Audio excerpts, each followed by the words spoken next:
Part 1. The Man from Café Central. 1. Vienna. The office is hard to find, and intentionally so, located near the end of a narrow, curving lane in a quarter of Vienna, more renowned for its nightlife than its tragic past. The entrance is marked only by a small brass plaque bearing the inscription "Wartime Claims and Inquiries." The security system, installed by an obscure firm based in Tel Aviv, is formidable and highly visible. A camera glowers menacingly from above the door. No one is admitted without an appointment and a letter of introduction. Visitors must pass through a finely tuned magnetometer. Purses and briefcases are inspected with unsmiling efficiency by one of two disarmingly pretty girls. One is called Rebecca, the other Sarah. Once inside, the visitor is escorted along a claustrophobic corridor lined with gunmetal gray filing cabinets, then into a large, typically Viennese chamber with pale floors, a high ceiling, and bookshelves bowed beneath the weight of countless volumes and file folders. The Danish clutter is appealing, though some are unnerved by the green-tinted bulletproof windows overlooking the melancholy courtyard. The man who works there is untidy and easily missed. It is his special talent. Sometimes, as you enter, he is standing atop a library ladder rummaging for a book. Usually he is seated at his desk, wreathed in cigarette smoke, peering at the stack of paperwork and files that never seems to diminish. He takes a moment to finish a sentence or jot a loose minute in the margin of a document. Then he rises and extends his tiny hand, his quick brown eyes flickering over you. "Ile Levin," he says, modestly as he shakes your hand.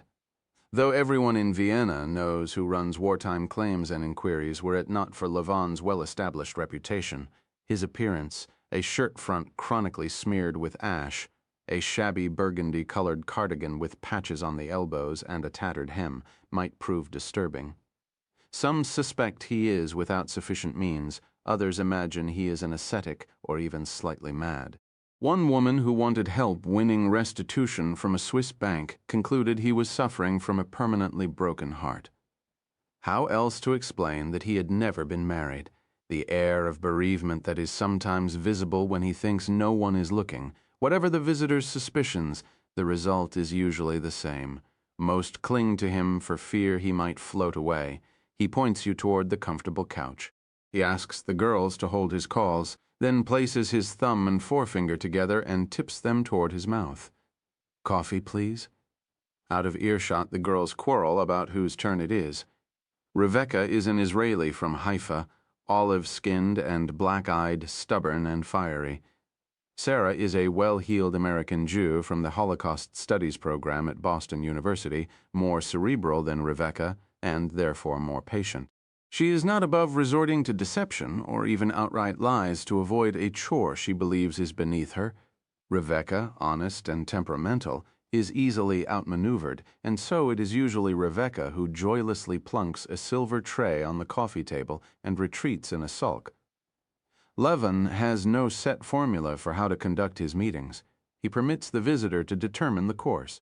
He is not averse to answering questions about himself, and, if pressed, explains how it came to be that one of Israel's most talented young archaeologists chose to sift through the unfinished business of the Holocaust rather than the troubled soil of his homeland. His willingness to discuss his past, however, goes only so far. He does not tell visitors that, for a brief period in the early 1970s, he worked for Israel's notorious Secret Service, or that he is still regarded as the finest street surveillance artist the service has ever produced, or that twice a year, when he returns to Israel to see his aged mother, he visits a highly secure facility north of Tel Aviv to share some of his secrets with the next generation. Inside the service, he is still referred to as the Ghost.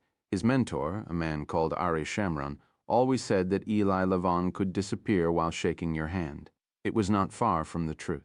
He is quiet around his guests, just as he was quiet around the men he stalked for Shamron. He is a chain smoker, but if it bothers the guest, he will refrain. A polyglot, he listens to you in whatever language you prefer. His gaze is sympathetic and steady, though behind his eyes it is sometimes possible to detect puzzle pieces sliding into place. He prefers to hold all questions until the visitor has completed his case. His time is precious, and he makes decisions quickly. He knows when he can help. He knows when it is better to leave the past undisturbed. Should he accept your case? He asks for a small sum of money to finance the opening stages of his investigation. He does so with noticeable embarrassment, and if you cannot pay, he will waive the fee entirely. He receives most of his operating funds from donors, but wartime claims is hardly a profitable enterprise, and Levin is chronically strapped for cash. The source of his funding has been a contentious issue in certain circles of Vienna, where he is reviled as a troublesome outsider financed by international Jewry, always sticking his nose into places it doesn't belong. There are many in Austria who would like wartime claims to close its doors for good. It is because of them that Eli Levin spends his days behind green bulletproof glass on a snow-swept evening in early January. Levin was alone in his office, hunched over a stack of files. There were no visitors that day. In fact, it had been many days since Levin had accepted appointments, the bulk of his time being consumed by a single case. At 7 o'clock, Revika poked her head through the door. "We're hungry," she said with typical Israeli bluntness. "Get us something to eat."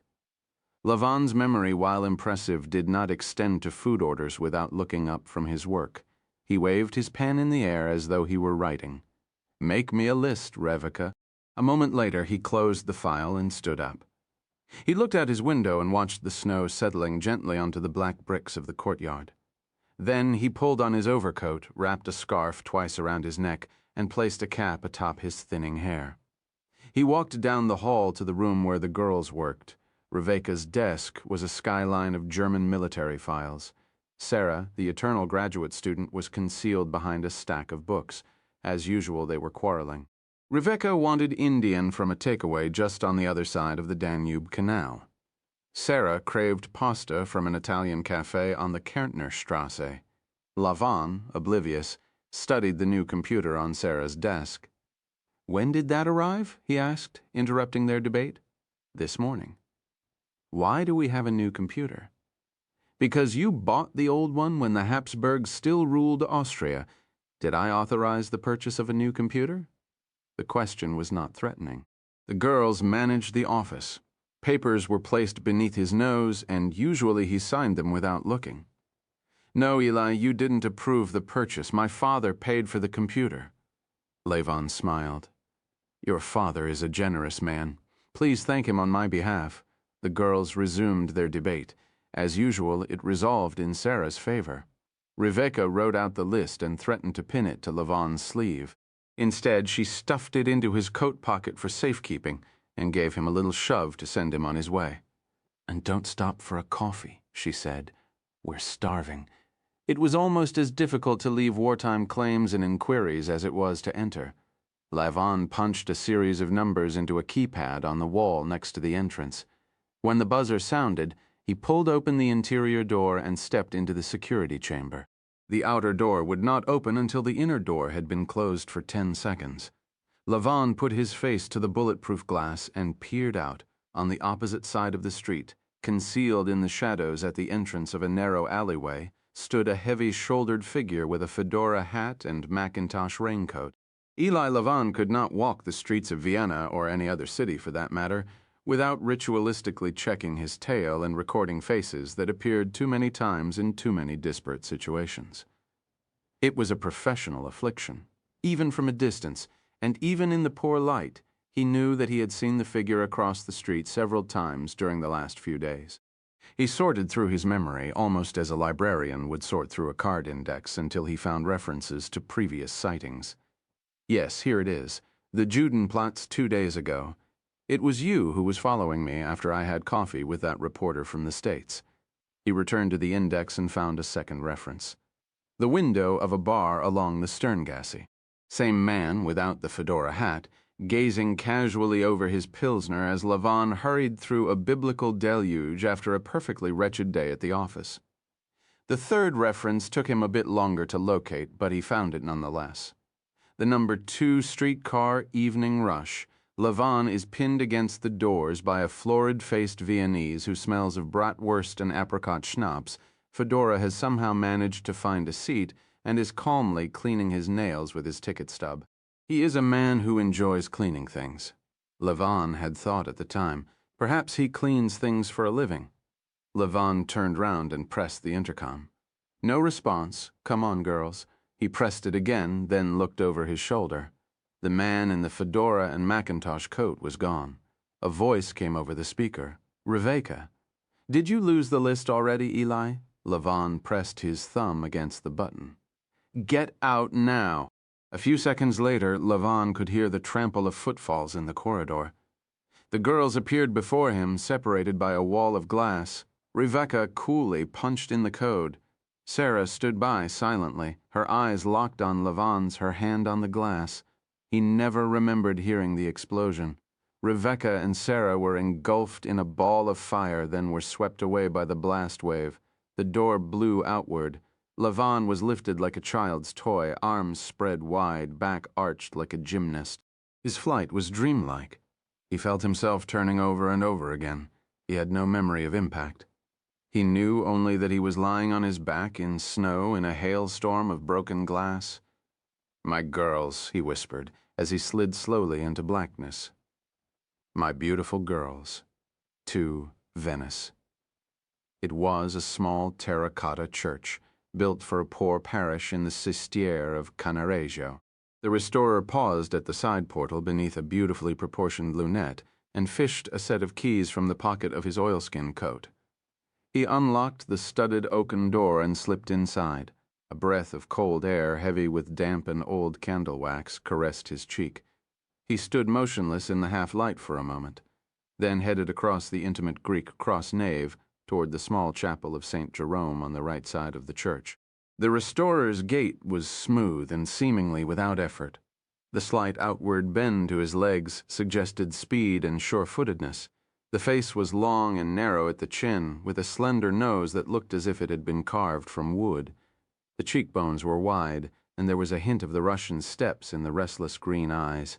The black hair was cropped short and shot with gray at the temples. It was a face of many possible national origins, and the restorer possessed the linguistic gifts to put it to good use. In Venice, he was known as Mario del Vecchio. It was not his real name. The altarpiece was concealed behind a tarpaulin-draped scaffold. The restorer took hold of the aluminum tubing and climbed silently upward. His work platform was as he had left it the previous afternoon, his brushes and his palette, his pigments and his medium. He switched on a bank of fluorescent lamps. The painting, the last of Giovanni Bellini's great altarpieces, glowed under the intense lighting. At the left side of the image stood Saint Christopher, the Christ child straddling his shoulders. Opposite stood Saint Louis of Toulouse, a crozier in hand, a bishop's mitre atop his head. His shoulders draped in a cape of red and gold brocade, above it all, on a second parallel plane, St. Jerome sat before an open book of Psalms, framed by a vibrant blue sky streaked with gray-brown clouds. Each saint was separated from the other, alone before God, the isolation so complete it was almost painful to observe. It was an astonishing piece of work for a man in his 80s.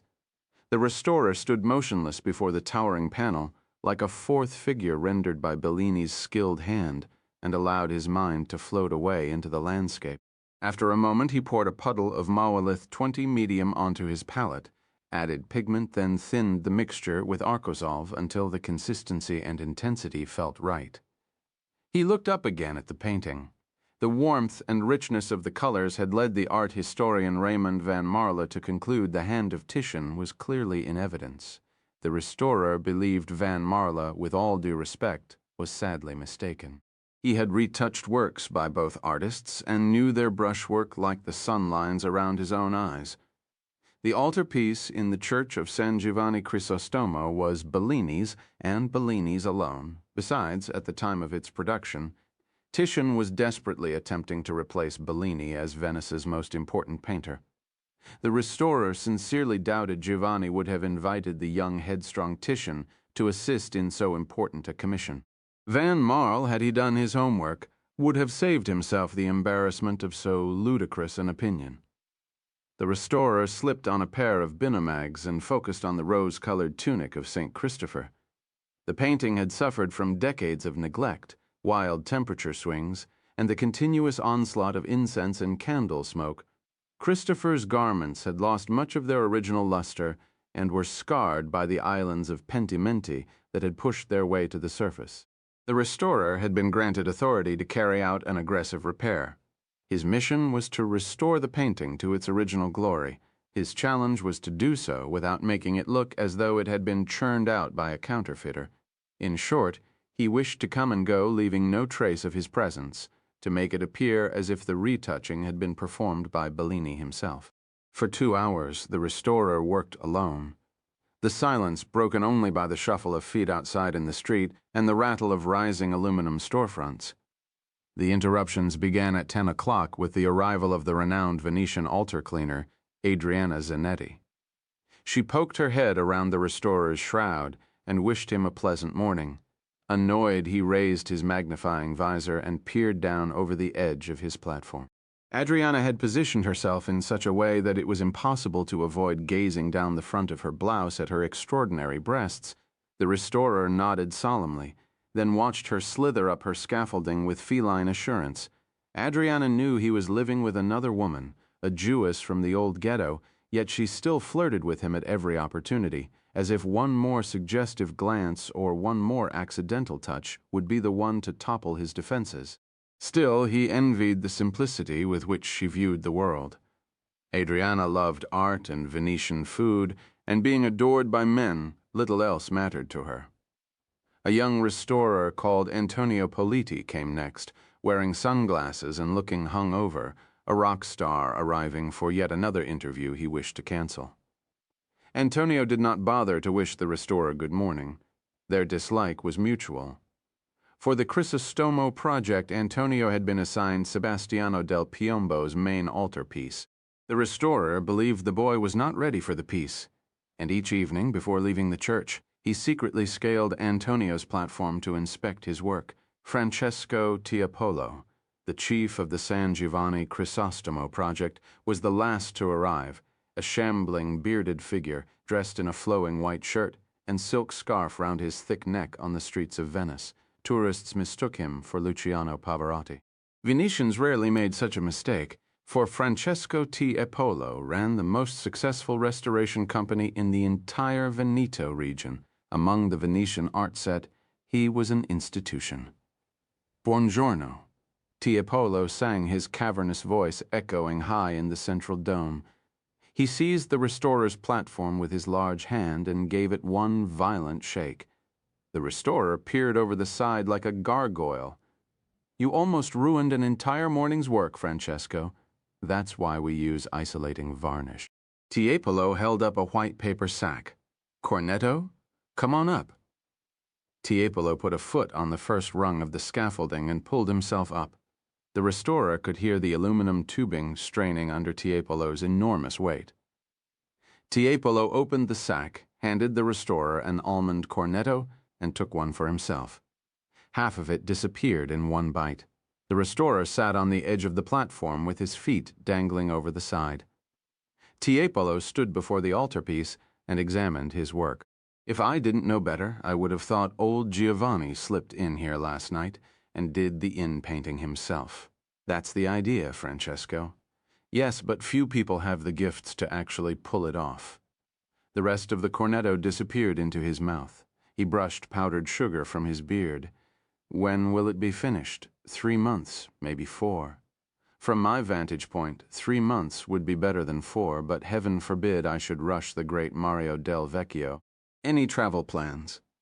The restorer glared at Tiepolo over the cornetto and slowly shook his head. A year earlier, he had been forced to confess his true name and occupation to Tiepolo.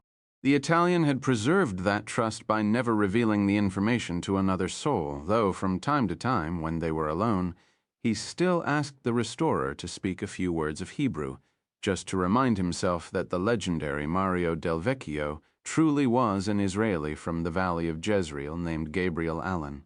A sudden downpour hammered on the roof of the church from atop the platform. High in the apse of the chapel, it sounded like a drum roll. Tiepolo raised his hands toward the heavens in supplication. "Another storm, God help us," they say. The Aqua Alta could reach 5 feet. I still haven't dried out from the last one. I love this place. But even I don't know how much longer I can take it. It had been a particularly difficult season for high water. Venice had flooded more than 50 times, and 3 months of winter still remained. Gabriel's house had been inundated so many times that he'd moved everything off the ground floor and was installing a waterproof barrier around his doors and windows.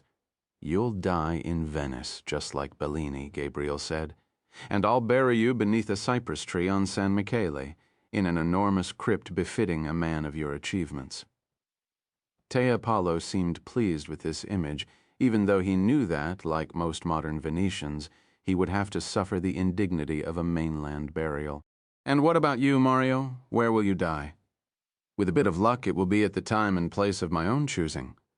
That's about the best a man like me can hope for. Just do me one favor." "What's that?" Tiepolo gazed at the scarred painting. "Finish the altarpiece before you die. You owe it to Giovanni." The flood sirens atop the Basilica San Marco cried out a few minutes after 4 o'clock. Gabriel hurriedly cleaned his brushes and his palette, but by the time he'd descended his scaffolding and crossed the nave to the front portal, the street was already running with several inches of floodwater. He went back inside. Like most Venetians, he owned several pairs of rubber Wellington boots, which he stored at strategic points in his life, ready to be deployed at a moment's notice. The pair he kept in the church were his first. They'd been lent to him by Umberto Conti, the master Venetian restorer with whom Gabriel had served his apprenticeship. Gabriel had tried countless times to return them, but Umberto would never take them back. "Keep them, Mario, along with the skills I've given you. They will serve you well, I promise." He pulled on Umberto's faded old boots and cloaked himself in a green, waterproof poncho. A moment later, he was wading through the shin-deep waters of the Salizzada San Giovanni Crisostomo like an olive-drab ghost. In the Strada Nova, the wooden gangplanks known as passerelle had yet to be laid down by the city's sanitation workers. A bad sign, Gabriel knew, for it meant the flooding was forecast to be so severe the passerelle would float away. By the time he reached the Rio Terra San Leonardo, the water was nearing his boot tops. He turned into an alley, quiet except for the sloshing of the waters, and followed it to a temporary wooden footbridge spanning the Rio di Ghetto Nuovo. A ring of unlit apartment houses loomed before him, notable because they were taller than any others in Venice. He waded through a swamped passageway and emerged into a large square. A pair of bearded yeshiva students crossed his path, tiptoeing across the flooded square toward the synagogue, the fringes of their talit katan dangling against their trouser legs. He turned to his left and walked to the doorway at No 2899. A small brass plaque read Comunità Ebraica di Venezia, Jewish Community of Venice. He pressed the bell and was greeted by an old woman's voice over the intercom. "It's Mario. She's not here. Where is she?" "Helping out at the bookstore." One of the girls was sick. He entered a glass doorway a few paces away and lowered his hood. To his left was the entrance of the ghetto's modest museum. To the right, an inviting little bookstore, warm and brightly lit. A girl with short blonde hair was perched on a stool behind the counter, hurriedly cashing out the register before the setting of the sun made it impossible for her to handle money. Her name was Valentina. She smiled at Gabriel and pointed the tip of her pencil toward the large floor-to-ceiling window overlooking the canal. A woman was on her hands and knees soaking up water that had seeped through the allegedly watertight seals around the glass. She was strikingly beautiful. "I told them those seals would never hold," Gabriel said. "It was a waste of money."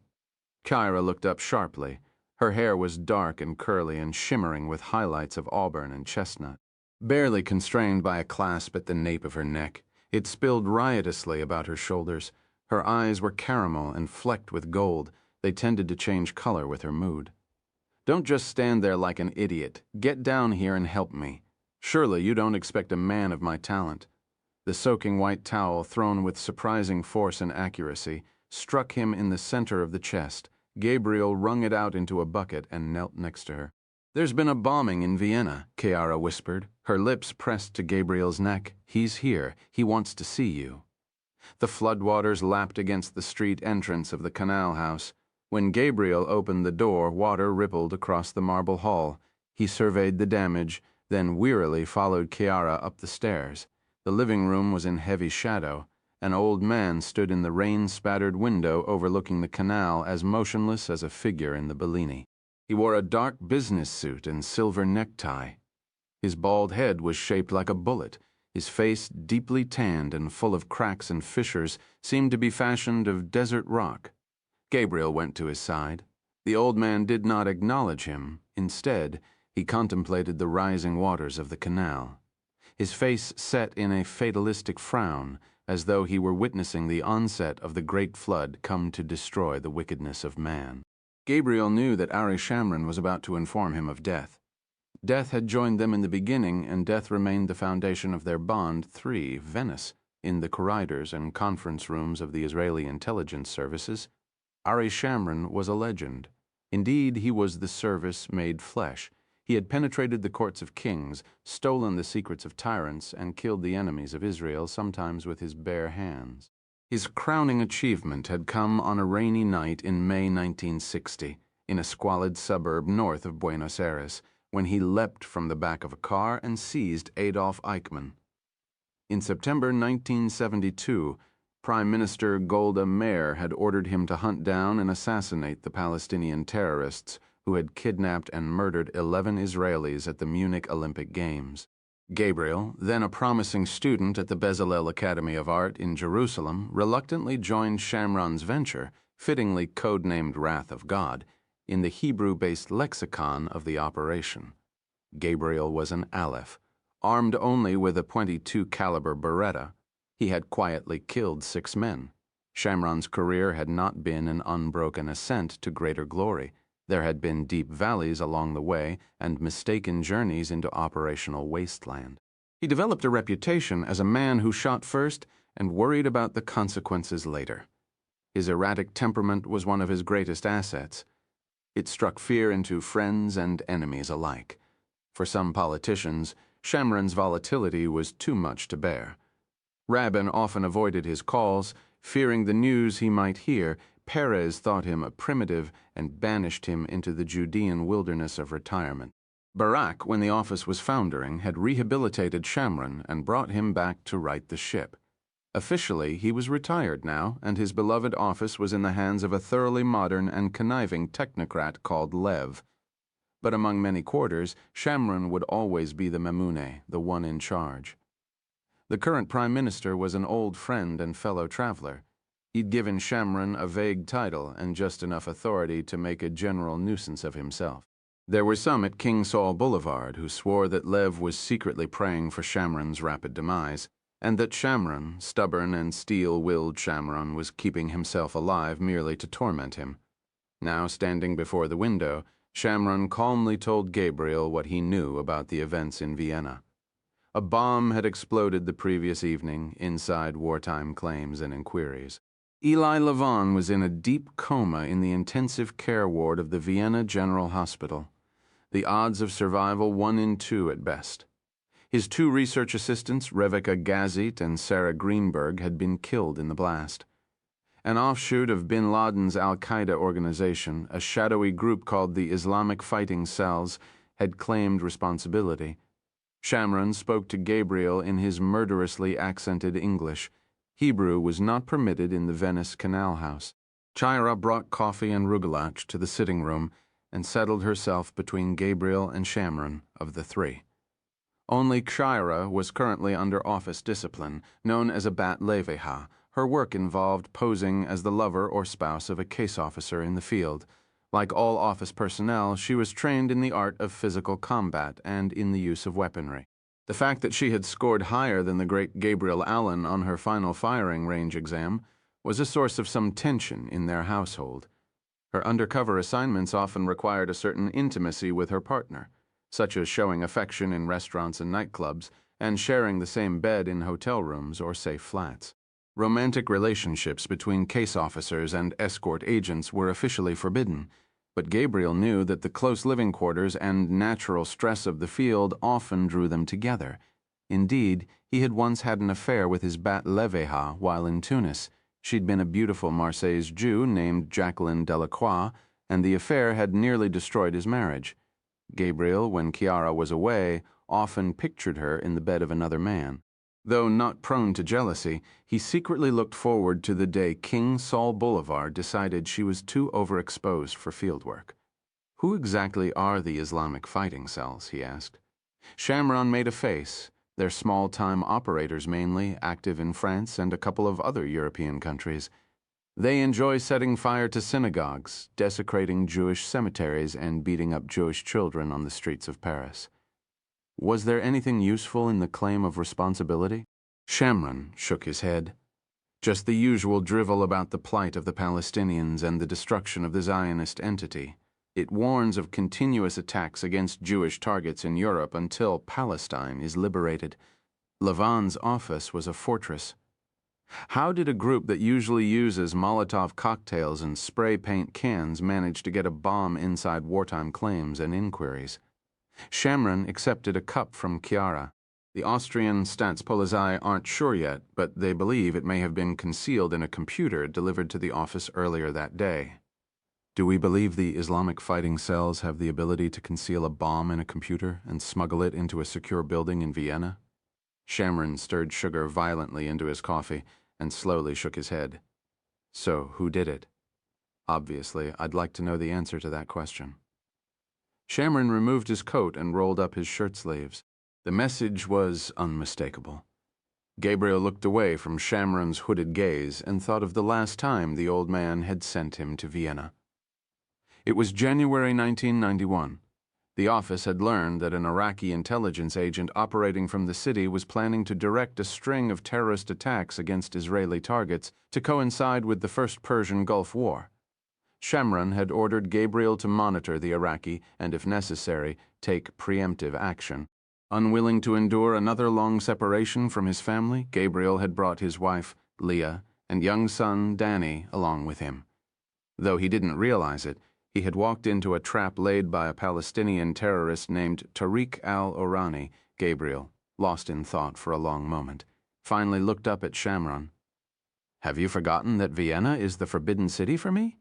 Shamron lit one of his foul-smelling Turkish cigarettes and placed the dead match in the saucer next to his teaspoon. He pushed his eyeglasses onto his forehead and folded his arms. They were still powerful braided steel beneath a thin layer of sagging suntanned skin. So were the hands. The gesture was one Gabriel had seen many times before. Shamron the unmovable. Shamron the indomitable. He'd struck the same pose after dispatching Gabriel to Rome to kill for the first time. He'd been an old man, even then. Indeed, he'd never really been young at all.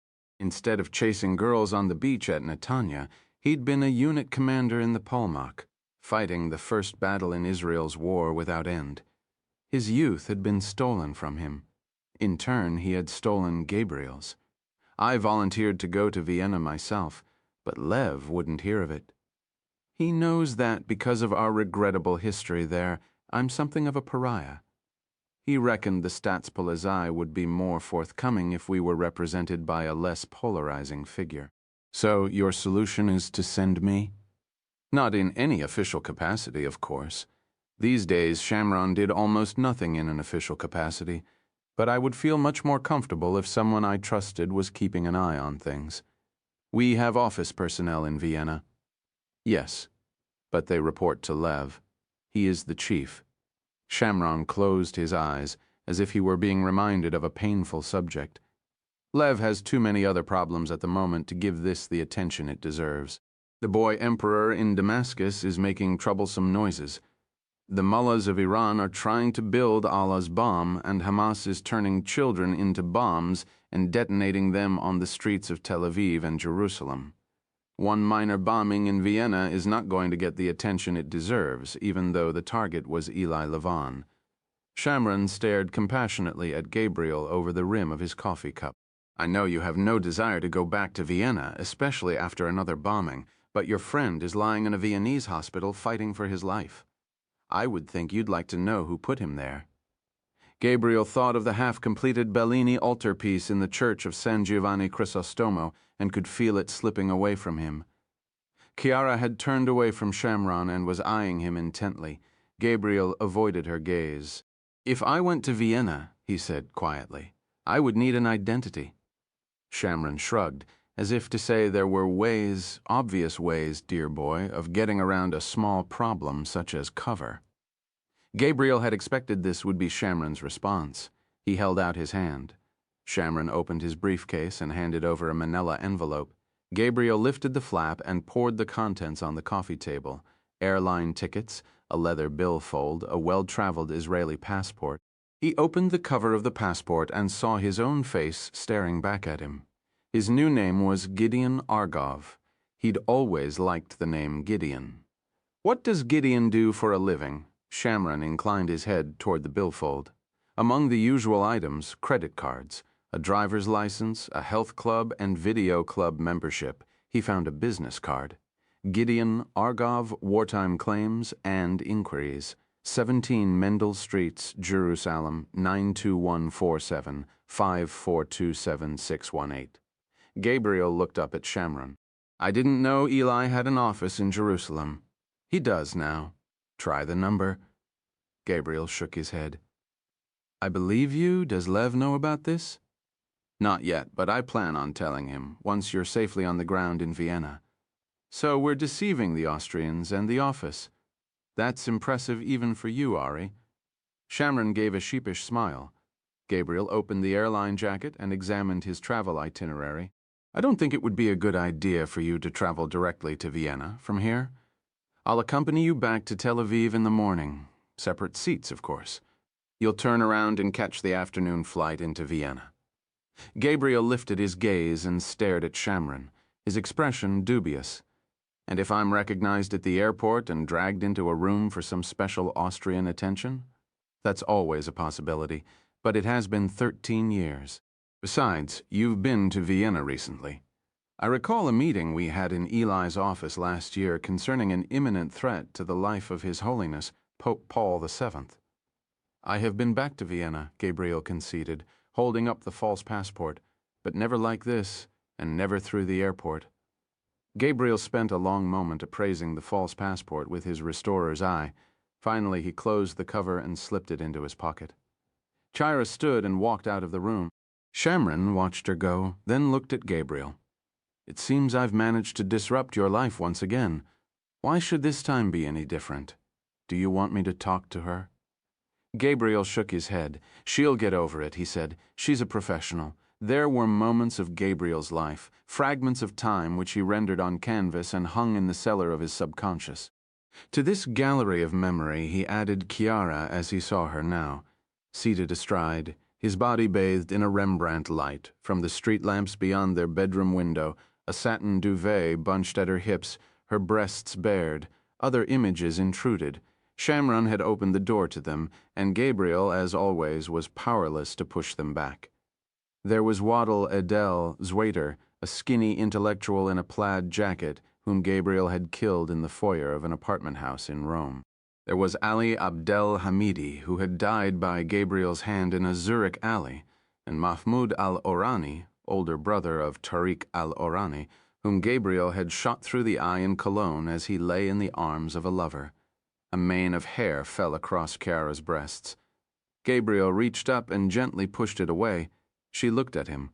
It was too dark to see the color of her eyes, but Gabriel could sense her thoughts.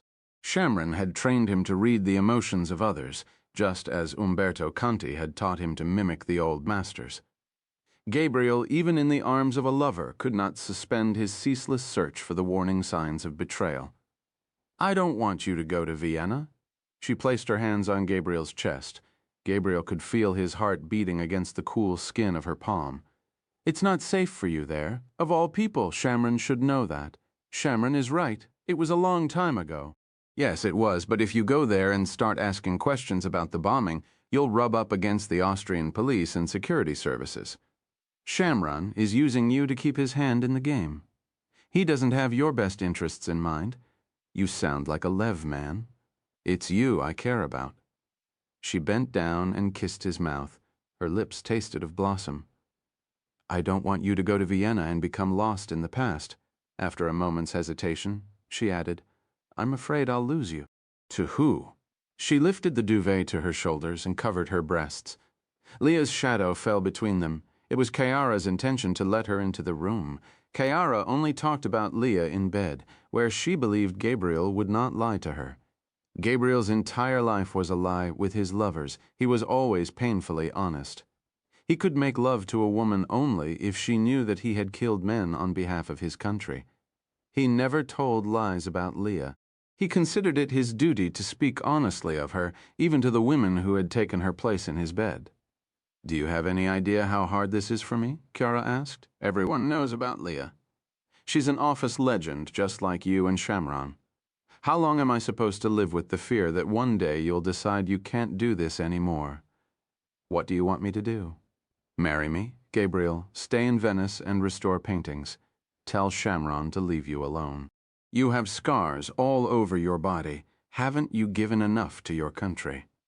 He closed his eyes. Before him opened a gallery door, reluctantly. He passed through to the other side and found himself on a street in the old Jewish quarter of Vienna, with Leah and Danny at his side. They have just finished dinner. Snow is falling. Leah is on edge. There had been a television in the bar of the restaurant, and all the meal they had watched Iraqi missiles raining down on Tel Aviv. Leah is anxious to return home and telephone her mother. She rushes Gabriel's ritual search of his car's undercarriage. "Come on, Gabriel, hurry. I want to talk to my mother. I want to hear the sound of her voice." He rises, straps Danny into his car seat, and kisses Leah. Even now he can still taste the olives on her mouth. He turns and starts back to the cathedral, where, as part of his cover, he is restoring an altarpiece depicting the martyrdom of St. Stephen. Leah turns the key. The engine hesitates. Gabriel spins round and screams at her to stop, but Leah can't see him because the windshield is dusted with snowfall. She turns the key again. He waited for the images of fire and blood to dissolve into blackness. Then he told Chiara what she wanted to hear. When he returned from Vienna, he would go to see Leah in the hospital and explain to her that he had fallen in love with another woman. Chiara's face darkened. "I wish there were some other way. I have to tell her the truth," Gabriel said. "She deserves nothing less. Will she understand?" Gabriel shrugged his shoulders. Leah's affliction was psychotic depression. Her doctors believed the night of the bombing played without break in her memory like a loop of videotape. It left no room for impressions or sound from the real world. Gabriel often wondered what Leah saw of him on that night. Did she see him walking away toward the spire of the cathedral, or could she feel him pulling her blackened body from the fire? He was certain of only one thing. Leah would not speak to him. She had not spoken a single word to him in 13 years. "It's for me," he said. "I have to say the words. I have to tell her the truth about you. I have nothing to be ashamed of, and I'm certainly not ashamed of you." Chiara lowered the duvet and kissed him feverishly. Gabriel could feel tension in her body and taste arousal on her breath. Afterward, he lay beside her, stroking her hair. He could not sleep, not the night before a journey back to Vienna. But there was something else. He felt as though he had just committed an act of sexual betrayal. It was as if he had just been inside another man's woman. Then he realized that in his mind he was already Gideon Argov. Chiara, for the moment, was a stranger to him. 4. Vienna. Passport, please. Gabriel slid it across the countertop, the emblem facing down. The officer glanced wearily at the scuffed cover and thumbed the folio pages until he located the visa. He added another stamp, with more violence than was necessary, Gabriel thought, and handed it over without a word. Gabriel dropped the passport into his coat pocket and set out across the gleaming arrivals hall, towing a rolling suitcase behind him. Outside, he took his place in line at the taxi stand. It was bitterly cold, and there was snow in the wind. Snatches of Viennese-accented German reached his ears. Unlike many of his countrymen, the mere sound of spoken German did not set him on edge. German was his first language and remained the language of his dreams. He spoke it perfectly, with the Berlin accent of his mother. He moved to the front of the queue. A white Mercedes slid forward to collect him. Gabriel memorized the registration number before sliding into the back seat. He placed the bag on the seat and gave the driver an address several streets away from the hotel where he'd booked a room. The taxi hurtled along the motorway through an ugly industrial zone of factories, power plants, and gasworks. Before long, Gabriel spotted the floodlit spire of St. Stephen's Cathedral looming over the Innere Stadt. Unlike most European cities, Vienna had remained remarkably unspoiled and free of urban blight. Indeed, little about its appearance and lifestyle had changed from a century earlier, when it was the administrative center of an empire stretching across Central Europe and the Balkans. It was still possible to have an afternoon cake and cream at Demmel's, or to linger over coffee and a journal at the Landmann or Central. In the Innere Stadt, it was best to forsake the automobile and move about by streetcar or on foot along the glittering pedestrian boulevards lined with Baroque and Gothic architecture and exclusive shops. Men still wore loincloth suits and feathered Tyrolean caps. Women still found it fashionable to wear a dirndl. Brahms had said he stayed in Vienna because he preferred to work in a village. It was still a village, thought Gabriel, with a village's contempt for change and a village's resentment of outsiders. For Gabriel, Vienna would always be a city of ghosts. They came to the Ringstrasse, the broad boulevard encircling the city center. The handsome face of Peter Metzler, the candidate for chancellor from the far-right Austrian National Party, grinned at Gabriel from the passing lamp-posts. It was election season, and the avenue was hung with hundreds of campaign posters. Metzler's well-funded campaign had clearly spared no expense. His face was everywhere, his gaze unavoidable.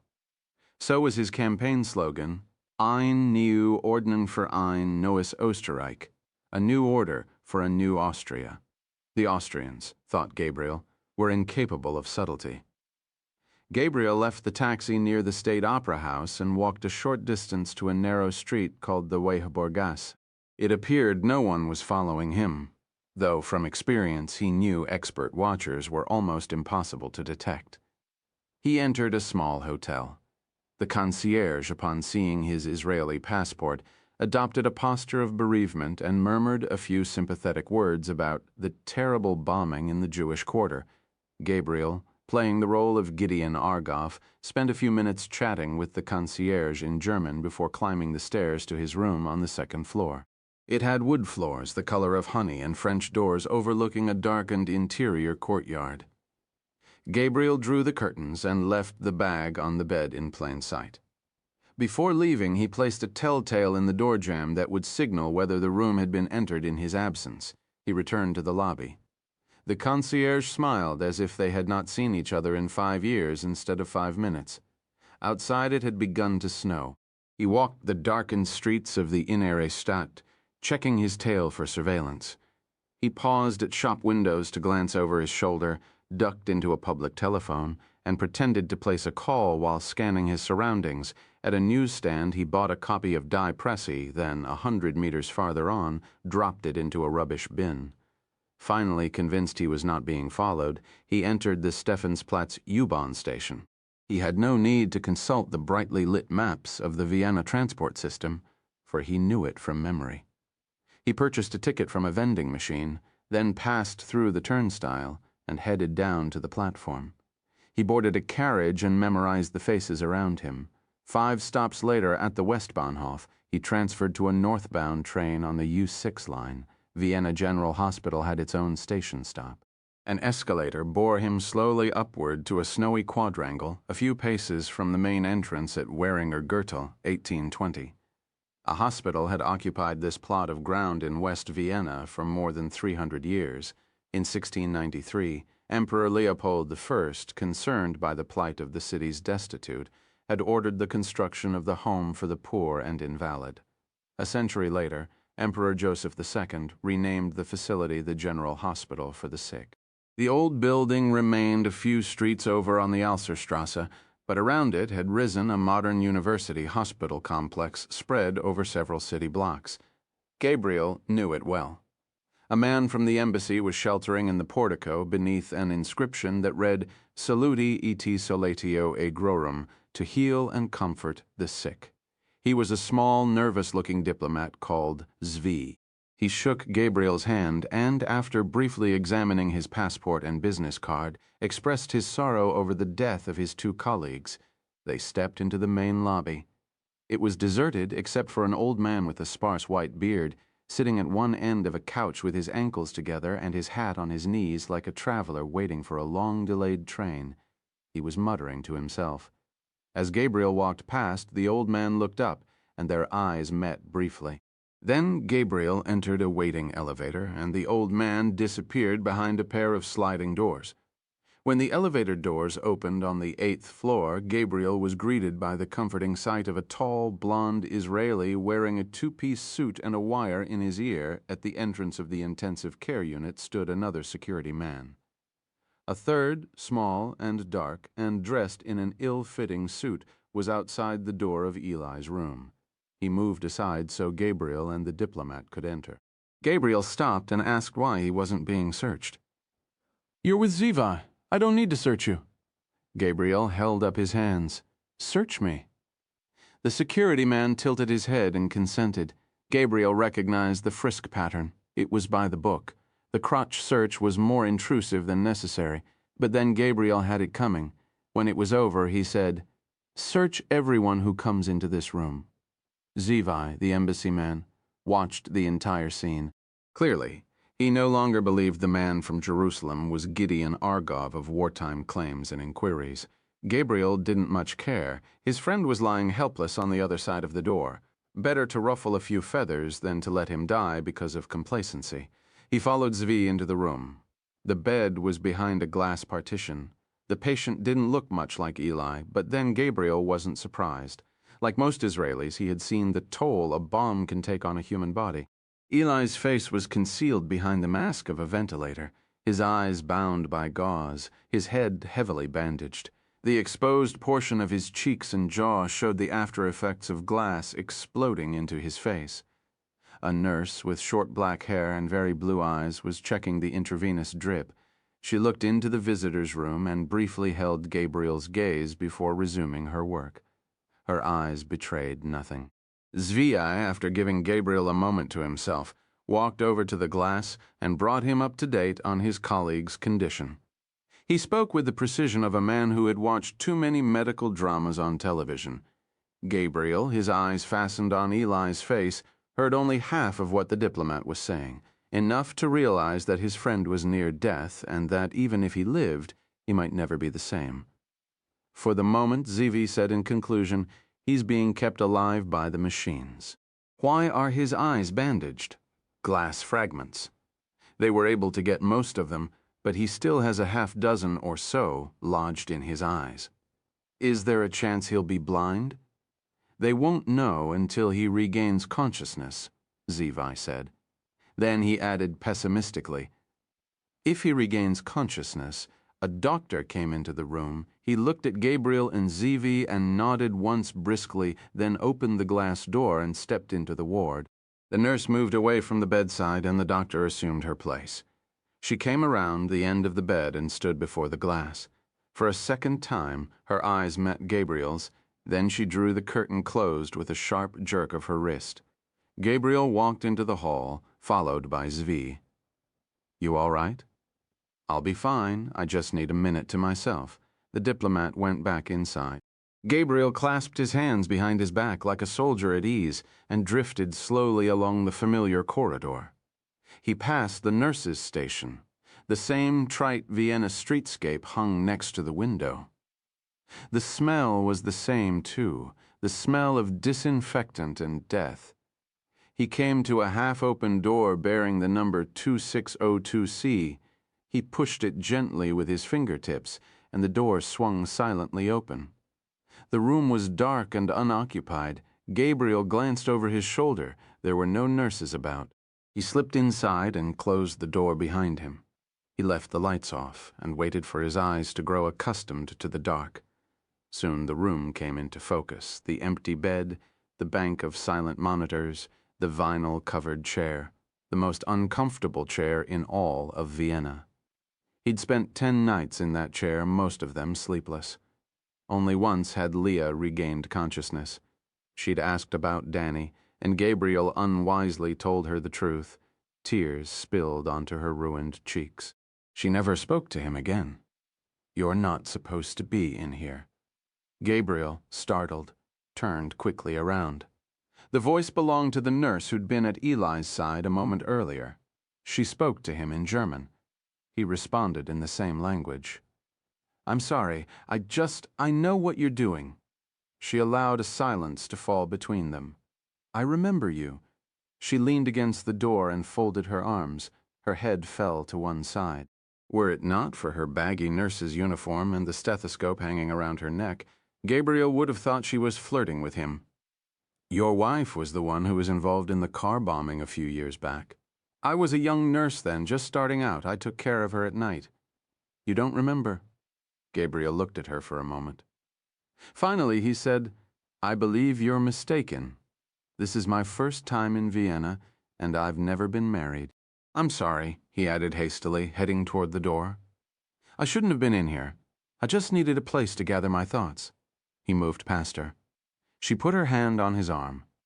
"Tell me something," she said. "Is she alive?" "Who?" "Your wife, of course." "I'm sorry," he said firmly, "but you have me confused with someone else." She nodded. "As you wish." Her blue eyes were damp and shining in the half-light. "He's a friend of yours, Eli Lavon?" "Yes, he is a very close friend. We work together. I live in Jerusalem." "Jerusalem," she repeated, as though she liked the sound of the word. "I would like to visit Jerusalem sometime. My friends think I'm crazy. You know, the suicide bombers, all the other things." Her voice trailed off. "I still want to go." "You should," Gabriel said. "It's a wonderful place." She touched his arm a second time. "Your friend's injuries are severe." Her tone was tender, tinged with sorrow.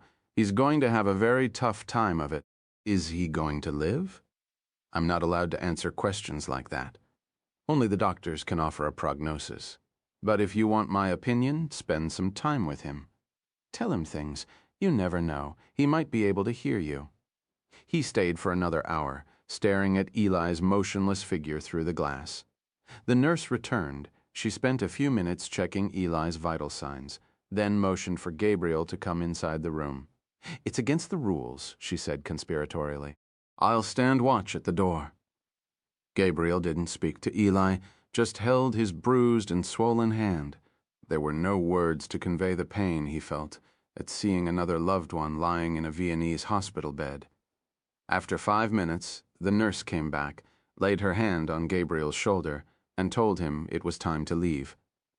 Outside, in the corridor, she said her name was Marguerite. "I'm working tomorrow night," she said. "I'll see you then, I hope." Zivi had left. A new team of guards had come on duty. Gabriel rode the elevator down to the lobby and went outside. The night had turned even colder. He shoved his hands into his coat pockets and quickened his pace.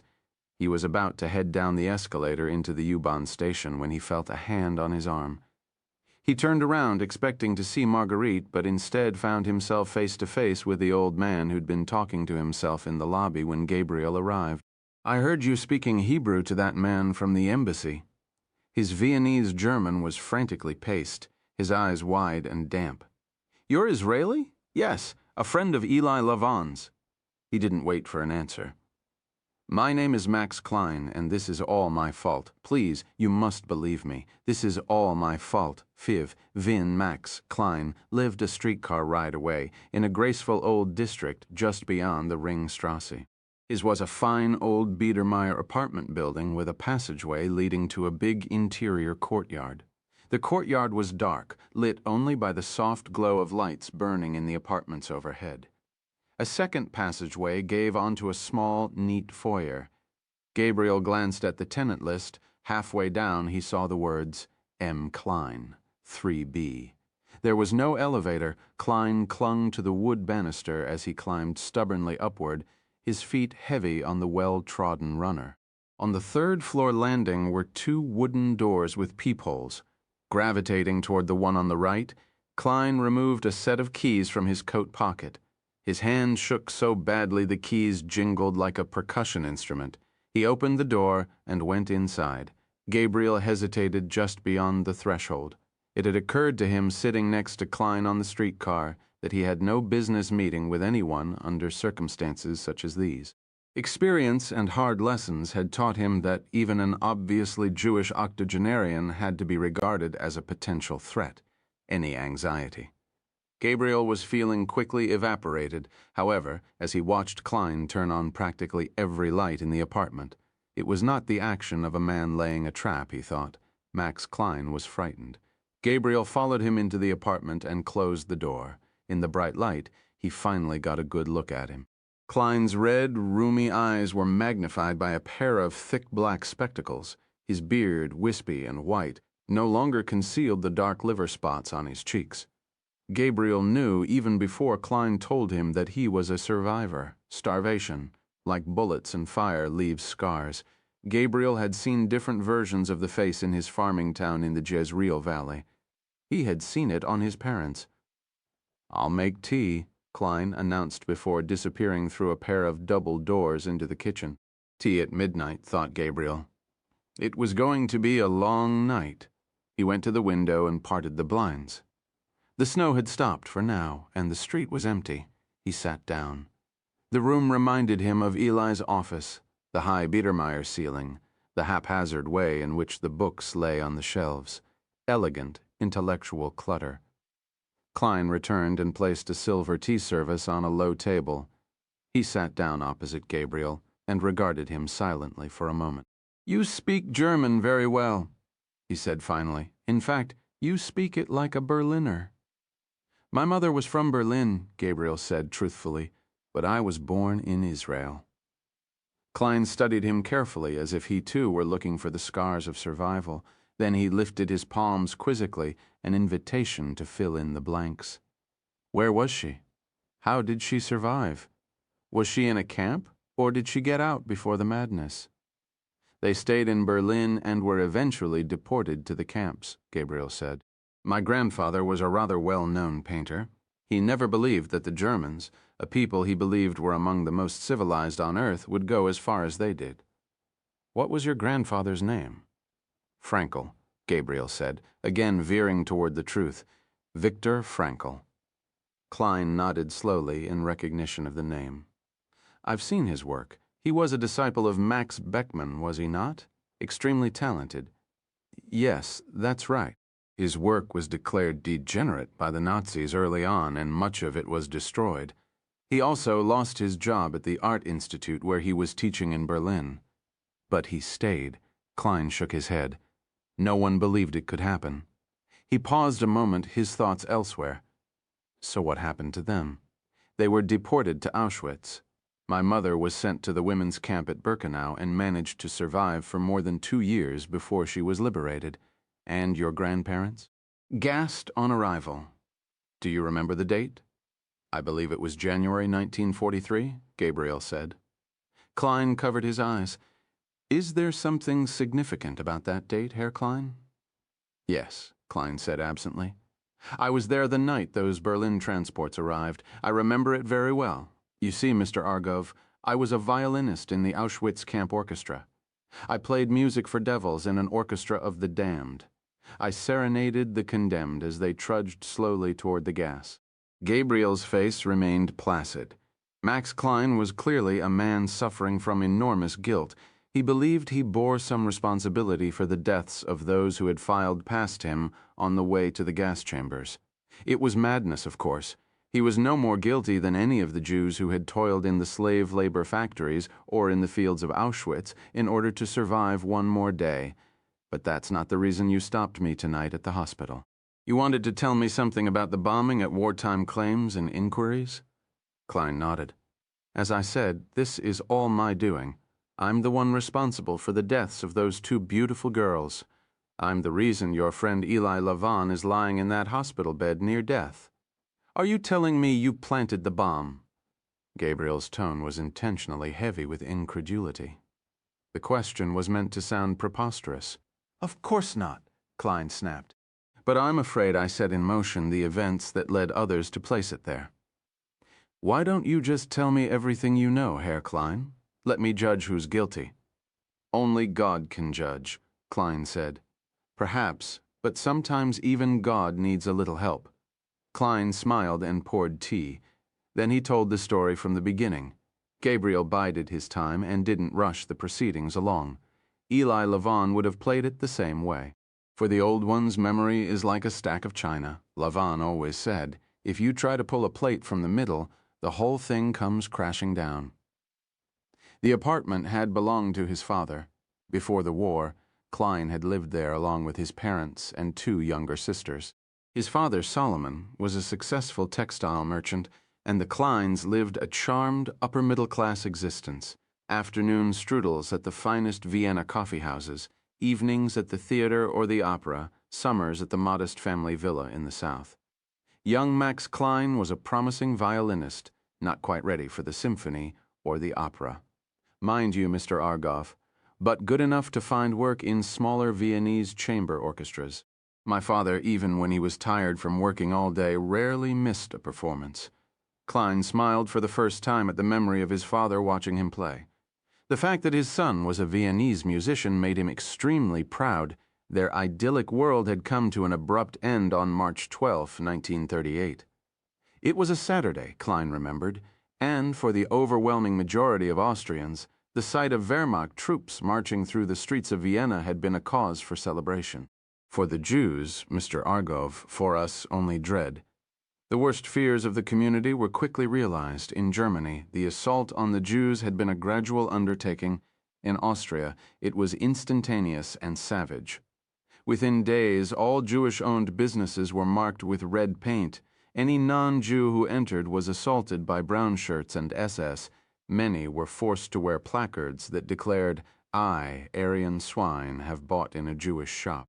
Jews were forbidden to own property, to hold a job in any profession, or to employ someone else, to enter a restaurant or a coffee house, to set foot in Vienna's public parks.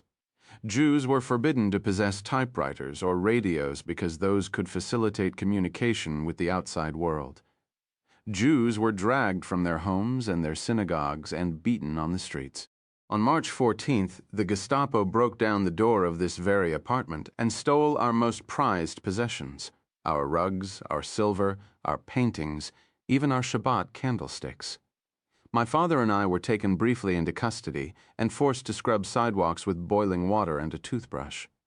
The rabbi from our synagogue was hurled into the street and his beard torn from his face while a crowd of Austrians looked on and jeered. I tried to stop them, and I was nearly beaten to death. I couldn't be taken to a hospital, of course. That was forbidden by the new anti-Jewish laws. In less than a week, the Jewish community of Austria, one of the most vital and influential in all of Europe, was in tatters. Community centers and Jewish societies shut down, leaders in jail, synagogues closed, prayer books burned on bonfires. On April 1st, 100 prominent public figures and businessmen were deported to Dachau. Within a month, 500 Jews had chosen to kill themselves rather than face another day of torment, including a family of 4 who lived next door to the Kleins. They shot themselves, one at a time, Klein said. I lay in my bed and listened to the whole thing. A shot, followed by sobs, another shot, more sobs. After the 4th shot, there was no one left to cry, no one but me. More than half the community decided to leave Austria and emigrate to other lands. Max Klein was among them. He obtained a visa to Holland and traveled there in 1939. In less than a year, he would find himself under the Nazi jackboot once more. My father decided to remain in Vienna, Klein said. He believed in the law, you see. He thought that if he just adhered to the law, things would be fine and the storm would eventually pass. It got worse, of course, and when he finally decided to leave, it was too late. Klein tried to pour himself another cup of tea, but his hand was shaking violently. Gabriel poured it for him and gently asked what had become of his parents and 2 sisters. In the autumn of 1941, they were deported to Poland and confined in the Jewish ghetto in Lodz. In January 1942, they were deported one final time to the Chelmno extermination camp. And you? Klein's head fell to one side. And me? Same fate, different ending. Arrested in Amsterdam in June 1942, detained in the Westerbork transit camp, then sent east to Auschwitz. On the rail platform, half dead from thirst and hunger, a voice.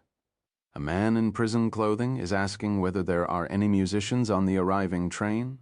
Klein latches onto the voice, a drowning man seizing a lifeline. "I'm a violinist," he tells the man in stripes. "Do you have an instrument?"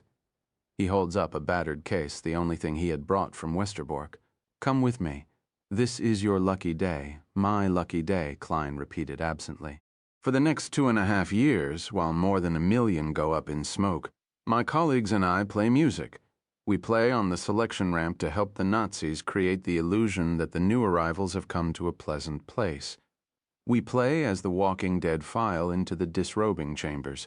We play in the yard during the endless roll calls. In the morning, we play as the slaves file out to work, and in the afternoon, when they stagger back to their barracks with death in their eyes. We are playing, we even play before executions. On Sundays, we play for the commandant and his staff. Suicide continuously thins our ranks. Soon, I'm the one working the crowd on the ramp, looking for musicians to fill the empty chairs." One Sunday afternoon. It is sometime in the summer of 1942. "But I'm sorry, Mr. Argov." I cannot recall the exact date. Klein is walking back to his barracks after a Sunday concert. An SS officer comes up from behind and knocks him to the ground. Klein gets to his feet and stands at attention, avoiding the SS man's gaze. Still, he sees enough of the face to realize that he has met the man once before. It was in Vienna, at the Central Office for Jewish Emigration, but on that day he'd been wearing a fine gray suit and standing at the side of none other than Adolf Eichmann.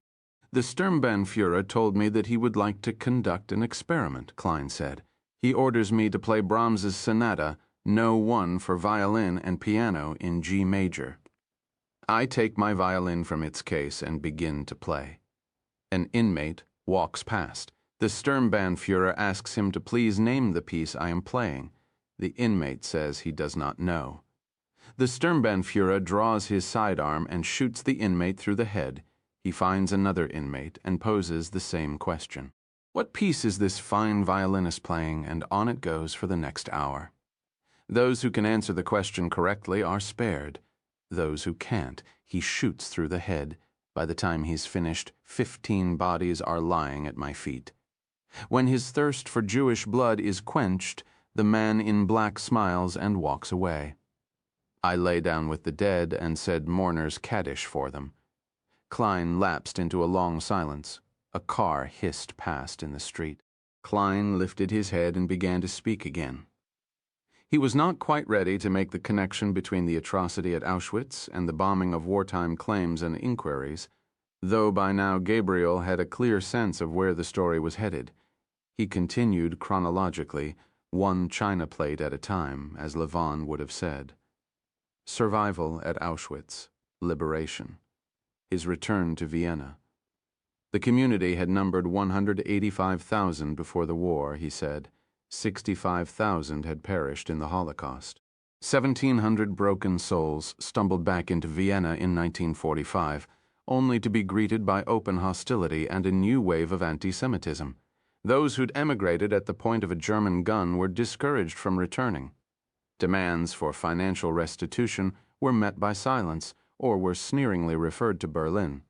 Klein, returning to his home in the 2nd District, found an Austrian family living in the flat. When he asked them to leave, they refused. It took a decade to finally pry them loose. As for his father's textile business, it was gone for good and no restitution ever made. Friends encouraged him to go to Israel or America. Klein refused. He vowed to stay on in Vienna, a living, breathing, walking memorial to those who had been driven out or murdered in the death camps. He left his violin behind at Auschwitz and never played again. He earned his living as a clerk in a dry goods store and later as an insurance salesman. In 1995, on the 50th anniversary of the war's end, the government agreed to pay surviving Austrian Jews approximately $6,000 each. Klein showed Gabriel the check. It had never been cashed. "I didn't want their money," he said. $6,000. For what? My mother and father, my 2 sisters, my home, my possessions." He tossed the check onto the table. Gabriel sneaked a glance at his wristwatch and saw it was 2:30 in the morning. Klein was closing in, circling his target. Gabriel resisted the impulse to give him a nudge, fearing that the old man, in his precarious state, might stumble and never regain his footing. 2 months ago, I stopped for coffee at the Café Central. I'm given a lovely table next to a pillar. I order a Pharisayer. He paused and raised his eyebrows. Do you know a Pharisayer, Mr. Argov? Coffee with whipped cream served with a small glass of rum. He apologized for the liquor. It was the late afternoon, you see, and cold. A man enters the cafe, tall, well-dressed, a few years older than Klein, an Austrian of the old school. If you know what I mean, Mr. Argov? There's an arrogance in his walk that causes Klein to lower his newspaper. The waiter rushes across the floor to greet him. The waiter is wringing his hands, hopping from foot to foot, like a schoolboy who needs to piss. Good evening, Herr Vogel. I was beginning to think we wouldn't see you today. Your usual table, let me guess. An Einspanner? And how about a suite? I'm told the Sachertorte is lovely today, Herr Vogel. And then the old man speaks a few words, and Max Klein feels his spine turn to ice. It is the same voice that ordered him to play Brahms at Auschwitz, the same voice that calmly asked Klein's fellow inmates to identify the piece or face the consequences. And here was the murderer, prosperous and healthy, ordering an Einspanner and a Sachertorte at the Central. I felt as though I was going to be sick, Klein said. I threw money on the table and stumbled into the street. I looked once through the window and saw the monster named Herr Vogel reading his newspaper. It was as if the encounter never happened at all. Gabriel resisted the impulse to ask how, after so long, Klein could be so certain that the man from Café Central was the same man who'd been at Auschwitz 60 years earlier. Whether Klein was right or not was not as important as what happened next. What did you do about it, Herr Klein? I became quite the regular customer at the Café Central. Soon I too was greeted by name. Soon I too had a regular table right next to the Honorable Herr Vogel. We began to wish each other good afternoon. Sometimes while we read our newspapers, we would chat about politics or world events. Despite his age, his mind was very sharp. He told me he was a businessman, an investor of some sort. And when you'd learned as much as you could by having coffee next to him, you went to see Eli Lavon at Wartime Claims and Inquiries. Klein nodded slowly. He listened to my story and promised to look into it. In the meantime, he asked me to stop going to the Central for coffee. I was reluctant. I was afraid he was going to slip away again, but I did as your friend asked. And then a few weeks went by. Finally, I received a call. It was one of the girls from the office, the American one named Sarah. She informed me that Eli Lavon had some news to report to me. She asked me to come to the office the next morning at 10 o'clock. I told her I would be there, and I hung up the telephone. When was that? The same day of the bombing. Have you told any of this to the police? Klein shook his head. As you might expect, Mr. Argov, I'm not fond of Austrian men in uniform. I am also well aware of my country's rather shoddy record when it comes to the prosecution of war criminals. I kept silent. I went to the Vienna General Hospital and watched the Israeli officials coming and going. When the ambassador came, I tried to approach him, but I was pushed away by his security men, so I waited until the right person came along. You seemed like him. Are you the right person, Mr. Argov? The apartment house across the street was nearly identical to the one where Max Klein lived. On the second floor, a man stood in the darkened window with a camera pressed to his eye. He focused the telephoto lens on the figure striding through the passageway of Klein's building and turning into the street. He snapped a series of photographs, then lowered the camera and sat down in front of the tape recorder. In the darkness, it took him a moment to find the play button. So I waited until the right person came along. You seemed like him? Are you the right person, Mr. Argov? Yes, Herr Klein. I'm the right person. Don't worry, I'm going to help you. None of this would have happened if it weren't for me. Those girls are dead because of me. Eli Lavon is in that hospital because of me. That's not true. You did nothing wrong, but given what's taken place, I'm concerned about your safety. So am I. Has anyone been following you? Not that I can tell, but I'm not sure I would know it if they were. Have you received any threatening telephone calls? No. Has anyone at all tried to contact you since the bombing? Just one person, a woman named Renate Hoffman. Stop. Rewind. Play. Just one person. A woman named Renate Hoffman. Do you know her? No, I've never heard of her. Did you speak to her? No, she left a message on my machine. What did she want? To talk. Did she leave a number? Yes, I wrote it down. Hold on a minute. Yes, here it is. Renate Hoffman. 5331907. Stop. Rewind play. Renate Hoffman. 5331907. Stop. 6. Vienna. The Coalition for a Better Austria had all the trappings of a noble yet ultimately hopeless cause. It was located on the second floor of a dilapidated old warehouse in the 20th district with sooty windows overlooking a rail yard. The workspace was open and communal, and impossible to heat properly. Gabriel, arriving the following morning, found most of the youthful staff wearing thick sweaters and woolen caps. Renate Hoffman was the group's legal director. Gabriel had telephoned her earlier that morning, posing as Gideon Argov from Jerusalem, and told her about his encounter the previous evening with Max Klein. Renate Hoffman had hastily agreed to a meeting with him, then broken the connection, as if she were reticent to discuss the matter on the telephone. She had a cubicle for an office. When Gabriel was shown inside, she was on the telephone. She pointed toward an empty chair with the tip of a chewed pen. A moment later, she concluded the conversation and stood to greet him. She was tall and better dressed than the rest of the staff. Black sweater and skirt, black stockings, flat-soled black shoes. Her hair was flaxen and did not reach her square, athletic shoulders. Parted on the side, it fell naturally toward her face, and she was holding back a troublesome forelock with her left hand as she shook hands firmly with Gabriel with her right.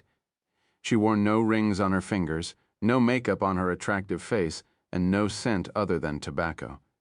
Gabriel guessed that she was not yet 35. They sat down again, and she asked a series of curt, lawyerly questions. How long have you known Eli Lavon? How did you find Max Klein? How much did he tell you? When did you arrive in Vienna? With whom have you met? Have you discussed the matter with the Austrian authorities? With officials from the Israeli embassy? Gabriel felt a bit like a defendant in the dock, yet his responses were as polite and accurate as possible. Renate Hoffman, her cross-examination complete, regarded him skeptically for a moment. Then she stood suddenly and pulled on a long gray overcoat with very square shoulders. Let's take a walk. Gabriel looked out the soot-smudged windows and saw that it was sleeting. Renate Hoffman shoved some files into a leather bag and slung it over her shoulder. Trust me, she said, sensing his apprehension. It's better if we walk. Renate Hoffman, on the icy footpaths of the Augarten, explained to Gabriel how she had become Eli Lavon's most important asset in Vienna. After graduating at the top of her class from Vienna University, she had gone to work for the Austrian State Prosecutor's Office, where she had served exceptionally for 7 years. Then, 5 years ago, she'd resigned, telling friends and colleagues that she longed for the freedom of private practice. In truth, Renate Hoffman had decided she could no longer work for a government that showed less concern about justice than about protecting the interests of the state and its most powerful citizens. It was the Weller case that forced her hand. Weller was a Staats-Polizei detective with a fondness for torturing confessions out of prisoners and administering justice personally when a proper trial was deemed too inconvenient. Renate Hoffman tried to bring charges against him after a Nigerian asylum seeker died in his custody. The Nigerian had been bound and gagged, and there was evidence he had been struck repeatedly and choked. Her superiors had sided with Weller and dropped the case. Weary of fighting the establishment from the inside, Renate Hoffman had concluded that the battle was better waged from without. She'd started a small law firm in order to pay the bills, but devoted most of her time and energy to the Coalition for a Better Austria, a reformist group dedicated to shaking the country out of its collective amnesia about its Nazi past.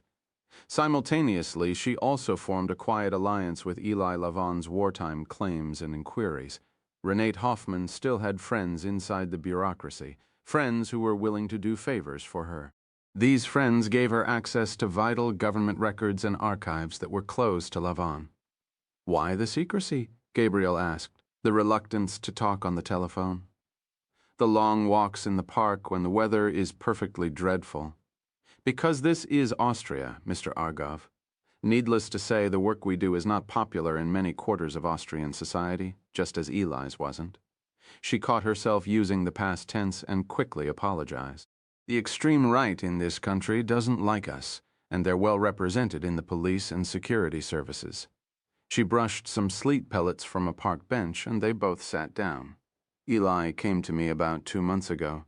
He told me about Max Klein and the man he'd seen at Café Central, Herr Vogel. I was skeptical, to say the least, but I decided to check it out as a favor to Eli. What did you find? His name is Ludwig Vogel. He's the chairman of something called Danube Valley Trade and Investment Corporation. The firm was founded in the early 60s, a few years after Austria emerged from the post-war occupation. He imported foreign products into Austria and served as an Austrian frontman and facilitator for companies wishing to do business here, especially German and American companies. When the Austrian economy took off in the 1970s, Vogel was perfectly positioned to take full advantage of the situation. His firm provided venture capital for hundreds of projects. He now owns a substantial stake in many of Austria's most profitable corporations. How old is he? He was born in a small village in Upper Austria in 1925 and baptized in the local Catholic Church. His father was an ordinary laborer. Apparently, the family was quite poor. A younger brother died of pneumonia when Ludwig was 12. His mother died 2 years later of scarlet fever. 1925? That would make him only 17 years old in 1942. Far too young to be a Sturmbannführer in the SS. That's right. And according to the information I uncovered about his wartime past, he wasn't in the SS. What sort of information? She lowered her voice and leaned closer to him. Gabriel smelled morning coffee on her breath. In my previous life, I sometimes found it necessary to consult files stored in the Austrian Staatsarchive. I still have contacts there, the kind of people who are willing to help me under the right circumstances. I called on one of those contacts, and this person was kind enough to photocopy Ludwig Vogel's Wehrmacht service file. Wehrmacht? She nodded. According to the Staatsarchiv documents, Vogel was conscripted in late 1944 when he was 19 and sent to Germany to serve in defense of the Reich. He fought the Russians in the Battle of Berlin and managed to survive. During the final hours of the war, he fled west and surrendered to the Americans. He was interned at a U.S. Army detention facility south of Berlin, but managed to escape and make his way back to Austria. The fact that he escaped from the Americans didn't seem to count against him, because from 1946 until the State Treaty of 1955, Vogel was a civilian employee of the American Occupation Authority. Gabriel looked over at her sharply. The Americans? What kind of work did he do? He started as a clerk at headquarters and eventually worked as a liaison officer between the Americans and the fledgling Austrian government. Married? Children? She shook her head. A lifelong bachelor. Has he ever been in trouble? Financial irregularities of any kind? Civil suits? Anything? His record is remarkably clean. I have another friend at the Staatspolizei. I had him run a check on Vogel. He came up with nothing, which in a way is quite remarkable. You see, almost every prominent citizen in Austria has a Staatspolizei file, but not Ludwig Vogel. What do you know about his politics? Renate Hoffman spent a long moment surveying her surroundings before answering. I asked that same question to some contacts I have on some of the more courageous Viennese newspapers and magazines, the ones that refuse to toe the government line. It turns out Ludwig Vogel is a major financial supporter of the Austrian National Party. In fact, he's practically bankrolled the campaign of Peter Metzler himself. She paused for a moment to light a cigarette. Her hand was shaking with cold. I don't know if you've been following our campaign here, but unless things change dramatically in the next 3 weeks, Peter Metzler is going to be the next Chancellor of Austria. Gabriel sat silently, absorbing the information he had just been told. Renate Hoffman took a single puff of her cigarette and tossed it into a mound of dirty snow. "You asked me why we were going out in weather like this, Mr. Argov. Now you know." She stood without warning and started walking. Gabriel got to his feet and followed after her. Steady yourself, he thought. An interesting theory, a tantalizing set of circumstances, but there was no proof and one enormous piece of exculpatory evidence. According to the files in the Staatsarchiv, Ludwig Vogel couldn't possibly be the man Max Klein had accused him of being. Is it possible Vogel knew Eli was investigating his past? "I've considered that," Renate Hoffman said. "I suppose someone at the Staatsarchiv or the Staatspolizei might have tipped him off about my search. Even if Ludwig Vogel really was the man Max Klein saw at Auschwitz, what's the worst that could happen to him now, 60 years after the crime? In Austria? Precious little. When it comes to prosecuting war criminals, Austria's record is shameful. In my opinion, it was practically a safe haven for Nazi war criminals. Have you ever heard of Dr. Heinrich Gross?" Gabriel shook his head. "Heinrich Gross," she said, "was a doctor at the Spiegelgrund Clinic for handicapped children. During the war, the clinic served as a euthanasia center where the Nazi doctrine of eradicating the pathological genotype was put into practice. Nearly 800 children were murdered there. After the war, Gross went on to a distinguished career as a pediatric neurologist. Much of his research was carried out on brain tissue he had taken from victims of Spiegelgrund, which he kept stored in an elaborate brain library. In 2000, the Austrian federal prosecutor finally decided it was time to bring Gross to justice. He was charged with complicity in 9 of the murders carried out at Spiegelgrund and brought to trial. 1 hour into the proceedings, the judge ruled that Gross was suffering from the early stages of dementia and was in no condition to defend himself in a court of law. Renate Hoffman said. He suspended the case indefinitely. Dr. Gross stood, smiled at his lawyer, and walked out of the courtroom on the courthouse steps. He spoke to reporters about his case. It was quite clear that Dr. Gross was in complete control of his mental faculties. Your point? The Germans are fond of saying that only Austria could convince the world that Beethoven was an Austrian and Hitler was a German. We like to pretend that we were Hitler's first victim instead of his willing accomplice. We choose not to remember that Austrians joined the Nazi Party at the same rate as our German cousins, or that Austria's representation in the SS was disproportionately high. We choose not to remember that Adolf Eichmann was an Austrian, or that 80% of his staff was Austrian, or that 75% of his death camp commandants were Austrian. She lowered her voice. Dr. Gross was protected by Austria's political elite and judicial system for decades. He was a member in good standing of the Social Democratic Party, and he even served as a court forensic psychiatrist. Everyone in the Viennese medical community knew the source of the good doctor's so-called brain library, and everyone knew what he had done during the war. A man like Ludwig Vogel, even if he were exposed as a liar, could expect the same treatment. The chances of him ever facing trial in Austria for his crimes would be 0. Suppose he knew about Eli's investigation. What would he have to fear? Nothing, other than the embarrassment of exposure. Do you know where he lives? Renate Hoffman pushed a few stray hairs beneath the band of her beret and looked at him carefully. You're not thinking about trying to meet with him, are you, Mr. Argov? Under the circumstances, that would be an incredibly foolish idea. I just want to know where he lives. He has a house in the 1st District and another in the Vienna woods, according to real estate records. He also owns several hundred acres and a chalet in Upper Austria. Gabriel, after taking a glance over his shoulder, asked Renate Hoffman if he could have a copy of all the documents she'd collected. She looked down at her feet, as if she'd been expecting the question. Tell me something, Mr. Argov. In all the years I worked with Eli, he never once mentioned the fact that Wartime Claims and Inquiries had a Jerusalem branch. It was opened recently. How convenient. Her voice was thick with sarcasm. I'm in possession of those documents illegally. If I give them to an agent of a foreign government, my position will be even more precarious. If I give them to you, am I giving them to an agent of a foreign government? Renate Hoffman, Gabriel decided, was a highly intelligent and street-smart woman. You're giving them to a friend, Miss Hoffman, a friend who will do absolutely nothing to compromise your position. Do you know what will happen if you are arrested by the Staatspolizei while in possession of confidential Staatsarchiv files? You'll spend a long time behind bars. She looked directly into his eyes. And so will I, if they find out where you got them.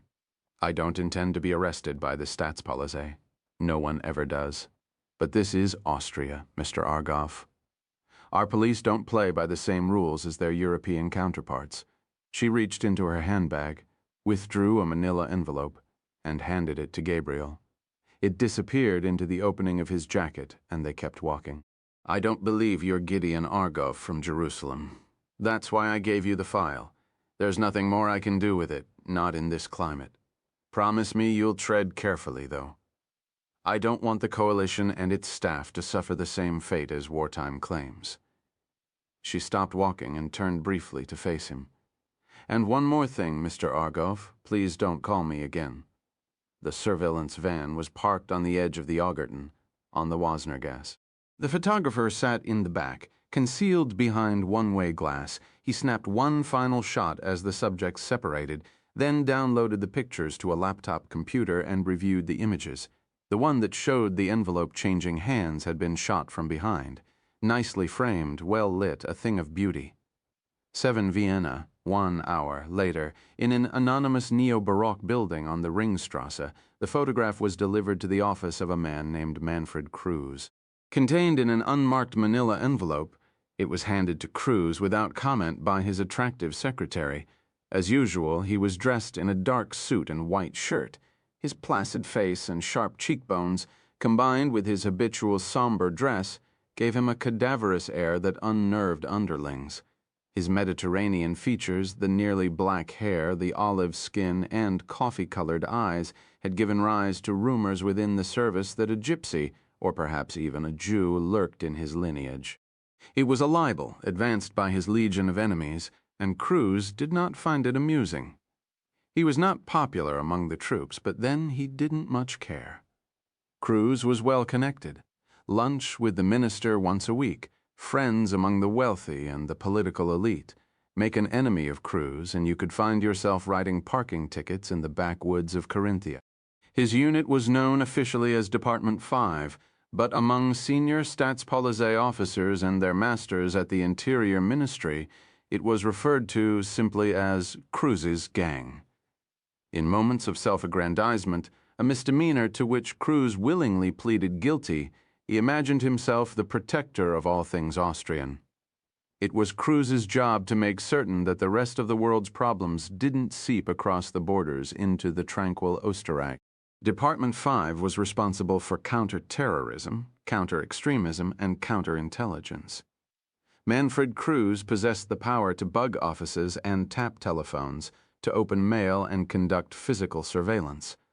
Foreigners who came to Austria looking for trouble could expect a visit from one of Kruse's men. So could native-born Austrians whose political activities diverged from the prescribed lines.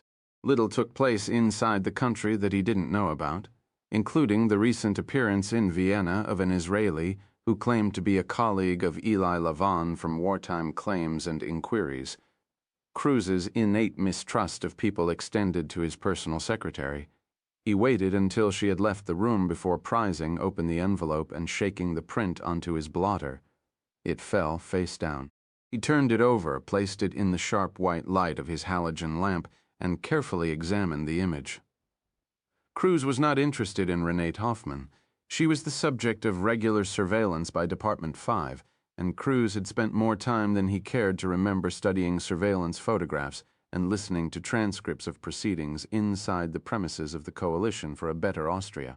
No, Kruse was more interested in the dark, compact figure walking at her side, the man who called himself Gideon Argov. After a moment he stood and worked the tumbler on the wall safe behind his desk. Inside, wedged between a stack of case files and a bundle of scented love letters from a girl who worked in payroll, was a videotape of an interrogation. Cruz glanced at the date on the adhesive label, January 1991, then inserted the tape into his machine and pressed the play button. The shot rolled for a few frames before settling into place. The camera had been mounted high in the corner of the interrogation room, where the wall met the ceiling so that it looked down upon the proceedings from an oblique angle. The image was somewhat grainy. The technology a generation old. Pacing the room with a menacing slowness was a younger version of Cruz. Seated at the interrogation table was the Israeli, his hands blackened by fire, his eyes by death.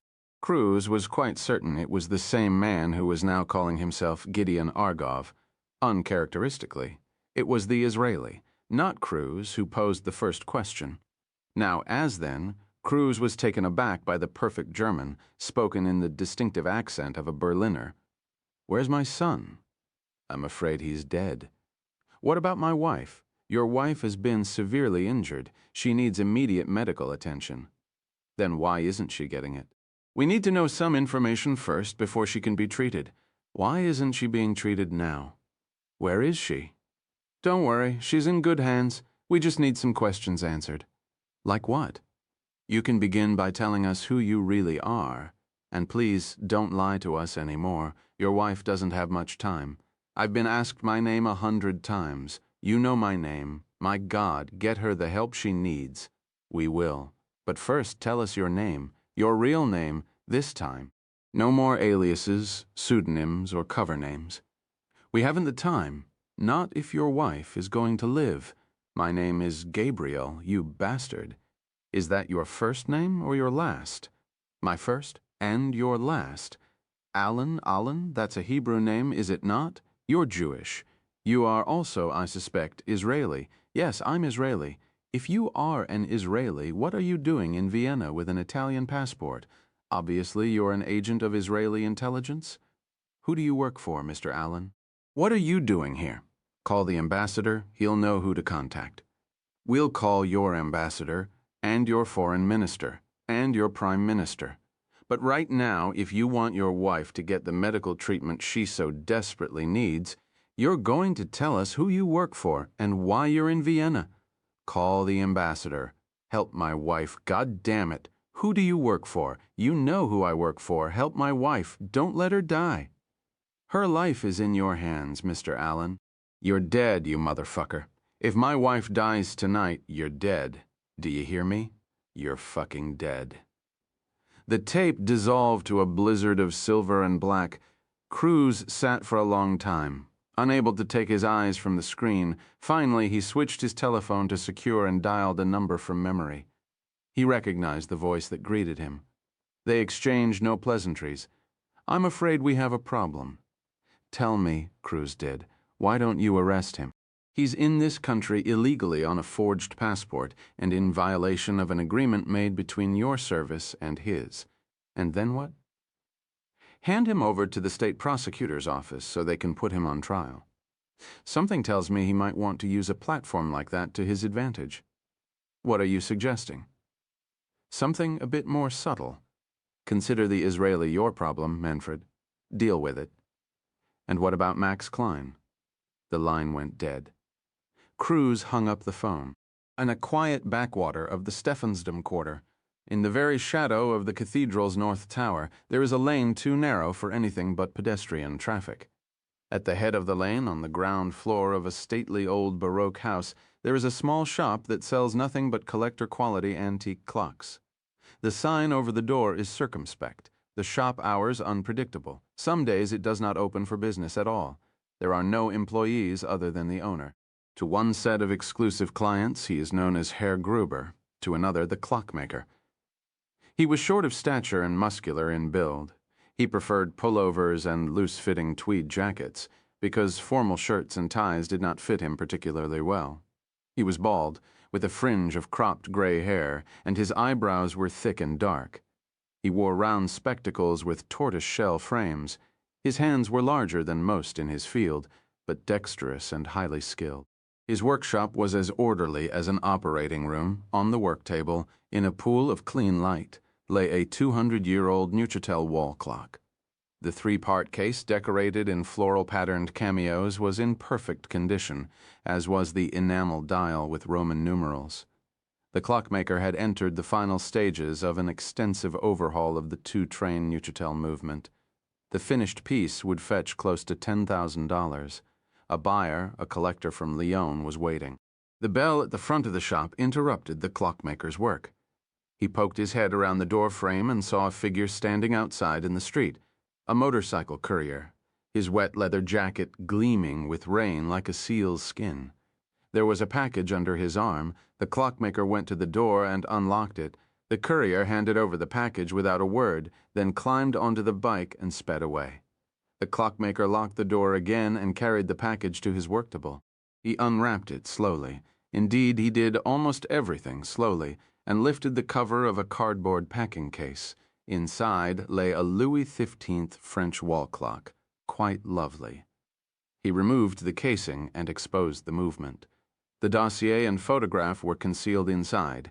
He spent a few minutes reviewing the document, then concealed it inside a large volume entitled Carriage Clocks in the Age of Victoria. The Louis XV had been delivered by the clockmaker's most important client. The clockmaker did not know his name, only that he was wealthy and politically connected. Most of his clients shared those two attributes.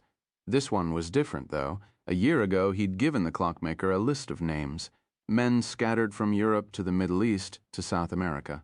The clockmaker was steadily working his way down the list. He'd killed a man in Damascus, another in Cairo. He'd killed a Frenchman in Bordeaux and a Spaniard in Madrid. He'd crossed the Atlantic in order to kill two wealthy Argentines. One name remained on the list, a Swiss banker in Zurich. The clockmaker had yet to receive the final signal to proceed against him. The dossier he'd received tonight was a new name, a bit closer to home than he preferred, but hardly a challenge. He decided to accept the assignment. He picked up the telephone and dialed. "I received the clock. How quickly do you need it done?" "Consider it an emergency repair." "There's a surcharge for emergency repairs. I assume you're willing to pay it?" "How much of a surcharge?"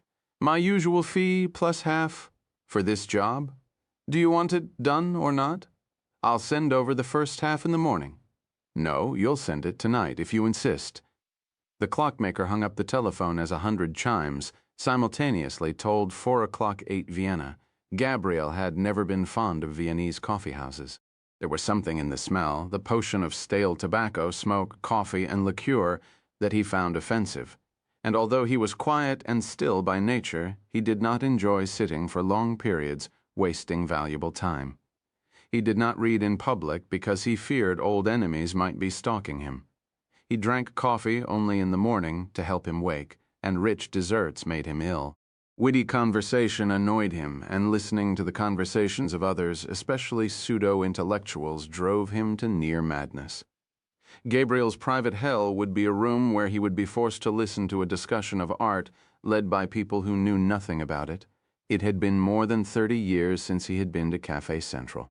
The coffeehouse had proven to be the setting for the final stage of his apprenticeship for Shamron, the portal between the life he'd led before the office and the twilight world he would inhabit after. Shamron, at the end of Gabriel's training period, had devised one more test to see whether he was ready for his first assignment. Dropped at midnight on the outskirts of Brussels, paperless and without a centime in his pocket, he had been ordered to meet an agent the next morning in the Leidseplein in Amsterdam. Using stolen money and a passport he'd taken from an American tourist, he'd managed to arrive on the morning train. The agent he found waiting was Shamron. He relieved Gabriel of the passport and his remaining money, then told him to be in Vienna the following afternoon, dressed in different clothes. They met on a bench in the Stadtpark and walked to the Central. At a table next to a tall, arched window, Shamron had given Gabriel an airline ticket to Rome and the key to an airport locker where he would find a Beretta pistol. 2 nights later, in the foyer of an apartment house in the Piazza Annibaliano, Gabriel had killed for the first time. Then, as now, it was raining when Gabriel arrived at Café Central. He sat on a leather banquette and placed a stack of German-language newspapers on the small round table. He ordered a Schlagobers, black coffee topped with whipped cream. It came on a silver tray with a glass of iced water. He opened the first newspaper, Die Presse, and began to read. The bombing at Wartime Claims and Inquiries was the lead story. The Interior Minister was promising swift arrests. The political right was demanding harsher immigration measures to prevent Arab terrorists and other troublesome elements from crossing Austria's borders. Gabriel finished the first newspaper. He ordered another Schlagobers and opened a magazine called Profil. He looked around the cafe. It was rapidly filling with Viennese office workers stopping for a coffee or a drink on the way home from work. Unfortunately, none bore even a remote resemblance to Max Klein's description of Ludwig Vogel. By 5 o'clock, Gabriel had drunk 3 cups of coffee and was beginning to despair of ever seeing Ludwig Vogel. Then he noticed that his waiter was wringing his hands with excitement and shifting his weight from foot to foot. Gabriel followed the line of the waiter's gaze and saw an elderly gentleman coming through the door. An Austrian of the old school. If you know what I mean, Mr. Argov? Yes, I do, thought Gabriel. Good afternoon, Herr Vogel. His hair was nearly white, deeply receded, and combed very close to his scalp. His mouth was small and taut, his clothing expensive and elegantly worn, gray flannel trousers, a double-breasted blazer, a burgundy-colored ascot. The waiter helped him off with his overcoat and led him to a table just a few feet from Gabriel's, an Einspanner Karl. Nothing more. Confident, baritone, a voice used to giving orders. Can I tempt you with a Sacher Torte or an apple strudel? It's very fresh tonight. A weary shake of the head. Once to the left, once to the right. Not today, Karl. Just coffee. As you wish, Herr Vogel. Vogel sat down. At that same instant, 2 tables away, his bodyguard sat too. Klein hadn't mentioned the bodyguard. Perhaps he hadn't noticed him.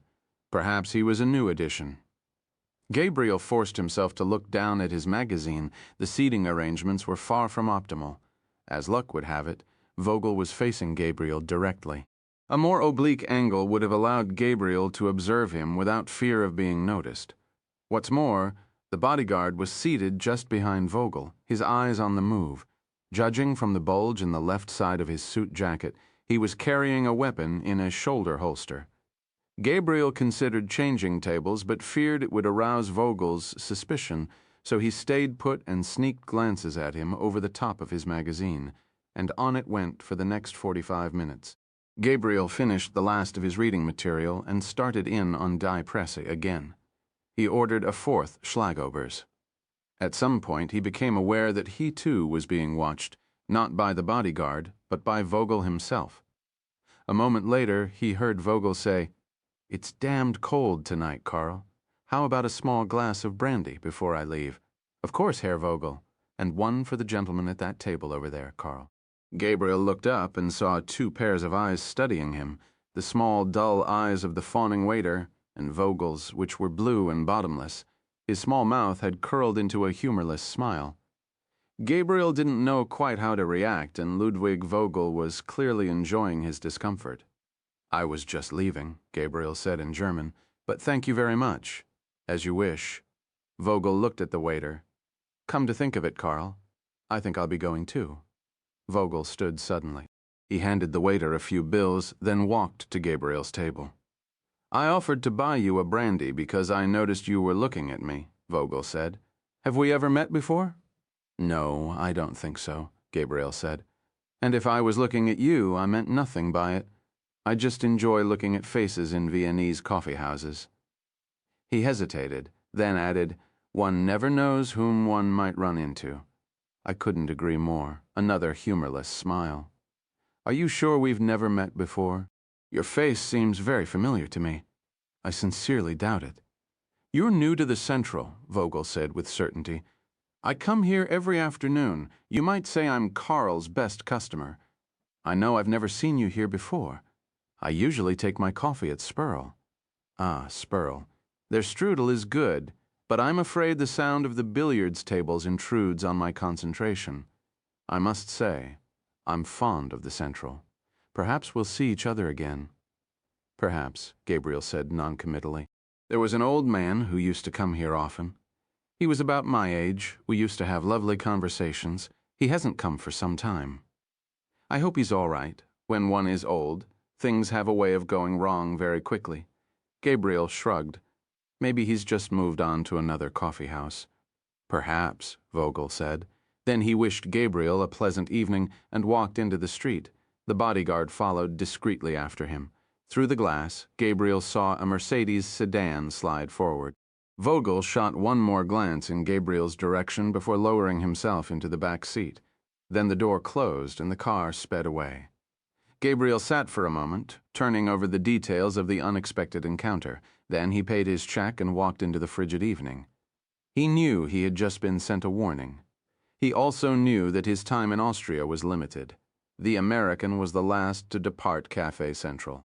He paused in the doorway to turn up the collar of his Burberry overcoat, doing his best to avoid looking like a spy, and watched the Israeli disappear into the darkened street. Then he turned and headed in the opposite direction. It had been an interesting afternoon, a ballsy move on Vogel's part, but then that was Vogel's style. The embassy was in the 9th District, a bit of a trek, but the American decided it was a good night for walking. He liked walking in Vienna. It suited him. He'd wanted nothing more than to be a spy in the city of spies, and had spent his youth preparing himself. He'd studied German at his grandmother's knee and Soviet policy with the brightest minds in the field at Harvard. After graduation, the doors to the agency were thrown open to him. Then the empire crumbled, and a new threat rose from the sands of the Middle East. Fluent German and a graduate degree from Harvard didn't count for much in the new agency. Today's stars were human action figures who could live off worms and grubs and walk 100 miles with some hill tribesman without complaining of so much as a blister. The American had got Vienna, but the Vienna that awaited him had lost her old importance. She was suddenly just another European backwater, a cul-de-sac, a place to quietly end a career, not launch one. Thank God for the Vogel affair. It had livened things up a bit, even if it was only temporary. The American turned into the Boltzmann-Gasse and paused at the formidable security gate. The Marine Guard checked his identification card and permitted him to enter. The American had official cover. He worked in cultural. It only reinforced his feelings of obsolescence. A spy working with cultural cover in Vienna? How perfectly quaint. He rode the lift up to the 4th floor and paused at a door with a combination lock. Behind it was the nerve center of the agency's Vienna station. The American sat down before a computer, logged on, and tapped out a brief cable to headquarters. It was addressed to a man named Carter, the deputy director for operations. Carter hated chatty cables. He'd ordered the American to find out one simple piece of information. The American had done it. The last thing Carter needed was a blow-by-blow account of his harrowing exploits at Café Central. Once it might have sounded compelling. Not anymore. He typed 5 words, "Avraham is in the game," and fired it into the secure ether. He waited for a response. To pass the time, he worked on an analysis of the upcoming election. He doubted it would be required reading on the 7th floor at Langley. His computer beeped. He had a message waiting. He clicked on it, and words appeared on the screen. "Keep Elijah under watch."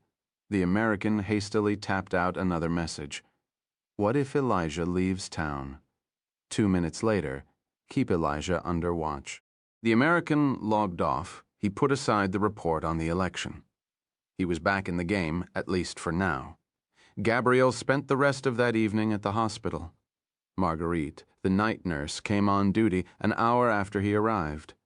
When the doctor had completed his examination, she permitted him to sit at Eli's bedside. For a second time, she suggested Gabriel talk to him. Then she slipped from the room to give him a few moments of privacy. Gabriel didn't know what to say, so he leaned close to Eli's ear and whispered to him in Hebrew about the case. Max Klein, Renate Hoffman, Ludwig Vogel. Ellie lay motionless, his head bandaged, his eyes bound. Later, in the corridor, Marguerite confided to Gabriel that there had been no improvement in Eli's condition. Gabriel sat in the adjoining waiting room for another hour, watching Eli through the glass, then took a taxi back to his hotel. In his room, he sat down at the desk and switched on the lamp. In the top drawer, he found a few sheets of hotel stationery and a pencil. He closed his eyes for a moment and pictured Vogel as he had seen him that afternoon in Café Central. "Are you sure we've never met before? Your face seems very familiar to me." "I sincerely doubt it." Gabriel opened his eyes again and started sketching. 5 minutes later, Vogel's face was staring up at him. What might he have looked like as a young man? He began to sketch again.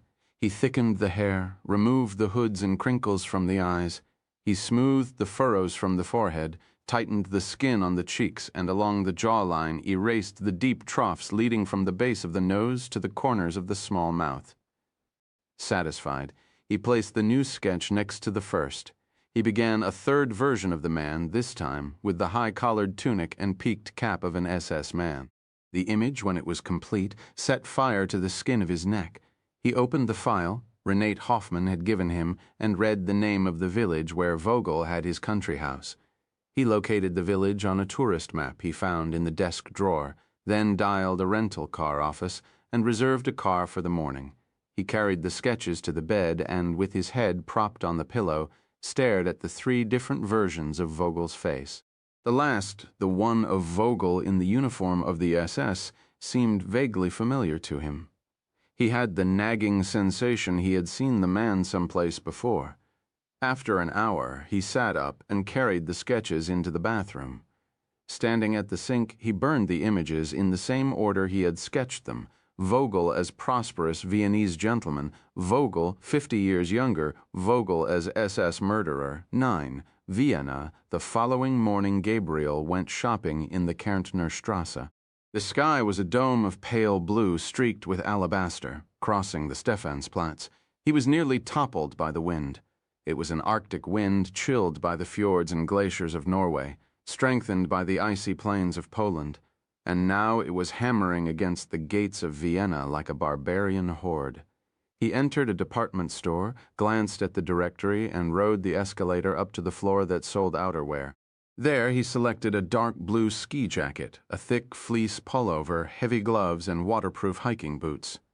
He paid for his things and went out again, strolling the Kärntner Strasse with a plastic bag in each hand, checking his tail. The rental car office was a few streets away from his hotel. A silver Opel station wagon awaited him. He loaded the bags into the back seat, signed the necessary papers, and sped away.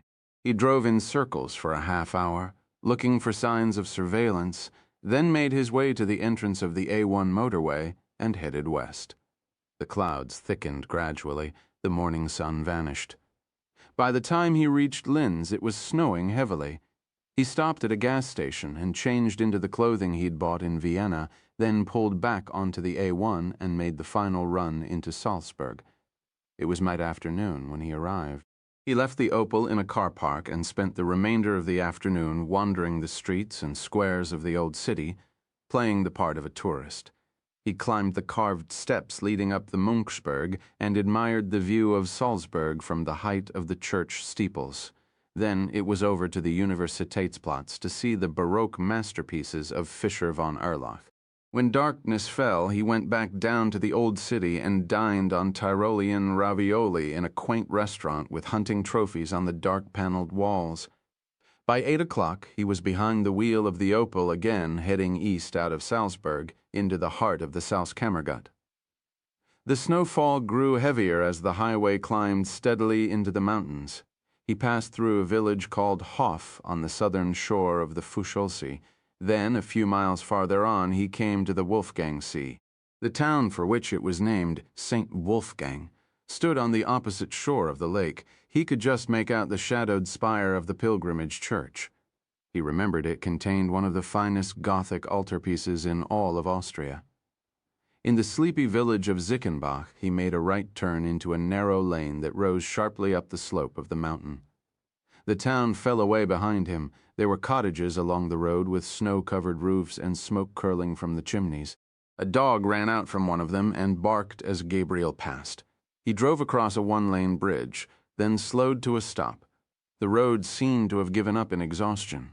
A narrower path, barely wide enough to accommodate a car, continued into a birch forest. About 30 meters farther on was a gate. He shut down the engine. The deep silence of the forest was oppressive. He removed the flashlight from the glove compartment and climbed out. The gate was shoulder-high and fashioned of old timber. A sign warned that the property on the other side was private and that hunting and hiking were strictly verboten and punishable by fines and imprisonment. Gabriel put a foot on the middle slat, hauled himself over the top, and dropped into the downy blanket of snow on the other side. He switched on the flashlight, illuminating the path. It rose at a sharp incline and curved off to the right, disappearing behind a wall of birch. There were no footprints and no tire tracks. Gabriel doused the light and hesitated a moment while his eyes grew accustomed to the darkness, then started walking again. 5 minutes later, he came upon a large clearing. At the top of the clearing, about 100 meters away, stood the house, a traditional alpine chalet, very large, with a pitched roof and eaves that hung well beyond the outer walls of the structure. He paused for a moment, listening for any sign his approach had been detected. Satisfied, he circled the clearing, keeping to the tree line. The house was in complete darkness, no lights burning inside, none on the exterior. There were no vehicles. He stood for a moment, debating whether he should commit a crime on Austrian soil by breaking into the house. The unoccupied chalet represented a chance to peer into Vogel's life, a chance that would surely not come his way again anytime soon. He was reminded of a recurring dream.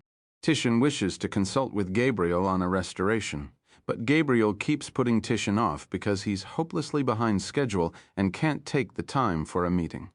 Titian is terribly offended and rescinds the offer in a rage. Gabriel alone before a limitless canvas forges on without the master's help. He started across the clearing. A glance over his shoulder confirmed what he already knew. He was leaving an obvious trail of human footprints leading from the edge of the trees to the back of the house. Unless it snowed again soon, the tracks would remain visible for anyone to see. "Keep moving. Titian is waiting." He arrived at the rear of the chalet. The length of the exterior wall was stacked with firewood. At the end of the wood pile was a door. Gabriel tried the latch, locked, of course. He removed his gloves and took out the thin metal strip that he habitually carried in his wallet. He worked it gently inside the keyhole until he felt the mechanism give way. Then he turned the latch and stepped inside. He switched on the flashlight and found he was standing in a mudroom. 3 pairs of Wellington boots stood at attention against the wall. A loddon cloth coat hung from a hook. Gabriel searched the pockets, some loose change, a wadded handkerchief crinkled by an old man's dried phlegm.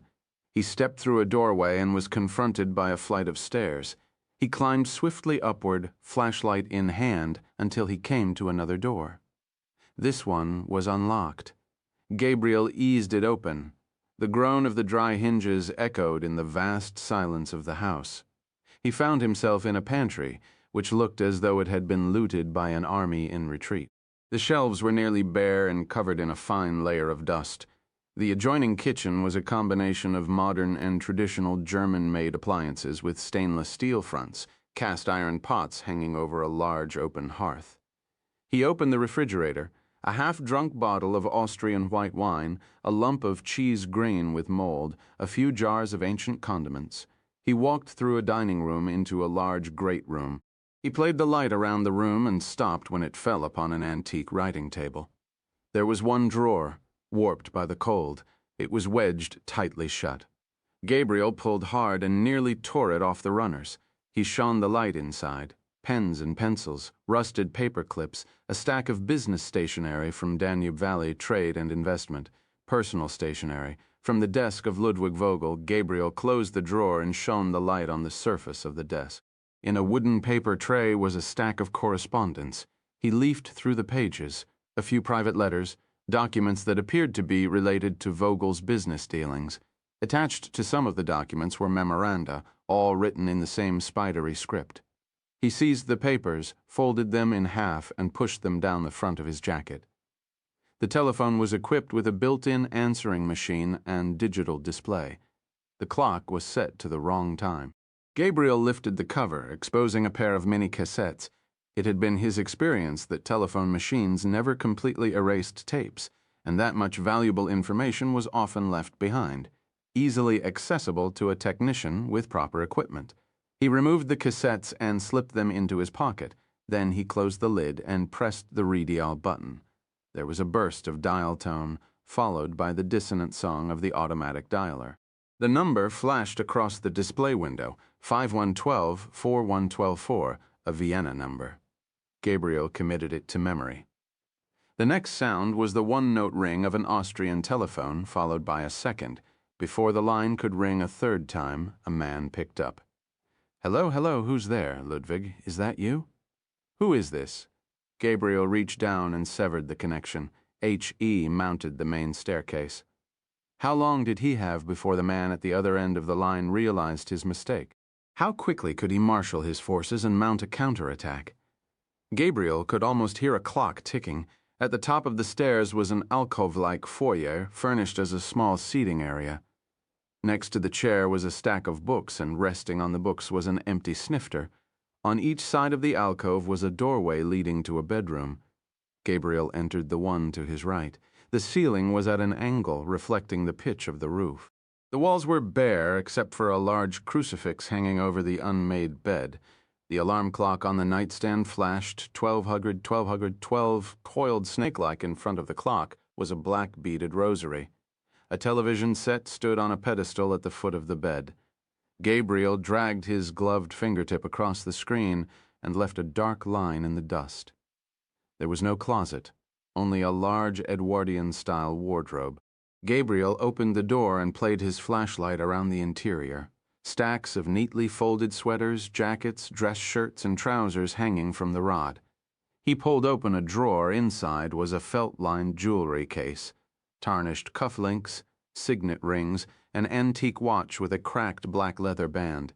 He turned over the watch and examined the backing to Eric in adoration. Monica, he picked up one of the rings, a heavy gold signet adorned with an eagle. It, too, was engraved in tiny script that ran along the interior of the band. 1005, well done. Heinrich Gabriel slipped the watch and the signet ring into his pocket. He left the bedroom, pausing in the alcove. A glance through the window showed no movement in the drive. He entered the second bedroom. The air was heavy with the unmistakable scent of a tar of roses and lavender. A pale, soft rug covered the floor. A flowered eiderdown quilt lay over the bed. The Edwardian wardrobe was identical to the one in the first bedroom, except the doors were mirrored. Inside, Gabriel found the clothing of a woman. Renate Hoffman had told him Vogel was a lifelong bachelor, so whom did the clothes belong to? Gabriel went to the bedside table. A large leather-bound Bible stood atop a lace cloth. He picked it up by the spine and vigorously thumbed the pages. A photograph fluttered to the floor. Gabriel examined it by flashlight. It showed a woman, a teenaged boy, and a middle-aged man seated on a blanket in an alpine meadow in summer. They were all smiling for the camera. The woman had her arm around the man's shoulder. Even though it had been taken 30 or 40 years ago, it was clear the man was Ludwig Vogel. And the woman, to Eric, in adoration, Monica, the boy handsome,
was the registration number for Gabriel's rental car. 10 Vienna, next morning. Gabriel made 2 telephone calls upon his return to Vienna. The first was to a number located inside the Israeli embassy. He identified himself as Klug, one of his many telephone names, and said he was calling to confirm an appointment with a Mr. Rubin in Consular. After a moment, the voice at the other end of the line said, "The Opern Passage, do you know it?" Gabriel indicated with some irritation that he did. The Opern Passage was a dingy pedestrian thoroughfare beneath the Karlsplatz. Enter the passage from the north, the voice said. Halfway down, on your right side, you'll see a hat shop. Walk past that shop at precisely 10 o'clock. Gabriel broke the connection, then dialed Max Klein's apartment in the 2nd district. There was no answer. He hung the receiver back on the hook and stood for a moment, wondering where Klein could be. He had 90 minutes until his meeting with the courier. He decided to use the time productively by ridding himself of the rental car. The situation had to be handled carefully. Gabriel had taken the Staatspolizei officer's notebook. If by some chance the policeman had managed to remember the registration number after being knocked unconscious, it would have taken him only minutes to trace the car to the rental agent in Vienna, and then to an Israeli named Gideon Argov. Gabriel crossed the Danube and drove around the modern United Nations complex, looking for a parking space on the street. He found one about a 5-minute walk from the U-Bahn station and pulled in. He raised the hood and loosened the battery cables, then climbed behind the wheel and turned the key. Greeted by silence, he closed the hood and walked away. From a phone booth in the U-Bahn station, he called the rental car office to inform them that their Opel had broken down and needed to be collected. He permitted a note of indignation to creep into his voice, and the attendant at the other end of the line was highly apologetic. There was nothing in the clerk's voice to indicate the company had been contacted by the police concerning a burglary the previous evening in the Salzkammergut. A train rolled into the station. Gabriel hung up and boarded the last carriage. 15 minutes later, he was entering the Opern Passage from the north, just as the man from the embassy had instructed. It was filled with morning commuters spilling from the Karlsplatz U-Bahn station, the air thick with the stench of fast food and cigarettes. An Albanian with drugged eyes asked Gabriel for €1 to buy food. Gabriel slipped past without a word and made his way toward the hatter. The man from the embassy was coming out as Gabriel approached, blond and blue-eyed. He wore a Macintosh raincoat with a scarf wrapped tightly around his throat. A plastic bag bearing the name of the hatter hung from his right hand. They were known to each other. His name was Ben Avraham. They walked side by side toward the exit at the other end of the passage. Gabriel handed over an envelope containing all the material he had gathered since his arrival in Austria.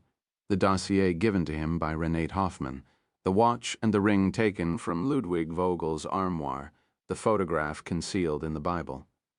Ben Avraham slipped the envelope into the plastic bag. "Get it home," Gabriel said, quickly. Ben Avraham nodded tersely, and the receiving party at King Saul Boulevard. "It's not going to King Saul Boulevard?" Ben Avraham raised an eyebrow suggestively. "You know the rules? Everything goes through headquarters." "Not this," Gabriel said, nodding toward the plastic bag. "It goes to the old man." They reached the end of the passage. Gabriel turned and started in the opposite direction. Ben Avraham followed after him. Gabriel could see what he was thinking. Should he violate a petty office dictum and risk the wrath of Lev, who loved nothing more than enforcing petty office dictums, or should he perform a small favor for Gabriel Allen and Ari Shamron? Ben Avraham's deliberation did not last long. Gabriel had not expected it would. Lev was not the type to inspire personal devotion among his troops. Lev was the man of the hour, but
Ludwig Vogel in the Café Central, the Staatspolizei man in the Salzkammergut, Max Klein lying dead with a plastic bag over his head. Each incident was like another weight being added to the pan of a scale. The balance was about to tip, and Gabriel suspected he would be the next victim. It was time to leave Austria while he still could. He entered his hotel and asked the desk clerk to prepare his bill, then walked upstairs to his room. His door, despite the "Do Not Disturb" sign hanging from the latch, was ajar, and he could hear voices emanating from inside. He eased it open with his fingertips. Two men in plain clothes were in the process of lifting the mattress off the box spring. A third, clearly their superior, was sitting at the desk watching the proceedings like a bored fan at a sporting contest. Seeing Gabriel standing at the door, he stood slowly and put his hands on his hips. The last weight had just been added to the pan. "Good afternoon, Alan," said Manfred Kruse, 11, Vienna. "If you are considering the possibility of escape, you'll find all the exits blocked and a very large man at the bottom of the stairs who'll relish the opportunity to subdue you."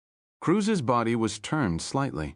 He gazed at Gabriel fencer-like over one shoulder and held up his palm in a placatory gesture. "There's no need for this to get out of hand. Come inside and close the door." His voice was the same, underpowered and unnaturally calm, an undertaker helping a grieving relative to select a casket. He had aged in 13 years. There were a few more wrinkles around his cunning mouth and a few more pounds on his slender frame, and based on his well-cut clothing and arrogant demeanor, he had been promoted. Gabriel kept his gaze focused on Kruse's dark eyes. He could feel the presence of another man at his back. He stepped across the threshold and swung the door shut behind him. He heard a heavy thud, then a curse muttered in German. Kruse held up a palm again. This time, it was a command for Gabriel to stop. "Are you armed?" Gabriel shook his head wearily. "Do you mind if I put my mind at ease?" Kruse asked. "You do have something of a reputation." Gabriel raised his hands above his shoulders. The officer who'd been behind him in the hall entered the room and conducted the search. It was professional and very thorough, starting with the neck and ending with the ankles. Kruse seemed disappointed by the results. "Remove your coat and empty your pockets." Gabriel hesitated and was spurred on with a painful jab to the kidney. He unzipped his coat and handed it to Kruse, who searched the pockets and felt the lining for a false compartment. "Turn out the pockets of your trousers," Gabriel complied. The result was a few coins and the stub of a streetcar ticket. Kruse looked at the two officers holding the mattress and ordered them to reassemble the bed. "Mr. Allen is a professional," he said. "We're not going to find anything." The officers plopped the mattress back onto the box spring. Kruse, with a wave of his hand, told them to leave the room. He sat down again at the desk and pointed toward the bed. "Make yourself comfortable." Gabriel remained standing. "How long have you been in Vienna? You tell me." Kruse acknowledged the professional compliment with a terse smile. "You arrived on a flight from Ben Gurion Airport the night before last. After checking into this hotel, you proceeded to Vienna General Hospital, where you spent several hours with your friend Eli Levon." Kruse fell silent. Gabriel wondered how much else Kruse knew about his activities in Vienna. Did he know about the meetings with Max Klein and Renate Hoffmann? His encounter with Ludwig Vogel at the Café Central and his excursion to Salzkammergut? Kruse, if he did know more, was unlikely to say he was not the kind to tip his hand for no reason. Gabriel imagined him a cold and emotionless gambler. "Why didn't you arrest me earlier?" "I haven't arrested you now." Kruse lit a cigarette. "We were prepared to overlook your violation of our agreement because we assumed you'd come to Vienna to be at the side of your injured friend. But it quickly became apparent that you intended to conduct a private investigation of the bombing. For obvious reasons, I cannot allow that." "Yes," Gabriel agreed, "for obvious reasons." Kruse spent a moment contemplating the smoke rising from the ember of his cigarette. "We had an agreement, Mr. Allen. Under no circumstances were you to return to this country. You're not welcome here. You're not supposed to be here. I don't care if you're upset about your friend Eli Levon. This is our investigation, and we don't need any help from you or your service." Cruz looked at his watch. There's an El Al flight leaving in 3 hours. You're going to be on it. I'll keep you company while you pack your bags. Gabriel looked around at his clothing strewn across the floor. He lifted the lid of his suitcase and saw that the lining had been cut away. Cruz shrugged his shoulders. What did you expect? Gabriel bent down and started picking up his belongings. Cruz looked out the French doors and smoked. After a moment, Cruz asked, Is she still alive? Gabriel turned slowly around and fixed his gaze on Cruz's small, dark eyes. Are you referring to my wife? Yes, Gabriel shook his head slowly. Don't speak about my wife, Cruz. Cruz smiled humorlessly. You're not going to start making threats again, are you, Alan? I might be tempted to take you into custody for a more thorough questioning about your activities here. Gabriel said nothing. Cruz crushed out his cigarette. Pack your bags, Alan. You don't want to miss your plane. Part 2. The Hall of Names, 12. Jerusalem. The lights of Ben Gurion Airport pricked the darkness of the coastal plain. Gabriel leaned his head against the window and watched the runway rising slowly to meet him. The tarmac shone like glass in the night rain. As the plane slowed to a stop, Gabriel spotted the man from King Saul Boulevard sheltering beneath an umbrella at the foot of the stairs. He made certain he was the last passenger to leave the plane. They entered the terminal through a special doorway used by senior government officials and visiting dignitaries. The man from headquarters was a disciple of Lev, corporate and high-tech, with a boardroom bearing and a belief that men of the field were simply blunt objects to be manipulated by higher beings. Gabriel walked one step ahead of him. The boss wants to see you. I'm sure he does, but I haven't slept in 2 days, and I'm tired. The boss doesn't care if you're tired. Who the hell do you think you are? Alan, Gabriel. Even in the sanctuary of Ben Gurion Airport, did not appreciate the use of his real name. He wheeled around. The headquarters man held up his palms in surrender. Gabriel turned and kept walking.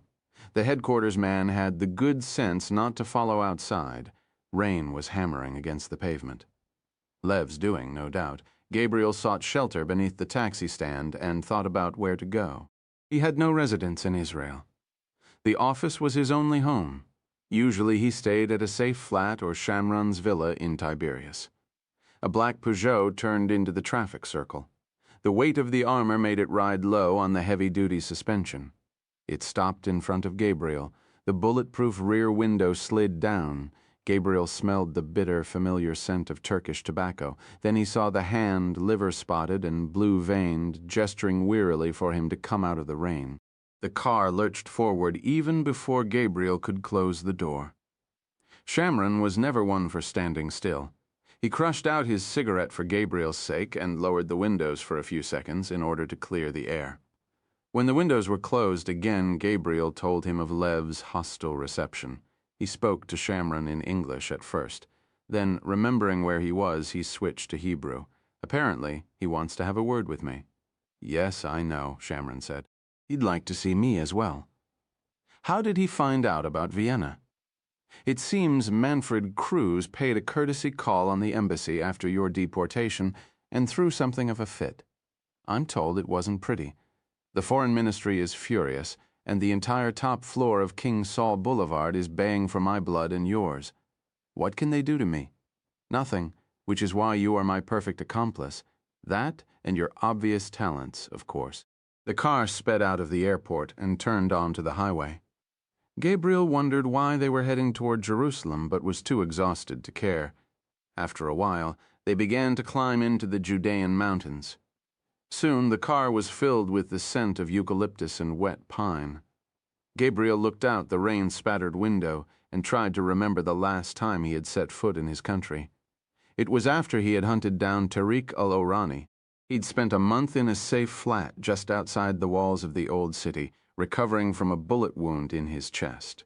That was more than 3 years ago. He realized that the threads that bound him to this place were fraying.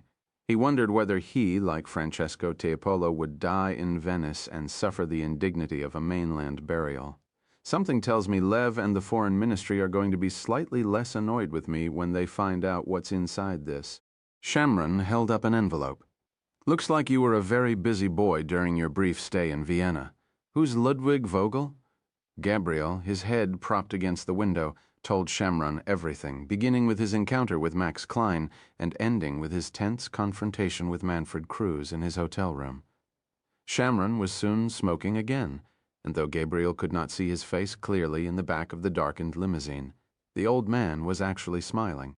Umberto Conti may have given Gabriel the tools to become a great restorer, but Shamron was responsible for his flawless memory. No wonder Cruz was so anxious to get you out of Austria, Shamron said. The Islamic fighting cells? He emitted a burst of derisive laughter. How convenient. The government accepts the claim of responsibility and sweeps the affair under the rug as an act of Islamic terror on Austrian soil. That way the trail doesn't get too close to Austrians or to Vogel and Metzler, especially so near to the election. But what about the documents from the Staatsarchive, according to them? Ludwig Vogel is squeaky clean. So why did he plant a bomb in Eli's office and murder Max Klein? We don't know if he did either one of those things. True, but the facts certainly suggest that's a possibility. We might not be able to prove it in court, but the story would sell a lot of newspapers. You're suggesting a leak? Why don't we light a fire under Vogel and see how he reacts? Bad idea, Gabriel said. Remember Waldheim and the revelations about his Nazi past? They were dismissed as foreign agitation and outside interference in Austrian affairs. Ordinary Austrians closed ranks around him, as did the Austrian authorities. The affair also raised the level of anti-Semitism inside the country. A leak, Ari, would be a very bad idea. So what do you suggest we do? Max Klein was convinced that Ludwig Vogel was an SS man who committed an atrocity at Auschwitz. According to the documents in the Staatsarchive, Ludwig Vogel was too young to be that man, and he was in the Wehrmacht, not the SS, but assume for argument's sake that Max Klein was right. That would mean that Ludwig Vogel is someone else. Exactly, Gabriel said. So let's find out who he really is. How do you intend to do that? I'm not sure, Gabriel said, but the things in that envelope in proper hands might yield some valuable clues. Shamron nodded thoughtfully. There's a man at Yad Vashem who you should see. He'll be able to help you. I'll set up an appointment first thing in the morning. There's one more thing, Ari. We need to get Eli out of Vienna. My thoughts exactly. Shamron removed the telephone from the console and pressed a speed dial button. This is Shamron. I need to speak to the Prime Minister. Yad Vashem, located atop Mount Herzl in the western portion of Jerusalem, is Israel's official memorial to the 6 million who perished in the Shoah. It is also the world's foremost center for Holocaust research and documentation. The library contains more than 100,000 volumes, the largest and most complete collection of Holocaust literature in the world. Stored in the archives are more than 58 million pages of original documents, including thousands of personal testimonies, written, dictated, or videotaped by survivors of the Shoah in Israel and around the world. Moshe Rivlin was expecting him. A rotund, bearded academic, he spoke Hebrew with a pronounced Brooklyn accent. His special area of expertise resided not with the victims of the Shoah, but with its perpetrators, the Germans who served the Nazi death machine and the thousands of non-German helpers who willingly and enthusiastically took part in the destruction of Europe's Jews. He served as a paid consultant for the U.S. Justice Department's Office of Special Investigations, compiling documentary evidence against accused Nazi war criminals and scouring Israel for living witnesses. When he was not searching the archives of Yad Vashem, Rivlin could usually be found among the survivors looking for someone who remembered. Rivlin led Gabriel inside the archives building and into the main reading room.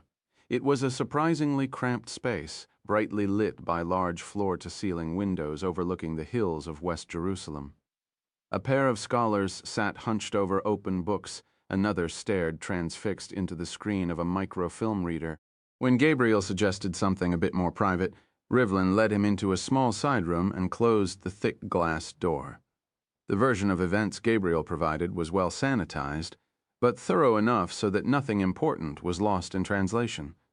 He showed Rivlin all the material he had gathered in Austria, the Staatsarchiv file, the photograph, the wristwatch, and the ring. When Gabriel pointed out the inscription on the inside of the band, Rivlin read it and looked up sharply. "Amazing," he whispered. "What does it mean?" "I have to gather some documents from the archives." Rivlin stood. "It's going to take a little time." "How long?" The archivist shrugged. "An hour, maybe a little less. Have you ever been to the memorials?" "Not since I was a schoolboy." "Take a walk." Rivlin patted Gabriel's shoulder. "Come back in an hour." Gabriel walked along a pine-shaded footpath and descended the stone passage into the darkness of Children's Memorial. 5 candles reflected infinitely by mirrors created the illusion of a galaxy of stars while a recorded voice read the names of the dead. He emerged back into the brilliant sunlight and walked to the Hall of Remembrance, where he stood motionless before the eternal flame, flickering amid black basalt engraved with some of history's most infamous names: Treblinka, Sobibor, Majdanek, Bergen-Belsen, Chelmo, Auschwitz. In the Hall of Names there were no flames or statues, just countless file folders filled with pages of testimony, each bearing the story of a martyr: name, place, and date of birth, name of parents, place of residence, profession, place of death. A gentlewoman named Shoshana searched the computer database and located the pages of testimony for Gabriel's grandparents, Victor and Sarah Frankel. She printed them out and handed them sadly over to Gabriel. At the bottom of each page was the name of the person who had supplied the information. Irene Allen, Gabriel's mother. He paid a small surcharge for the printouts, 2 shekels for each, and walked next door to the Yad Vashem Art Museum, home of the largest collection of Holocaust art in the world. As he roamed the galleries, he found it nearly impossible to fathom the undying human spirit that managed to produce art under conditions of starvation, slavery, and unimaginable brutality. Suddenly, his own work seemed trivial and utterly without meaning. What did dead saints in a museum of a church have to do with anything? Mario Del Vecchio, arrogant, egotistical, Mario Del Vecchio seemed entirely irrelevant. In the final room was a special exhibit of children's art. One image seized him like a chokehold, a charcoal sketch of an androgynous child cowering before the gigantic figure of an SS officer. He glanced at his watch. An hour had passed. He left the art museum and hurried back to the archives to hear the results of Moshe Rivlin's search. Haight found Rivlin pacing anxiously in the sandstone forecourt of the archives building. Rivlin seized Gabriel by the arm and led him inside to the small room where they had met an hour before. 2 thick files awaited them. Rivlin opened the first and handed Gabriel a photograph. Ludwig Vogel in the uniform of an SS Sturmbannführer. "It's Radek," Rivlin whispered, unable to contain his excitement. "I think you may have actually found Erich, Radek 13, Vienna. Herr Konrad Becker of Puhl, Talstrasse 26, Zurich, arrived in Vienna that same morning. He cleared passport control with no delay and made his way to the arrivals hall, where he located the uniformed driver clutching a cardboard sign that read Herr Bauer. The client insisted on the added precaution. Becker did not like the client, nor was he under any illusions about the source of the account. But such was the nature of private Swiss banking, and Herr Konrad Becker was a true believer. If capitalism were a religion, Becker would be a leader of an extremist sect. In Becker's learned opinion, man possessed the divine right to make money unfettered by government regulation and to conceal it wherever and however he pleased. Avoidance of taxation was not a choice, but a moral duty. Inside the secretive world of Zurich banking, he was known for absolute discretion. It was the reason Konrad Becker had been entrusted with the account in the first place. 20 minutes later, the car drew to a stop in front of a gray stone mansion in the First District. On Becker's instructions, the driver tapped the horn twice and, after a brief delay, the metal gate swung slowly open. As the car pulled into the drive, a man stepped out of the front entrance and descended the short flight of steps. He was in his late 40s, with the build and swagger of a downhill racer. His name was Klaus Halder. Halder opened the car door and led Becker into the entrance hall. As usual, he asked the banker to open his briefcase for inspection. Then it was the rather degrading Leonardo pose, arms and legs spread wide, for a thorough going over with a handheld magnetometer. Finally, he was escorted into the drawing room, a formal Viennese parlor, large and rectangular, with walls of rich yellow and crown molding painted the color of clotted cream. The furniture was baroque and covered in rich brocade. An ormolu clock ticked softly on the mantel. Each piece of furniture, each lamp and decorative object, seemed to complement its neighbor and the room as a whole. It was the room of a man who clearly possessed money and taste in equal amounts. Herr Vogel, the client, was seated beneath a portrait that appeared, in the opinion of Herr Becker, to have been painted by Lucas Cranach the elder. He rose slowly and extended his hand. They were a mismatched pair, Vogel tall and Germanic, with his bright blue eyes and white hair, Becker short and bald with a cosmopolitan assurance born of the varied nature of his clientele. Vogel released the banker's hand and gestured toward an empty chair. Becker sat down and produced a leather-bound ledger from his attaché case. The client nodded gravely. He was never one for small talk. As of this morning, Becker said, the total value of the account stands at $2.5 billion. Roughly $1 billion of that is cash, equally divided between dollars and euros. The rest of the money is invested, the usual fare, securities, and bonds, along with a substantial amount of real estate. In preparation for the liquidation and dispersal of the account, we are in the process of selling off the real estate holdings. Given the state of the global economy, it's taking longer than we had hoped. When will that process be complete? Our target date is the end of the month. Even if we should fall short of our goal, dispersal of the monies will commence immediately upon receipt of the letter from the Chancellor's office. The instructions are very specific on this point. The letter must be hand-delivered to my office in Zurich not more than 1 week after the Chancellor is sworn in. It must be on the official stationery of the Chancellery and above the Chancellor's signature. I can assure you the Chancellor's letter will be forthcoming. In anticipation of Herr Metzler's victory, I've begun the difficult task of tracking down all those who are due payment. As you know, they are scattered from Europe to the Middle East, to South America and the United States.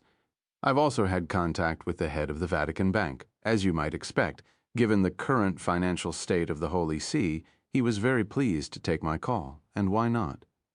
$250 million is a great deal of money.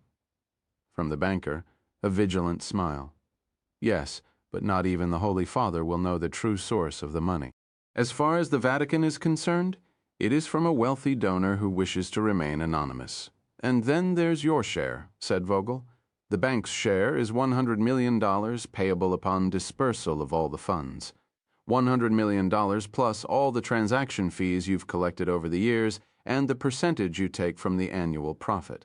The account has made you an extremely wealthy man. Your comrades provided generously for those who assisted them in this endeavor. The banker closed the ledger with a muffled thump. Then he folded his hands and stared at them thoughtfully for a moment before speaking. But I'm afraid there have been some unexpected complications. What sort of complications? It seems that several of those who were to receive money have died recently under mysterious circumstances. The latest was the Syrian. He was murdered in a gentleman's club in Istanbul in the arms of a Russian prostitute. The girl was murdered too. A terrible scene. Vogel shook his head sadly. The Syrian would have been advised to avoid such places. Of course, as the bearer of the account number and password, you will maintain control of any funds that cannot be dispersed. That is what the instructions stipulate. How fortunate for me. Let us hope that the Holy Father does not suffer a similar accident. The banker removed his eyeglasses and inspected the lenses for impurities. I feel compelled to remind you, Herr Vogel, that I am the only person with the authority to disperse the funds. In the event of my death, authority would pass to my partner, Herr Puhl. Should I die under violent or mysterious circumstances, the account will remain frozen until the circumstances of my death are determined. If the circumstances cannot be determined, the account will be rendered dormant. And you know what happens to dormant accounts in Switzerland? Eventually, they become the property of the bank itself. That's correct. Oh, I suppose you could mount a court challenge, but that would raise a number of embarrassing questions about the provenance of the money, questions that the Swiss banking industry and the government would rather not have aired in public. As you might imagine, such an inquiry would be uncomfortable for all involved. Then, for my sake, please take care, Herr Becker. Your continued good health and safety are of the utmost importance to me. I'm so pleased to hear that. I look forward to receiving the Chancellor's letter. The banker returned the account ledger to his attaché case and closed the lid. I'm sorry, but there is one more formality that slipped my mind. When discussing the account, it's necessary for you to tell me the account number for the record, Herr Vogel. Will you recite it for me now?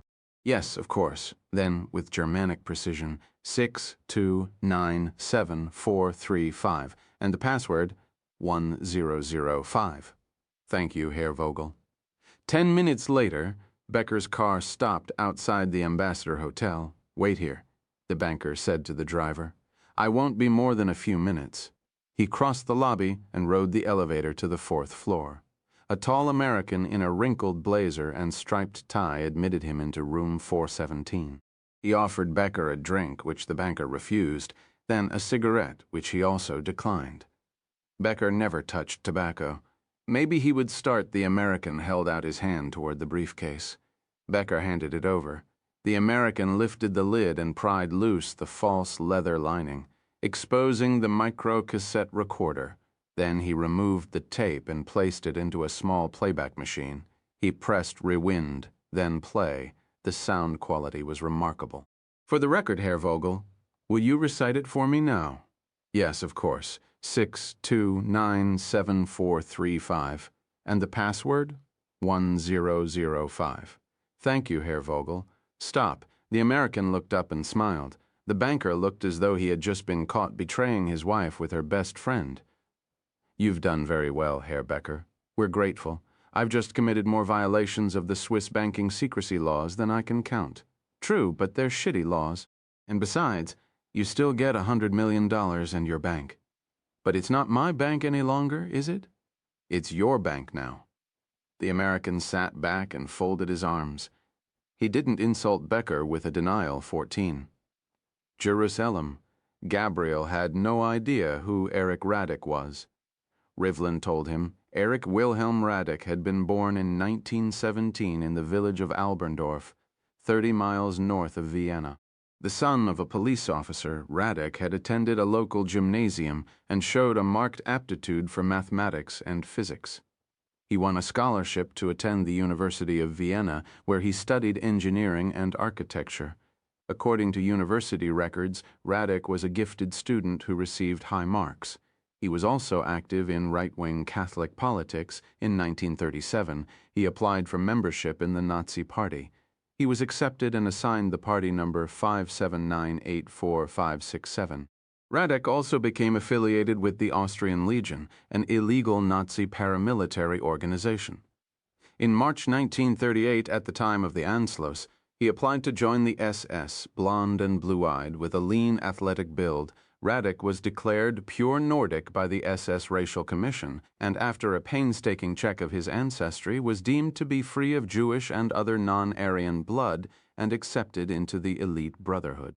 This is a copy of Radek's party file and the questionnaires he filled out at the time of his application. It comes from the Berlin Documentation Center, the largest repository of Nazi and SS files in the world. Rivlin held up 2 photographs, one a straight-on shot, the other a profile. These are his official SS photographs. Looks like our man, doesn't it? Gabriel nodded. Rivlin returned the photographs to the file and continued his history lesson. By November of 1938, Radek had forsaken his studies and was working at the Central Office for Jewish Emigration, the Nazi institution that waged a campaign of terror and economic deprivation against Austria's Jews, designed to compel them to leave the country voluntarily. Radek made a favorable impression on the head of the Central Office, who was none other than Adolf Eichmann. When Radek expressed a desire to go to Berlin, Eichmann agreed to help. Besides, Eichmann was ably assisted in Vienna by a young Austrian Nazi named Alois Brunner, who would eventually be implicated in the deportations and murders of 128,000 Jews from Greece, France, Romania, and Hungary. In May 1939, on Eichmann's recommendation, Radek was transferred to the Reich Security Main Office in Berlin, where he was assigned to the Sicherheitsdienst, the Nazi security service known as the SD. He soon found himself working directly for the SD's notorious chief Reinhard Heydrich. In June 1941, Hitler launched Operation Barbarossa, the invasion of the Soviet Union. Erich Radek was given command of SD operations in what became known as the Reichskommissariat Ukraine, a large swatch of the Ukraine that included the regions of Volhynia, Zhytomyr, Kiev, Nikolaev, Taria, and Dnepropetrovsk. Radek's responsibilities included field security and anti-partisan operations. He also created the collaborationist Ukrainian Auxiliary Police and controlled their activities during preparations for Barbarossa. Hitler had secretly ordered Heinrich Himmler to exterminate the Jews of the Soviet Union. As the Wehrmacht rolled across Soviet territory, 4 Einsatzgruppen mobile killing units followed closely behind.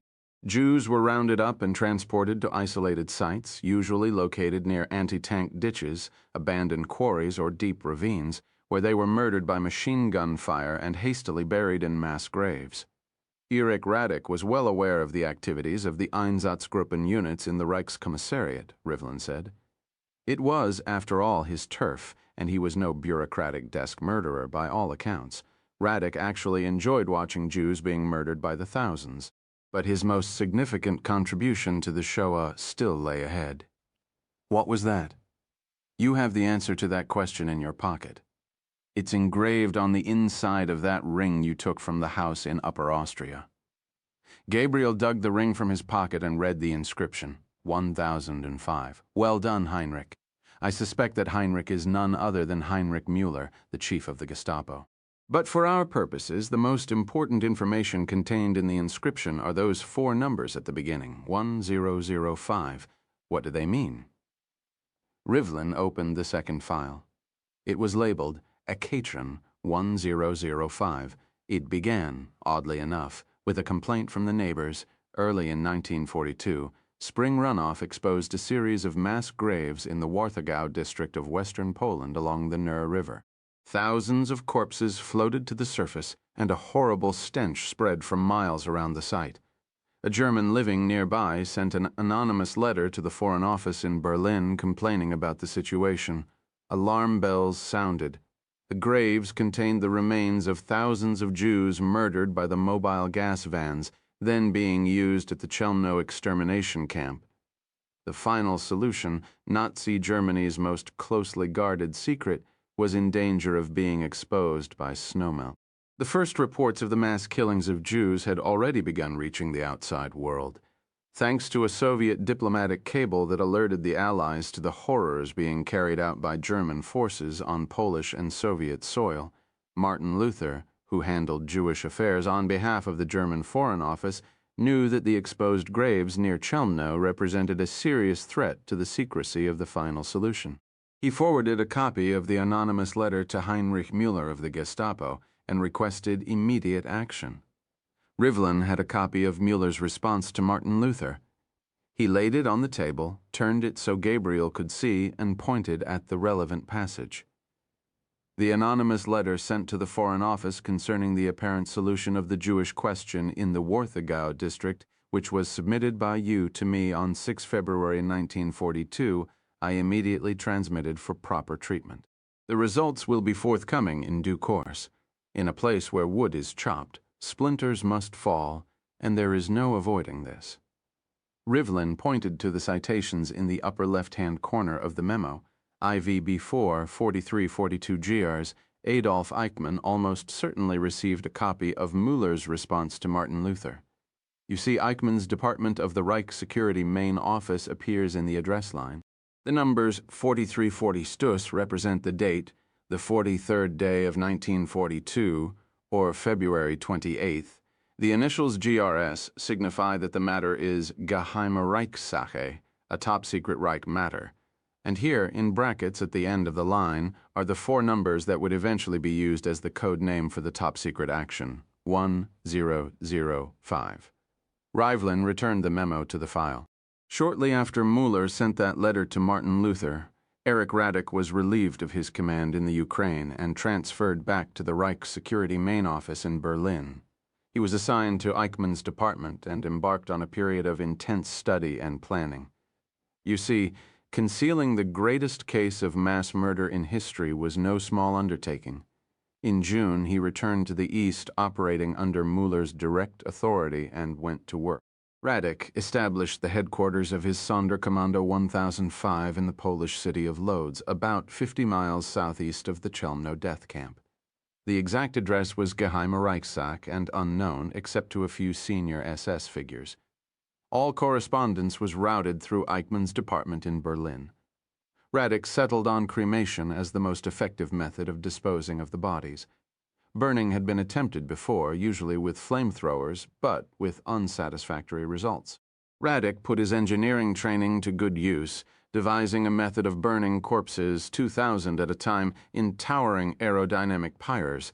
Thick wooden beams 23 to 27 feet in length were soaked in petrol and placed atop cement blocks. The corpses were layered between the beams, bodies, beams, bodies, beams, bodies. Petrol-soaked kindling was placed at the base of the structure and set ablaze. When the fire died down, the charred bones would be crushed by heavy machinery and dispersed. The dirty work was done by Jewish slave laborers. Radek organized the Jews into 3 teams, one team to open the burial pits, a second to carry the corpses from the pits to the pyre, and a third to sift the ashes for bones and valuables. At the conclusion of each operation, the terrain was leveled and replanted to conceal what had taken place there. Then the slaves were murdered and disposed of. In that way, the secrecy of Action 1005 was preserved. When work was completed at Chelmno, Radek and his Sonderkommando 1005 headed to Auschwitz to clean out the rapidly filling burial pits there.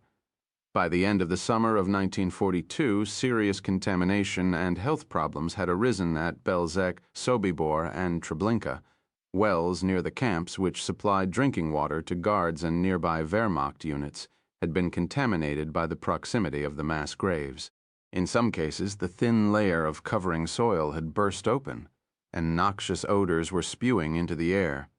At Treblinka, the SS and Ukrainian murderers hadn't even bothered to bury all the bodies. On the day camp commandant Franz Stangl arrived to take up his post, it was possible to smell Treblinka from 20 miles away. Bodies littered the road to the camp, and piles of putrefying bodies greeted him on the rail platform. Stangl complained that he couldn't start work at Treblinka until someone cleaned up the mess. Radek ordered the burial pits to be opened and the bodies burned in the spring of 1943. The advance of the Red Army compelled Radek to turn his attention from the extermination camps of Poland to the killing sites farther east in occupied Soviet territory. Soon he was back on his home turf in the Ukraine.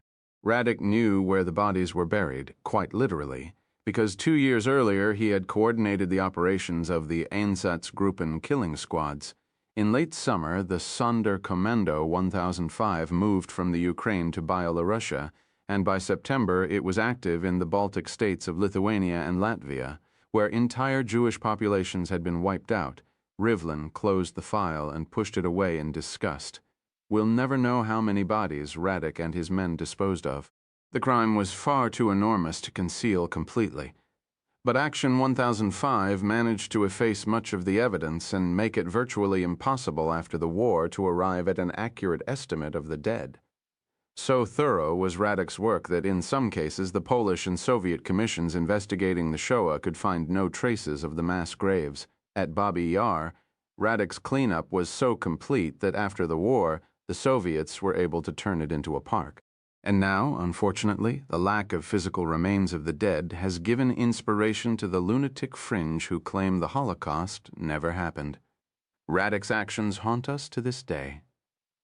Gabriel thought of the pages of testimony in the Hall of Names, the only gravestones for millions of victims. Max Klein swore that he saw Ludwig Vogel at Auschwitz in summer or early autumn of 1942, Gabriel said. Based on what you've told me, that's entirely possible. Indeed, assuming, of course, that Vogel and Radek are in fact the same man. Radek's Sonderkommando 1005 was definitely active in Auschwitz in 1942. Whether Radek was there or not on a given day is probably impossible to prove. How much do we know about what happened to Radek after the war? Not much, I'm afraid. He attempted to flee Berlin disguised as a Wehrmacht corporal. He was arrested on suspicion of being an SS man and was interned at the Mannheim POW camp. Sometime in early 1946, he escaped. After that, it's a mystery. It appears he managed to get out of Europe. There were alleged sightings in all the usual places: Syria, Egypt, Argentina, Paraguay, but nothing reliable.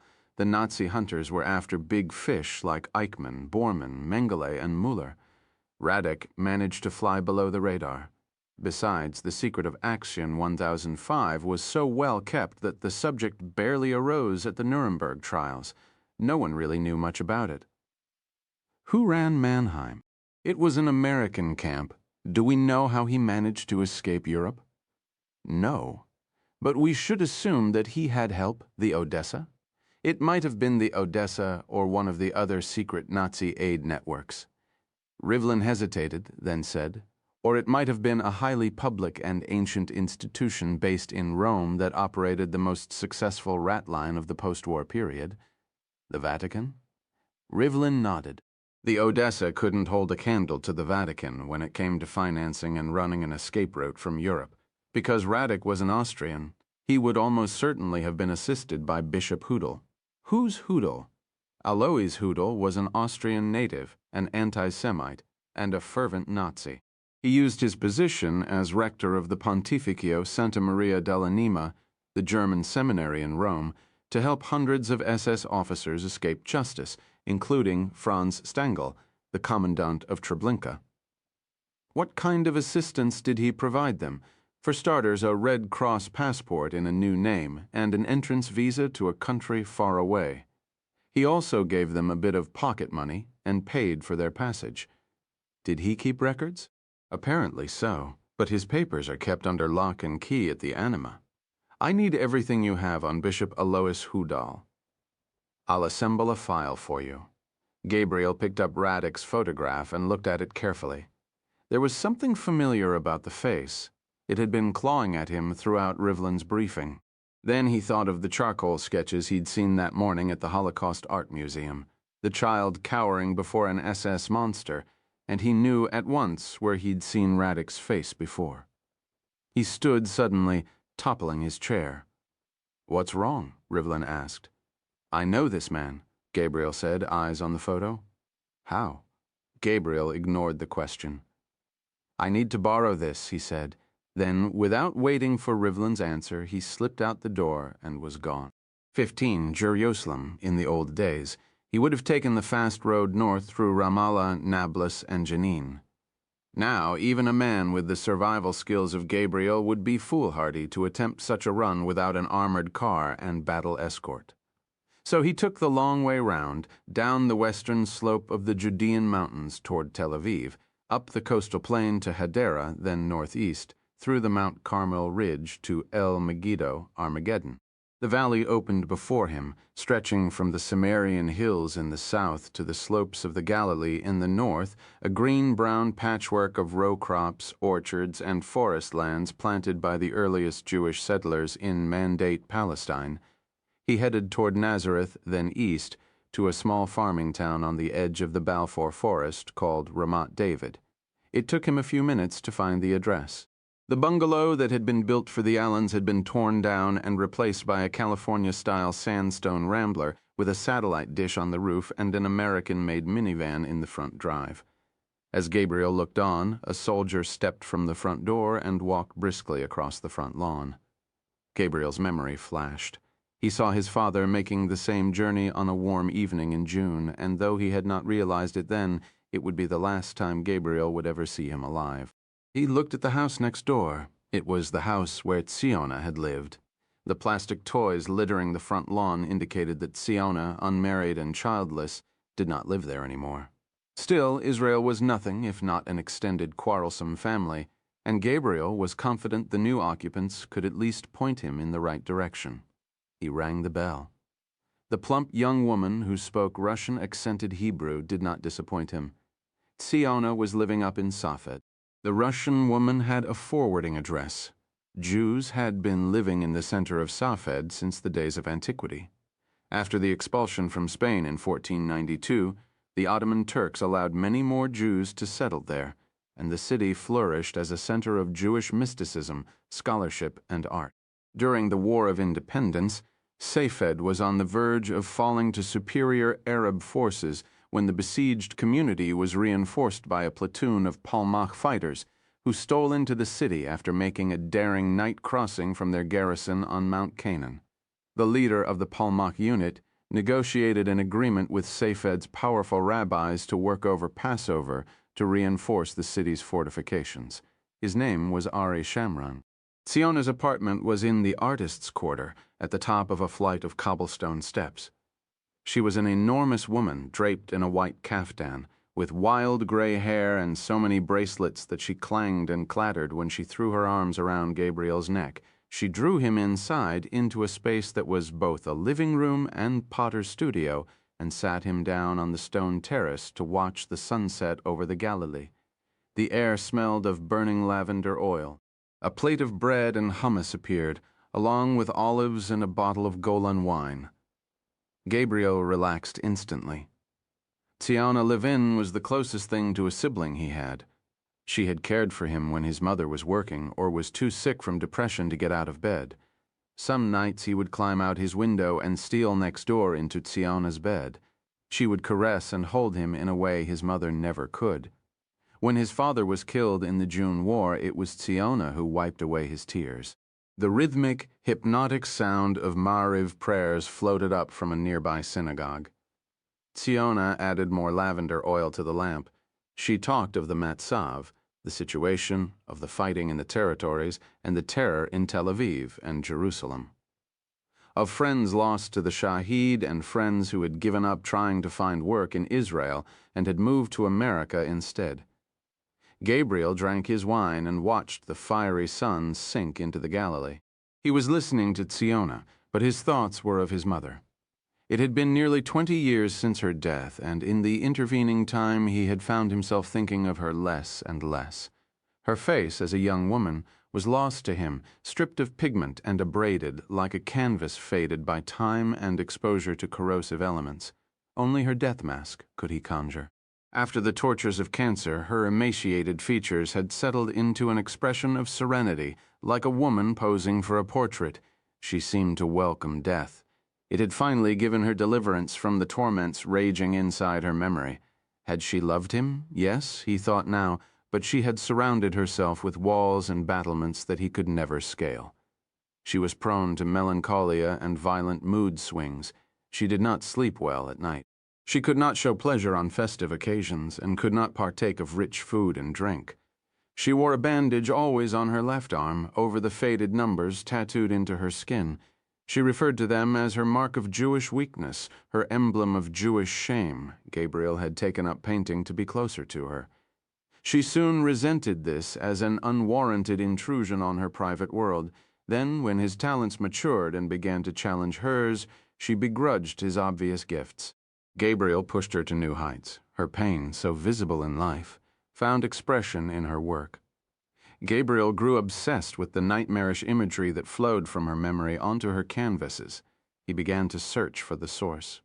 In school, he had learned of a place called Birkenau. He asked her about the bandage she wore habitually on her left arm, about the long-sleeved blouses she wore, even in the furnace-like heat of the Jezreel Valley. He asked what had happened to her during the war, what had happened to his grandparents. She refused at first, but finally, under his steady onslaught of questions, she relented. Her account was hurried and reluctant. Gabriel, even in youth, was able to detect the note of evasion and more than a trace of guilt. Yes, she had been in Birkenau. Her parents had been murdered there on the day they arrived. She had worked. She had survived. That was all.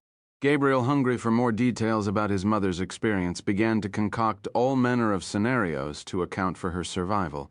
He, too, began to feel ashamed and guilty. Her affliction, like a hereditary disorder, was thus passed on to the next generation. The matter was never discussed again. It was as if a steel door had swung shut, as if the Holocaust had never happened. She fell into a prolonged depression and was bedridden for many days. When finally she emerged, she retreated to her studio and began to paint. She worked relentlessly, day and night. Once Gabriel peered through the half-open door and found her sprawled on the floor, her hands stained by paint, trembling before a canvas. That canvas was the reason he had come to safe to see Tziona. The sun was gone. It had grown cold on the terrace. Tziona drew a shawl around her shoulders and asked Gabriel if he ever intended to come home. Gabriel mumbled something about needing to work, like Tziona's friends who had moved to America. "And who are you working for these days?" He didn't rise to the challenge. "I restore old master paintings. I need to be where the paintings are in Venice." "Venice," she said derisively. "Venice is a museum." She raised her wine glass toward the Galilee. "This is real life. This is art. Enough of this restoration. You should be devoting all your time and energy to your own work." "There's no such thing as my own work. That went out of me a long time ago. I'm one of the best art restorers in the world. That's good enough for me." Tziona threw up her hands. Her bracelets clattered like wind chimes.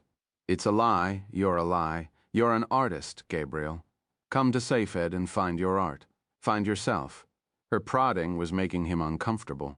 He might have told her there was now a woman involved, but that would have opened a whole new front that Gabriel was anxious to avoid. Instead, he allowed a silence to fall between them, which was filled by the consoling sound of Ma'ariv. "What are you doing in Safed?" she finally asked. "I know you didn't come all the way up here for a lecture from your doted Tziona."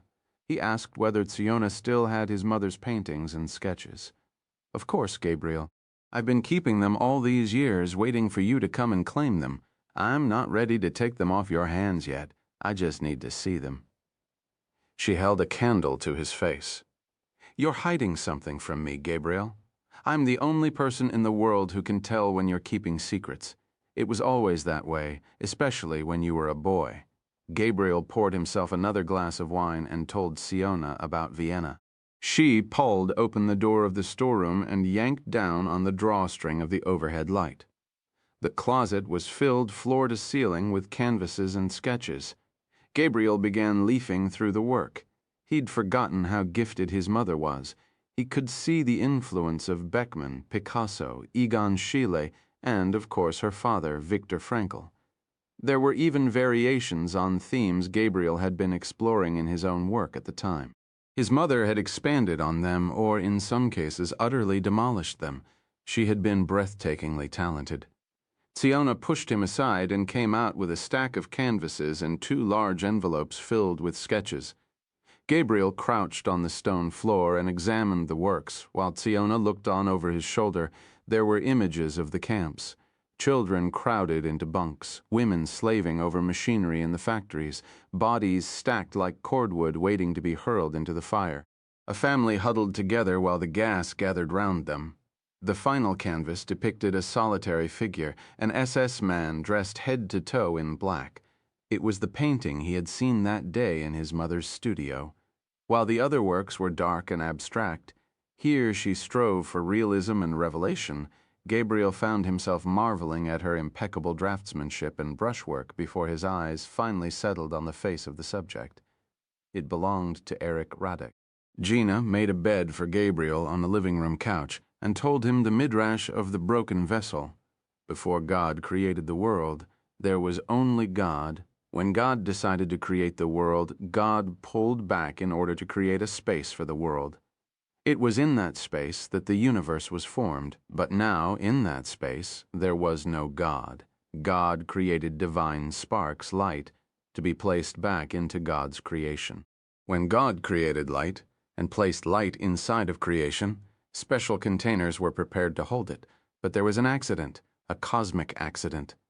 The containers broke. The universe became filled with sparks of God's divine light and shards of broken containers. "It's a lovely story," Gabriel said, helping Tziona tuck the ends of a sheet beneath the couch cushions. "But what does it have to do with my mother?" The Midrash teaches us that until the sparks of God's light are gathered together, the task of creation will not be complete as Jews. This is our solemn duty. We call it Tikkun Olam, repair of the world. I can restore many things, Tziona, but I'm afraid the world is too broad a canvas with far too much damage. So start small. How? Gather your mother's sparks, Gabriel, and punish the man who broke her vessel. The following morning, Gabriel slipped out of Tziona's apartment without waking her and crept down the cobblestone steps in the shadowless gray light of dawn with the portrait of Radek beneath his arm. An Orthodox Jew, on his way to morning prayer, thought him a madman and shook his fist in anger. Gabriel loaded the painting into the trunk of the car and headed out of Safed. A blood-red sunrise broke over the ridge below. On the valley floor, the Sea of Galilee turned to fire. He stopped in Afula for breakfast and left a message on Moshe Rivlin's voicemail warning him that he was coming back to Yad Vashem. It was late morning by the time he arrived. Rivlin was waiting for him. Gabriel showed him the canvas. Who painted it? My mother. What was her name? Irene Allen. But her German name was Frankel. Where was she? The women's camp at Birkenau from January 1943 until the end. The Death March. Gabriel nodded. Rivlin pieced Gabriel Rivlin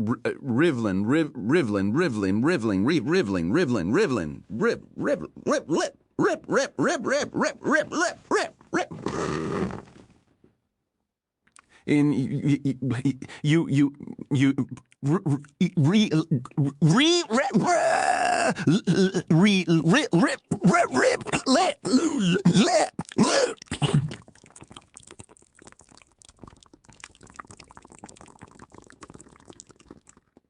Rivlin. He left Gabriel at a table in the main reading room of the archives and sat down before a computer terminal. He entered the words Irene Allen into the database and drummed his stubby fingers impatiently on the keyboard while waiting for a response. A few seconds later, he scribbled 5 numbers onto a piece of scratch paper and without a word to Gabriel disappeared through a doorway leading to the storerooms of the archives. 20 minutes later, he returned and placed a document on the table. Behind a clear plastic cover were the words Yad Vashem Archives in both Hebrew and English, along with a file number, 03812. Gabriel carefully lifted the plastic cover and turned to the first page. The heading made him feel suddenly cold. The Testimony of Ire Allen, delivered March 19, 1957. Rivlin placed a hand on his shoulder and slipped out of the room. Gabriel hesitated a moment, then looked down and began to read. Thixt Timony of Ire Allen, March 19, 1957. I will not tell all the things I saw. I cannot. I owe this much to the dead. I will not tell you all the unspeakable cruelty we endured at the hands of the so-called master race. Nor will I tell you the things that some of us did in order to survive just one more day. Only those who lived through it will ever understand what it was truly like, and I will not humiliate the dead one last time. I will only tell you the things that I did and the things that were done to me. I spent 2 years in Auschwitz-Birkenau, 2 years to the very day, almost precisely 2 years to the hour. My name is Irene Allen. I used to be called Irene Frankel. This is what I witnessed in January 1945 on the Death March from Birkenau. To understand the misery of the Death March, you must first know something of what came before. You've heard the story from others. Mine is not so different. Like all the others, we came by train. Ours set out from Berlin in the middle of the night. They told us we were going to the east to work. We believed them. They told us it would be a proper carriage with seats. They assured us we would be given food and water. We believed them.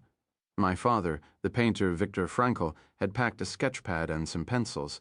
He had been fired from his teaching position, and his work had been declared degenerate by the Nazis. Most of his paintings had been seized and burned. He hoped the Nazis would allow him to resume his work in the East. Of course, it was not a proper carriage with seats, and there was no food or water. I do not remember precisely how long the journey lasted. I lost count of how many times the sun rose and set, how many times we traveled in and out of the darkness. There was no toilet, only one bucket for 60 of us. You can imagine the conditions we endured. You can imagine the unbearable smell. You can imagine the things some of us resorted to when our thirst pushed us over the edge of insanity. On the second day, an old woman standing next to me died. I closed her eyes and prayed for her. I watched my mother, Sarah Frankel, and waited for her to die, too. Nearly half our car was dead by the time the train finally screeched to a stop. Some prayed. Some actually thanked God the journey was finally over. For 10 years we had lived under Hitler's thumb. We had suffered the Nuremberg laws. We had lived the nightmare of Kristallnacht. We had watched our synagogues burn. Even so, I was not prepared for the sight that greeted me when the bolts slid back and the doors were finally thrown open. I saw a towering, tapered, red-brick chimney belching thick smoke below the chimney was a building aglow with a raging, leaping flame. There was a terrible smell on the air. We could not identify it. It lingers in my nostrils to this day. There was a sign over the rail platform, Auschwitz. I knew then that I had arrived in hell. Juden, Raus, Raus. An SS man cracks a whip across my thigh. Get out of the car, Juden. I jump onto the snow-covered platform, my legs weak from many days of standing. Buckle beneath me, the SS man cracks his whip again, this time across my shoulders. The pain is like nothing I have ever felt before. I get to my feet. Somehow I manage not to cry out. I try to help my mother down from the car. The SS man pushes me away. My father jumps onto the platform and collapses. My mother, too, like me. They are whipped to their feet. Men in striped pajamas clamber onto the train and start tossing out our luggage. I think, who are these crazy people trying to steal the meager possessions they had permitted us to bring? They look like men from an insane asylum, shaved heads, sunken faces, rotten teeth. My father turns to an SS officer and says, "Look, there those people are taking our things. Stop them." The SS officer calmly replies that our luggage is not being stolen, just removed for sorting. It would be sent along once we'd been assigned housing. My father thanks the SS man with clubs and whips. They separate us, men from women, and instruct us to form neat rows of 5. I did not know it then, but I will spend much of the next 2 years standing or marching in neat rows of 5. I'm able to maneuver myself next to my mother. I try to hold her hand. An SS man brings his club down on my arm, severing my grasp.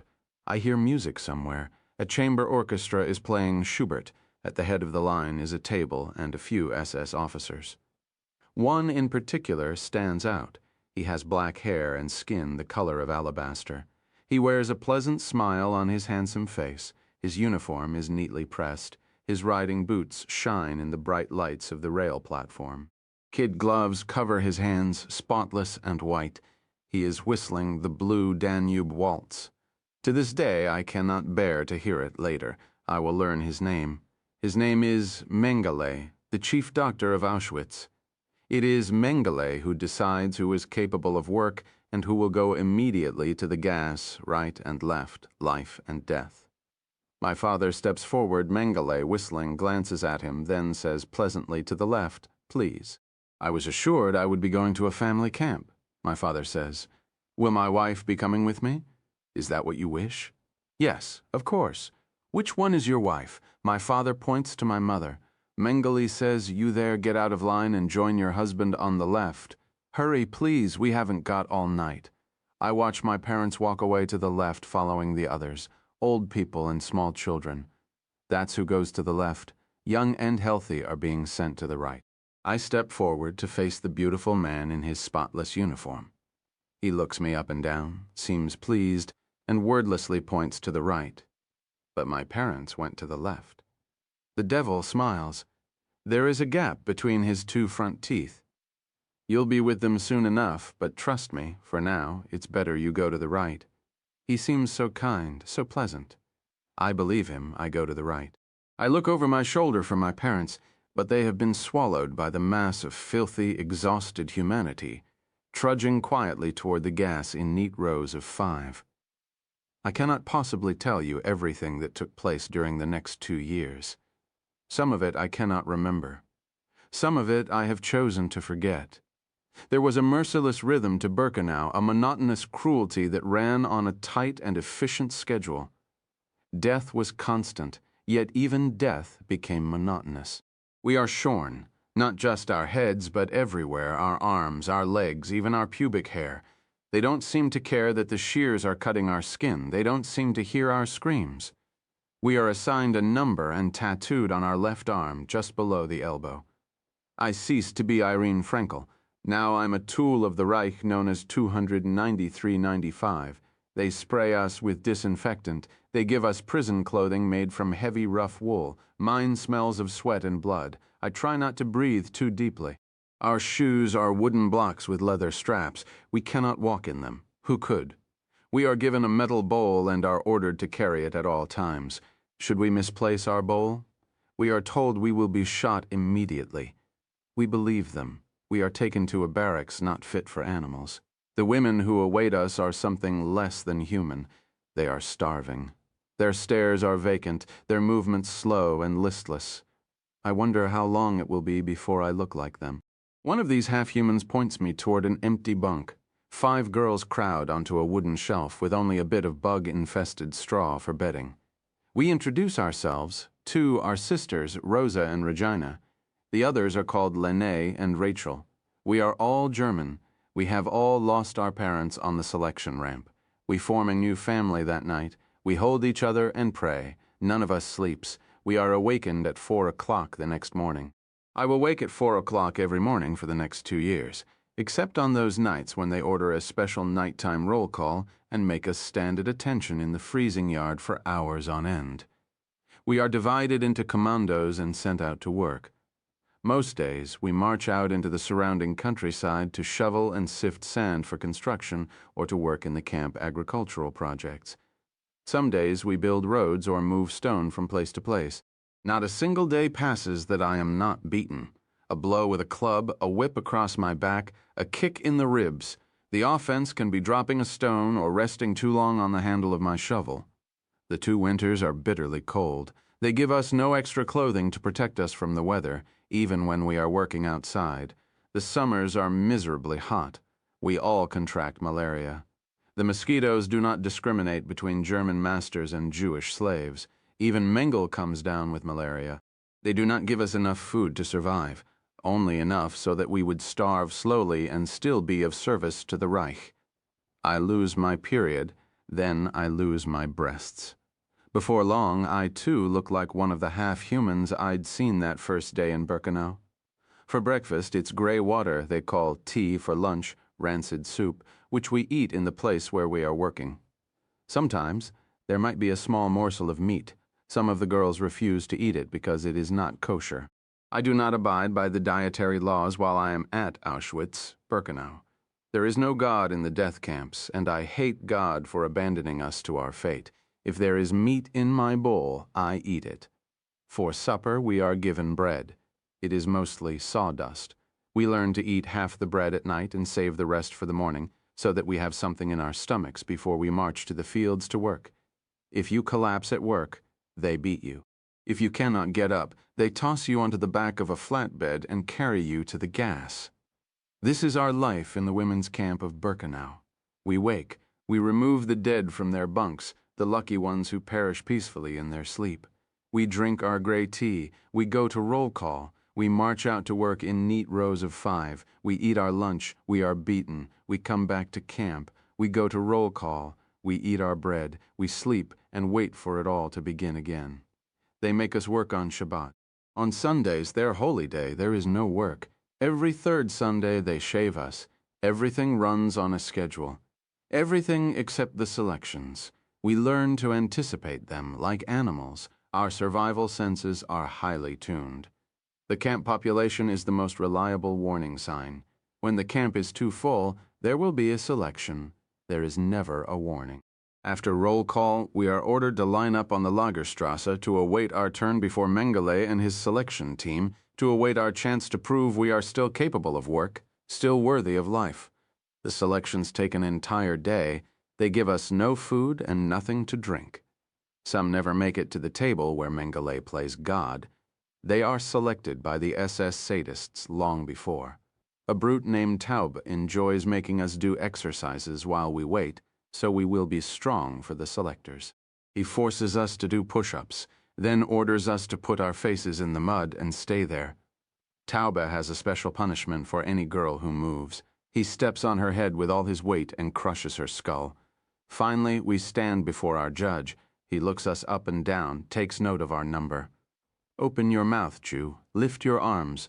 We try to look after our health in this cesspool, but it is impossible. A sore throat can mean a trip to the gas. Salves and ointments are too precious to waste on Jews, so a cut on the hand can mean the gas the next time Mengele is culling the population.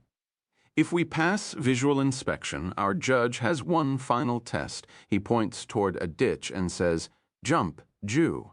I stand before the ditch and gather my last reserves of strength land on the other side, and I will live, at least until the next selection. Fall in, and I will be tossed onto the back of a flat bed and driven to the gas.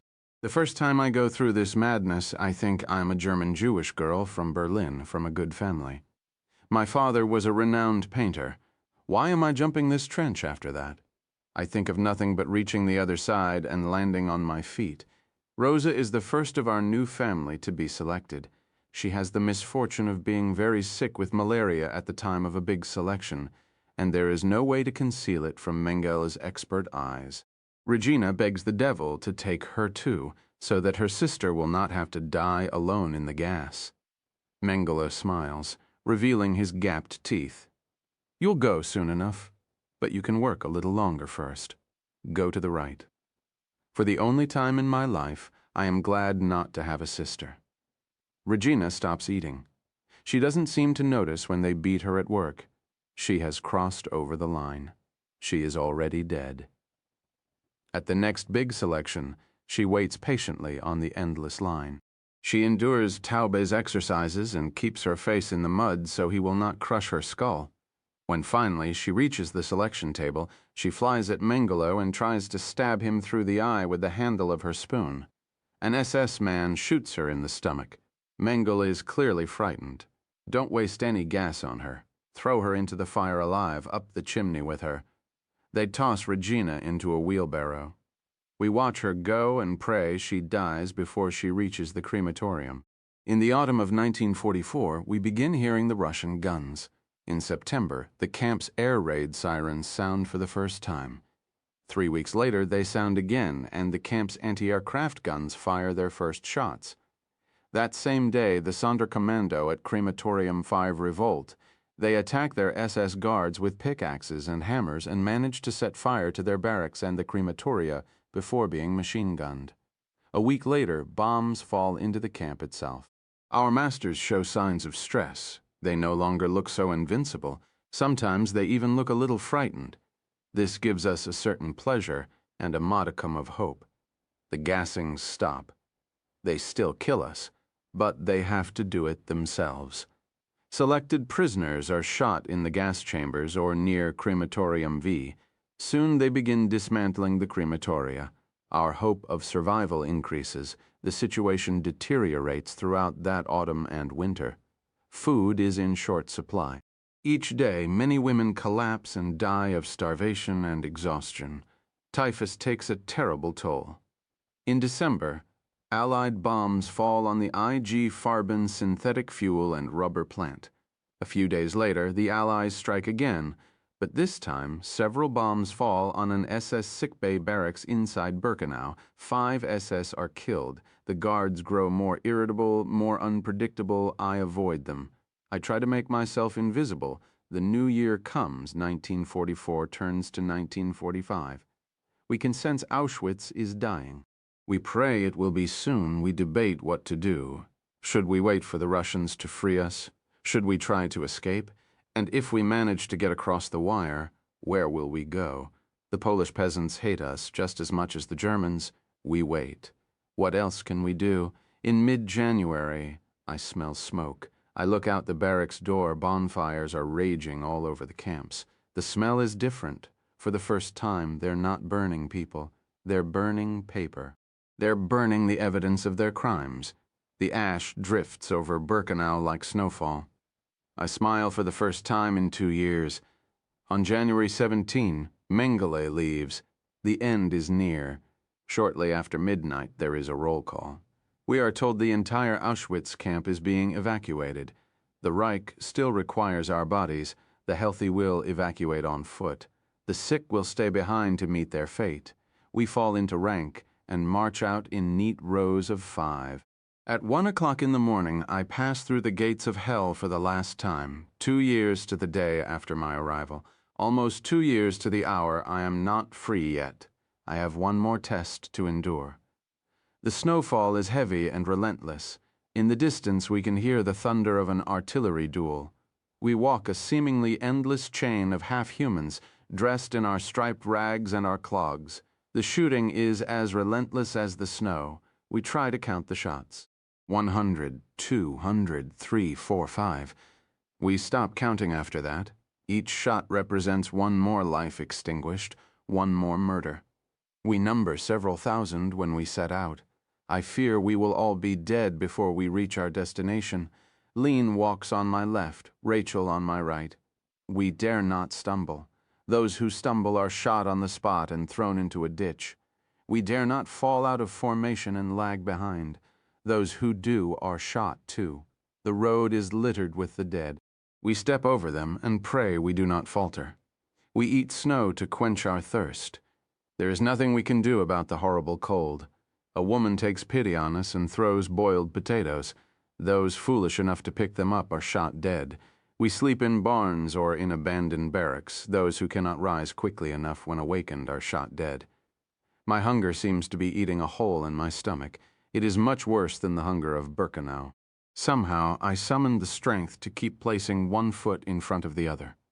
Yes, I want to survive, but it is also a matter of defiance. They want me to fall so they can shoot me. I want to witness the destruction of their 1,000-year Reich. I want to rejoice in its death, just as the Germans rejoiced in ours. I think of Regina flying at Mengele during the selection, trying to kill him with her spoon. Regina's courage gives me strength. Each step is rebellion. On the 3rd day at nightfall, he comes for me. He is on horseback. We are sitting in the snow at the side of the road resting. Lene is leaning on me. Her eyes are closed. I fear she is finished. Rachel presses snow to her lips to revive her. Rachel is the strongest. She had practically carried Lene all that afternoon. He looks at me. He is a Sturmbannführer in the SS after 12 years of living under the Nazis. I have learned to recognize their insignia. I try to make myself invisible. I turn my head and tend to Line. He yanks on the reins of his horse and maneuvers himself into position so he can look at me some more. I wonder what he sees in me. Yes, I was a pretty girl once, but I'm hideous now, exhausted, filthy, sick, a walking skeleton. I cannot bear my own smell. I know that if I interact with him, it will end badly. I put my head on my knees and feign sleep. He is too smart for that. "You there?" he calls. I look up. The man on horseback is pointing directly at me. "Yes, you get on your feet. Come with me." I stand up. I am dead. I know it. Rachel knows it too. I can see it in her eyes. She has no more tears to cry. "Remember me," I whisper as I follow the man on horseback into the trees. Thankfully, he does not ask me to walk far, just to a spot a few meters from the side of the road where a large tree had fallen. He dismounts and tethers his horse. He sits down on the fallen tree and orders me to sit next to him. I hesitate. No SS man has ever asked such a thing. He pats the tree with the palm of his hand. I sit, but several inches farther away than he had commanded. I am afraid, but I am also humiliated by my smell. He slides closer. He stinks of alcohol. I'm done for. It's only a question of time. I look straight ahead. He removes his gloves, then touches my face. In 2 years at Birkenau, no SS man had ever touched me. Why is this man a Sturmbannführer touching me now? I have endured many torments, but this is by far the worst. I look straight ahead. My flesh is ablaze. "Such a shame," he says. "Were you very beautiful once?" I can think of nothing to say.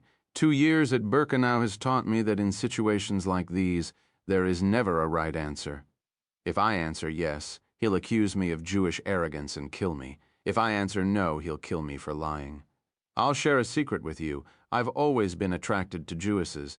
If you ask me, we should have killed the men and utilized the women for our own enjoyment. Did you have a child? I think of all the children I saw going to the gas at Birkenau. He demands a response by squeezing my face between his thumb and fingers. I close my eyes and try not to cry out. He repeats the question, I shake my head, and he releases his grip. If you're able to survive the next few hours, you might someday have a child. Will you tell this child about what happened to you during the war, or will you be too ashamed? A child. How could a girl in my position ever contemplate giving birth to a child? I have spent the last 2 years simply trying to survive. A child is beyond my comprehension. Answer me, Jew. His voice is suddenly harsh. I feel the situation is about to spin out of control. He takes hold of my face again and turns it toward him. I try to look away, but he shakes me, compelling me to look into his eyes. I have no strength to resist. His face is instantly chiseled into my memory. So is the sound of his voice and his Austrian-accented German. I hear it still. What will you tell your child about the war? What does he want to hear? What does he want me to say? He squeezes my face. Speak, Jew. What will you tell your child about the war? The truth, Herr Sturmbannführer. I'll tell my child the truth. Where these words come from, I do not know. I only know that if I am to die, I will die with a modicum of dignity. I think again of Regina, flying at Mengele, armed with a spoon. He relaxes his grip. The first crisis seems to have passed. He exhales heavily as if exhausted by his long day of work, then removes a flask from the pocket of his greatcoat and takes a long pull. Thankfully, he does not offer me any. He returns the flask to his pocket and lights a cigarette. He does not offer me a cigarette. I have tobacco and liquor, he is telling me. You have nothing. The truth. What is the truth, Jew, as you see it? Birkenau is the truth, Herr Sturmbannführer. No, my dear, Birkenau is not the truth. Birkenau is a rumor. Birkenau is an invention by enemies of the Reich and Christianity. It is Stalinist, atheist propaganda. What about the gas chambers, the crematoria? These things did not exist at Birkenau. I saw them, Herr Sturmbannführer. We all saw them. No one is going to believe such a thing. No one is going to believe it's possible to kill so many thousands. Surely the death of thousands is possible. After all, this was war. Hundreds of thousands, perhaps, but millions? He draws on his cigarette. To tell you the truth, I saw it with my own eyes, and even I cannot believe it. A shot crackles through the forest. Then another. 2 more girls gone. The Sturmbannführer takes another long pull at his flask of liquor. Why is he drinking? Is he trying to keep warm?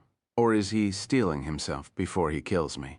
I'm going to tell you what you're going to say about the war. You're going to say that you were transferred to the East, that you had work, that you had plenty of food and proper medical care, that we treated you well and humanely. If that is the truth, Herr Sturmbannführer, then why am I a skeleton? He has no answer except to draw his pistol and place it against my temple. Recite to me what happened to you during the war, Jew. You were transferred to the East. You had plenty of food and proper medical care. The gas chambers and the crematoria are Bolshevik Jewish inventions. Say those words, Jew. I know there is no escaping this situation with my life. Even if I say the words, I'm dead. I will not say them. I will not give him the satisfaction. I close my eyes and wait for his bullet to carve a tunnel through my brain and release me from my torment. He lowers the gun and calls out. Another SS man comes running. The Sturmbannführer orders him to stand guard over me. He leaves and walks back through the trees to the road. When he returns, he is accompanied by 2 women. One is Rachel, the other is Len. He orders the SS man to leave, then places the gun to Lena's forehead. Lenne looks directly into my eyes. Her life is in my hands. Say the words, Jew. You were transferred to the East. You had plenty of food and proper medical care. The gas chambers and the crematoria are Bolshevik Jewish lies. I cannot allow Lene to be killed by my silence. I open my mouth to speak, but before I can recite the words, Rachel shouts, Don't say it, Irene. He's going to kill us anyway.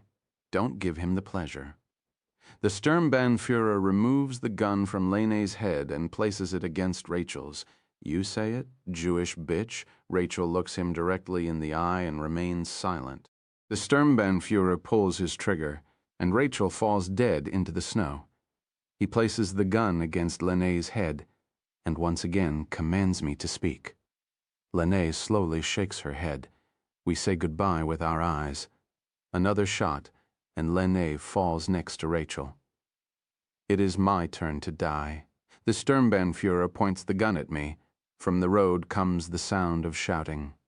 Raus, raus. The SS are prodding the girls to their feet. I know my walk is over. I know I'm not leaving this place with my life. This is where I will fall, at the side of a Polish road, and here I will be buried with no Mazevoth to mark my grave. What will you tell your child about the war, Jew?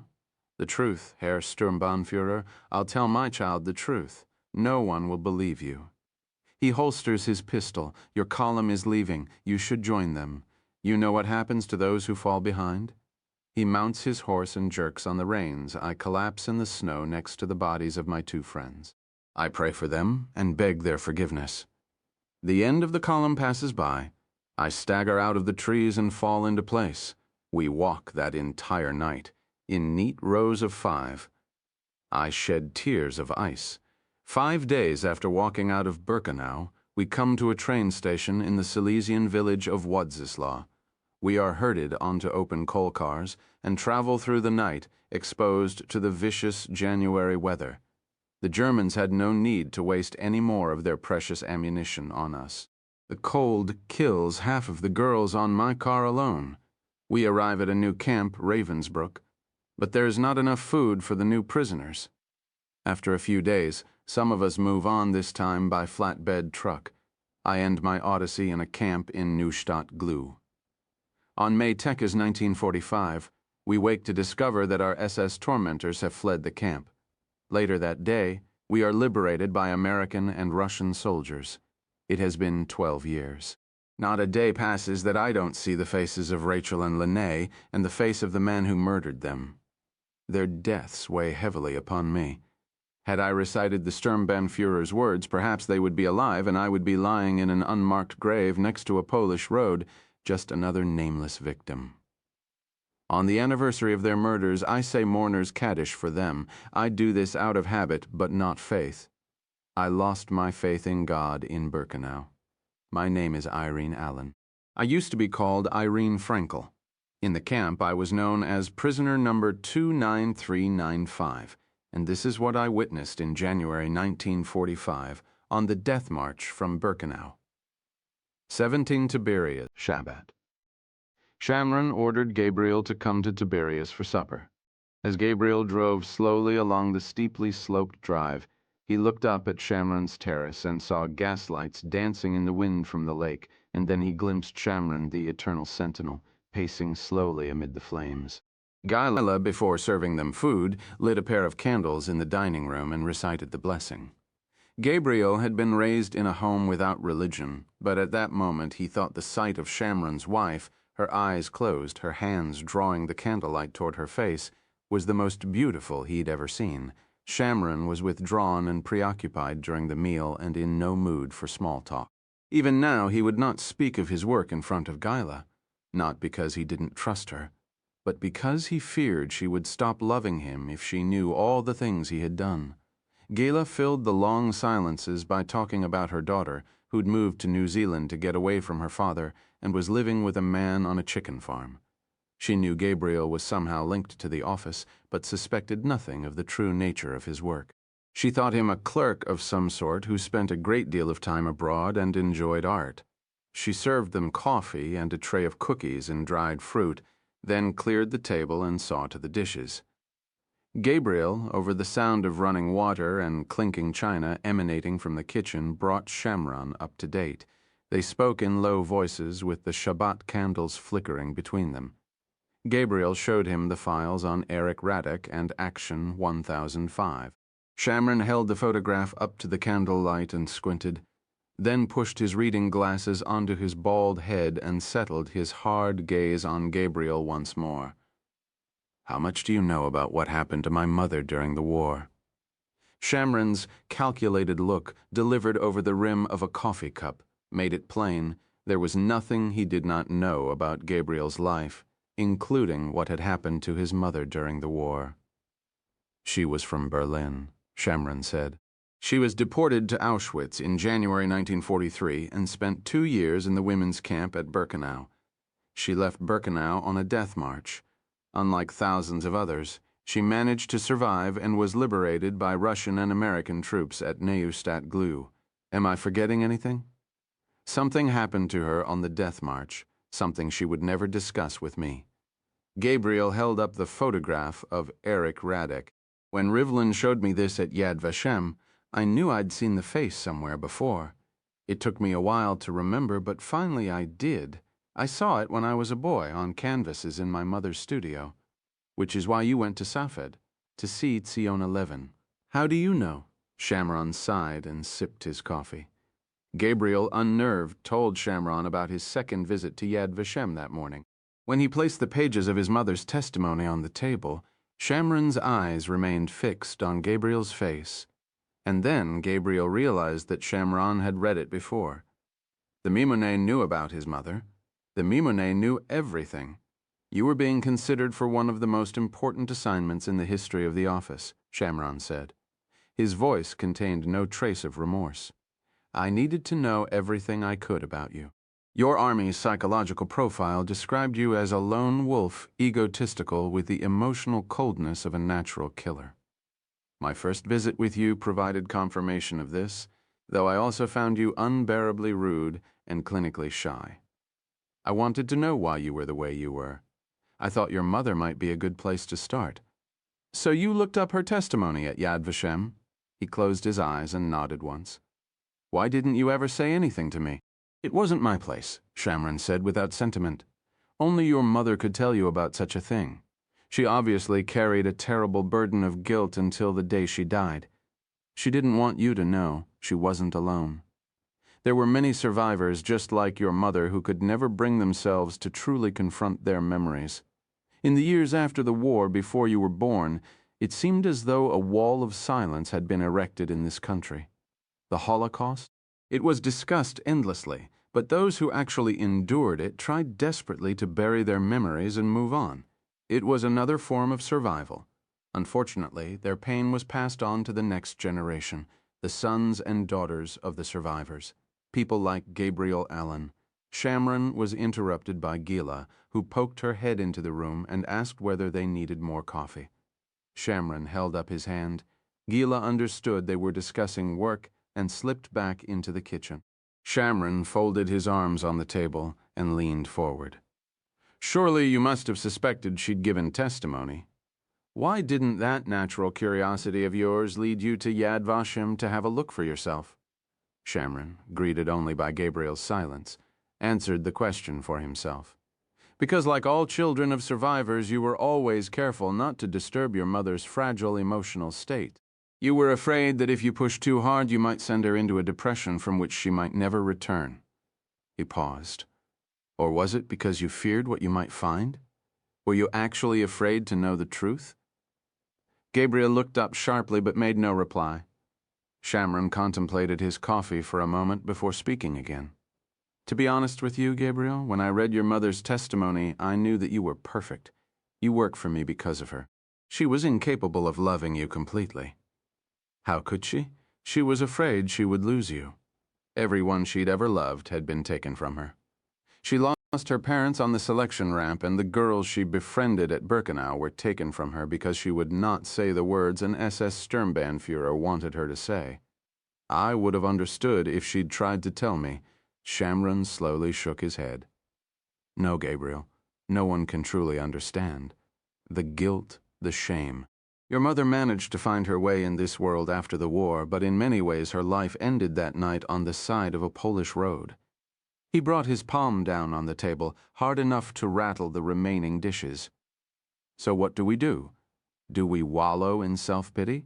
Or do we keep working and see if this man is truly Erich Radek? I think you know the answer to that. Does Moshe Rivlin think it's possible Radek was involved in the evacuation of Auschwitz? Gabriel nodded. By January 1945, the work of Action 1005 was largely complete since all of the conquered territory in the East had been overrun by the Soviets. It's possible he went to Auschwitz to demolish the gas chambers and crematoria and prepare the remaining prisoners for evacuation. They were, after all, witnesses to the crime. Do we know how this piece of filth managed to get out of Europe after the war? Gabriel told him Rivlin's theory that Radek, because he was an Austrian Catholic, had availed himself of the services of Bishop Alois Hudal in Rome. "So why don't we follow the trail," Shamron said, "and see if it leads back to Austria again?" "My thoughts exactly. I thought I'd start in Rome. I want to have a look at Hudal's papers. So would a lot of other people.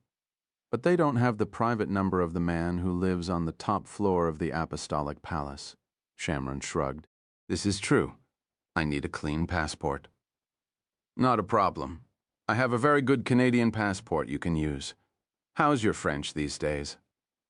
"Pas mal, mais je dois pratiquer l'accent d'un Québécois. Sometimes you frighten even me." "That's saying something. You'll spend the night here and leave for Rome tomorrow. I'll take you to Laude. On the way, we'll stop at the American Embassy and have a chat with the local head of station." "About what?"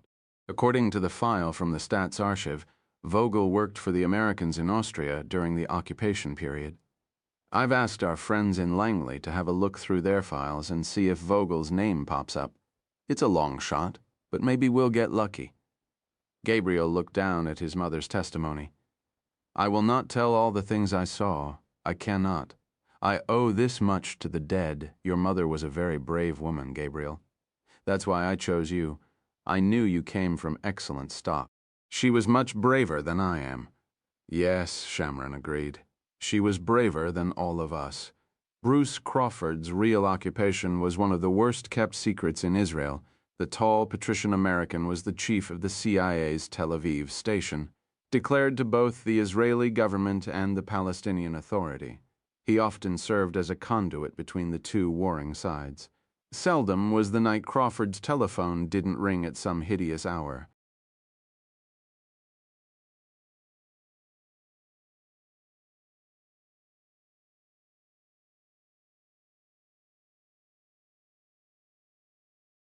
Overdecorated. It seemed the office of a corporate vice president rather than the lair of a spy, but then that was the American way. Shamron sank into a leather chair and accepted a glass of chilled water with lemon from a secretary. He considered lighting a Turkish cigarette, then noticed the no smoking sign prominently displayed on the front of Crawford's desk. Crawford seemed in no hurry to get down to the matter at hand. Shamron had expected this. There was an unwritten rule among spies. When one asks a friend for a favor, one must be prepared to sing for his supper. Shamron, because he was technically out of the game, could offer nothing tangible, only the advice and the wisdom of a man who had made many mistakes. Finally, after an hour, Crawford said, "About that Vogel thing." The American's voice trailed off. Shamron, taking note of the tinge of failure in Crawford's voice, leaned forward in his chair expectantly. Crawford played for time by removing a paperclip from his special magnetic dispenser and industriously straightening it. "We had a look through our own files," Crawford said, his gaze downward at his work. "We even sent a team out to Maryland to dig through the archives annex. I'm afraid we struck out." "Struck out?" Shamron considered the use of American sports colloquialisms inappropriate for a business so vital as espionage. Agents, in Shamron's world, did not strike out, fumble the ball, or make slam dunks. There was only success or failure, and the price of failure, in a neighborhood like the Middle East, was usually blood. "What does this mean exactly?" "It means," Crawford said pedantically, "that our search produced nothing. I'm sorry, Ari, but sometimes that's the way it goes with these things." He held up his straightened paperclip and examined it carefully as though proud of his accomplishment. Gabriel was waiting in the back seat of Shamron's Peugeot. "How did it go?" Shamron lit a cigarette and answered the question. "Do you believe him?" You know, if he'd told me that they'd found a routine personnel file or a security clearance background report, I might have believed him, but nothing? Who does he think he's talking to? I'm insulted, Gabriel. I truly am. You think the Americans know something about Vogel? Bruce Crawford just confirmed it for us. Shamron glared at his stainless steel watch. Damn. It took him an hour to screw up the nerve to lie to me, and now you're going to miss your flight. Gabriel looked down at the telephone in the console. Do it, he murmured. I dare you. Shamron snatched up the telephone and dialed. This is Shamron, he snapped. There's an El Al flight leaving Laude for Rome in 30 minutes. It has just developed a mechanical problem that will require a 1-hour delay in its departure. Understand. 2 hours later, Bruce Crawford's telephone purred. He brought the receiver to his ear. He recognized the voice. It was the surveillance man he had assigned to follow Shamron. A dangerous game following the former chief of the office on his own soil. But Crawford was under orders. After he left the embassy, he went to Laude. What was he doing at the airport? Dropping off a passenger. Did you recognize him? The surveillance man indicated that he did. Without mentioning the passenger's name, he managed to communicate the fact that the man in question was a noteworthy office agent, recently active in a Central European city. Are you sure it was him? No doubt about it. Where was he going? Crawford, after hearing the answer, severed the connection. A moment later, he was seated before his computer, punching out a secure cable to headquarters. The text was direct and terse, just the way the addressee liked it. Elijah is heading to Rome, arrives tonight on El Al flight from Tel Aviv, Mij Rome. Gabriel wanted to meet the man from the Vatican someplace other than his office on the top floor of the Apostolic Palace. They settled on Piperno, an old restaurant on a quiet square near the Tiber, a few streets over from the ancient Jewish ghetto. It was the kind of December afternoon only Rome can produce, and Gabriel, arriving first, arranged for a table outside in a patch of warm, brilliant sunlight. A few minutes later, a priest entered the square and headed toward the restaurant at a determined clip. He was tall and lean and as handsome as an Italian movie idol. The cut of his black clerical suit and Roman collar suggested that, while chaste, he was not without personal or professional vanity, and with good reason. Monsignor Luigi Donati, the private secretary of His Holiness Pope Paul VII, was arguably the second most powerful man in the Roman Catholic Church. There was a cold toughness about Luigi Donati that made it difficult for Gabriel to imagine him baptizing babies or anointing the sick in some dusty Umbrian hill town. His dark eyes radiated a fierce and uncompromising intelligence, while the stubborn set of his jaw revealed that he was a dangerous man to cross. Gabriel knew this to be true from direct experience. A year earlier, a case had led him to the Vatican and into Donati's capable hands, and together they had destroyed a grave threat to Pope Paul VII. Luigi Donati owed Gabriel a favor. Gabriel was betting Donati was a man who paid his debts. Donati was also a man who enjoyed nothing more than whiling away a few hours at a sunlit Roman cafe. His demanding style had won him few friends within the Curia, and, like his boss, he slipped the bonds of the Vatican whenever possible. He had seized Gabriel's invitation to lunch like a drowning man grasping hold of a lifeline. Gabriel had the distinct impression Luigi Donati was desperately lonely. Sometimes Gabriel wondered whether Donati regretted the life he had chosen. The priest lit a cigarette with a gold executive lighter. "How's business?" "I'm working on another Bellini, the Crisostomo altarpiece." "Yes, I know." Before becoming Pope Paul VII, Cardinal Pietro Lucchesi had been the Patriarch of Venice. Luigi Donati had been at his side. His ties to Venice remained strong. There was little that happened in his old archdiocese that he didn't know about. I trust Francesco Tiepolo is treating you well, of course. And Chiara. She's well, thank you. Have you two given any consideration to formalizing your relationship? It's complicated, Luigi. Yes, but what isn't? You know, for a moment there, you actually sounded like a priest. Donati threw back his head and laughed. He was beginning to relax. The Holy Father sends his regards. He says he's sorry he couldn't join us. Piperno is one of his favorite restaurants. He recommends we start with the filetti di bacala. He swears it's the best in Rome. Does infallibility extend to appetizer recommendations? The Pope is infallible only when he is acting as the supreme teacher on matters of faith and morals. I'm afraid the doctrine does not extend to fried codfish fillets. But he does have a good deal of worldly experience in these matters. If I were you, I'd go with the filetti. The white-jacketed waiter appeared. Donati handled the ordering. The frescati began to flow, and Donati's mood mellowed like the soft afternoon. He spent the next few minutes regaling Gabriel with curial gossip and stories of backstairs brawling and court intrigue. It was all very familiar. The Vatican was not much different from the office. Finally, Gabriel guided the conversation round to the topic that had brought him and Donati together in the first place, the role of the Roman Catholic Church in the Holocaust. How is the work of the Historical Commission coming along, as well as can be expected? We're supplying the documents from the secret archives. They're doing the analysis with as little interference from us as possible. A preliminary report of their findings is due in 6 months. After that, they'll start work on a multi-volume history. Any indications which way the preliminary report is going to go? As I said, we're trying to let the historians work with as little interference from the Apostolic Palace as possible. Gabriel shot Donati a dubious glance over his wine-glass. Were it not for the Monsignor's clerical suit and Roman collar, Gabriel would have assumed he was a professional spy. The notion that Donati didn't have at least 2 sources on the commission staff was insulting. Gabriel, between sips of frascati, expressed this view to Monsignor Donati. The priest confessed. All right, let's say I'm not completely in the dark about the commission. And the report will take into account the enormous pressures on Pius. Yet even so, I'm afraid it will not paint a terribly flattering portrait of his actions, or of the actions of the national churches in Central and Eastern Europe. You sound nervous, Luigi. The priest leaned forward over the table and seemed to choose his next words carefully.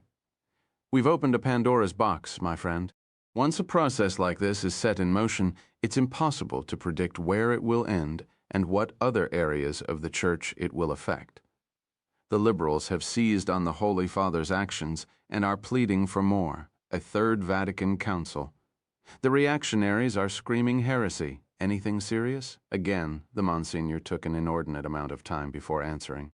We're picking up some very serious rumblings from some reactionaries in the Languedoc region of France, the sort of reactionaries who believe Vatican II was the work of the devil and that every pope since John the 23rd has been a heretic. I thought the Church was full of people like that. I had my own run-in with a friendly group of prelates and laymen called Crux Vera. Donati smiled. I'm afraid this group is cut from the same cloth, except, unlike Crux Vera, they don't have a power base inside the Curia. They're outsiders, barbarians beating at the gates. The Holy Father has very little control over them, and things have started to heat up. Let me know if there's something I can do to help. Be careful, my friend. I might take you up on that. The filetti di bacala arrived. Donati squeezed lemon juice over the plate and popped one of the fillets into his mouth whole. He washed down the fish with a drink of the frascati and sat back in his chair, his handsome features set in a look of pure contentment. For a priest working in the Vatican, the temporal world offered few delights more tantalizing than lunch on a sun-washed Roman square. He started on another filetti and asked Gabriel what he was doing in town.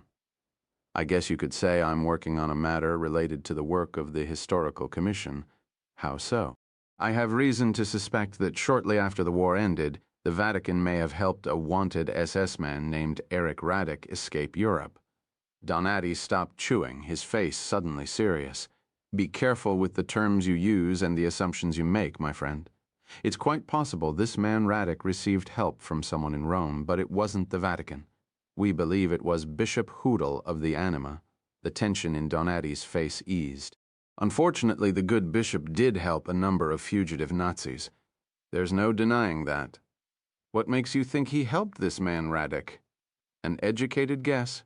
Radek was an Austrian Catholic. Hoodle was rector of the German seminary in Rome and father confessor to the German and Austrian community. If Radek came to Rome looking for help, it would make sense that he would turn to Bishop Hoodle. Donati nodded in agreement. I can't argue with that. Bishop Hoodle was interested in protecting fellow citizens of his country from what he believed were the vengeful intentions of the Allied victors. But that doesn't mean that he knew that Erich Radek was a war criminal. How could he know?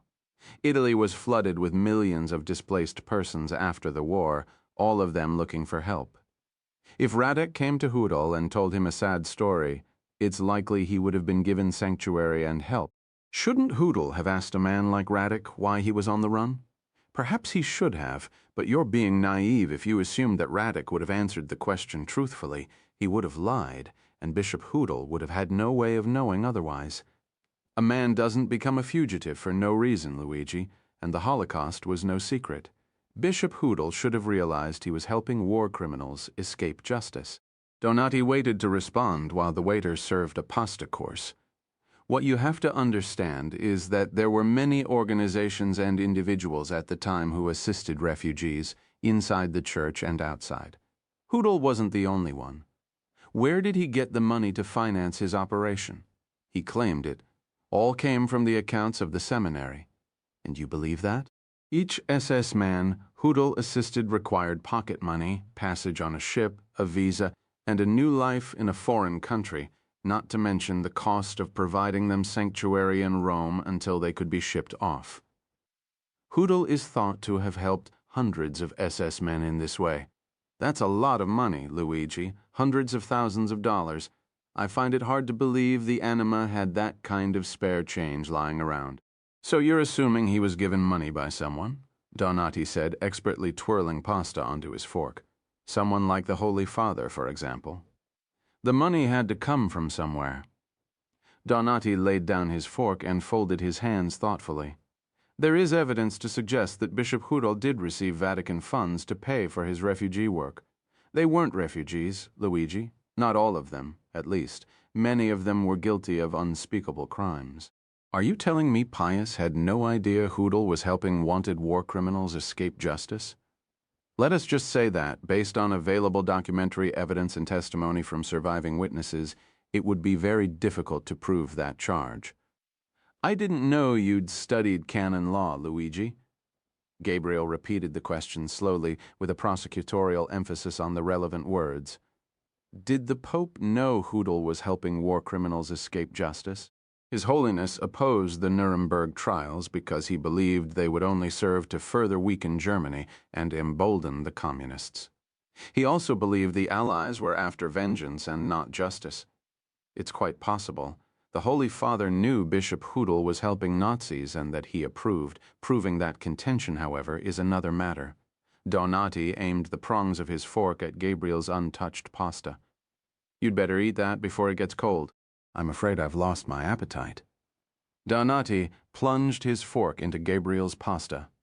So what is this Radek fellow alleged to have done? Gabriel gave a brief synopsis of Sturmbannführer Erich Radek's illustrious SS career, beginning with his work for Adolf Eichmann's Jewish emigration office in Vienna and concluding with his command of Action 1005. By the end of Gabriel's account, Donati too had lost his appetite. Did they really believe they could conceal all the evidence of a crime so enormous? I'm not sure whether they believed it was possible, but they succeeded to a large extent. Because of men like Erich Radek, we'll never know how many people really perished in the Shoah. Donati contemplated his wine. What is it you want to know about Bishop Hoodle's assistance to Radek? We can assume that Radek needed a passport for that. Hoodle would have turned to the International Red Cross.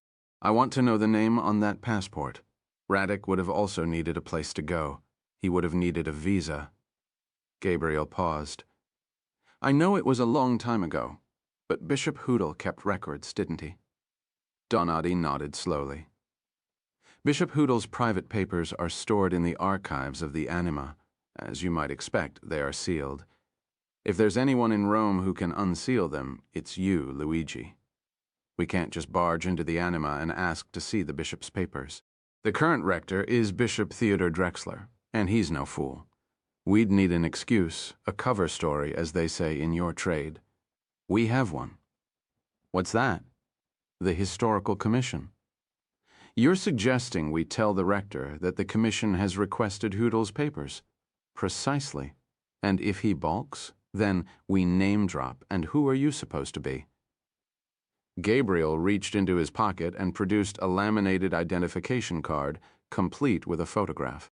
Shmuel Rubinstein, professor of comparative religion at Hebrew University in Jerusalem. Donati handed the card back to Gabriel and shook his head. Theodor Drexler is a brilliant theologian. He'll want to engage you in a discussion. Perhaps something about the common roots of the two oldest religions in the Western world. I'm quite confident you'll fall flat on your face, and the bishop will see right through your little act. It's your job to see that doesn't happen. You overestimate my abilities, Gabriel. Call him Luigi. I need to see Bishop Hoodall's papers. I will. But first, I have one question. Why? Donati, having heard Gabriel's answer, dialed a number on his mobile phone and asked to be connected to the Anima. 19. Rome, the Church of Santa Maria dell'Anima, is located in the Centro Storico, just to the west of the Piazza Navona. For 4 centuries, it has been the German church in Rome. Pope Adrian VI, the son of a German shipbuilder from Utrecht and the last non-Italian pope before John Paul II, is buried in a magnificent tomb just to the right of the main altar. The adjoining seminary is reached from the Via della Pace, and it was there, standing in the cold shadows of the forecourt, where they met Bishop Theodor Drexler the following morning. Monsignor Donati greeted him in excellent Italian accented German and introduced Gabriel as the learned Professor Shmuel Rubinstein from Hebrew University. Drexler offered his hand at such an angle that for an instant Gabriel wasn't sure whether to shake it or kiss the ring. After a brief hesitation, he gave it one firm pump. The skin was as cool as church marble. The rector led them upstairs into an unpresumptuous book-lined office. His soutane rustled as he settled himself into the largest chair in the seating area. His large gold pectoral cross shone in the sunlight, slanting through the tall windows. He was short and well-fed, nearing 70, with a gossamer halo of white hair and extremely pink cheeks. The corners of his tiny mouth were lifted perpetually into a smile even now, when he was clearly unhappy, and his pale blue eyes sparkled with a condescending intelligence. It was a face that could comfort the sick and put the fear of God into a sinner. Monsignor Donati had been right. Gabriel would have to watch his step. Donati and the bishop spent a few minutes exchanging pleasantries about the Holy Father. The bishop informed Donati that he was praying for the pontiff's continued good health, while Donati announced that His Holiness was extraordinarily pleased with Bishop Drexler's work at the Anima. He referred to the bishop as Your Grace as many times as possible. By the end of the exchange, Drexler was so buttered up that Gabriel feared he might slide off his chair. When Monsignor Donati finally got around to the purpose of their visit to the Anima, Drexler's mood darkened swiftly, as if a cloud had passed before the sun, though his smile remained firmly in place. I fail to see how a polemical investigation into Bishop Hoodle's work for German refugees after the war will aid the healing process between Roman Catholics and Jews. His voice was soft and dry, his German Viennese accented. A fair and balanced investigation of Bishop Hoodle's activities would reveal that he helped a good many Jews as well. Gabriel leaned forward. It was time for the learned professor from Hebrew University to insert himself into the conversation. Are you saying, Your Grace, that Bishop Hoodle hid Jews during the Rome Roundup? Before the Roundup and after? There were many Jews living within the walls of the Anima, baptized Jews, of course. And those who weren't baptized? They couldn't be hidden here. It wouldn't have been proper they were sent elsewhere. Forgive me, Your Grace, but how exactly did one tell a baptized Jew from an ordinary Jew? Monsignor Donati crossed his leg and carefully smoothed the crease in his trouser leg, a signal to cease and desist in this line of inquiry. The bishop drew a breath and answered the question. They might have been asked a few simple questions about matters of faith and Catholic doctrine. They might have been asked to recite the Lord's Prayer or the Ave Maria. Usually, it became apparent quite quickly who was telling the truth and who was lying in order to gain sanctuary at the seminary. A knock at the door accomplished Luigi Donati's goal of ending the exchange. A young novice entered the room bearing a silver tray. He poured tea for Donati and Gabriel. The bishop drank hot water with a thin slice of lemon. When the boy was gone, Drexler said, "But I'm sure you're not interested in Bishop Hootel's efforts to shield Jews from the Nazis. Are you, Professor Rubinstein? You're interested in the assistance he gave to German officers after the war? Not German officers? Wanted SS war criminals. He didn't know they were criminals. I'm afraid that defense strains credulity, Your Grace." Bishop Hootel was a committed anti-Semite and a supporter of Hitler's regime. Does it not make sense that he would willingly help Austrians and Germans after the war regardless of the crimes they had committed? His opposition to Jews was theological in nature, not social. As for his support of the Nazi regime, I offer no defense. Bishop Hootel is condemned by his own words and his writings, and his car, Gabriel added, putting Moshe Rivlin's file to good use. Bishop Hootel flew the flag of the United Reich on his official limousine. He made no secret of where his sympathies lay.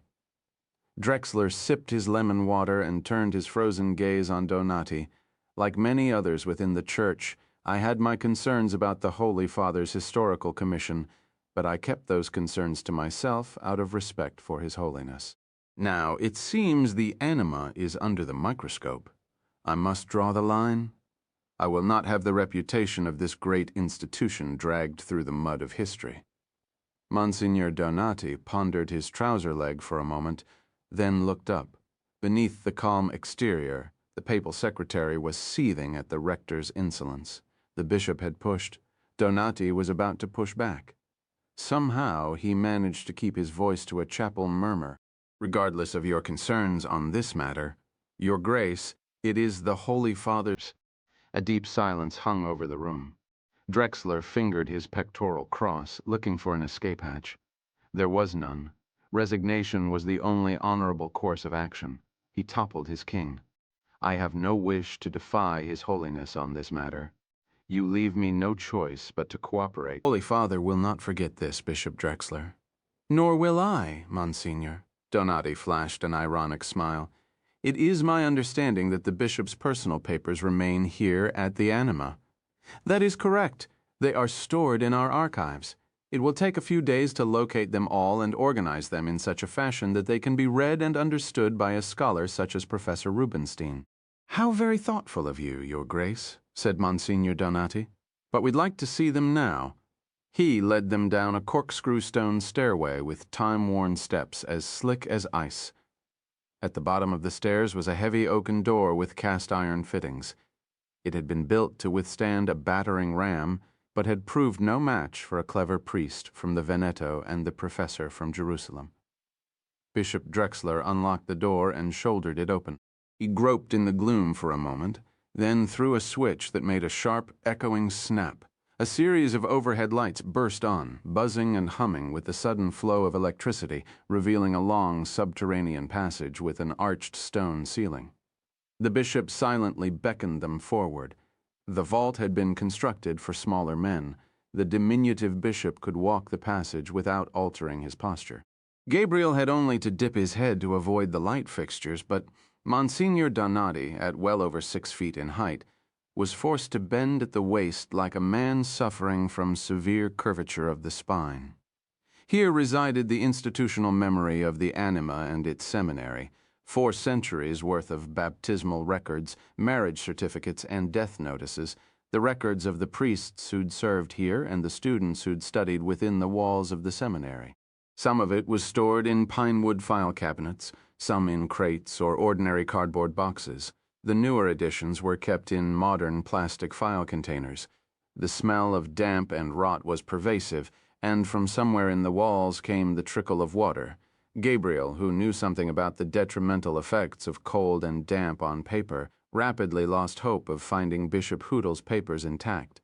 Near the end of the passage was a small catacomb-like side chamber. It contained several large trunks, secured by rusted padlocks. Bishop Drexler had a ring of keys. He inserted one into the first lock. It wouldn't turn.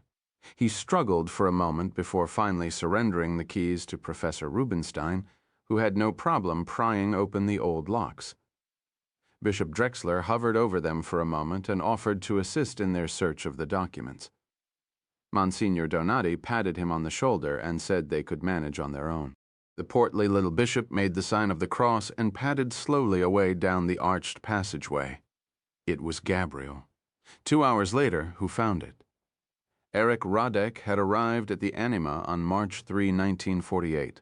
On May 24th, the Pontifical Commission for Assistance, the Vatican's refugee aid organization, issued Radek a Vatican identity document bearing the number 964599 and the alias Otto Krebs. That same day, with the help of Bishop Hudel, Otto Krebs used his Vatican identification to secure a Red Cross passport.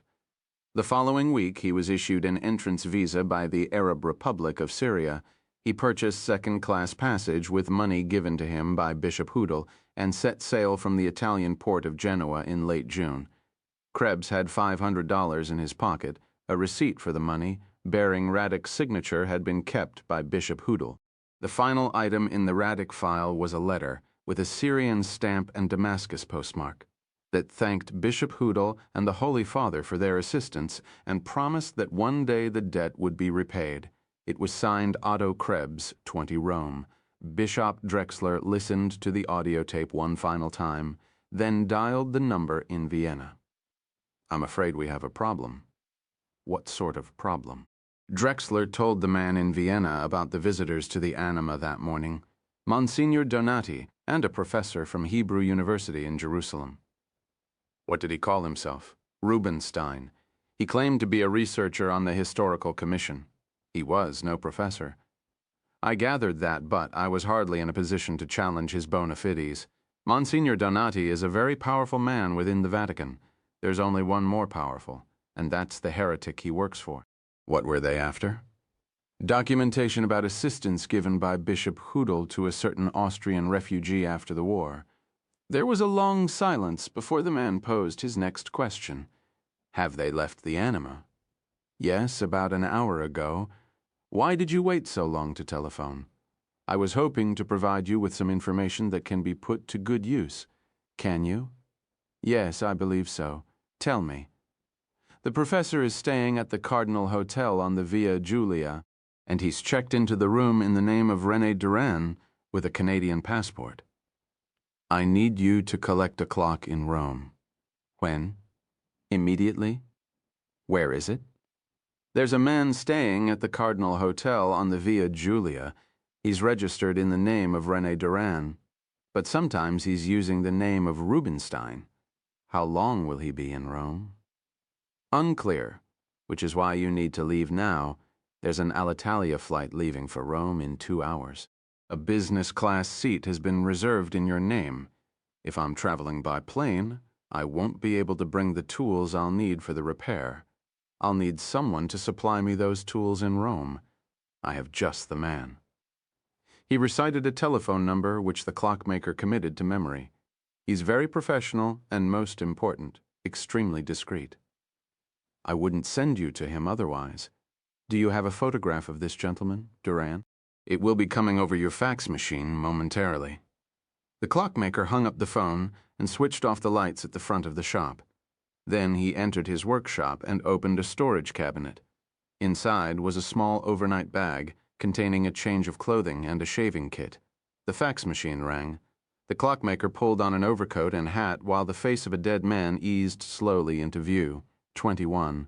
Grown Gabriel took a table inside Doni the following morning to have coffee. 30 minutes later, a man entered and went to the bar. He had hair like steel wool and acne scars on his broad cheeks. His clothing was expensive, but worn poorly. He drank 2 espressos rapid-fire and kept a cigarette working the entire time. Gabriel looked down at his La Repubblica and smiled. Shimon Pasner had been the office man in Rome for 5 years, yet he had still not lost the prickly exterior of a Negev settler. Pasner paid his bill and went to the toilet. When he came out, he was wearing sunglasses, the signal that the meeting was on. He headed through the revolving door, paused on the pavement of the Via Veneto, then turned right and started walking. Gabriel left money on the table and followed after him. Pasner crossed the Corso d'Italia and entered the Villa Borghese. Gabriel walked a little farther along the Corso and entered the park at another point. He met Pasner on a tree-lined footpath and introduced himself as René Duran of Montreal. Together they walked toward the Galleria. Pasner lit a cigarette. "Word is you had a close shave up in the Alps the other night." "Word travels fast. The office is like a Jewish sewing circle. You know that, but you have a bigger problem. Lev has laid down the law. Alan is off limits. Alan, should he come knocking on your door, is to be turned into the street." Pasner spat at the ground. "I'm here out of loyalty to the old man. Not you, Monsieur Duran. This had better be good." They sat on a marble bench in the forecourt of the Galleria Borghese and looked in opposite directions for watchers. Gabriel told Pasner about the SS man Erich Radek, who had traveled to Syria under the name Otto Krebs. "He didn't go to Damascus to study ancient civilization," Gabriel said. "The Syrians let him in for a reason. If he was close to the regime, he might show up in the files. So you want me to run a search and see if we can place him in Damascus?" "Exactly." "And how do you expect me to request this search without Lev and security finding out about it?" Gabriel looked at Pasner as though he found the question insulting. Pasner retreated. "All right, let's say I might have a girl in research who can have a quiet look through the files for me. Just one girl." Pasner shrugged and tossed his cigarette onto the gravel. "It still sounds like a long shot to me. Where are you staying?" Gabriel told him. "There's a place called La Carbonara on the northern end of the Campo dei Fiori, near the fountain." "I know it." "Be there at 8 o'clock. There'll be a reservation in the name of Brunacci for 8:30. If the reservation is for 2, that means the search was a bust. If it's for 4, come to the Piazza Farnese, on the opposite bank of the Tiber, in a small square a few paces from St. Anne's Gate. The clockmaker sat in the cold, late-afternoon shadows of an outdoor cafe, sipping a cappuccino. At the next table, a pair of cassocked priests were engaged in animated conversation. The clockmaker, though he spoke no Italian, assumed them to be Vatican bureaucrats. A hunchbacked alley cat threaded its way between the clockmaker's legs and begged for food. He trapped the animal between his ankles and squeezed, slowly increasing the pressure, until the cat let out a strangled howl and scampered off. The priests looked up in disapproval. The clockmaker left money on the table and walked away. Imagine cats in a cafe. He was looking forward to concluding his business in Rome and returning to Vienna. He walked along the edge of Bernini's colonnade and paused for a moment to peer down the broad Via della Conciliazione toward the Tiber. A tourist thrust a disposable camera toward him and pleaded in some indecipherable Slavic tongue for the clockmaker to take his photograph in front of the Vatican. The Austrian wordlessly pointed toward his wristwatch, indicating he was late for an appointment, and turned his back.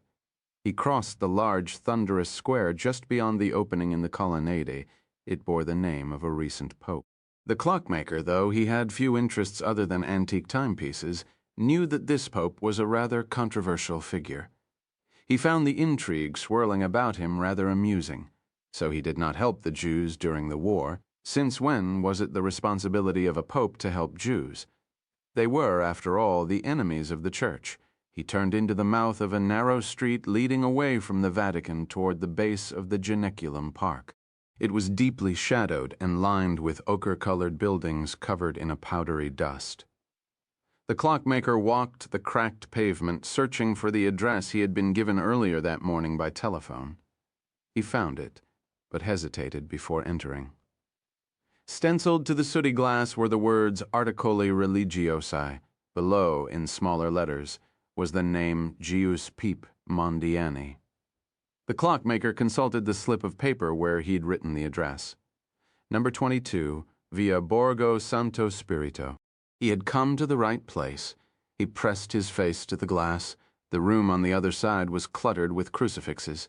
Statues of the Virgin, carvings of long-dead saints, rosaries and medals, all certified to have been blessed by Il Papa himself. Everything seemed to be covered with the fine, flour-like dust from the street. The clockmaker, though raised in a strict Austrian Catholic home, wondered what would compel a person to pray to a statue. He no longer believed in God or the church, nor did he believe in fate, divine intervention, an afterlife, or luck.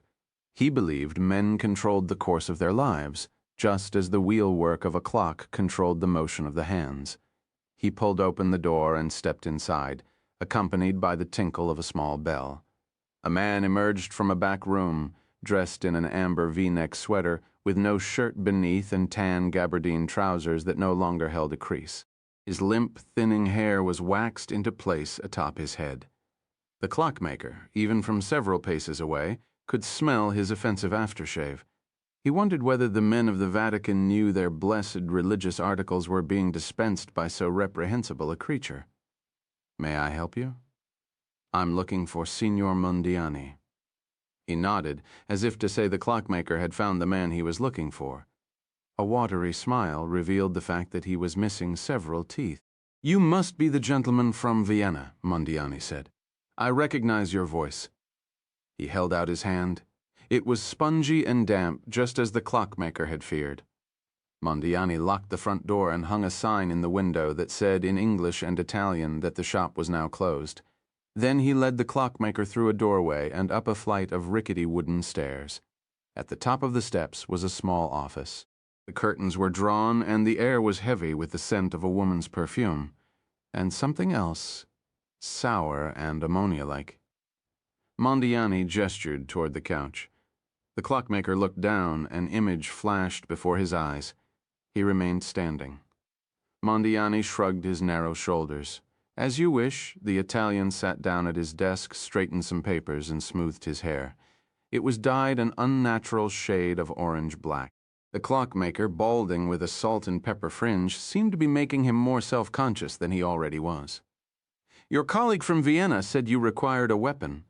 Mondiani pulled open a desk drawer, removed a dark item with a flat metallic finish, and laid it reverently on his coffee-stained desk blotter, as though it were a sacred relic. "I trust you'll find this satisfactory." The clockmaker held out his hand. Mondiani placed the weapon in his palm. "As you can see, it's a Glock 9mm. I trust you're familiar with the Glock after all. It is an Austrian-made weapon." The clockmaker raised his eyes from the weapon.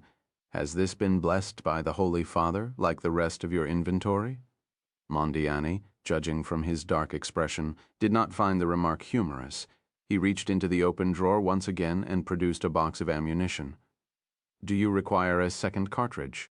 The clockmaker did not intend to get into a gunfight, but still one always felt better with a loaded spare cartridge in one's hip pocket.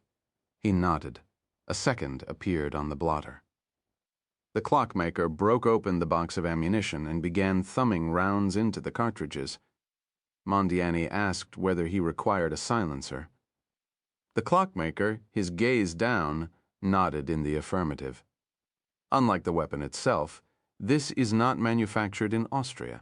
It was made right here," Mondiani said with excessive pride. "In Italy, it is very effective. The gun will emit little more than a whisper when fired." The clockmaker held the silencer to his right eye and peered through the barrel. Satisfied with the craftsmanship, he placed it on the desk, next to the other things. "Do you require anything else?" The clockmaker reminded Signor Mondiani that he had requested a motorbike. "Ah, yes, the motorino," Mondiani said, holding a set of keys aloft. "It's parked outside the shop. There are 2 helmets, just as you requested, different colors. I chose black and red. I hope that's satisfactory." The clockmaker glanced at his watch. Mondiani took the hint and moved things along on a steno pad with a chewed pencil. He prepared the invoice. "The weapon is clean and untraceable," he said, the pencil scratching across the paper. "I suggest you drop it into the Tiber when you're finished. The Polizia di Stato will never find it there." "And the motorbike?" "Stolen," said Mondiani. "Leave it in a public place with the keys in the ignition, a busy piazza, for example. I'm sure that within a few minutes it will find a new home." Mondiani circled the final figure and turned the pad around so the clockmaker could see. It was in euros, thank God. The clockmaker, despite the fact he was a businessman himself, had always loathed making transactions in lire, rather steep. Is it not, Signor Mondiani? Mondiani shrugged and treated the clockmaker to another hideous smile. The clockmaker picked up the silencer and screwed it carefully into the end of the barrel. "This charge here," the clockmaker said, tapping the steno pad with the forefinger of his free hand. "What is that for? That is my brokerage fee." Mondiani managed to say this with a completely straight face. "You've charged me 3 times as much for the Glock as I would pay in Austria. That, Signor Mondiani, is your brokerage fee." Mondiani folded his arms defiantly. "It is the Italian way. Do you want your weapon or not?" "Yes," said the clockmaker, "but at a reasonable price. I'm afraid that's the going rate in Rome at the moment. For an Italian, or just for foreigners, it might be better if you took your business elsewhere." Mondiani held out his hand. It was trembling. "Give me the gun, please, and see yourself out," the clockmaker sighed. "Perhaps it was better this way." Signor Mondiani, despite the assurances of the man from Vienna, was hardly the type to inspire trust. The clockmaker, in a swift movement, rammed a cartridge into the Glock and chambered the first round. Signor Mondiani's hands came up defensively. The shots pierced his palms before striking his face. The clockmaker, as he slipped out of the office, realized that Mondiani had been honest about at least one thing. The gun, when fired, emitted little more than a whisper. Let himself out of the shop and locked the door behind him. It was nearly dark now. The dome of the basilica had receded into the blackening sky. He inserted the key into the ignition of the motorbike and started the engine. A moment later, he was speeding down the Via della Conciliazione toward the mud-colored walls of the Castel San Angelo. He sped across the Tiber, then made his way through the narrow streets of Centro Storico until he came to the Via Giulia. He parked outside the Cardinal Hotel, removed his helmet, and went into the lobby. Then turned to the right and entered a small catacomb-like bar with walls fashioned of ancient Roman granite. He ordered a Coke from the bartender. He was confident he could accomplish this feat without betraying his Austrian-German accent, and carried the drink to a small table adjacent to the passageway between the lobby and the bar. To pass the time, he snacked on pistachio nuts and leafed through a stack of Italian newspapers. At 7:30, a man stepped out of the elevator, short, dark hair gray at the temples, very green eyes. He left his room key at the front desk and went into the street. The clockmaker finished his Coke, then went outside. He swung his leg over Signor Mondiani's motorino and started the engine. The black helmet was hanging by its strap from the handlebars.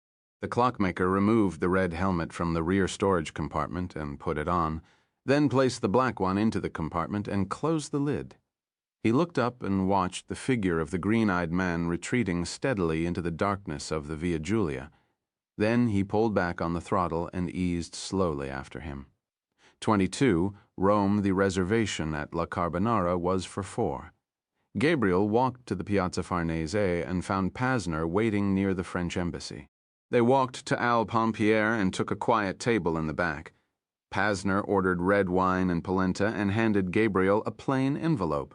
"It took some time," Pasner said, "but eventually they found a reference to Krebs in a report about a Nazi named Alois Brunner.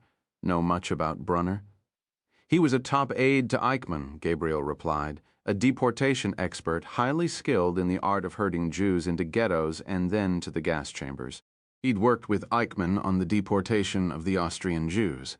Later in the war, he handled deportations in Salonika and Vichy, France."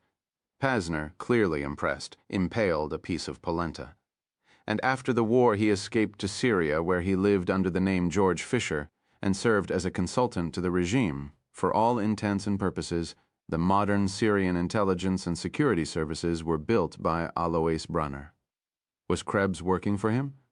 So it would seem. Open the envelope. "And by the way, be sure you treat that report with the respect it deserves. The man who filed it paid a very high price. Take a look at the agent's code name. Menashe was the code name of a legendary Israeli spy named Eli Cohen. Born in Egypt in 1924, Cohen had emigrated to Israel in 1957 and immediately volunteered to work for Israeli intelligence. His psychological testing produced mixed results. The profilers found him highly intelligent and blessed with an extraordinary memory for detail. But they also discovered a dangerous streak of exaggerated self-importance and predicted Cohen would take unnecessary risks in the field. Cohen's file gathered dust until 1960, when increasing tension along the Syrian border led the men of Israeli intelligence to decide they desperately needed a spy in Damascus. A long search of candidates produced no suitable prospects. Then the search was broadened to include those who had been rejected for other reasons. Cohen's file was opened once more, and before long he found himself being prepared for an assignment that would ultimately end in his death. After 6 months of intensive training, Cohen, posing as Kamal Amin Thabit, was sent to Argentina to construct his cover story, a successful Syrian businessman who had lived abroad his entire life and wanted only to move to his homeland. He ingratiated himself with the large Syrian expatriate community of Buenos Aires and developed many important friendships, including one with Major Amin al-Hafez, who would one day become the president of Syria. In January 1962, Cohen moved to Damascus and opened an import-export business. Armed with introductions from the Syrian community in Buenos Aires, he quickly became a popular figure on the Damascus social and political scene, developing friendships with high-level members of the military and the ruling Ba'ath Party. Syrian army officers took Cohen on tours of military facilities and even showed him the fortifications on the strategic Golan Heights. When Major al-Hafez became president, there was speculation that Kamal Amin Thabit might be in line for a cabinet post, perhaps even the Ministry of Defense.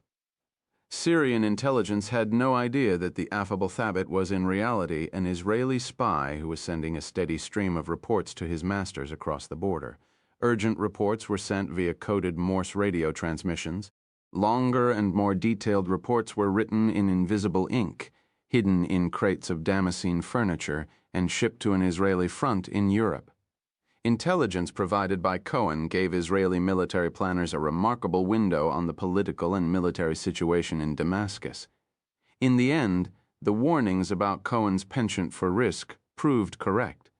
He grew reckless in his use of the radio, transmitting at the same time each morning or sending multiple transmissions in a single day. He sent greetings to his family and bemoaned Israel's defeat in an international football match. The Syrian security forces, armed with the latest Soviet-made radio detection gear, started looking for the Israeli spy in Damascus. They found him on January 18, 1965, bursting into his apartment while he was sending a message to his controllers in Israel. Cohen's hanging in May 1965 was broadcast live on Syrian television. Gabriel read the first report by the light of a flickering table candle. It had been sent through the European Channel in May 1963.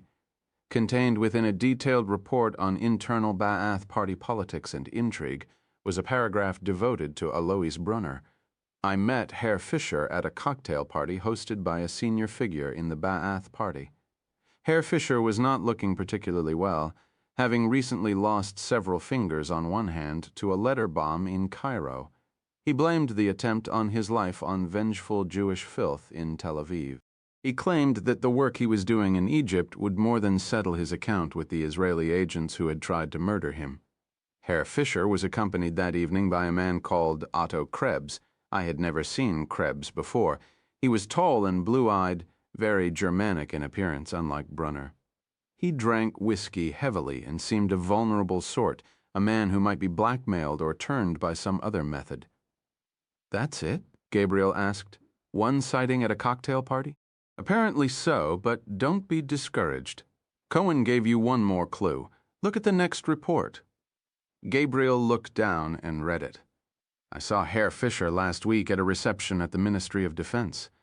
I asked him about his friend, Herr Krebs. I told him that Krebs and I had discussed a business venture, and I was disappointed that I had not heard back from him. Fischer said that was not surprising since Krebs had recently moved to Argentina." Pasner poured Gabriel a glass of wine. "I hear Buenos Aires is lovely this time of year." Gabriel and Pasner separated in the Piazza Farnese. Then Gabriel walked alone on the Via Giulia toward his hotel. The night had turned colder, and it was very dark in the street. The deep silence, combined with the rough paving stones beneath his feet, made it possible for him to imagine Rome as it had been a century and a half earlier, when the men of the Vatican still ruled supreme. He thought of Erich Radek walking this very street, waiting for his passport and his ticket to freedom. But was it really Radek who had come to Rome?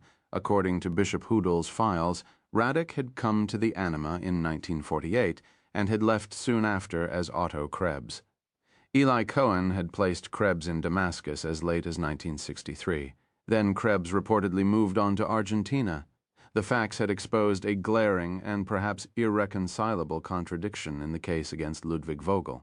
According to the documents in the Staatsarchiv, Vogel was living in Austria by 1946, working for the American Occupation Authority. If that were true, then Vogel and Radek couldn't possibly be the same man. How then to explain Max Klein's belief that he had seen Vogel at Birkenau, the ring Gabriel had taken from Vogel's chalet in Upper Austria, 1005, well done, Heinrich, the wristwatch? To Erich, in adoration, Monica had another man come to Rome in 1948 posing as Erich Radek, and if so, why? Many questions, thought Gabriel, and only one possible trail to follow. Fisher said that was not surprising, since Krebs had recently moved to Argentina. Pasner was right. Gabriel had no choice but to continue the search in Argentina. The heavy silence was shattered by the insect-like buzz of a motorino. Gabriel glanced over his shoulder as the bike rounded a corner and turned into the Via Giulia, then it accelerated suddenly and sped directly toward him. Gabriel stopped walking and removed his hands from his coat pockets. He had a decision to make. Stand his ground like a normal Roman or turn and run. The decision was made for him. A few seconds later, when the helmeted rider reached into the front of his jacket and drew a silenced pistol, Gabriel lunged into a narrow street as the gun spit 3 tongues of fire. 3 rounds struck the cornerstones of a building. Gabriel lowered his head and started to run. The motorino was traveling too fast to make the turn. It skidded past the entrance of the street, then wobbled around in an awkward circle, allowing Gabriel a few critical seconds to put some distance between himself and his attacker. He turned right onto a street that ran parallel to the Via Giulia, then made a sudden left. His plan was to head for the Corso Vittorio Emanuele II, one of Rome's largest thoroughfares. There would be traffic on the street and pedestrians on the pavements. On the Corso, he could find a place to conceal himself. The whine of the motorino grew louder. Gabriel glanced over his shoulder. The bike was still following him and closing the distance at an alarming rate. He threw himself into a headlong sprint, hands clawing at the air, breath harsh and ragged. The headlamp fell upon him. He saw his own shadow on the paving stones in front of him, a flailing madman. A second bike entered the street directly in front of him and skidded to a halt. The helmeted rider drew a weapon. So this is how it would be. A trap, 2 killers, no hope of escape. He felt like a target in a shooting gallery, waiting to be toppled. He kept running into the light. His arms rose and he glimpsed his own hands, contorted and taut, the hands of a tormented figure in an expressionist painting. He realized he was shouting. The sound echoed from the stucco and brickwork of the surrounding buildings and vibrated within his own ears, so that he could no longer hear the sound of the motorbike at his back. An image flashed before his eyes, his mother at the side of a Polish road with Erich Radek's gun to her temple. Only then did he realize he was screaming in German. The language of his dreams, the language of his nightmares. The second assassin leveled the weapon, then lifted the visor of the helmet. Gabriel could hear the sound of his own name. Get down, Gabriel! He realized it was the voice of Chiara. He threw himself to the street. Chiara's shots sailed overhead and struck the oncoming motorino. The bike veered out of control and slammed into the side of a building. The assassin catapulted over the handlebars and tumbled along the paving stones. The gun came to rest a few feet from Gabriel. He reached for it. No, Gabriel, leave it! Hurry! He looked up and saw Chiara holding out her hand to him. He climbed on the back of the motorino and clung childlike to her hips as the bike roared up the Corso toward the river. Shamron had a rule about safe flats. There was to be no physical contact between male and female agents that evening. In an office flat in the north of Rome, near a lazy bend in the Tiber, Gabriel and Chiara violated Shamron's rule with an intensity born of the fear of death. Only afterward did Gabriel bother to ask Chiara how she had found him. "Shamron told me you were coming to Rome? He asked me to watch your back. I agreed, of course. I have a very personal interest in your continued survival." Gabriel wondered how he had failed to notice he was being tailed by a 5-foot 10-inch Italian goddess, but then Chiara Zoli was very good at her work. "I wanted to join you for lunch at Piperno," she said mischievously. "I didn't think it was a terribly good idea." "How much do you know about the case?" "Only that my worst fears about Vienna turned out to be true." "Why don't you tell me the rest," which he did, beginning with his flight from Vienna and concluding with the information he had picked up earlier that night from Shimon Pasner. "So who sent that man to Rome to kill you? I think it's safe to assume it was the same person who engineered the murder of Max Klein. How did they find you here?" Gabriel had been asking himself that same question. His suspicions fell upon the rosy-cheeked Austrian rector of the Anima, Bishop Theodor Drexler. "So where are we going next?" Chiara asked.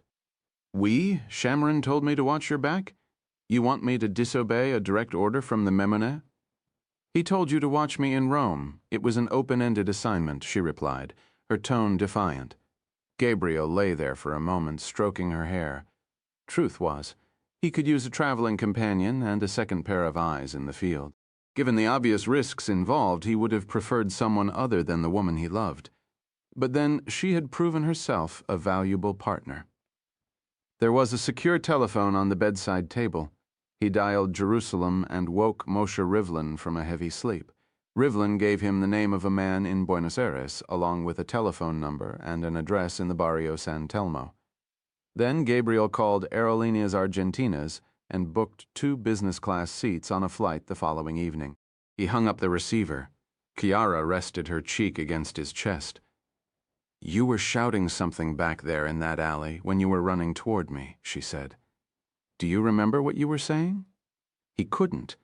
It was as if he had awakened unable to recall the dreams that disturbed his sleep. "You were calling out to her," Chiara said. "Who? Your mother?"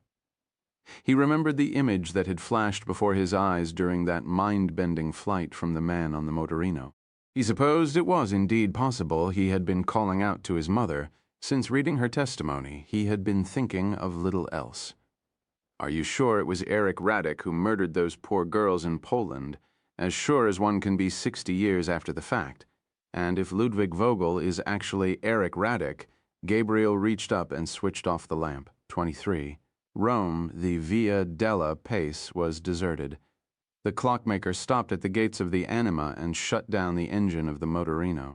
He reached out, his hand trembling, and pressed the button of the intercom. There was no reply. He rang the bell again. This time an adolescent voice greeted him in Italian. The clockmaker, in German, asked to see the rector. "I'm afraid it's not possible. Please telephone in the morning to make an appointment, and Bishop Drexler will be happy to see you. Buonanotte, signore." The clockmaker leaned hard on the intercom button. "I was told to come here by a friend of the bishop's from Vienna. It's an emergency." What was the man's name? The clockmaker answered the question truthfully. A silence. Then, "I'll be down in a moment, signore." The clockmaker opened his jacket and examined the puckered wound just below his right clavicle.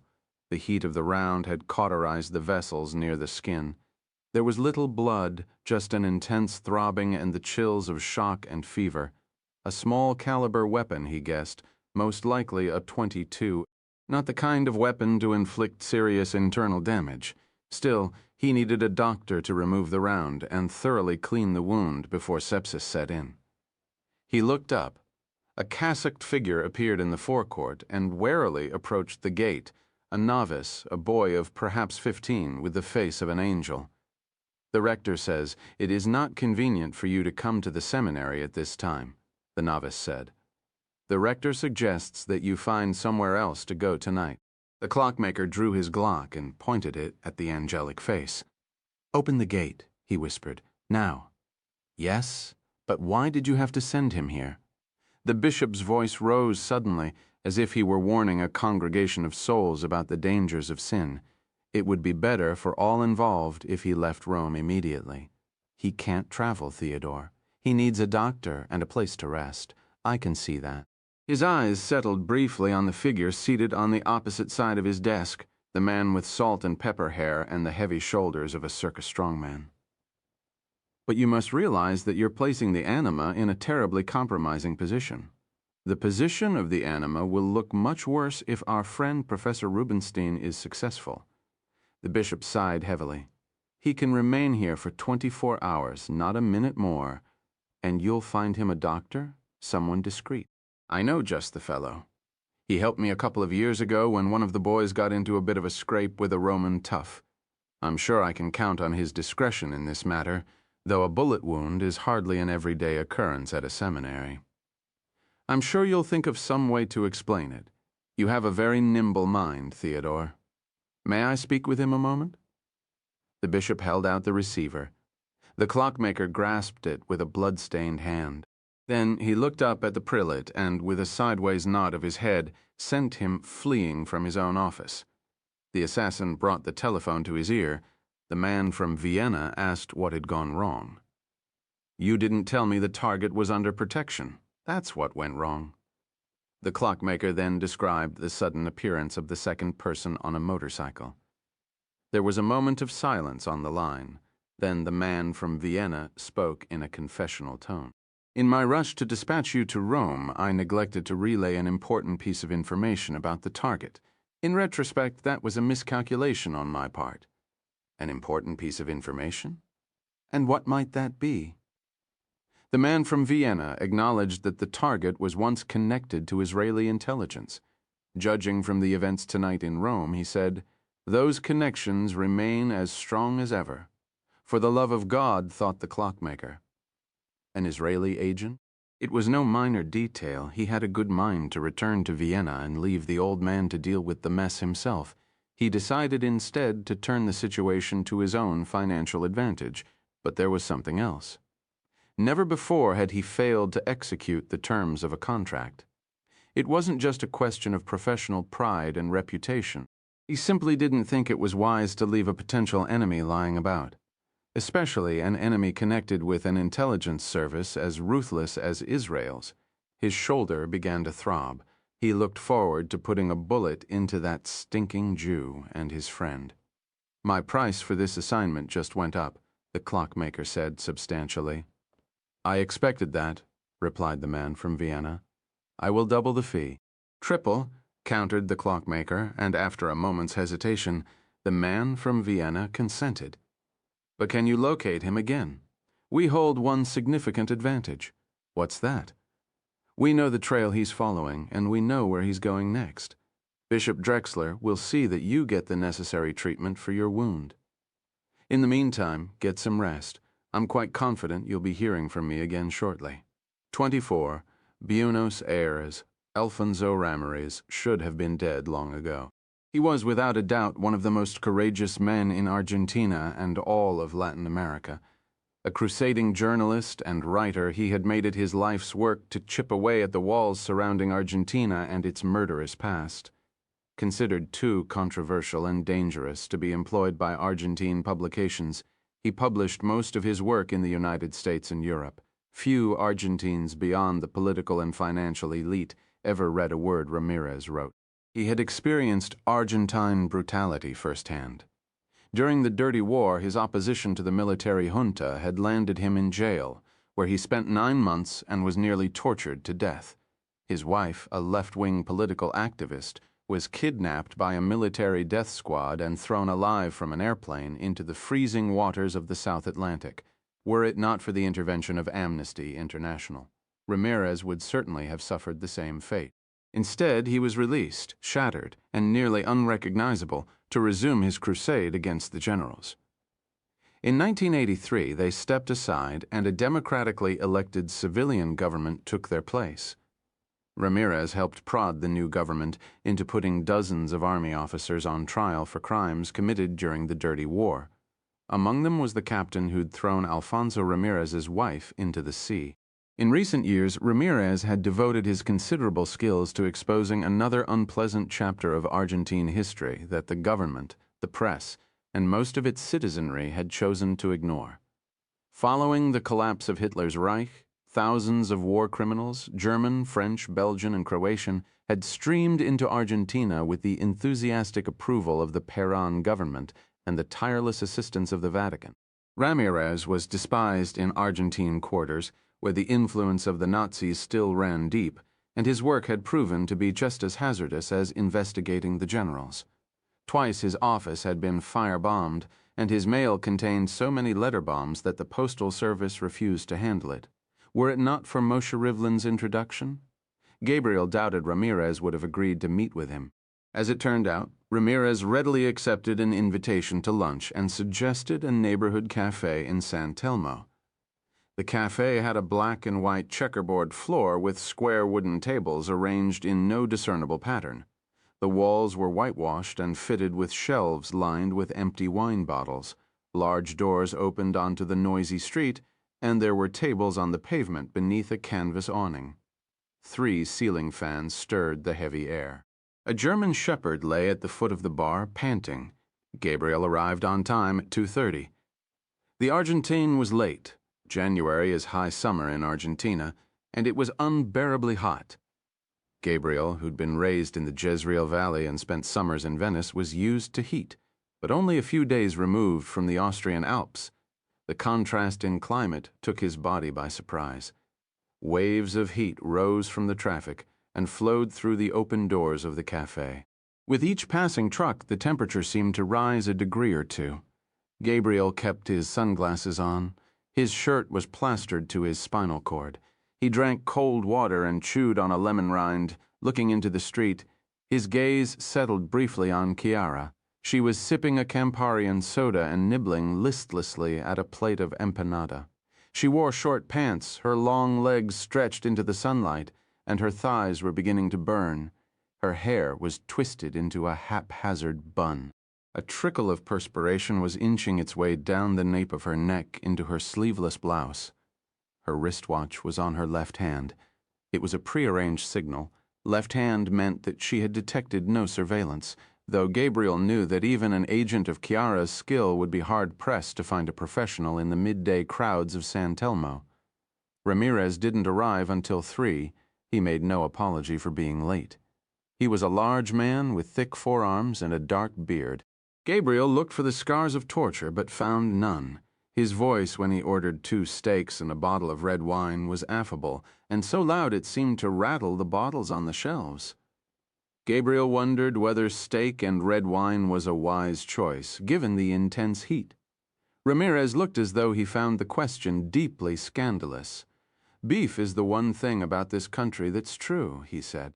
Besides the way the economy is going, the rest of his remark was drowned out by the rumble of a passing cement truck. The waiter placed the wine on the table. It came in a green bottle with no label. Ramirez poured 2 glasses and asked Gabriel the name of the man he was looking for. Hearing the answer, the Argentine's dark eyebrows furrowed in concentration. "Otto Krebs, eh? Is that his real name or an alias?" "An alias. How can you be sure?" Gabriel handed over the documents he'd taken from the Santa Maria dell'Anima in Rome. Ramirez pulled a pair of greasy reading glasses from his shirt pocket and thrust them onto his face. Having the documents out in plain sight made Gabriel nervous. He cast a glance in Chiara's direction. The wristwatch was still on her left hand. Ramirez, when he looked up from the papers, was clearly impressed. "How did you get access to the papers of Bishop Hudel?" "I have a friend at the Vatican." "No, you have a very powerful friend at the Vatican. The only man who could get Bishop Drexler to willingly open Hudel's papers is Il Papa himself." Ramirez raised his wineglass in Gabriel's direction. So, in 1948, an SS officer named Erich Radek comes to Rome and staggers into the arms of Bishop Hudel. A few months later, he leaves Rome as Otto Krebs and sets sail for Syria. "What else do you know?" The next document Gabriel laid on the wooden tabletop produced a similar look of astonishment from the Argentine journalist. As you can see, Israeli intelligence placed the man now known as Otto Krebs in Damascus as late as 1963. The source is very good, none other than Alois Brunner. According to Brunner, Krebs left Syria in 1963 and came here. And you have reason to believe he still might be here? That's what I need to find out. Ramirez folded his heavy arms and eyed Gabriel across the table. A silence fell between them, filled by the hot drone of traffic from the street. The Argentine smelled a story. Gabriel had anticipated this. So how does a man named René Duran from Montreal get his hands on secret documents from the Vatican and the Israeli intelligence service? Obviously, I have good sources. I'm a very busy man, Monsieur Duran. If it's money you want, the Argentine held up his palm in an admonitory gesture. I don't want your money, Monsieur Duran. I can make my own money. What I want is the story. Obviously, press coverage of my investigation would be something of a hindrance. Ramirez looked insulted. Monsieur Duran, I'm confident I have much more experience pursuing men like Eric Radek than you do. I know when to investigate quietly and when to write. Gabriel hesitated a moment. He was reluctant to enter into a quid pro quo with the Argentine journalist, but he also knew that Alfonso Ramirez might prove to be a valuable friend. Where do we start? Gabriel asked. Well, I suppose we should find out whether Alois Brunner was telling the truth about his friend Otto Krebs, meaning, did he ever come to Argentina? Exactly. And how do we do that? Just then the waiter appeared. The steak he placed in front of Gabriel was large enough to feed a family of 4. Ramirez smiled and started sawing away. Bon appétit, Monsieur Duran. Eat. Something tells me you're going to need your strength. Alfonso Ramirez drove the last surviving Volkswagen Sirocco in the Western Hemisphere. It might have been dark blue once. Now the exterior had faded to the color of pumice. The windshield had a crack down the center that looked like a bolt of lightning. Gabriel's door was bashed in, and it required much of his depleted reservoir of strength to pry it open. The air conditioner no longer worked, and the engine roared like a prop plane. They sped along the broad Avenida 9 de Julio with the windows down. Scraps of notepaper swirled around them. Ramirez seemed not to notice or to care when several pages were sucked out into the street. It had grown hotter with the late afternoon. The rough wine had left Gabriel with a headache. He turned his face toward the open window. It was an ugly boulevard. The facades of the graceful old buildings were scarred by an endless parade of billboards hawking German luxury cars and American soft drinks to a populace whose money was suddenly worthless. The limbs of the shade trees hung drunkenly beneath the onslaught of pollution and heat. They turned toward the river. Ramirez looked into the rearview mirror. A life of being pursued by military thugs and Nazi sympathizers had left him with well-honed street instincts. We're being followed by a girl on a motor scooter. Yes, I know. If you knew, why didn't you say anything? Because she works for me. Ramirez took a long look into the mirror. I recognize those thighs. That girl was at the cafe, wasn't she? Gabriel nodded slowly. His head was pounding. You're a very interesting man, Monsieur Duran. And very lucky, too. She's beautiful. Just concentrate on your driving, Alfonso. She'll watch your back. 5 minutes later, Ramirez parked on a street running along the edge of the harbor. Chiara sped past, then swung round and parked in the shade of a tree. Ramirez killed the engine. The sun beat mercilessly on the roof. Gabriel wanted out of the car, but the Argentine wanted to brief him first. Most of the files dealing with Nazis in Argentina are kept under lock and key in the Information Bureau. They're still officially off-limits to reporters and scholars, even though the traditional 30-year blackout period expired long ago. Even if we could get into the storerooms of the Information Bureau, we probably wouldn't find much. By all accounts, Perón had the most damaging files destroyed in 1955, when he was run out of office in a coup. On the other side of the street, a car slowed, and the man behind the wheel took a long look at the girl on the motorbike. Ramirez saw it, too. He watched the car in his rearview mirror for a moment before resuming. In 1997, the government created the Commission for the Clarification of Nazi Activities in Argentina. It faced a serious problem from the beginning. You see, in 1996, the government burned all the damaging files still in its possession. Why create a commission in the first place? They wanted credit for trying, of course. But in Argentina, the search for the truth can only go so far. A real investigation would have demonstrated the true depth of Perron's complicity in the post-war Nazi exodus from Europe. It would also have revealed the fact that many Nazis continue to live here. Who knows? Maybe your man, too. Gabriel pointed at the building. So what's this? The Hotel de Inmigrantes, first stop for the millions of immigrants who came to Argentina in the 19th and 20th centuries. The government housed them here until they could find work and a place to live. Now the immigration office uses the building as a storage facility. For what? Ramirez opened the glove box and removed rubber surgical gloves and paper sterile masks. It's not the cleanest place in the world, I hope you're not afraid of rats. Gabriel lifted the latch and threw his shoulder against the door. Across the street, Chiara killed the engine of her motorbike and settled in for the wait.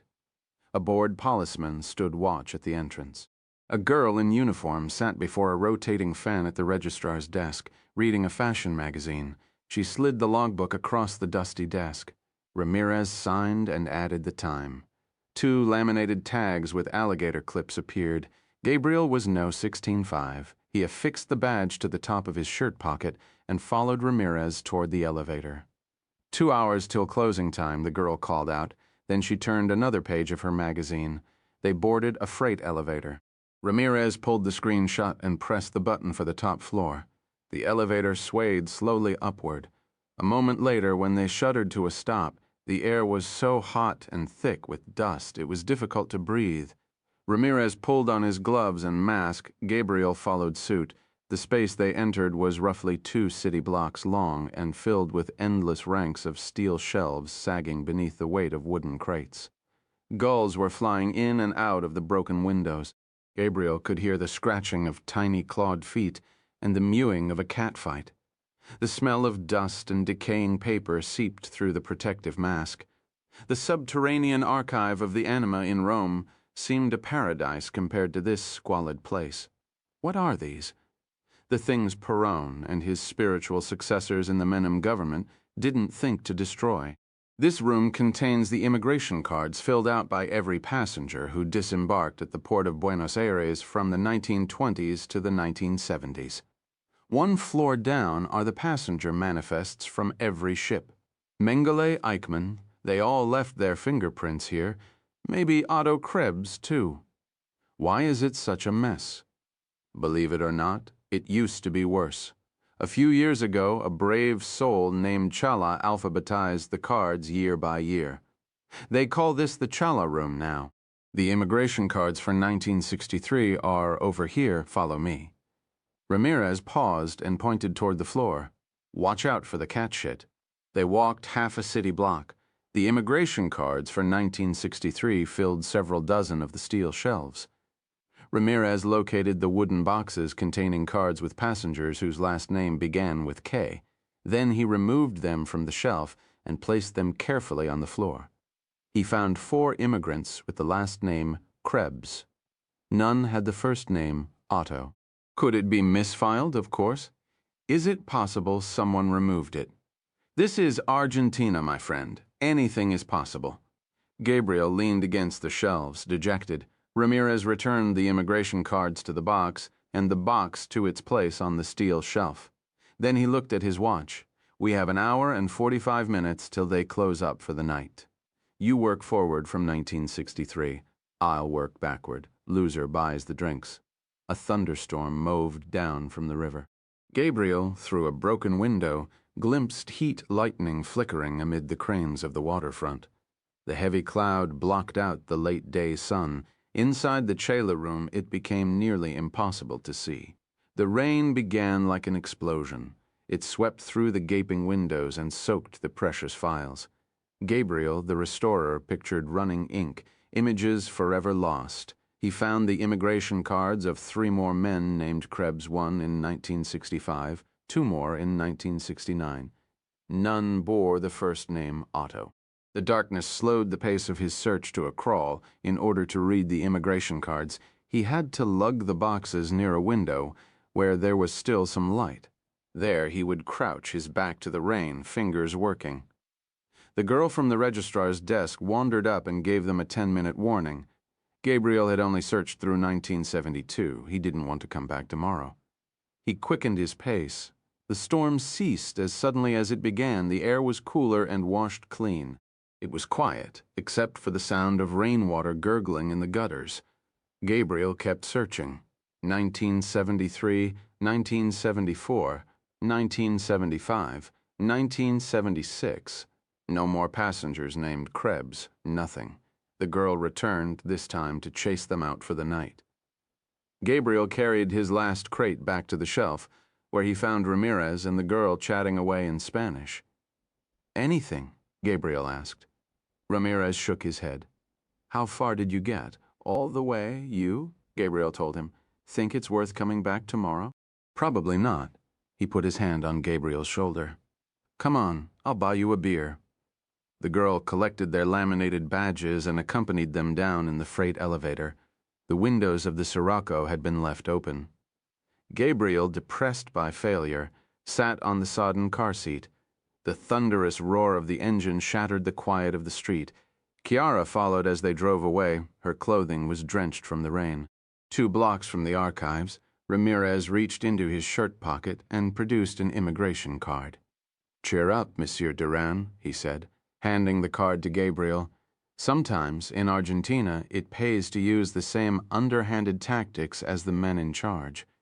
There's only one copier in that building, and the girl runs it. She would have made one copy for me and another for her superior. And Otto Krebs, if he's still in Argentina and still alive, might very well have been told we were looking for him."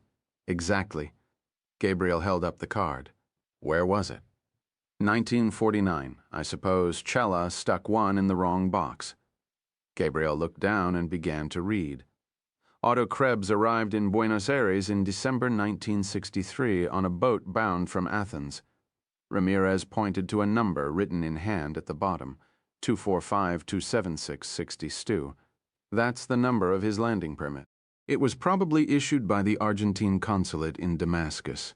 The 62 at the end of the line is the year the permit was granted." "Now what?" "We know he arrived in Argentina." Ramirez shrugged his heavy shoulders. "Let's see if we can find him." They drove back to San Telmo through the wet streets and parked outside an Italianate apartment house. Like many buildings in Buenos Aires, it had been beautiful once. Now its facade was the color of Ramirez's car and streaked by pollution. They climbed a flight of dimly lit stairs. The air inside the flat was stale and warm. Ramirez locked the door behind them and threw open the windows to the cool evening. Gabriel looked into the street and saw Chiara parked on the opposite side. Ramirez ducked into the kitchen and came out holding 2 bottles of Argentine beer. He handed one to Gabriel. The glass was already sweating. Gabriel drank half of it. The alcohol took the edge off his headache. Ramirez led him into his office. It was what Gabriel expected, big and shabby, like Ramirez himself, with books piled in the chairs and a large desk buried beneath a stack of papers that looked as though it was waiting for the match. Heavy curtains shut out the noise and the light of the street. Ramirez went to work on the telephone while Gabriel sat down and finished the last of his beer. It took Ramirez an hour to come up with his first clue.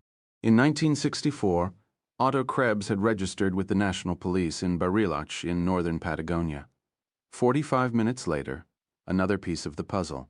In 1972, on an application for an Argentine passport, Krebs had listed his address as Puerto Blest, a town not far from Bariloche. It took only 15 minutes to find the next piece of information.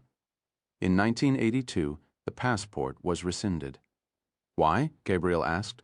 "Because the holder of the passport died." The Argentine spread a dog-eared road map over a table and, squinting through his smudged reading glasses, searched the western reaches of the country. "Here it is," he said, jabbing at the map. "San Carlos de Bariloche, or just Bariloche for short, a resort in the northern lake district of Patagonia founded by Swiss and German settlers in the 19th century. It's still known as the Switzerland of Argentina." Now it's a party town for the ski crowd, but for the Nazis and their fellow travelers, it was something of a Valhalla. Mengele adored Bariloche. How do I get there? The quickest way is to fly. There's an airport and hourly service from Buenos Aires. He paused, then added, "It's a long way to go to see a grave. I want to see it with my own eyes." Ramirez nodded. "Stay at the Hotel Edelweiss." The Edelweiss? "It's a German enclave," Ramirez said. "You'll find it hard to believe you're in Argentina." "Why don't you come along for the ride? I'm afraid I'd be something of a hindrance.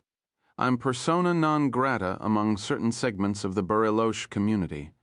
I've spent a little too much time poking around there, if you know what I mean. My face is too well known." The Argentine's demeanor turned suddenly serious. "You should watch your back, too, Monsieur Duran. Bariloche is not a place to make careless inquiries. They don't like outsiders asking questions about certain residents. You should also know that you've come to Argentina at a tense time." Ramirez rummaged through the pile of paper on his desk until he found what he was looking for, a 2-month-old copy of the international edition of Newsweek magazine. He handed it to Gabriel and said, "My story is on page 36. Then he went into the kitchen to fetch 2 more beers. The first to die was a man named Enrique Calderon. He was found in the bedroom of his townhouse in the Palermo Chico section of Buenos Aires. 4 shots to the head, very professional." Gabriel, who could not hear of a murder without picturing the act, turned his gaze from Ramirez. "And the second?" he asked. "Gustavo Estrada, killed 2 weeks later on a business trip to Mexico City. His body was found in his hotel room after he failed to show up for a breakfast meeting. Again, 4 shots to the head." Ramirez paused. "Good story? No?" 2 prominent businessmen killed in a strikingly similar fashion within 2 weeks of each other. The kind of shit Argentines love for a while. It took everyone's mind off the fact that their life savings were gone and their money was worthless. Are the murders connected? We may never know for certain, but I believe they are. Enrique Calderon and Gustavo Estrada didn't know each other well, but their fathers did. Alejandro Calderon was a close aide to Juan Perón, and Martín Estrada was the chief of the Argentine National Police in the years after the war. So why were the sons killed? To be perfectly honest, I haven't a clue. In fact, I don't have a single theory that seems to make any sense. What I do know is this. Accusations are flying among the old German community. Nerves are frayed. Ramirez took a long pull at his beer. "I repeat, watch your step in Bariloche, Monsieur Duran." They talked a while longer as the darkness slowly gathered around them and the wet rush of the traffic filtered in from the street. Gabriel did not like many of the people he met in his work, but Alfonso Ramirez was an exception. He was only sorry he'd been forced to deceive him. They talked of Bariloche, of Argentina, and the past. When Ramirez asked about the crimes of Eric Radek, Gabriel told him everything he knew. This produced a long, contemplative silence in the Argentine, as if he were pained by the fact that men such as Radek might have found sanctuary in a land he so loved. They made arrangements to speak after Gabriel's return from Bariloche, then parted in the darkened corridor. Outside, the Barrio San Telmo was beginning to come alive in the cool of the evening. Gabriel walked for a time along the crowded pavements until a girl on a red motorbike pulled alongside him and patted the back of her saddle, 25. Buenos Aires, Rome, Vienna. The console of sophisticated electronic equipment was of German manufacture. The microphones and transmitters concealed in the apartment of the target were of the highest quality, designed and built by West German intelligence at the height of the Cold War to monitor the activities of their adversaries in the East. The operator of the equipment was a native-born Argentine, though he could trace his ancestry to the Austrian village of Braunau am Inn. The fact that it was the same village where Adolf Hitler was born gave him a certain standing among his comrades. When the Jew paused in the entrance of the apartment house, the surveillance man snapped his photograph with a telephoto lens. A moment later, when the girl on the motorbike drew away from the curb, he captured her image as well, though it was of little value since her face was concealed beneath a black crash helmet. He spent a few moments reviewing the conversation that had taken place inside the target's apartment. Then, satisfied, he reached for the telephone. The number he'd dialed was in Vienna. The sound of German, spoken with a Viennese accent, was like music to his ears. At the Pontificio Santa Maria dell'Anima in Rome, a novice hurried along the second-floor corridor of the dormitory and paused outside the door of the room where the visitor from Vienna was staying. He hesitated before knocking, then waited for permission before entering. A wedge of light fell upon the powerful figure stretched out on the narrow cot. His eyes shone in the darkness like black pools of oil. "You have a telephone call?" The boy spoke with his eyes averted. Everyone in the seminary had heard about the incident at the front gate the previous evening. "You can take it in the rector's office." The man sat up and swung his feet to the floor in one fluid movement. The thick muscles in his shoulders and back rippled beneath his fair skin. He touched the bandage on his shoulder briefly, then pulled on a roll-neck sweater. The seminarian led the visitor down a stone staircase, then across a small courtyard. The rector's office was empty. A single light burned on the desk. The receiver of the phone lay atop the blotter. The visitor picked it up. The boy slipped quietly from the room. "We've located him." "Where?" The man from Vienna told him. "He's leaving for Bariloche in the morning. You'll be waiting for him when he arrives." The clockmaker glanced at his wristwatch and calculated the time difference. "How is that possible? There isn't a flight from Rome until the afternoon." "Actually, there's a plane leaving in a few minutes." "What are you talking about? How quickly can you get to Fiumicino?" The demonstrators were waiting outside the Hotel Imperial when the three-car motorcade arrived for a rally of the party faithful. Peter Metzler, seated in the back of a Mercedes limousine, looked out the window. He'd been warned, but he'd expected the usual sad-looking lot, not a brigade-strength band of marauders armed with placards and bullhorns. It was inevitable, the nearness of the election, the aura of invulnerability building around the candidate. The Austrian left was in full panic, as were their supporters in New York and Jerusalem. Dieter Graf, seated opposite Metzler on the jump seat, looked apprehensive, and why not? 20 years he'd toiled to transform the Austrian National Front from a moribund alliance of former SS officers and neo-fascist dreamers into a cohesive and modern conservative political force. Almost single-handedly, he'd reshaped the party's ideology and airbrushed its public image. His carefully crafted message had steadily attracted Austrian voters disenfranchised by the cozy power-sharing relationship between the People's Party and the Social Democrats. Now, with Metzler as his candidate, he stood on the doorstep of the ultimate prize in Austrian politics, the Chancellery. The last thing Graf wanted now, 3 weeks before the election, was a messy confrontation with a bunch of left-wing idiots and Jews. "I know what you're thinking, Dieter," said Metzler. "You're thinking we should play it safe. Avoid this rabble by using the back entrance." The thought did cross my mind. Our lead is 3 points and holding steady. I'd rather not squander 2 of those points with a nasty scene at the Imperial that can easily be avoided by going in the back door. Graf nodded. Metzler pointed to the TV cameramen and still photographers. "And do you know what the headline will be tomorrow in Die Presse? Metzler beaten back by Vienna protesters. They'll say, 'I'm a coward, Dieter,' and I'm not a coward. No one's ever accused you of cowardice, Peter. It's just a question of timing. We've used the back door too long." Metzler cinched up his tie and smoothed his shirt collar. "Besides, chancellors don't use the back door. We go in the front with our head up and our chin ready for battle, or we don't go in at all. You've become quite a speaker, Peter." "I had a good teacher." Metzler smiled and put his hand on Graf's shoulder. "But I'm afraid the long campaign has started to take a toll on his instincts." "Why would you say that?" "Look at those hooligans. Most of them aren't even Austrian. Half the signs are in English instead of German. Clearly, this little demonstration has been orchestrated by provocateurs from abroad. If I'm fortunate enough to have a confrontation with these people, our lead will be 5 points by morning." I hadn't thought of it quite that way. "Just tell security to take it easy. It's important that the protesters come across as the brown shirts and not us." Peter Metzler opened the door and stepped out. A roar of anger rose from the crowd and the placards began to flutter. Nazi pig.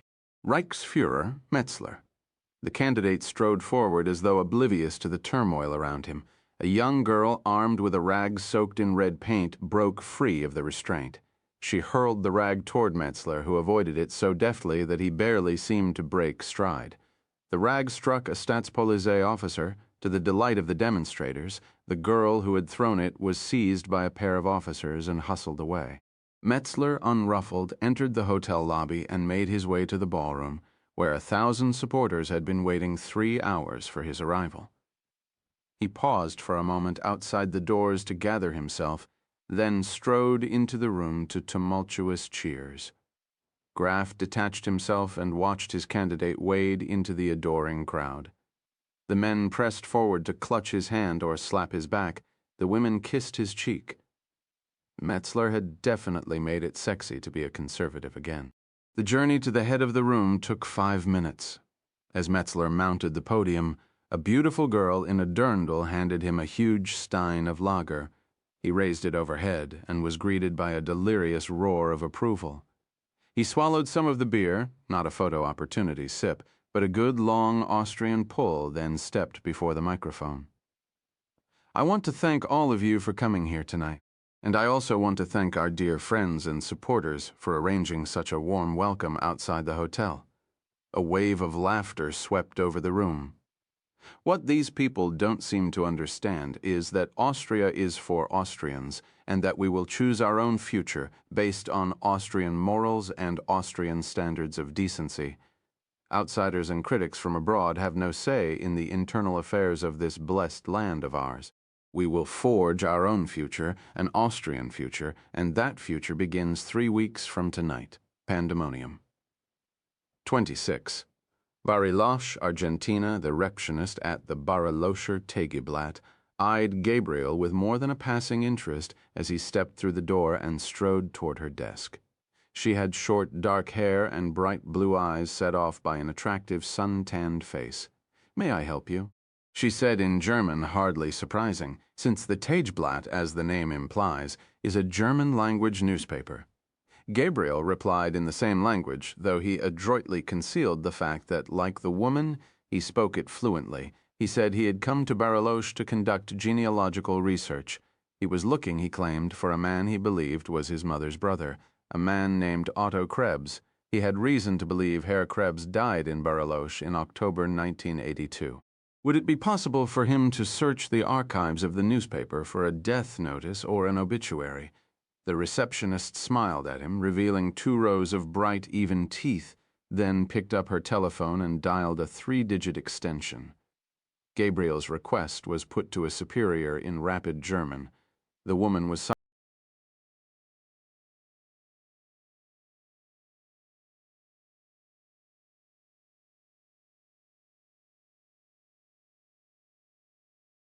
seemed to take notice of the visitor.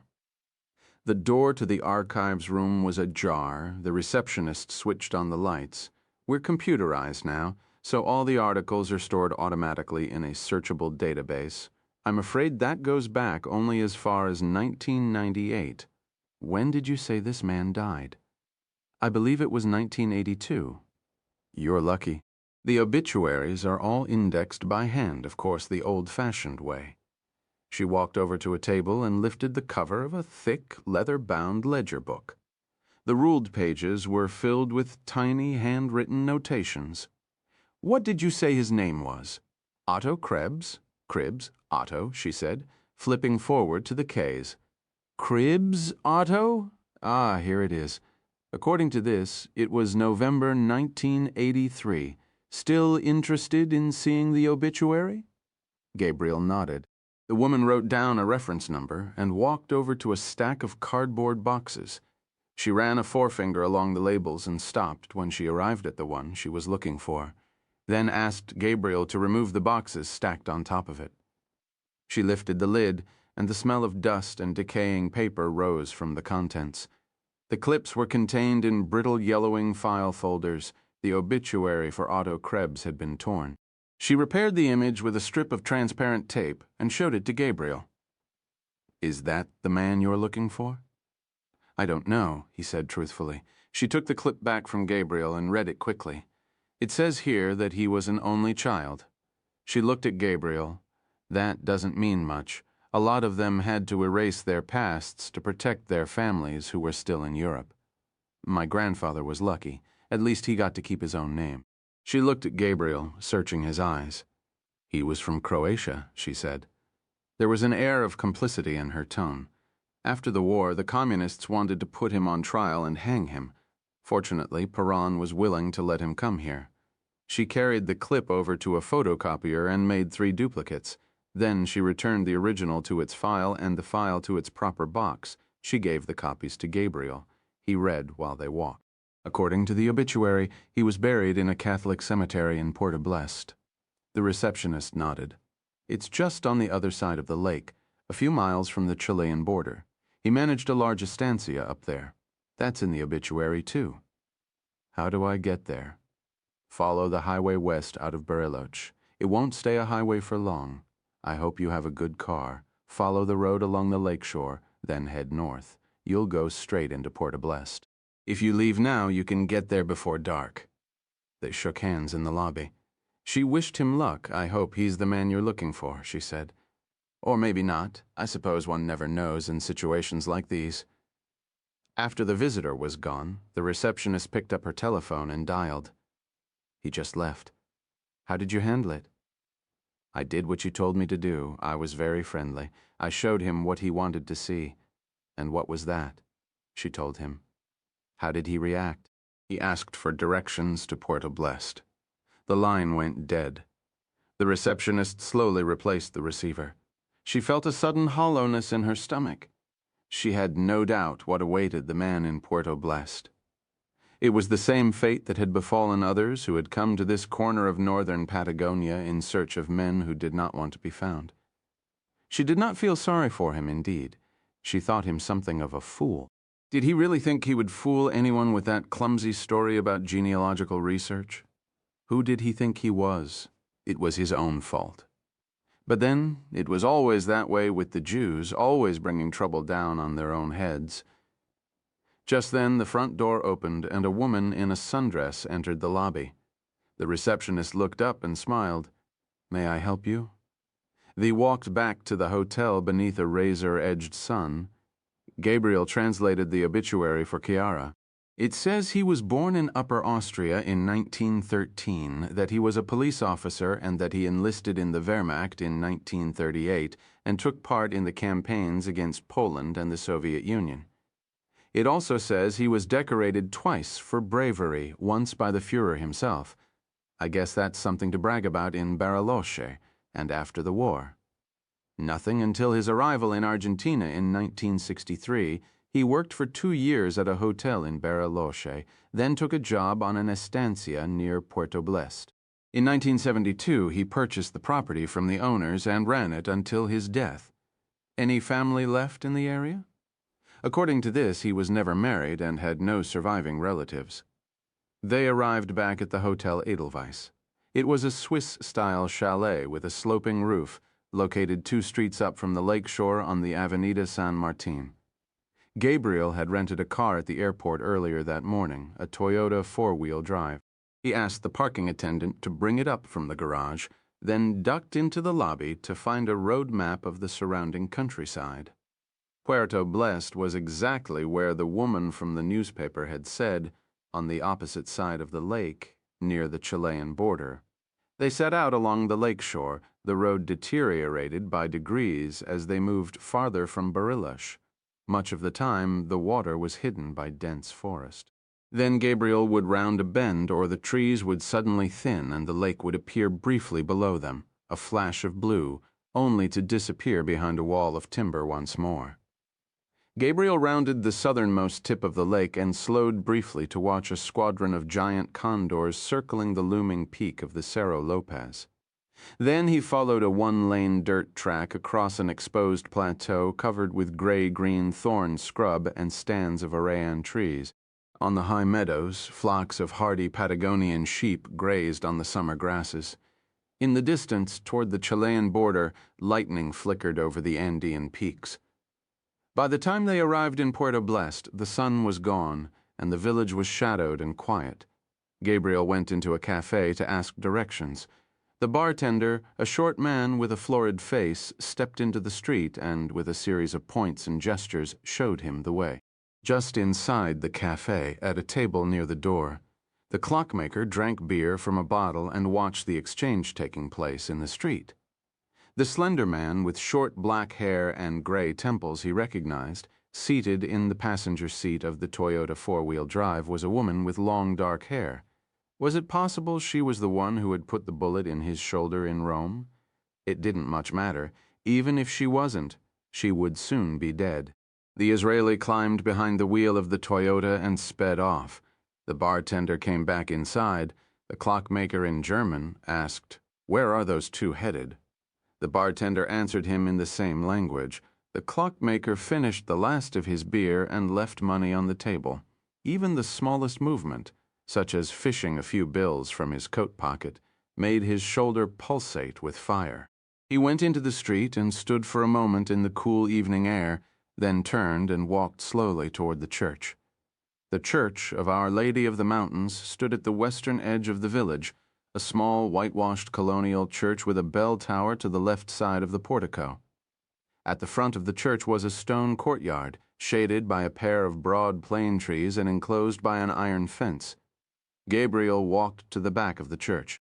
The cemetery stretched down the gentle slope of a hill toward a coppice of dense pine. 1,000 headstones and memorial monuments teetered among the overgrown weeds like a ragged army in retreat. Gabriel stood there a moment, hands on hips, depressed by the prospect of wandering the graveyard in the gathering darkness, looking for a marker bearing the name of Otto Krebs. He walked back to the front of the church. Chiara was waiting for him in the shadows of the courtyard. He pulled on the heavy oaken door of the church and found it was unlocked. Chiara followed him inside. Cool air settled over his face, as did a fragrance he had not smelled since leaving Venice. The mixture of candle wax, incense, wood polish, and mildew, the unmistakable scent of a Catholic church. How different this was from the church of San Giovanni Crisostomo in Cannareccio. No gilded altar, no marble columns or soaring apses or glorious altarpieces. A severe wooden crucifix hung over the unadorned altar, and a bank of memorial candles flickered softly before a statue of the Virgin. The stained glass windows along the side of the nave had lost their color in the dying twilight. Gabriel walked hesitantly up the center aisle. Just then, a dark figure emerged from the vestry and strode across the altar.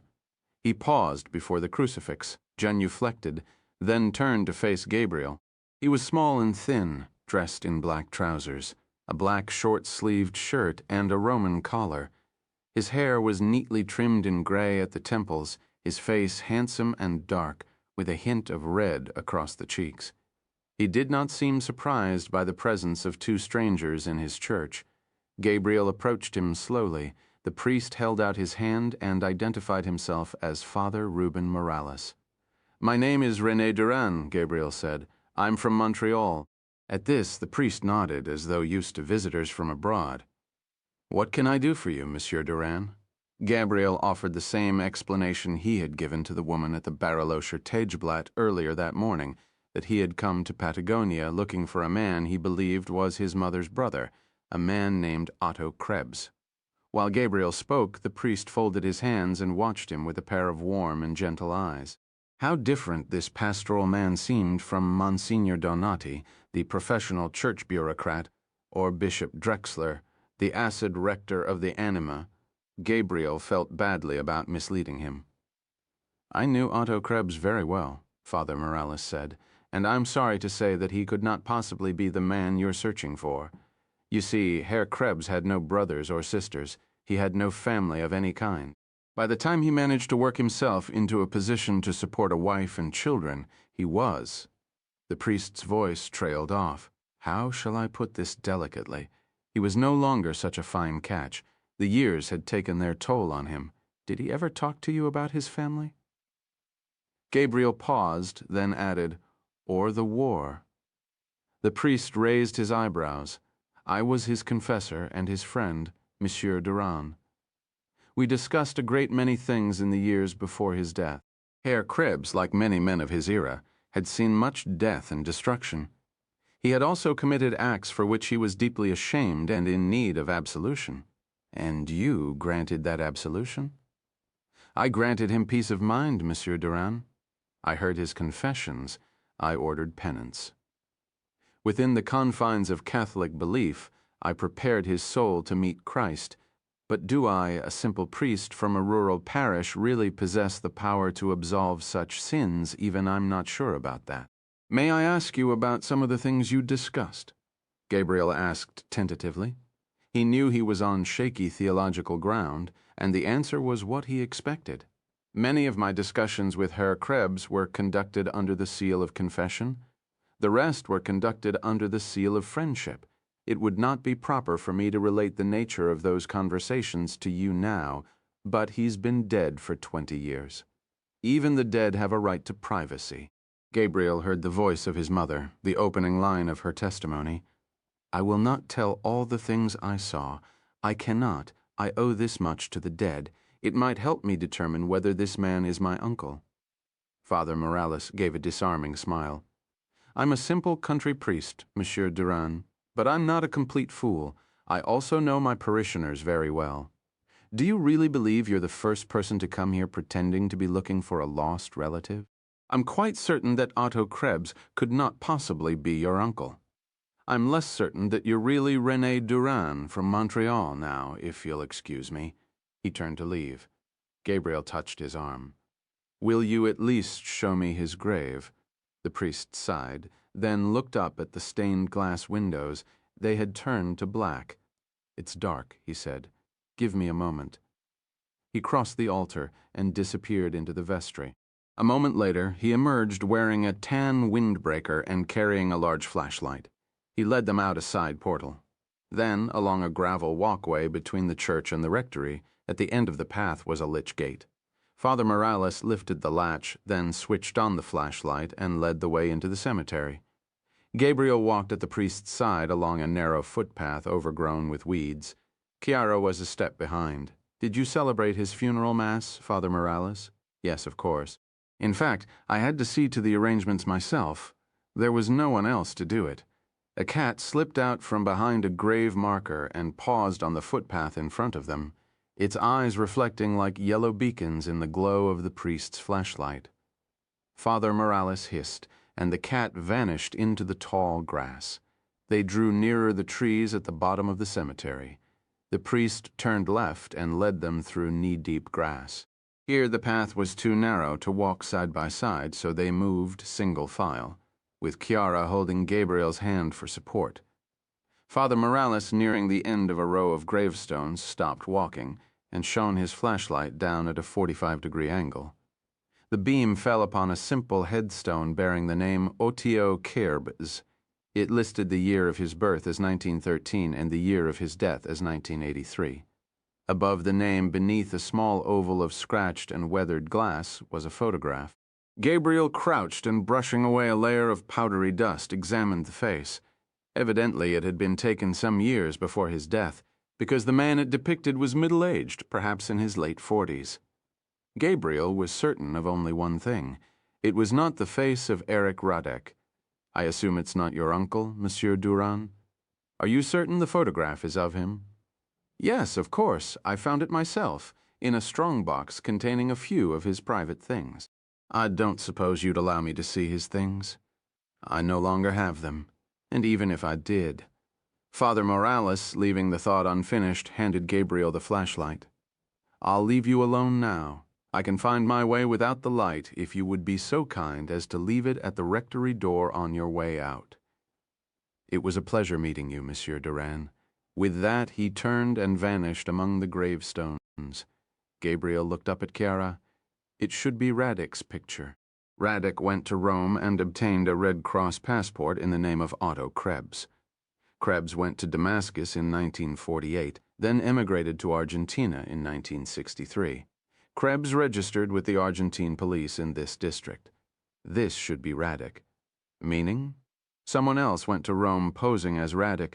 Gabriel pointed at the photograph on the gravestone. It was this man, This is the Austrian who went to the Anima seeking help from Bishop Hoodle. Radek was somewhere else, probably still hiding in Europe. Why else would he go to such lengths? He wanted people to believe he was long gone, and in the event someone ever went looking for him, they would follow the trail from Rome to Damascus to Argentina and then find the wrong man. Otto Krebs, a lowly hotel worker who'd scraped together enough money to buy a few acres along the Chilean border. You still have one major problem, Chiara said. You can't prove Ludwig Vogel is really Erich Radek. One step at a time, Gabriel said. Making a man disappear is not so simple. Radek would have needed help. Someone else has to know about this. Yes, but is he still alive? Gabriel stood and looked in the direction of the church. The bell tower appeared in silhouette. Then he noticed a figure walking toward them through the gravestones. For a moment he thought it was Father Morales. Then, as the figure drew nearer, he could see that it was a different man. The priest was thin and small. This man was squat and powerfully built, with a quick rolling gait that propelled him smoothly down the hill among the grave markers. Gabriel raised the flashlight and shone it toward him. He glimpsed the face briefly before the man shielded it behind a large hand, bald, bespectacled, thick eyebrows of gray and black. Gabriel heard a noise behind him. He turned and shone the flashlight toward the woods along the perimeter of the cemetery. Two men in dark clothing were coming out of the trees at a run, compact submachine guns in their hands. Gabriel trained the beam once again on the man coming down through the headstones and saw that he was drawing a weapon from the inside of his jacket. Then, suddenly, the gunman stopped walking. His eyes were fixed, not on Gabriel and Chiara, but on the two men coming out of the trees. He stood motionless for no more than a second. Then abruptly he put the gun away, turned, and ran in the other direction. By the time Gabriel turned again, the two men with the submachine guns were a few feet away and coming hard on the run. The first collided with Gabriel, driving him down into the hard soil of the graveyard. Chiara managed to shield her face as the second gunman knocked her to the ground, too. Gabriel felt a gloved hand clamp across his mouth, then the hot breath of his attacker in his ear. "Relax, Alan. You're among friends." He spoke English with an American accent. "Don't make this difficult for us." Gabriel pulled the hand off his mouth and looked into his attacker's eyes. "Who are you? Think of us as your guardian angels. That man walking toward you was a professional assassin, and he was about to kill you both. And what are you going to do with us?" The gunman pulled Gabriel and Chiara to their feet and led them out of the cemetery into the trees. Part 3. The River of Ashes 27. Porto Blest, Argentina. The forest fell away sharply from the edge of the cemetery into the void of a blackened ravine. They clambered down the steep slope, picking their way through the trees. The evening was moonless, the darkness absolute. They walked single file, one American in front, followed by Gabriel and Chiara, another American at the back. The Americans wore night vision goggles. They moved, in Gabriel's opinion, like elite soldiers. They came to a small, well-concealed encampment, black tent, black sleeping bags, no sign of a fire or stove for cooking. Gabriel wondered how long they'd been here, watching the cemetery. Not long, judging from the growth on their cheeks. 48 hours, maybe less. The Americans started packing up. Gabriel tried for a second time to determine who they were and whom they worked for. He was met by weary smiles and stony silence. It took them a matter of minutes to break down the camp and obliterate any last trace of their presence. Gabriel volunteered to shoulder one of the packs. The Americans refused. They started walking again. 10 minutes later, they were standing at the bottom of the ravine in a rocky stream bed. A vehicle awaited them, concealed beneath a camouflaged tarpaulin and pine branches. It was an old Rover with a spare tire mounted on the hood and jerry cans of extra fuel on the back. The Americans chose the seating arrangements. Chiara in front, Gabriel in back, with a gun aimed at his stomach in the event he suddenly lost faith in the intentions of his rescuers. They lurched along the stream bed for a few miles, splashing through the shallow water, before turning onto a dirt track. Several miles farther on, they came to the highway leading out of Puerto Blest. The American turned right toward the Andes. "You're heading toward Chile," Gabriel pointed out. The Americans laughed, 10 minutes later, the border one guard shivering in a brick blockhouse. The rover shot across the frontier without slowing and headed down the Andes toward the Pacific. At the northern end of the Gulf of Ancud lies Porto Montt, a resort town and cruise ship port of call. Just outside the town is an airport with a runway long enough to accommodate a Gulfstream G500 executive jet. It was waiting on the tarmac, engines whining, when the rover arrived. A gray-haired American stood in the doorway. He welcomed Gabriel and Chiara aboard and introduced himself with little conviction as Mr. Alexander. Gabriel, before settling himself into a comfortable leather seat, asked where they were going. "We're going home, Mr. Allen. I suggest you and your friend try to get some rest. It's a long flight." The clockmaker dialed the number in Vienna from his hotel room in Bariloche. "Are they dead?" "I'm afraid not." "What happened?" "To be perfectly honest," said the clockmaker, "I don't have a fucking clue. 28, The Plains, Virginia. The safe house is located in a corner of the Virginia horse country where wealth and privilege meet the hard reality of rural Southern life. It is reached by way of a twisting, rolling roadway lined with tumble-down barns and clapboard bungalows with broken cars in the yards. There is a gate. It warns that the property is private, but omits the fact that, technically speaking, it is a government facility. The drive is gravel and nearly a mile in length. To the right is a thick wood.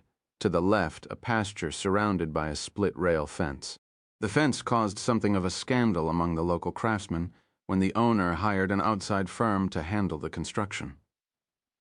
2 bay horses reside in the pasture, according to agency wits.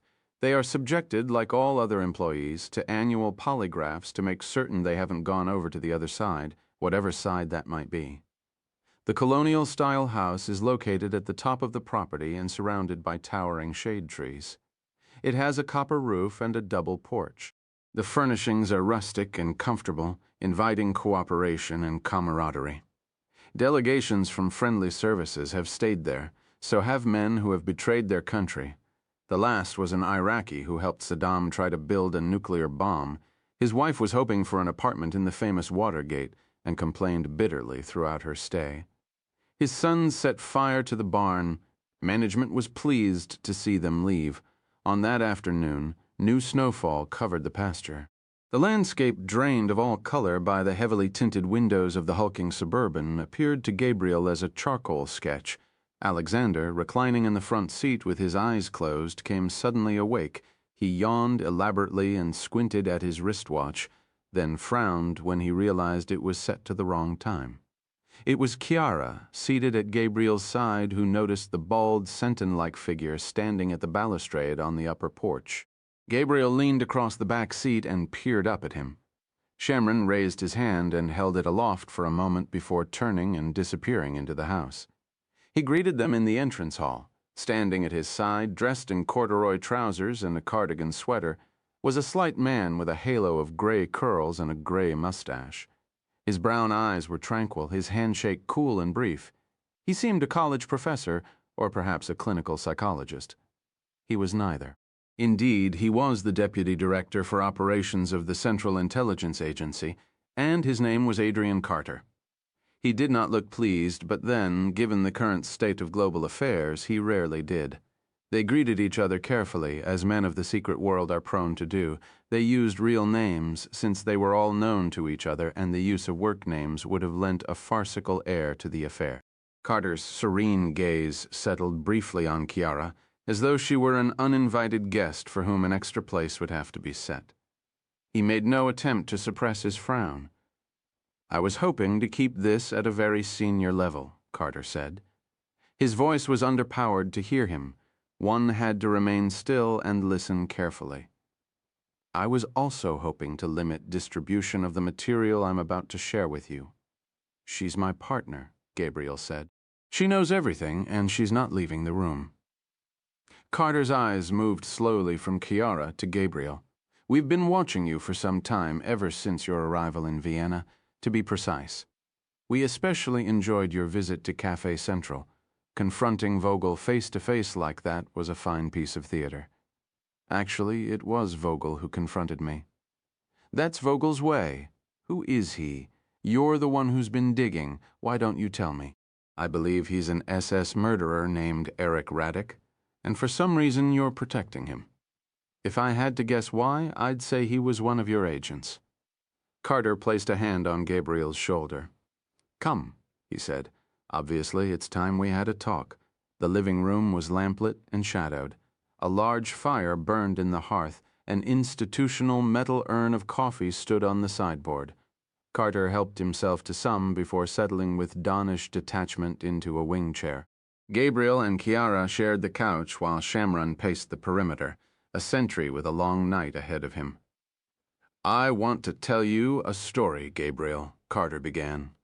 "It's a story about a country that was drawn into a war it didn't want to fight, a country that defeated the greatest army the world had ever known, only to find itself within a matter of months in an armed standoff with its former ally, the Soviet Union. In all honesty, we were scared shitless.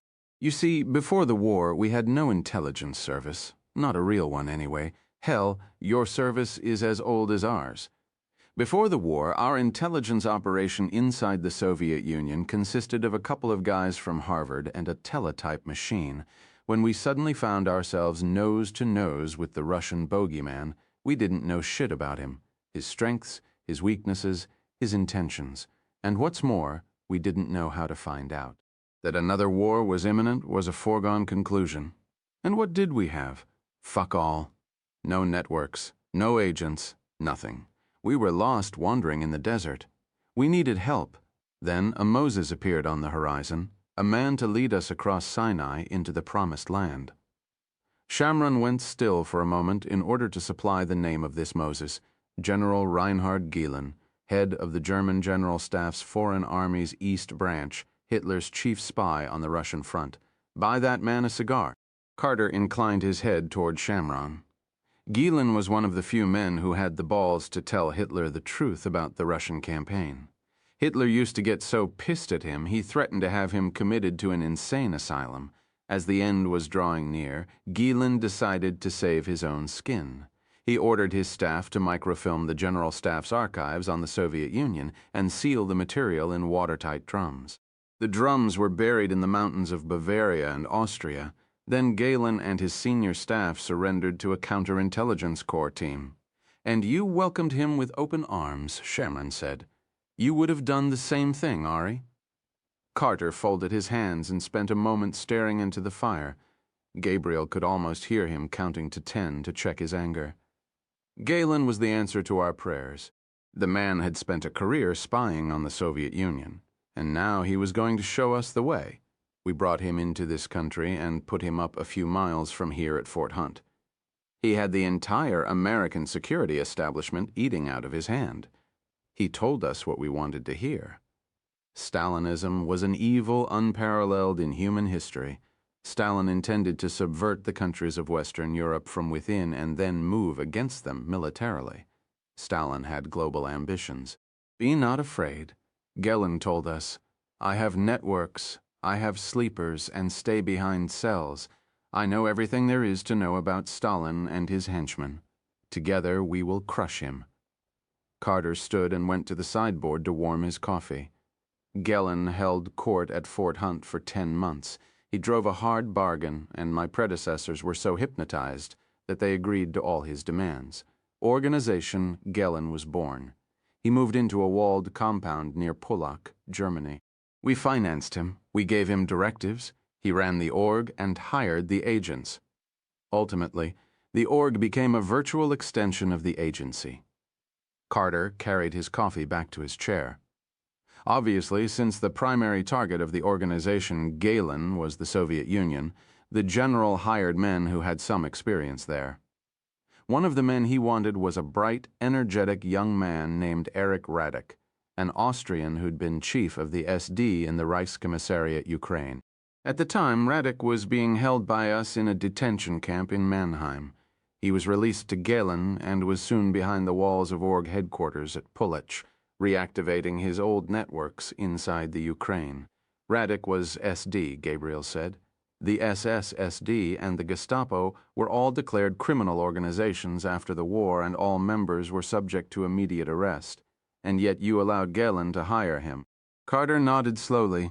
as if the pupil had answered the question correctly but missed the larger, more important point. At Fort Hunt, Galen pledged that he would not hire former SS, SD, or Gestapo officers, but it was a paper promise and one that we never expected him to keep. Did you know that Radek was linked to Einsatzgruppen activities in the Ukraine? Gabriel asked. Did you know that this bright, energetic young man had tried to conceal the greatest crime in history? Carter shook his head. The scale of the German atrocities wasn't known then. As for Action 1005, no one had heard the term yet, and Radek's SS file never reflected his transfer from the Ukraine. Action 1005 was a top-secret Reich matter, and top-secret Reich matters weren't put to paper. But surely, Mr. Carter, Chiara said General Galen must have known about Radek's work. Carter raised his eyebrows as though surprised by Chiara's ability to speak. He might have, but then I doubt it would have made much difference to Galen. Radek wasn't the only former SS man who ended up working for the org. At least 50 others found work there, including some, like Radek, who were linked to the final solution. I'm afraid it wouldn't have made much of a difference to Galen's controllers either, Shamron said. Any bastard, as long as he's anti-communist. Wasn't that one of the agency's guiding principles when it came to the recruitment of Cold War agents? In the infamous words of Richard Helms, we're not in the Boy Scouts. If we'd wanted to be in the Boy Scouts, we would have joined the Boy Scouts, Gabriel said. You don't sound terribly distressed, Adrian. Histrionics are not my way, Gabriel. I'm a professional, like you and your legendary boss over there. I deal with the real world, not the world as I would like it to be. I make no apologies for the actions of my predecessors, just as you and Shamron make no apologies for yours. Sometimes, intelligence services must utilize the services of evil men to achieve results that are good, a more stable world, the security of the homeland, the protection of valued friends. The men who decided to employ Reinhard Galen and Erich Radek were playing a game as old as time itself, the game of realpolitik, and they played it well. I won't run from their actions, and I sure as hell won't let you of all people sit in judgment of them. Gabriel leaned forward, his hands folded, his elbows on his knees. He could feel the heat of the fire on his face. It only fueled his anger. There's a difference between using evil individuals as sources and hiring them as intelligence officers. And Erich Radek was no run-of-the-mill killer. He was a mass murderer. Radek wasn't directly involved in the extermination of the Jews. His involvement came after the fact. Chiara was shaking her head even before Carter had completed his answer. He frowned. Clearly, he was beginning to regret her inclusion in the proceedings. You wish to take issue with something I said, Miss Zolli? Yes, I do, she said. Obviously, you don't know much about Action 1005. Whom do you think Radek used to open those mass graves and destroy the bodies? What do you think he did with them when the work was done? Greeted by silence, she announced her verdict. Erich Radek was a mass murderer, and you hired him as a spy. Carter nodded slowly, as if conceding the match on points. Shamron reached over the back of the couch and placed a restraining hand on Chiara's shoulder. Then he looked at Carter and asked for an explanation of Radek's false escape from Europe. Carter seemed relieved by the prospect of virgin territory. Ah, yes, he said, the flight from Europe. This is where it gets interesting. Erich Rad quickly became General Galen's most important deputy, eager to protect his star protege from arrest and prosecution. Galen and his American handlers created a new identity for him, Ludwig Vogel, an Austrian who had been drafted in the Wehrmacht and had gone missing in the final days of the war. For 2 years, Radek lived in Pullasch as Vogel, and his new identity seemed airtight. That changed in the autumn of 1947, with the beginning of Case No. 9 of the subsequent Nuremberg proceedings, the Einsatzgruppen trial. Radek's name surfaced repeatedly during the trial, as did the code name of the secret operation to destroy the evidence of the Einsatzgruppen killings, Action 1005. Galen became alarmed, Carter said. Radek was officially listed as missing and unaccounted for, and Galen was eager that he remain that way. So, you sent a man to Rome posing as Radek, Gabriel said, and made sure you left enough clues behind so that anyone who went looking for him would follow the wrong trail. Precisely. Shamron, still pacing, said, "Why did you use the Vatican route instead of your own rat line?" "You're referring to the counterintelligence core rat line?" Shamron closed his eyes briefly and nodded. The CIC rat line was used mainly for Russian defectors. If we'd sent Radek down the line, it would have betrayed the fact he was working for us. We used the Vatican route to enhance his credentials as a Nazi war criminal on the run from Allied justice. How clever of you, Adrian. Pardon my interruption. Please continue. Radek disappeared, Carter said. Occasionally, the org fed the story of his escape by slipping false sightings to the various Nazi hunters, claiming that Radek was in hiding in various South American capitals. He was living in Polish, of course, working for Galen under the name Ludwig Vogel. Pathetic, Chiara murmured. It was 1948, Carter said. Things were different by then. The Nuremberg process had run its course, and all sides had lost interest in further prosecutions. Nazi doctors had returned to practice. Nazi theoreticians were lecturing again in the universities. Nazi judges were back on the bench. And a Nazi mass murderer named Erich Radek was now an important American agent who needed protection, Gabriel said. When did he return to Vienna? In 1956, Konrad Adenauer made the org the official West German intelligence service, the Bundesnachrichtendienst, better known as the BND. Erich Radek, now known as Ludwig Vogel, was once again working for the German government. In 1965, he returned to Vienna to build a network and make certain the new Austrian government's official neutrality remained tilted firmly toward NATO and the West. Vogel was a joint BND-CIA project. We worked together on his cover. We cleaned up the files in the Statsarchiv. We created a company for him to run, Danube Valley Trade and Investment, and funneled enough business his way to make certain the firm was a success.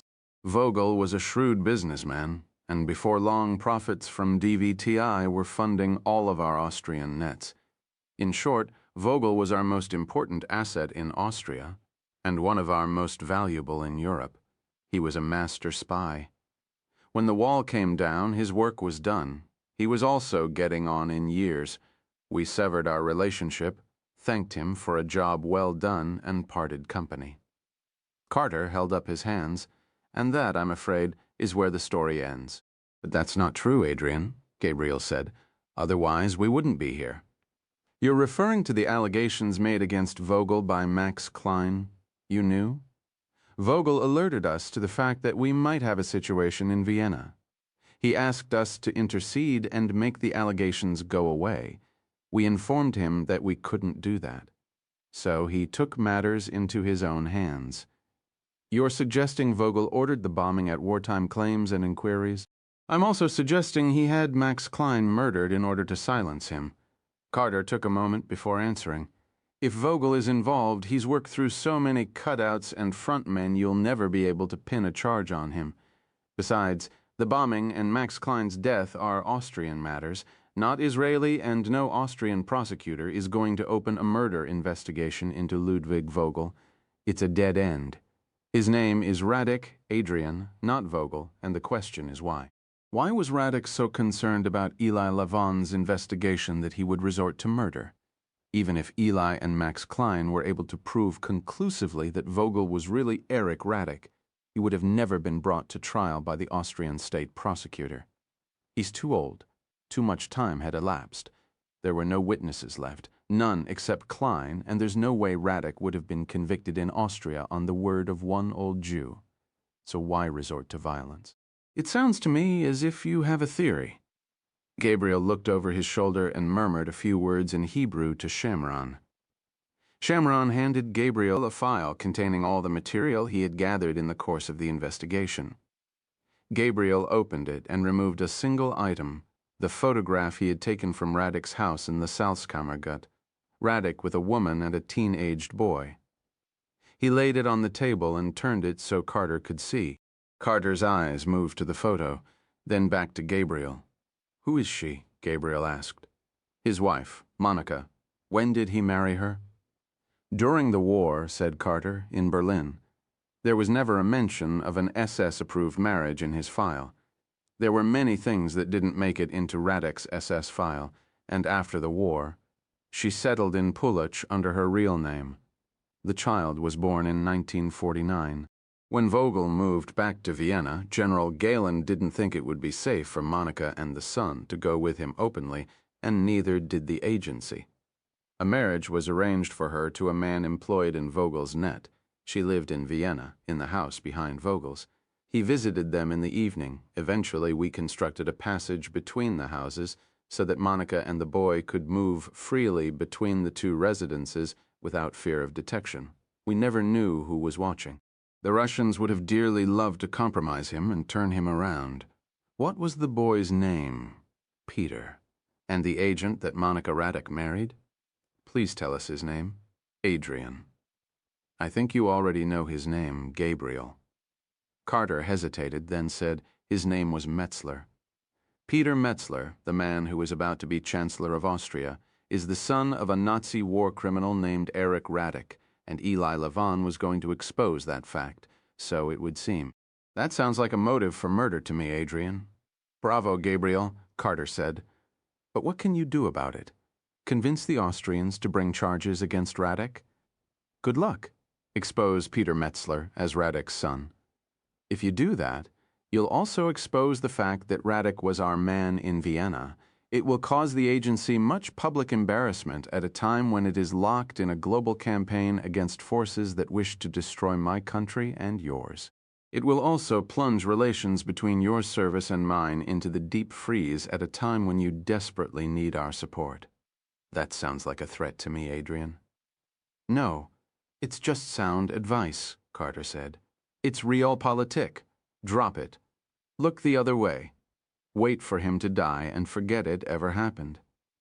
No, Shamron said. Carter's gaze moved from Gabriel to Shamron. Why did I know that was going to be your answer? Because I'm Shamron, and I never forget.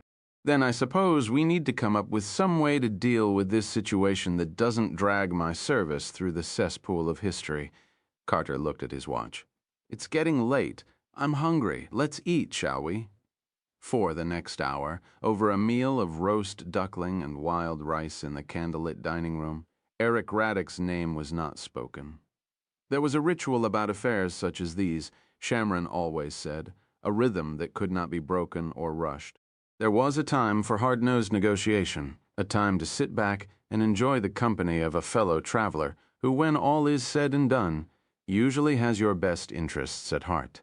And so, with only the gentlest prod from Carter, Shamron volunteered to serve as the evening's entertainment.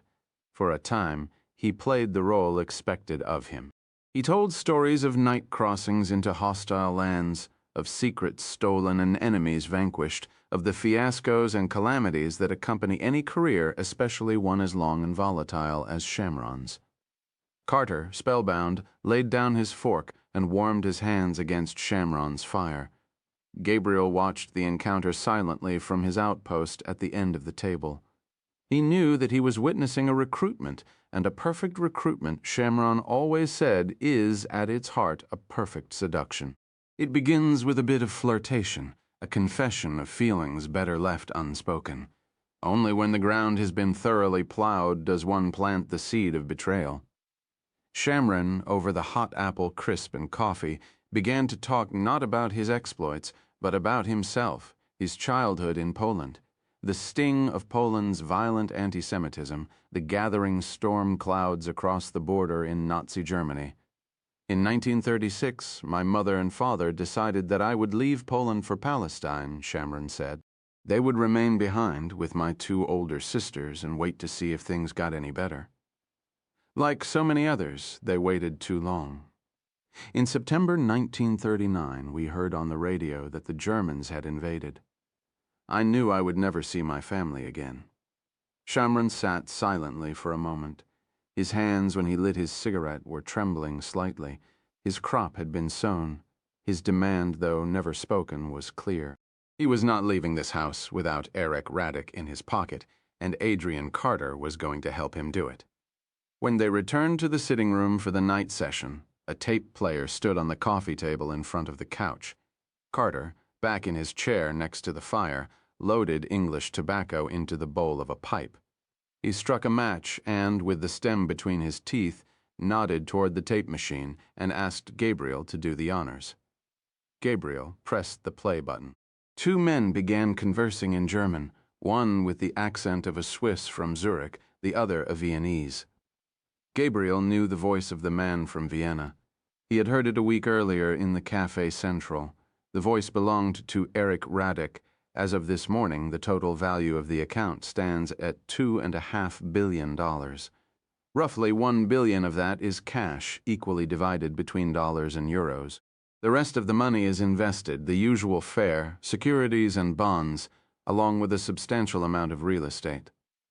10 minutes later, Gabriel reached down and pressed the stop button. Carter emptied the contents of his pipe into the fireplace and slowly loaded another bowl. That conversation took place in Vienna last week, Carter said. The banker is a man named Conrad Becker. He's from Zurich. And the account? Gabriel asked. After the war, thousands of fleeing Nazis went into hiding in Austria. They brought several $100 million worth of looted Nazi assets with them: gold, cash, artwork, jewelry, household silver, rugs, and tapestries. The stuff was stashed all through the Alps. Many of those Nazis wanted to resurrect the Reich, and they wanted to use their looted assets to help accomplish that goal. A small cadre understood that Hitler's crimes were so enormous that it would take at least a generation or more before National Socialism would be politically viable again. They decided to place a large sum of money in a Zurich bank and attach a rather unique set of instructions to the account. It could only be activated by a letter from the Austrian Chancellor. You see, they believed that revolution had begun in Austria with Hitler, and that Austria would be the fountain of its revival. 5 men were initially entrusted with the account number and password. 4 of them died. When the 5th took ill, he sought out someone to become the trustee, Eric Radek. Carter nodded and paused a moment to ignite his pipe. Radek is about to get his chancellor, but he'll never see a drop of that money. We found out about the account a few years ago. Overlooking his past in 1945 was one thing, but we weren't about to allow him to unlock an account filled with $2.5 billion in Holocaust loot. We quietly moved against Herr Becker and his bank. Radek doesn't know it yet, but he's never going to see a penny of that money. Gabriel reached down, pressed rewind, then stop, then play. Your comrades provided generously for those who assisted them in this endeavor, but I'm afraid there have been some unexpected complications. What sort of complications? It seems that several of those who were to receive money have died recently under mysterious circumstances. Stop. Gabriel looked up at Carter for an explanation. The men who created the account wanted to reward those individuals and institutions who had helped fleeing Nazis after the war. Radek thought this was sentimental horseshit. He wasn't about to start a benevolent aid association. He couldn't change the covenant, so he changed the circumstances on the ground. Were Enrique Calderon and Gustavo Estrada supposed to receive money from the account? I see you learned a great deal during your time with Alfonso Ramirez. Carter gave a guilty smile. We were following you in Buenos Aires. Radek is a wealthy man who doesn't have long to live, Gabriel said. The last thing he needs is money. Apparently, he plans to give a large portion of the account to his son. And the rest, he's going to turn it over to his most important agent to carry out the original intentions of the men who created the account. Carter paused. I believe you and he are acquainted. His name is Manfred Cruz. Carter's pipe had gone dead. He stared into the bowl, frowned, and relit it. Which brings us back to our original problem. Carter blew a puff of smoke toward Gabriel. What do we do about Eric Radek? If you ask the Austrians to prosecute him, they'll take their time about it and wait for him to die. If you kidnap an elderly Austrian from the streets of Vienna and cart him back to Israel for trial, the shit will rain down on you from on high. If you think you have trouble in the European community now, your problems will be multiplied tenfold if you snatch him. And if he's placed on trial, his defense will undoubtedly involve exposing our links to him. So what do we do, gentlemen? Perhaps there's a third way, Gabriel said. What's that? convince Radek to come to Israel voluntarily. Carter gazed at Gabriel skeptically over the bowl of his pipe. And how would you suppose we could convince a first-class shit like Eric Radek to do that? They talked through the night. It was Gabriel's plan, and therefore his to outline and defend. Shamron added a few valuable suggestions. Carter, resistant at first, soon crossed over to Gabriel's camp. The very audacity of the plan appealed to him. His own service would have probably shot an officer for putting forward so unorthodox an idea. Every man had a weakness, Gabriel said. Radek, through his actions, had shown he possessed two: his lust for the money hidden in the Zurich account and his desire to see his son become Chancellor of Austria. Gabriel maintained that it was the second that had led Radek to move against Eli Lavon and Max Klein. Radek didn't want his son tarred by the brush of his previous life, and he had proven that he would take almost any step to protect him. It involved swallowing a bitter pill, making a deal with a man who had no right to demand concessions, but it was morally just and produced the desired result: Eric Radek behind bars for crimes he committed against the Jewish people. Time was the critical factor. The election was less than 3 weeks away. Radek needed to be in Israeli hands before the first vote was cast in Austria, otherwise their leverage over him would be lost. As dawn drew near, Carter posed the question that had been gnawing at him from the moment the first report of Gabriel's investigation crossed his desk. Why? Why was Gabriel, an office assassin, so determined that Radek be brought to justice after so many years? "I want to tell you a story, Adrian," Gabriel said, his voice suddenly distant as was his gaze. "Actually, maybe it would be better if she told you the story herself." He handed Carter a copy of his mother's testimony. Carter, seated next to the dying fire, read it from beginning to end without uttering a word. When finally he looked up from the last page, his eyes were damp. "I take it Irene Allon is your mother. She was my mother. She died a long time ago. How can you be sure the SS man in the woods was Radek?" Gabriel told him about his mother's paintings. "So I take it you'll be the one who'll handle the negotiations with Radek, and if he refuses to cooperate, what then, Gabriel?" "His choices will be limited, Adrian." "One way or another, Eric Radek is never setting foot in Vienna again." Carter handed the testimony back to Gabriel. "It's an excellent plan," he said. "But will your Prime Minister go for it?" "I'm certain there will be voices raised in opposition," Shamron said. "Lev." Shamron nodded. "My involvement will give him all the grounds he needs to veto it. But I believe Gabriel will be able to bring the Prime Minister around to our way of thinking." "Me? Who said I was going to brief the Prime Minister?" "I did," Shamron said. "Besides, if you can convince Carter to put Radek on a platter, surely you can convince the Prime Minister to partake in the feast. He's a man of enormous appetites." Carter stood and stretched, then walked slowly toward the window, a doctor who has spent the entire night in surgery only to achieve a questionable outcome. He opened the drapes. Gray light filtered into the room. "There's one last item we need to discuss before leaving for Israel," Shamron said. Carter turned around, a silhouette against the glass. "The money? What exactly were you planning to do with it?" "We haven't reached a final decision." "I have. $2.5 billion is the price you pay for using a man like Eric Radek, when you knew he was a murderer and a war criminal.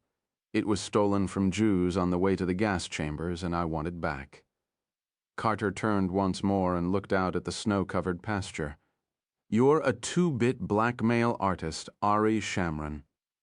Shamron stood and pulled on his overcoat. "It was a pleasure doing business with you, Adrian. If all goes according to plan in Jerusalem, we'll meet again in Zurich in 48 hours. 29, Jerusalem. The meeting was called for 10 o'clock that evening." Shamron, Gabriel, and Chiara, delayed by weather, arrived with 2 minutes to spare after a white-knuckle car ride from Ben Gurion Airport, only to be told by an aide that the Prime Minister was running late. Evidently, there was yet another crisis in his brittle governing coalition, because the anteroom outside his office had taken on the air of a temporary shelter after a disaster. Gabriel counted no fewer than 5 cabinet officials, each surrounded by a retinue of acolytes and apparatchiks. They were all shouting at each other like quarreling relatives at a family wedding, and a fog bank of tobacco smoke hung on the air. The aide escorted them into a room reserved for security and intelligence personnel and closed the door. Gabriel shook his head. Israeli democracy in action. Believe it or not, it's quiet tonight. Usually it's worse. Gabriel collapsed into a chair. He realized suddenly that he had not showered or changed his clothing in 2 days. Indeed, his trousers were soiled by the dust of the graveyard in Puerto Blest. When he shared this with Shamron, the old man smiled. To be covered with the dirt of Argentina only adds to the credibility of your message, Shamron said. The Prime Minister is a man who will appreciate such a thing. I've never briefed a Prime Minister before, Ari. I would have liked to at least had a shower. You're actually nervous. This seemed to amuse Shamron. I don't think I've ever seen you nervous about anything before in my life. You're human, after all. Of course I'm nervous. He's a madman. Actually, he and I are quite similar in temperament. Is that supposed to be reassuring? May I give you a piece of advice? If you must. He likes stories. Tell him a good story. Chiara perched herself on the arm of Gabriel's chair. Tell it to the Prime Minister the way you told it to me in Rome, she said sotto voce. You were in my arms at the time, Gabriel replied. Something tells me tonight's briefing will be a bit more formal. He smiled, then added, at least I hope so. It was nearing midnight by the time the Prime Minister's aide poked his head into the waiting room and announced that the great man was finally ready to see them. Gabriel and Shamron stood and moved toward the open door. Chiara remained seated. Shamron stopped and turned to face her. What are you waiting for? The Prime Minister is ready to see us. Chiara's eyes opened wide. I'm just a bat leve, huh? She protested. I'm not going in there to brief the Prime Minister. My God, I'm not even Israeli. You've risked your life in defense of this country, Shamron said calmly. You have every right to be in his presence. They entered the Prime Minister's office. It was large and unexpectedly plain, dark, except for an area of illumination around the desk. Lev somehow had managed to slip in ahead of them. His bald, bony skull shone in the recessed lighting, and his long hands were folded beneath a defiant chin. He made a half-hearted effort to stand and shook their hands without enthusiasm. Shamron, Gabriel, and Chiara sat down. The worn leather chairs were still hot from other bodies. The Prime Minister was in his shirt sleeves and looked fatigued after his long night of political combat. He was, like Shamron, an uncompromising warrior. How he managed to rule a roost as diverse and disobedient as Israel was something of a miracle. His hooded gaze fell instantly upon Gabriel. Shamron was used to this. Gabriel's striking appearance was the one thing that had given Shamron cause for concern when he recruited him for the Wrath of God operation. People looked at Gabriel. They had met once before, Gabriel and the Prime Minister, though under very different circumstances. The Prime Minister had been Chief of Staff of the Israel Defense Forces in April 1988, when Gabriel, accompanied by a team of commandos, had broken into a villa in Tunis and assassinated Abu Jihad, the second in command of the PLO, in front of his wife and children. The Prime Minister had been aboard the Special Communications plane, orbiting above the Mediterranean Sea, with Shamron at his side. He had heard the assassination through Gabriel's lip microphone. He had also listened to Gabriel after the killing, use precious seconds to console Abu Jihad's hysterical wife and daughter. Gabriel had refused the commendation awarded him. Now the Prime Minister wanted to know why. I didn't feel it was appropriate. Prime Minister, given the circumstances. Abu Jihad had a great deal of Jewish blood on his hands. He deserved to die, yes, but not in front of his wife and children. He chose the life he led, the Prime Minister said. His family shouldn't have been there with him, and then, as if suddenly realizing that he had strayed into a minefield, he attempted to tiptoe out. His girth and natural brusqueness would not permit a graceful exit. He opted for a rapid change of subject instead. So, Shamron tells me you want to kidnap a Nazi, the Prime Minister said. Yes, Prime Minister. He held up his palms. Let's hear it. Gabriel, if he was nervous, did not reveal it. His presentation was crisp and concise and full of confidence. The Prime Minister, notorious for his rough treatment of briefers, sat transfixed throughout. Hearing Gabriel's description of the attempt on his life in Rome, he leaned forward, his face tense. Adrian Carter's confession of American involvement made him visibly irate. Gabriel, when it came time to present his documentary evidence, stood next to the Prime Minister and placed it piece by piece on the lamplit desk. Shamron sat quietly, his hands squeezing the arms of the chair like a man struggling to maintain a vow of silence. Lev seemed locked in a staring contest with the large portrait of Theodore Herzl that hung on the wall behind the Prime Minister's desk. He made notes with a gold fountain pen and once took a ponderous look at his wristwatch. "Can we get him?" the Prime Minister asked, then added, "Without all hell breaking loose?" "Yes, sir. I believe we can. Tell me how you intend to do it." Gabriel's briefing spared no detail. The Prime Minister sat silently with his plump hands folded on the desk, listening intently. When Gabriel finished, the Prime Minister nodded once and turned his gaze toward Lev. "I assume this is where you part company." Lev, ever the technocrat, took a moment to organize his thoughts before answering. His response, when it finally came, was passionless and methodical. Had there been some way to plot it on a flow chart or actuarial table, Lev would surely have stood, pointer in hand, and droned on until dawn. As it was, he remained seated and soon reduced his audience to painful boredom.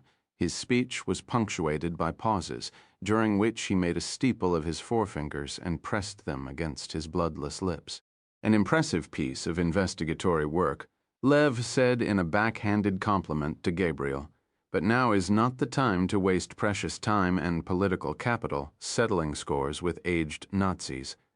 The founders, except in the case of Eichmann, resisted the urge to hunt down the perpetrators of the Shoah because they knew it would detract from the primary purpose of the office, the protection of the state. The same principles apply today. Arresting Radek in Vienna would lead to backlash in Europe, where support for Israel was hanging by a thread. It would also endanger the small defenseless Jewish community in Austria, where the currents of anti-Semitism run strong and deep. What will we do when Jews are attacked on the streets? Do you think the Austrian authorities will lift a finger to stop it? Finally, his trump card. Why is it Israel's responsibility to prosecute Radek? Leave it to the Austrians. As for the Americans, let them lie in a bed of their own making, expose Radek and Metzler, and walk away from it. The point will have been made, and the consequences will be less severe than a kidnapping operation. The Prime Minister spent a moment in quiet deliberation, then looked at Gabriel. There's no doubt this man Ludwig Vogel is really Radek? None whatsoever, Prime Minister. He turned to Shamron. And we're certain the Americans aren't going to get cold feet? The Americans are anxious to resolve this matter as well. The Prime Minister looked down at the documents before rendering his decision. "I made the rounds in Europe last month," he said. "While I was in Paris, I visited a synagogue that had been torched a few weeks earlier. The next morning, there was an editorial in one of the French newspapers that accused me of picking the scabs of anti-Semitism and the Holocaust whenever it suited my political purposes. Perhaps it's time to remind the world why we inhabit this strip of land, surrounded by a sea of enemies, fighting for our survival. Bring Radek here, let him tell the world about the crimes he committed in order to hide the Shoah. Maybe it will silence, once and for all, those who contend that it was a conspiracy invented by men like Ari and myself to justify our existence." Gabriel cleared his throat. "This isn't about politics, Prime Minister. It's about justice." The Prime Minister smiled at the unexpected challenge. "True, Gabriel, it is about justice, but justice and politics often go hand in hand. And when justice can serve the needs of politics, there is nothing immoral about it. Lev, having lost in the first round, attempted to snatch victory in the second by seizing control of the operation. Shamron knew his aim remained the same, killing it. Unfortunately for Lev, so did the Prime Minister. It was Gabriel who brought us to this point. Let Gabriel bring it home. With all due respect, Prime Minister, Gabriel is a kitten, the best ever. But he is not an operational planner, which is exactly what we need. His operational plan sounds fine to me, yes, but can he prepare and execute it? He'll have Shamron looking over his shoulder the entire time. That's what I'm afraid of, Lev said acidly. The Prime Minister stood. The others followed suit. Bring Radek back here. And whatever you do, don't even think about making a mess in Vienna. Get him cleanly, no blood, no heart attacks. He turned to Lev. Make certain they have every resource they need to get the job done. Don't think you'll be safe from the shit because you voted against the plan. If Gabriel and Shamron go down in flames, you'll go down with them. So no bureaucratic bullshit. You're all in this together. Shalom. The Prime Minister seized Shamron's elbow on the way out the door and backed him into a corner. He placed one hand on the wall above Shamron's shoulder and blocked any possible route of escape. Is the boy up to it, Ari? He's not a boy, Prime Minister. Not anymore. I know. But can he do it? Can he truly convince Radek to come here? Have you read his mother's testimony? I have. And I know what I'd do in his position. I'm afraid I'd put a bullet in the bastard's brain like Radek did to so many others and call it a day. Would such an action be just, in your opinion? There's the justice of civilized men, the kind of justice that is dispensed in courtrooms by men in robes, and then there is the justice of the prophets, God's justice. How can one render justice for crimes so enormous? What punishment would be appropriate? Life in prison? A painless execution? The truth, Prime Minister. Sometimes the best revenge is the truth. And if Radek doesn't accept the deal? Shamron shrugged. Are you giving me instructions? I don't need another Demjanuk affair. I don't need a Holocaust show trial that turns into an international media circus. It would be better if Radek simply faded away. Faded away, Prime Minister? The Prime Minister exhaled heavily into Shamron's face. Are you certain it's him, Ari? Of this there is no doubt? Then, if the need arises, put him down. Shamron looked toward his feet, but saw only the bulging midsection of the Prime Minister. He shoulders a heavy burden, our Gabriel. I'm afraid I put it there back in '72. He's not up for an assassination job. Eric Radek put that burden on Gabriel long before you came along, Ari. Now Gabriel has an opportunity to lose some of it. Let me make my wishes plain. If Radek doesn't agree to come here, tell the Prince of Fire to put him down and let the dogs lap up his blood. 30, Vienna. And in the 1st District, a dead calm, a silence only Vienna can produce, a stately emptiness. Cruz found it reassuring. The feeling didn't last long. It was rare that the old man telephoned him at home, and never had Cruz been dragged from bed in the middle of the night for a meeting. He doubted the news would be good. He looked down the length of the street and saw nothing out of the ordinary. A glance into his rear-view mirror confirmed that he had not been followed. He climbed out and walked to the gate of the old man's imposing graystone house. On the ground floor, lights burned behind drawn curtains. A single light glowed on the 2nd level. Cruz rang the bell. He had the feeling of being watched, something almost imperceptible, like a breath on the back of his neck. He glanced over his shoulder. Nothing. He reached out toward the bell again, but before he could press it, a buzzer sounded and the deadbolt lock snapped back. He pushed open the gate and crossed the forecourt. By the time he reached the portico, the door was swinging open, and a man was standing in the threshold with his suit jacket open and his tie loose. He made no effort to conceal the black leather shoulder holster containing a Glock pistol. Cruz was not alarmed by the sight. He knew the man well. He was a former Staatspolizei officer named Klaus Halder. It was Cruz who had hired him to serve as the old man's bodyguard. Halder usually accompanied the old man only when he went out or was expecting visitors to the house. His presence at midnight was, like the telephone call to Cruz's house, not a good sign. Where is he? Halder looked wordlessly toward the floor. Cruz loosened the belt of his raincoat and entered the old man's study. The false wall was moved aside. The small capsule-like lift was waiting. He stepped inside and, with a press of a button, sent it slowly downward. The doors opened a few seconds later. revealing a small subterranean chamber decorated in the soft yellow and gilt of the old man's Baroque tastes. The Americans had built it for him so that he could conduct important meetings without fear the Russians were listening in. They'd built the passage to the one reached by way of a stainless steel blast door with a combination lock. Cruz was one of the few people in Vienna who knew where the passage led and who had lived in the house at the other end. The old man was seated at a small table, a drink before him. Cruz could tell he was uneasy because he was twisting the glass, 2 turns to the right, 2 to the left, right, left, left. A strange habit, thought Cruz. Menacing as hell, he reckoned the old man had picked it up in a previous life, in another world. An image took shape in Cruz's mind, a Russian commissar chained to an interrogation table, the old man seated on the other side, dressed head to toe in black, twisting his drink and gazing at his quarry with those bottomless blue eyes. Cruz felt his heart lurch. The poor bastards were probably shitting themselves even before things got rough. The old man looked up. The twisting stopped. His cool gaze settled on Cruz's shirt front. Cruz looked down and saw that his buttons were misaligned. He had dressed in the dark so as not to wake his wife. The old man pointed toward an empty chair. Cruz fixed his shirt and sat down. The twisting started again, 2 turns to the right, 2 to the left, right, left, left. He spoke without greeting or preamble.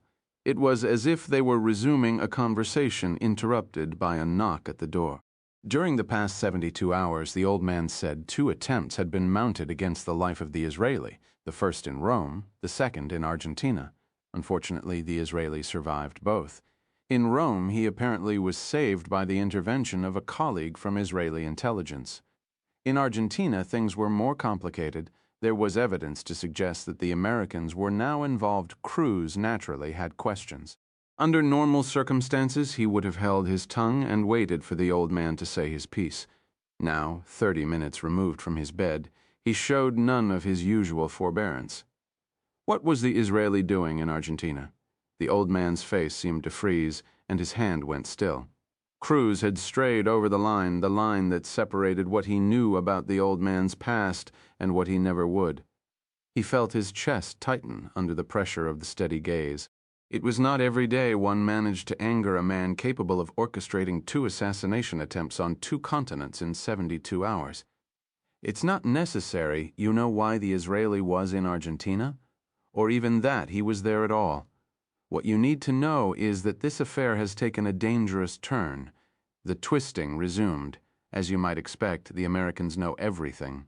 My real identity, what I did during the war, there was no hiding it from them. We were allies. We worked together in the great crusade against the communists. In the past, I've always counted on their discretion, not out of any sense of loyalty to me, but out of a simple fear of embarrassment. I am under no illusions, Manfred. I'm like a whore to them.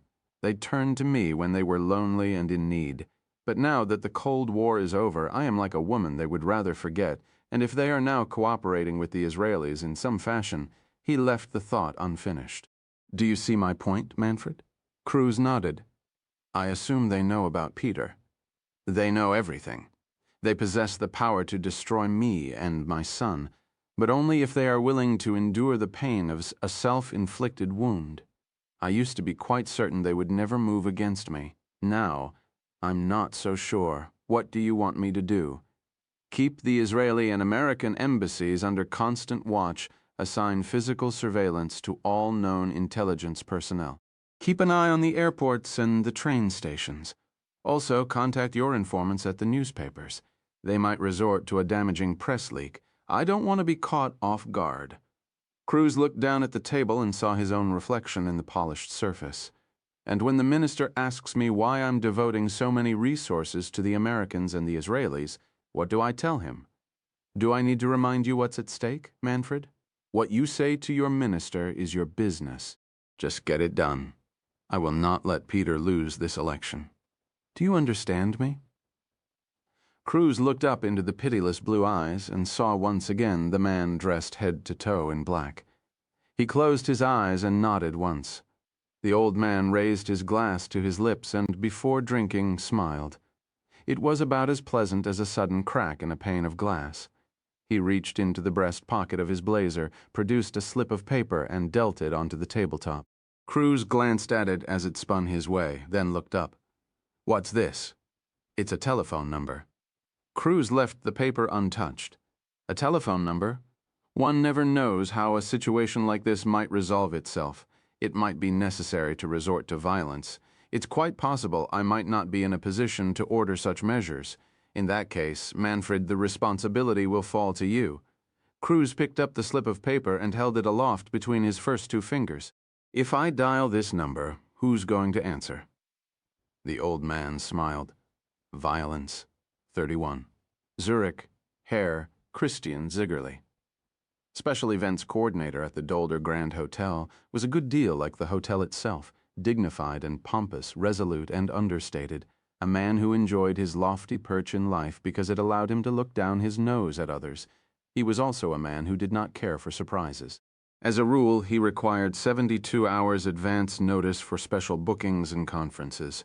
But when Heller Enterprises and Systec Wireless expressed a desire to conduct their final merger negotiations at the Dolder, Herr Ziggerli agreed to waive the 72-hour provision in exchange for a 15% surcharge. He could be accommodating when he chose to be, but accommodation, like everything else at the Dolder, came at a steep price. Heller Enterprises was the suitor, so Heller handled the booking arrangements, not old man Rudolf Heller himself, of course, but a glossy Italian personal assistant who called herself Elena. Herr Ziggerli tended to form opinions about people quickly. He would tell you that any hotelier worth his weight in sand did. He did not care for Italians in general, and the aggressive and demanding Elena quickly earned a high ranking on his long list of unpopular clients. She spoke loudly on the telephone, a capital crime in his estimation, and seemed to believe that the mere act of spending vast amounts of her master's money entitled her to special privileges. She did seem to know the hotel well. Odd, since Herr Ziggerli, who had a memory like a file cabinet, could not recall her ever being a guest at the Dolder, and she was excruciatingly specific in her demands. She wanted 4 adjoining suites near the terrace overlooking the golf course, with good views of the lake. When Ziggerli informed her that this was not possible, 2 and 2 or 3 and 1, but not 4 in a row, she asked whether guests could be moved to accommodate her. "Sorry," said the hotelier, "but the Dolder Grand is not in the habit of turning guests into refugees." She settled for 3 adjoining suites and a 4th farther down the hall. "The delegations will arrive at 2 o'clock tomorrow afternoon," she said. "They'd like a light working lunch." There followed 10 more minutes of bickering over what constituted a light working lunch. When the menu was complete, Elena lobbed one more demand his way. She would arrive 4 hours before the delegations, accompanied by Heller's chief of security, in order to inspect the rooms. Once the inspections were complete, no hotel personnel would be allowed inside unless accompanied by Heller security. Herr Ziggerli sighed heavily and agreed, then hung up the phone and, with his office door closed and locked, performed a series of deep breathing exercises to calm his nerves. The morning of the negotiations dawned gray and cold. The stately old turrets of the Dolder poked into the blanket of freezing fog, and the perfect asphalt in the front drive shone like polished black granite. Herr Ziggerli stood watch in the lobby, just inside the sparkling glass doors, feet shoulder-width apart, hands at his sides girded for battle. She'll be late, he thought. They always are. She'll need more sweets. She'll want to change the menu. She'll be perfectly horrible. A black Mercedes sedan glided into the drive and stopped outside the entrance. Herr Ziggerli cast a discreet glance at his wristwatch. 10 o'clock, precisely impressive. The bellman opened the rear door and a sleek black boot emerged. Bruno Magli noted Ziggerli, followed by a shapely knee and thigh. Herr Ziggerli rocked forward onto the balls of his feet and smoothed his hair over his bald spot.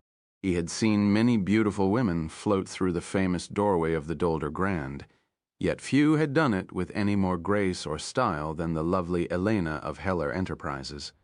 She had a mane of chestnut hair held in place by a clasp at the nape of her neck, and skin the color of honey. Her brown eyes were flecked with gold, and they seemed to grow lighter when she shook his hand. Her voice, so loud and demanding over the telephone line, was now soft and thrilling, as was her Italian accent. She released his hand and turned to an unsmiling companion. "Herr Ziggerli, this is Oscar. Oscar does security." Apparently, Oscar had no last name. None needed, thought Ziggerli. He was built like a wrestler with strawberry blonde hair and faint freckles across his broad cheeks. Herr Ziggerli, trained observer of the human condition, saw something he recognized in Oscar. A fellow tribesman, if you will. He could picture him 2 centuries earlier, in the clothing of a woodsman, pounding along a pathway through the black forest. Like all good security men, Oscar let his eyes do the talking, and his eyes told Herr Ziggerli he was anxious to get to work. "I'll show you to your rooms," said the hotelier. "Please follow me." Herr Ziggerli decided to take them up the stairs rather than the elevator. They were one of the Dolder's finest attributes, and Oscar the woodsman didn't look like the type who enjoyed waiting for lifts when there was a flight of steps to be scaled. The rooms were on the 4th floor. On the landing, Oscar held out his hand for the electronic card keys. "We'll take it from here if you don't mind. No need to show us the inside of the rooms. We've all been in hotels before. A knowing wink, a genial pat on the arm. Just point us the way. We'll be fine." Indeed, you will, thought Ziggerli. Oscar was a man who inspired confidence in other men. Women, too, Ziggerli suspected. He wondered whether the delectable Elena, he was already beginning to think of her as his Elena was one of Oscar's conquests. He placed the card keys in Oscar's upturned palm and showed them the way. Herr Ziggerli was a man of many maxims. A quiet customer is a contented customer was among his most cherished, and therefore he interpreted the ensuing silence on the 4th floor as proof that Elena and her friend Oscar were pleased with the accommodations. This, in turn, pleased Herr Ziggerli. He now liked making Elena happy. As he went about the rest of his morning, she remained on his mind like the trace of her scent that had attached itself to his hand. He found himself longing for some problem, some silly complaint that would require a consultation with her. But there was nothing, only the silence of contentment. She had her Oscar, now she had no need for the special events coordinator of Europe's finest hotel. Herr Ziggerli, once again, had done his job too well.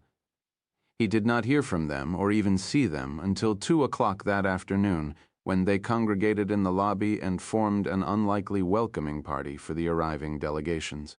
There was snow swirling in the front court now.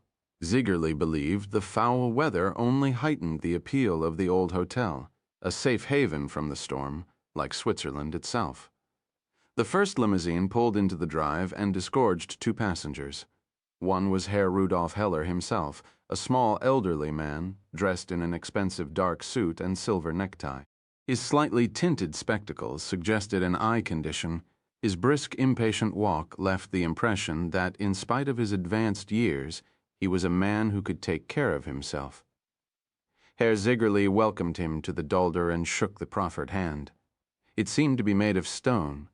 He was accompanied by the grim-faced Herr Keppelman. He was perhaps 25 years younger than Heller, short-cropped hair, gray at the temples, very green eyes. Herr Ziggerli had seen his fair share of bodyguards at the Dolder, and Herr Keppelman certainly seemed the type, calm but vigilant, silent as a church mouse, sure-footed and strong. The emerald-colored eyes were placid but in constant motion. Herr Ziggerli looked at Elena and saw that her gaze was trained on Herr Keppelman. Perhaps he was wrong about Oscar. Perhaps the taciturn Keppelman was the luckiest man in the world. The Americans came next.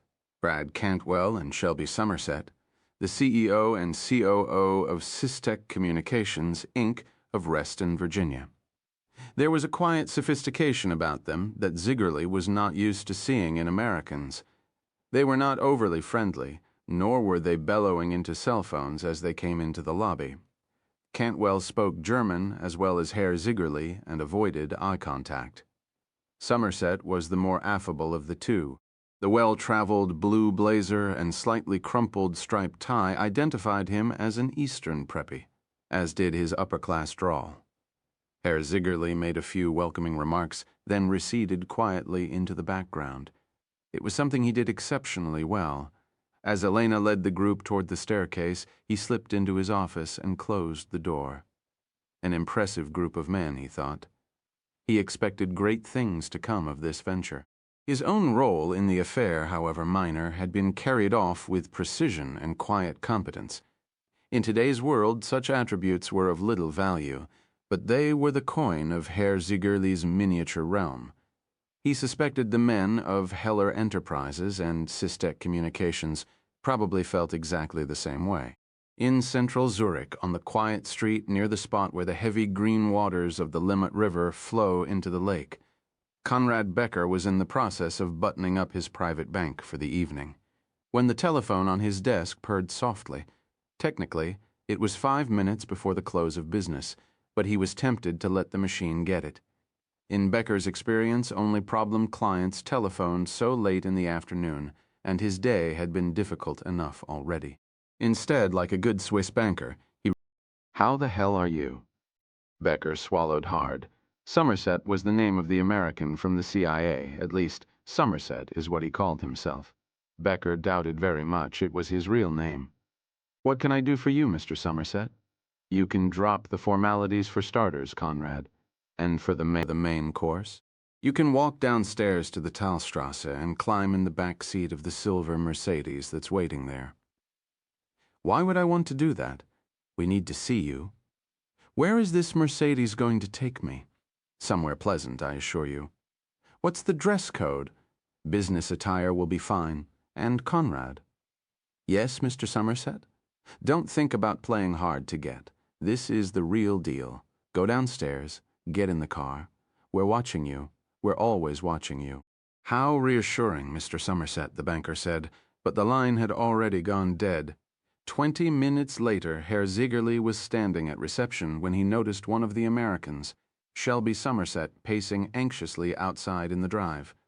A moment later, a silver Mercedes eased into the circle, and a small, bald figure alighted from the back seat. Polished bally loafers, a blast-proof attaché case, a banker, thought Ziegerli. He'd bet his paycheck on it. Somerset gave the new arrival a hail-fellow smile and a firm clap on the shoulder. The small man, despite the warm greeting, looked as though he were being led to his execution. Still, Herr Ziegerli reckoned the talks were going well. The moneymen had arrived. "Good afternoon, Herr Becker. Such a pleasure to see you. I'm Heller, Rudolf Heller. This is my associate, Mr. Keppelman. That man over there is our American partner, Brad Cantwell. Obviously, you and Mr. Somerset are already acquainted." The banker blinked rapidly several times, then settled his cunning little gaze on Shamron, as if he were trying to arrive at a calculation of his net worth. He held his attaché over his genitals in anticipation of an imminent assault. "My associates and I are about to embark on a joint venture. The problem is we can't do it without your help. That's what bankers do, isn't it, Herr Becker? Help launch great endeavors, help people realize their dreams and their potential. It depends on the venture, Herr Heller." "I see," Shamron said, smiling.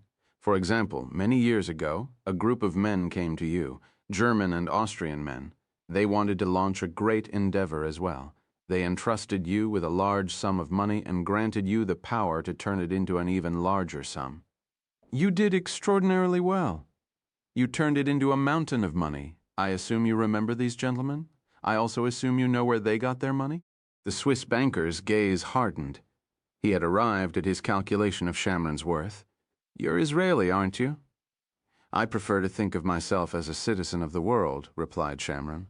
"I reside in many places, speak the languages of many lands.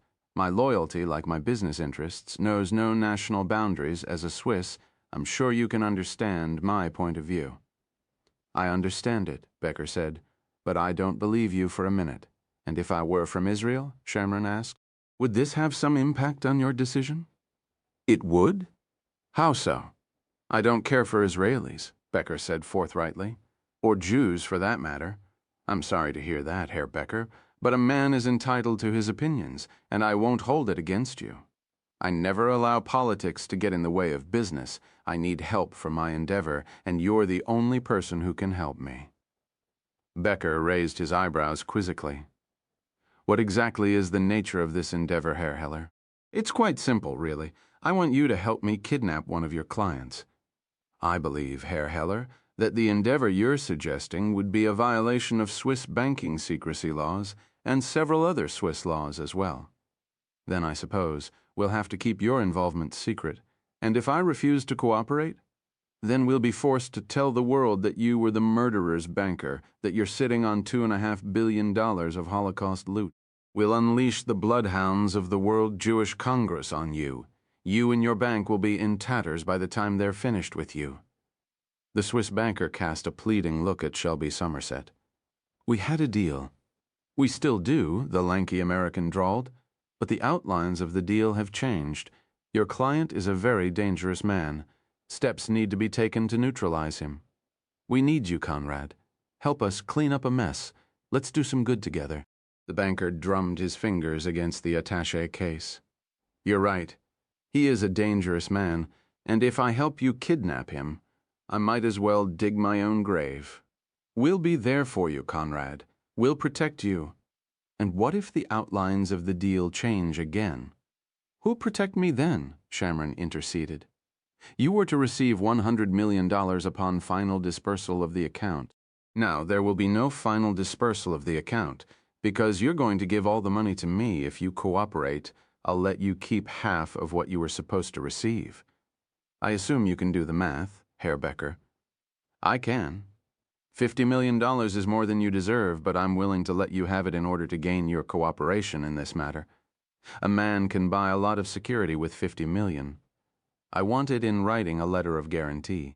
Shamron shook his head sadly, as if to say there were some things. And you should know this better than anyone, my dear fellow, that one does not put in writing. What do you need from me? Becker asked. You're going to help us get into his home. How?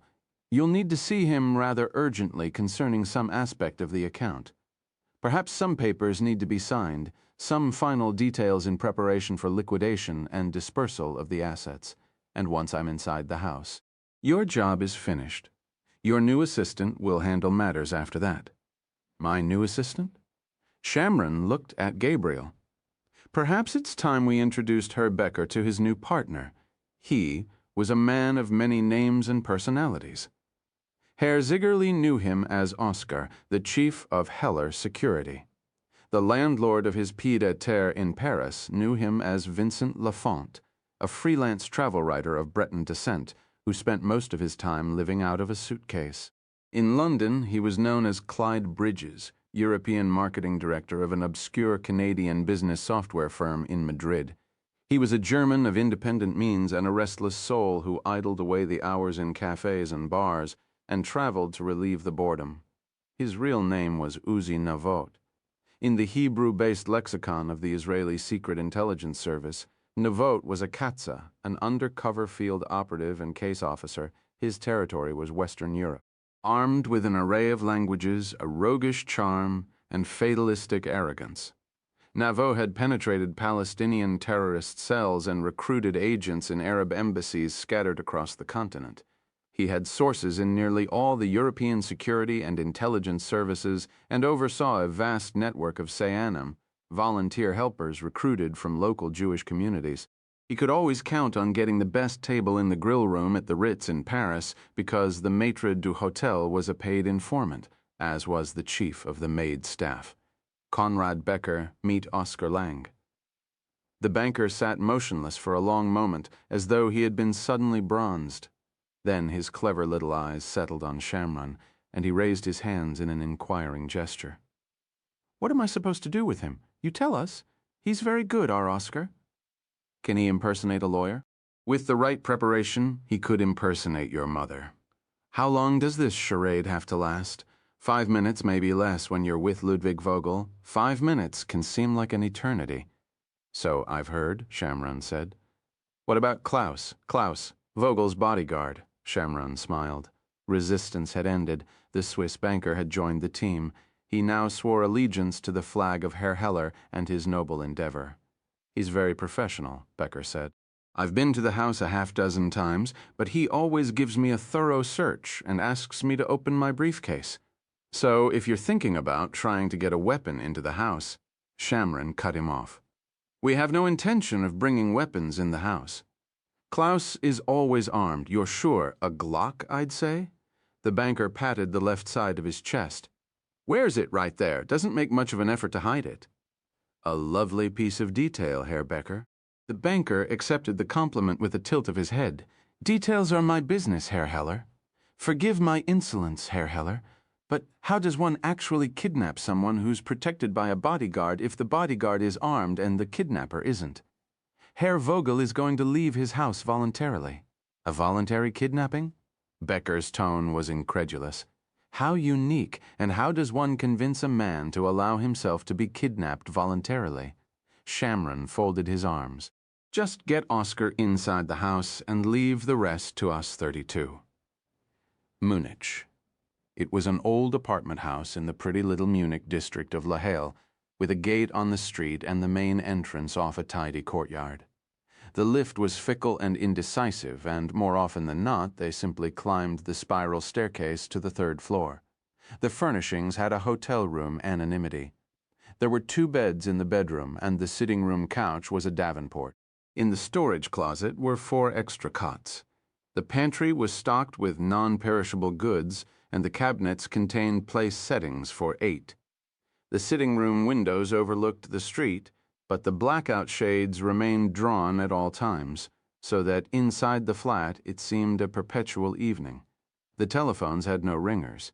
Instead, they were fitted with red lights that flashed to indicate incoming calls. The walls of the sitting room were hung with maps: Central Vienna, Metropolitan Vienna, Eastern Austria, Poland. On the wall opposite the windows hung a very large map of Central Europe, which showed the entire escape route stretching from Vienna to the Baltic coast. Shamron and Gabriel had quarreled briefly over the color before settling on red. From a distance, it seemed a river of blood, which is precisely how Shamron wanted it to appear. The river of blood that had flowed through the hands of Erich Radek. They spoke only German in the flat. Shamron had decreed it. Radek was referred to as Radek and only Radek. Shamron would not call him by the name he'd bought from the Americans. Shamron laid down other edicts as well. It was Gabriel's operation, and therefore it was Gabriel's show to run. It was Gabriel, in the Berlin accent of his mother, who briefed the teams, Gabriel who reviewed the watch reports from Vienna, and Gabriel who made all final operational decisions.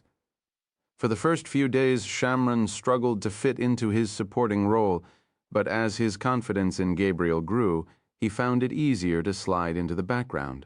Still, every agent who passed through the safe flat took note of the dark pall that had settled over him. He seemed never to sleep. He would stand before the maps at all hours, or sit at the kitchen table in the dark, chain-smoking like a man wrestling with a guilty conscience. "He's like a terminal patient who's planning his own funeral," remarked Oded, a veteran German-speaking agent whom Gabriel had chosen to drive the escape car. "And if it goes to hell, they'll chisel it on his tombstone right below the Star of David. Under perfect circumstances, such an operation would involve weeks of planning."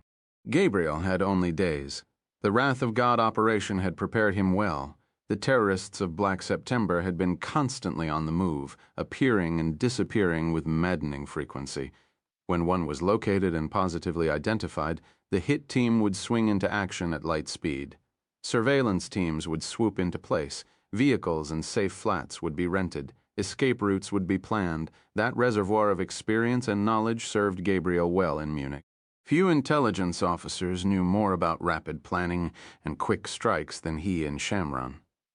In the evenings, they watched the news on German TV. The election in neighboring Austria had captured the attention of German viewers. Metzler was rolling forward. The crowds at his campaign stops, like his lead in the polls, grew larger by the day. Austria, it seemed, was on the verge of doing the unthinkable, electing a chancellor from the far right. Inside the Munich safe flat, Gabriel and his team found themselves in the odd position of cheering Metzler's ascent in the polls, for without Metzler, their doorway to Radek would close. Invariably, soon after the news ended, Lev would check in from King Saul Boulevard and subject Gabriel to a tedious cross-examination of the day's events. It was the one time Shamron was relieved not to bear the burden of operational command. Gabriel would pace the floor with a phone against his ear, patiently answering each of Lev's questions. And sometimes, if the light was right, Shamron would see Gabriel's mother pacing beside him. She was the one member of the team that no one ever mentioned onks each day. Usually in late afternoon, Gabriel and Shamron escaped the safe flat to walk in the English gardens. Eichmann's shadow hung over them. Gabriel reckoned he had been there from the beginning. He had come that night in Vienna when Max Klein had told Gabriel the story of the SS officer who had murdered a dozen prisoners at Birkenau and now enjoyed coffee every afternoon at the Café Central.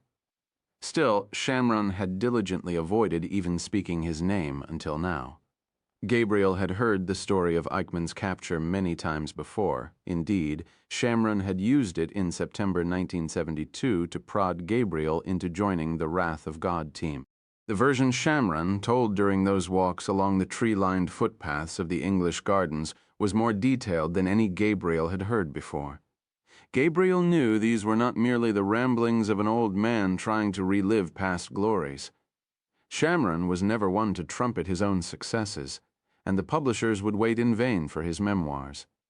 Gabriel knew Shamron was telling him about Eichmann for a reason. "I've taken the journey you're about to make," Shamron was saying. "In another time, in another place, in the company of another man. But there are things you should know, Gabriel, at times, could not shake the sense that he was walking with history. Waiting for the escape plane was the hardest part. We were trapped in the safe house with this rat of a man. Some of the team couldn't bear to look at him. I had to sit in his room night after night and keep watch over him. He was chained to the iron bed, dressed in pajamas with opaque goggles over his eyes. We were strictly forbidden to engage him in conversation. Only the interrogator was allowed to speak to him. I couldn't obey those orders. You see, I had to know. How had this man who was sickened by the sight of blood killed 6 million of my people, my mother and father, my 2 sisters? I asked him why he had done it. And do you know what he said? He told me he did it because it was his job, Gabriel, as if he were nothing more than a bank clerk or a railroad conductor. And later, standing at the balustrade of a hump-backed bridge overlooking a stream, only once did I want to kill him, Gabriel, when he tried to tell me that he did not hate the Jewish people, that he actually liked and admired the Jewish people. To show me how much he cared for the Jews, he began to recite our words, Shema Yisrael, Adonai Eloheinu, Adonai Echad. I could not bear to hear those words coming out of that mouth, the mouth that had given the orders to murder 6 million. I clamped my hand over his face until he shut up. He began to shake and convulse. I thought I'd caused him to have a heart attack. He asked me if I was going to kill him. He pleaded with me not to harm his son. This man who had torn children from the arms of their parents and thrown them into the fire was concerned about his own child, as if we would act like him, as if we would murder children. And at a scarred wooden table in a deserted beer garden, we wanted him to agree to return with us voluntarily to Israel. He, of course, did not want to go. He wanted to stand trial in Argentina or Germany. I told him this was not possible. One way or another, he was going to stand trial in Israel. I risked my career by allowing him to have a bit of red wine and a cigarette. I did not drink with the murderer. I could not. I assured him that he would be given a chance to tell his side of the story, that he would be given a proper trial with a proper defense. He was under no illusions about the outcome, but the notion of explaining himself to the world somehow appealed to him. I also pointed out the fact that he would have the dignity of knowing he was about to die, something he denied to the millions who marched into the disrobing rooms and the gas chambers while Max Klein serenaded them. He signed the paper, dated it like a good German bureaucrat, and it was done. Gabriel listened intently, his coat collar around his ears, his hands crammed into his pockets. Shamron shifted the focus from Adolf Eichmann to Eric Radek. You have an advantage because you've seen him face to face once already, at the Café Central. I'd seen Eichmann only from afar while we were watching his house and planning the snatch, but I had never actually spoken to him or even stood next to him. I knew exactly how tall he was, but couldn't picture it. I had a sense of how his voice would sound, but I didn't really know. You know Radek, but unfortunately he knows a bit about you too, thanks to Manfred Cruz. He'll want to know more. He'll feel exposed and vulnerable. He'll try to level the playing field by asking you questions. He'll want to know why you are pursuing him. Under no circumstances are you to engage him in anything like normal conversation. Remember, Eric Radek was no camp guard or gas chamber operator. He was SD, a skilled interrogator. He'll try to bring those skills to bear one final time to avoid his fate. Don't play into his hands. You're the one in charge now. He'll find the reversal a shock to the system. Gabriel cast his eyes downward, as if he were reading the words carved into the table. So why do Eichmann and Radek deserve the trappings of justice? He said finally. But the Palestinians from Black September only vengeance. You would have made a fine Talmudic scholar, Gabriel, and you're avoiding my question. Obviously, there was a measure of pure vengeance in our decision to target the Black September terrorists, but it was more than that. They posed a continuing threat. If we didn't kill them, they would kill us. It was war. Why not arrest them, put them on trial, so they could spout their propaganda from an Israeli court? Shamron shook his head slowly.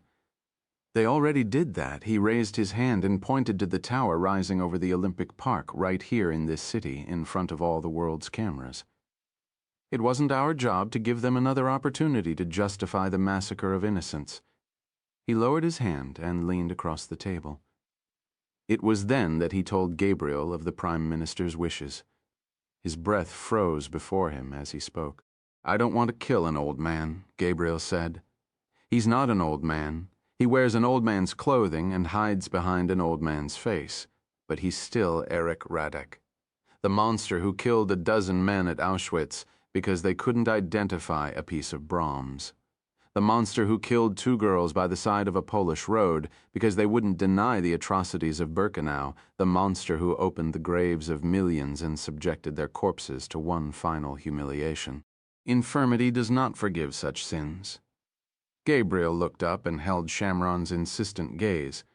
I know he's a monster. I just don't want to kill him. I want the world to know what this man did. Then you'd better be ready to do battle with him. Shamron glared at his wristwatch. I'm bringing in someone to help you prepare. In fact, he should be arriving shortly. Why am I being told about this now? I thought I was the one making all the operational decisions. You are, Shamron said. But sometimes I have to show you the way. That's what old men are for. Neither Gabriel nor Shamron believed in harbingers or omens. If they had, the operation that brought Moshe Rivlin from Yad Vashem to the safe house in Munich would have cast doubt on the team's ability to carry out the task before them. Shamron wanted Rivlin approached quietly. Unfortunately,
brought into the picture.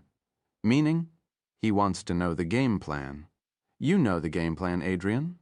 I told you the game plan in Virginia. It hasn't changed. I know the broad strokes of the plan, Carter said. Now I'd like to see the fine print. What you're saying is that your director wants to review the plan and sign off on it. Something like that. He also wants me standing on the sidelines with Ari when it goes down. And if we tell him to go to hell? I'd say there's a 50-50 chance someone will whisper a warning in Eric Roddick's ear and you'll lose him. Play ball with the director, Gabriel. It's the only way you'll get Raddick. We're ready to move, Adrian. Now is not the time for helpful suggestions from the 7th floor. Shamron sat down next to Carter. If your director had an ounce of brains, he'd stay as far away from this as possible. I tried to explain that to him, not in those terms, mind you, but something close.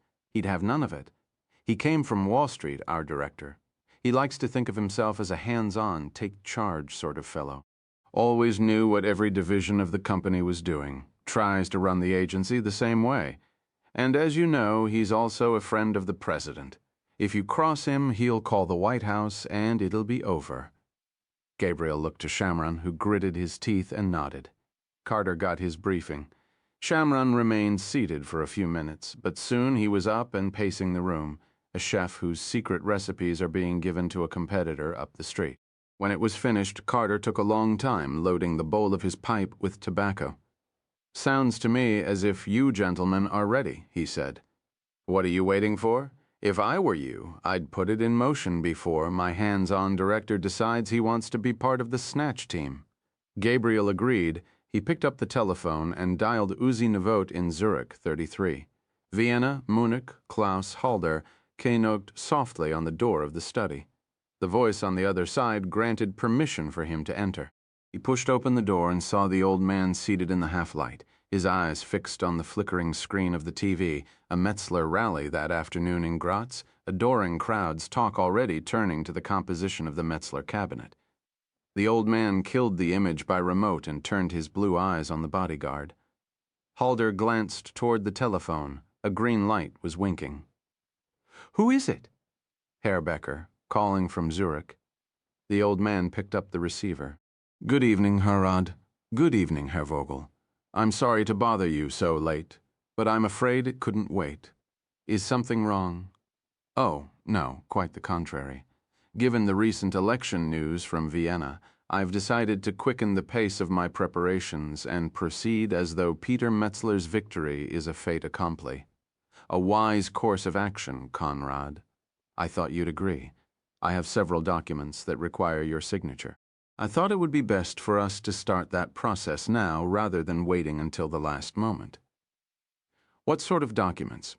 "My lawyer will be able to explain them better than I can. If it's all right with you, I'd like to come to Vienna for a meeting. It won't take more than a few minutes. How does Friday sound?" "Friday would be fine, as long as it's late afternoon. I have an appointment in the morning that can't be moved. Shall we say 4 o'clock? 5 would be better for me, Herr Vogel." "All right, Friday at 5 o'clock. I'll see you then, Conrad." "Yes, Herr Vogel. This lawyer, tell me his name, please." "Oscar Lang, Herr Vogel. He's a very talented man. I've used him many times in the past. I assume he's a fellow who understands the meaning of the word discretion. Discreet doesn't even begin to describe him. You're in very capable hands. Goodbye, Conrad." The old man hung up the phone and looked at Halder. "He's bringing someone with him?" A slow nod. "He's always come alone in the past. Why is he suddenly bringing along a helper?" "Herr Becker is about to receive $100 million, Klaus. If there's one man in the world we can trust, it's the gnome from Zurich." The bodyguard moved toward the door. "Klaus?" "Yes, Herr Vogel? Perhaps you're right. Call some of our friends in Zurich. See if anyone's heard of a lawyer named Oscar Lange." 1 hour later, a recording of Becker's telephone call was sent by secure transmission from the offices of Becker and Puel in Zurich to the safe flat in Munich. They listened to it once, then again, then a third time. Adrian Carter did not like what he heard. You realize that as soon as Raddick put down the phone, he made a second phone call to Zurich to check out Oscar Lang. "I hope you've accounted for that."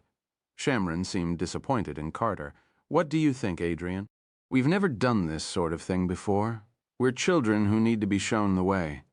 Carter put a match to his pipe and puffed smoke, awaiting his answer. Have you ever heard of the term Saiyan? Shamron said. Or Sayanum? Carter nodded with the pipe between his teeth. Your little volunteer helpers, he said. The hotel clerks who give you rooms without checking in. The rental car agents who give you cars that can't be traced. The doctors who treat your agents when they have wounds that might raise difficult questions. The bankers who give you emergency loans. Shamron nodded. We're a small intelligence service, 1,200 full-time employees. That's all. We couldn't do what we do without the help of the Sayanum. They're one of the few benefits of the diaspora, my private army of little volunteer helpers. And Oscar Lange? He's a Zurich tax and estate lawyer. He also happens to be Jewish. It's something that he doesn't advertise in Zurich. A few years ago, I took Oscar to dinner in a quiet little restaurant on the lake and added him to my list of helpers. Last week, I asked him for a favor. I wanted to borrow his passport and his office, and I wanted him to disappear for a couple of weeks. When I told him why, he was all too willing to help. In fact, he wanted to go to Vienna himself and help capture Radek. I hope he's in a secure location. You might say so, Adrian. He's in a safe flat in Jerusalem at the moment. Shamron reached down toward the tape player, pressed rewind, stop, then play. How does Friday sound? Friday would be fine as long as it's late afternoon. I have an appointment in the morning that can't be moved. Shall we say 4 o'clock? 5 would be better for me, Herr Vogel. All right, Friday at 5 o'clock. Stop. Moshe Rivlin left the safe flat the following morning and returned to Israel on an El Al flight, with an office minder in the seat next to him. Gabriel remained until 7 o'clock Thursday evening, when a Volkswagen van with 2 pairs of skis mounted to the roof pulled up outside the flat and honked its horn twice. He slipped his Beretta into the waist of his trousers. Carter wished him luck. Shamron kissed his cheek and sent him down. Shamron opened the curtains and peered into the darkened street. Gabriel emerged from the passageway and went to the driver's side window. After a moment of discussion, the door opened and Chiara emerged. She walked around the front of the van and was briefly illuminated by the glow of the headlights before climbing into the passenger seat. The van eased away from the curb. Shamron followed its progress until the crimson taillights disappeared around a corner. He did not move. The waiting. Always the waiting. His lighter flared. A cloud of smoke gathered against the glass. 34 Zurich. Conrad Becker and Uzi Navot emerged from the offices of Becker and Puel at precisely 4 minutes past 1 o'clock on Friday afternoon. An office watcher called Zalman, posted on the opposite side of the Talstrasse in a gray Fiat sedan, recorded the time as well as the weather, a drenching downpour, then flashed the news to Shamron in the Munich safe flat. Becker was dressed for a funeral in a gray pinstripe suit and charcoal-colored tie. Navo, mimicking Oscar Lange's stylish attire, wore an Armani blazer with matching electric blue shirt and tie.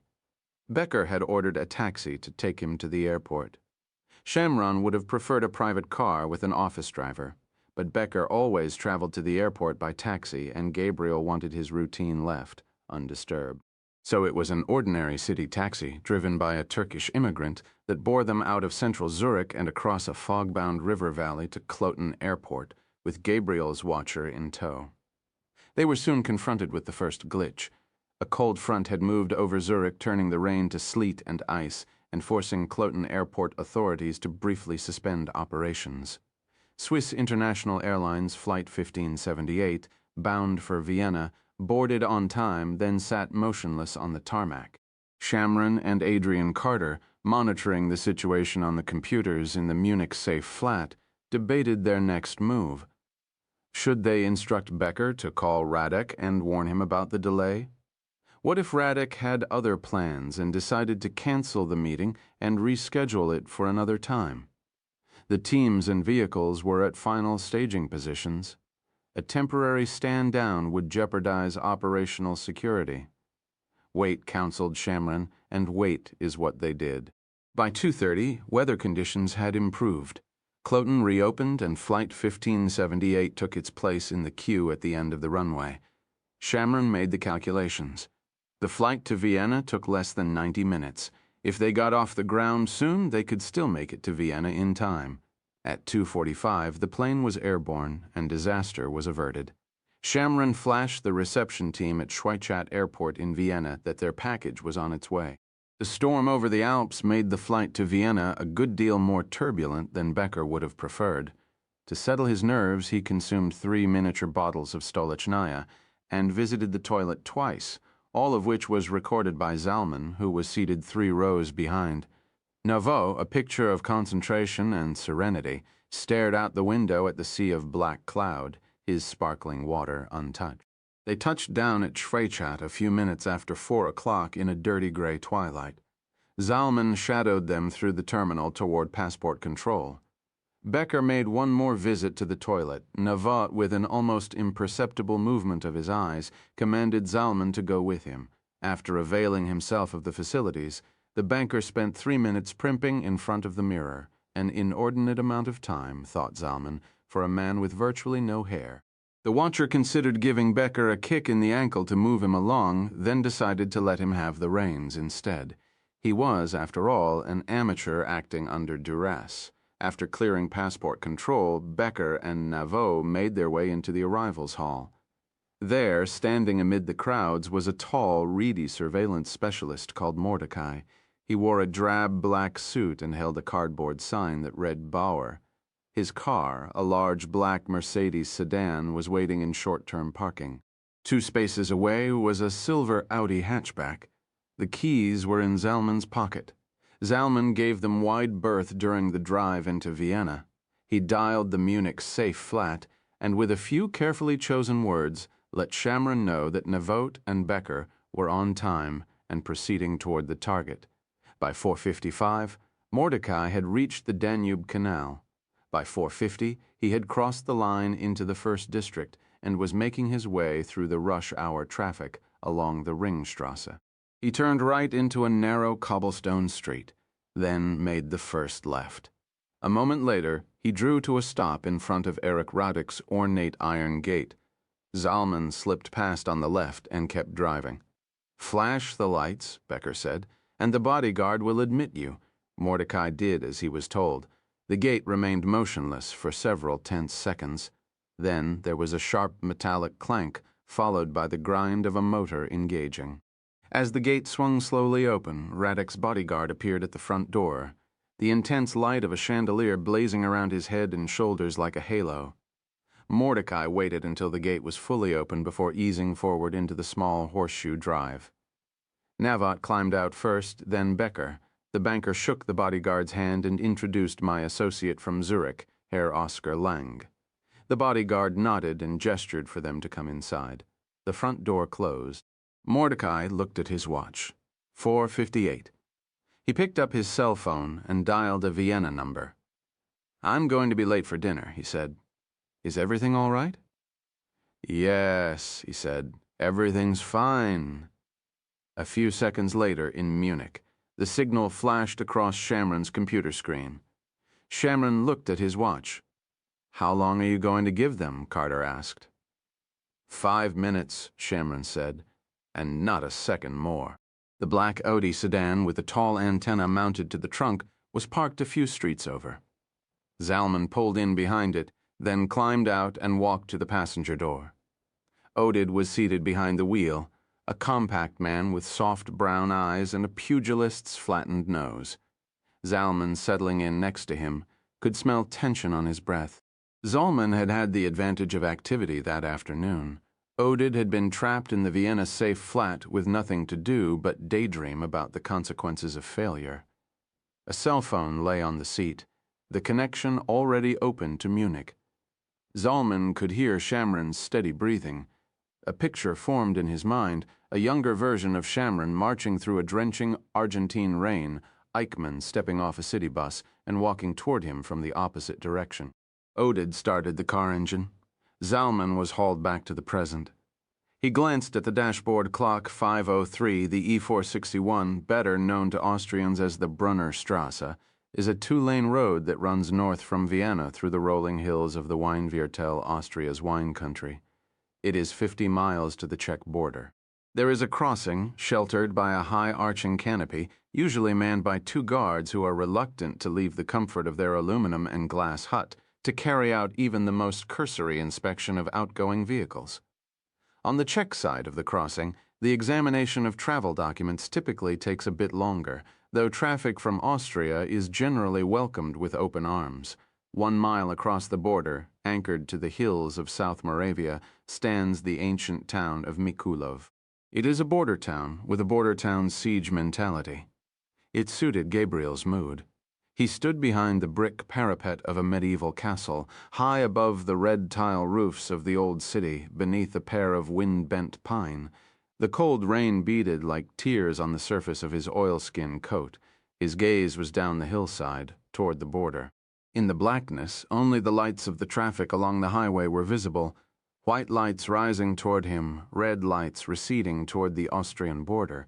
He looked at his watch. They would be inside Radek's villa now. Gabriel could picture briefcases opening, coffee and drinks being poured, and then another image appeared, a line of women dressed in gray making their way along a snowy road drenched in blood. His mother shedding tears of ice. "What will you tell your child about the war, Jew?" "The truth, Herr Sturmbannführer. I'll tell my child the truth. No one will believe you." She had not told him the truth, of course. Instead, she had set the truth to paper and locked it away in the file rooms of Yad Vashem. Perhaps Yad Vashem was the best place for it.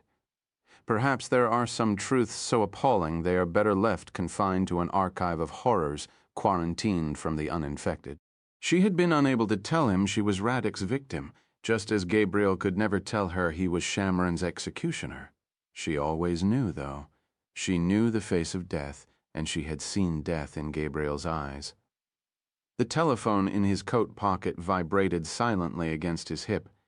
He brought it slowly to his ear and heard the voice of Shamron. He dropped the telephone into his pocket and stood for a moment, watching the headlights floating toward him across the black Austrian plain. What will you say to him when you see him? Chayara had asked. The truth, Gabriel thought. Now I'll tell him the truth.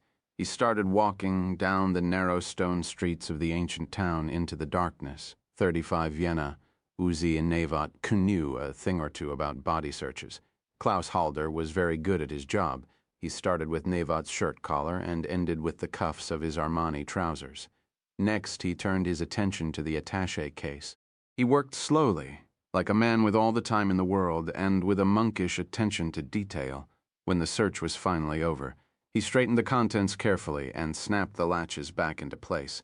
"Herr Vogel will see you now," he said. "Follow me, please." They walked the length of the central corridor, then passed through a pair of double doors and entered a drawing room. Erich Radek, in a herringbone jacket and rust-colored tie, was seated near the fireplace.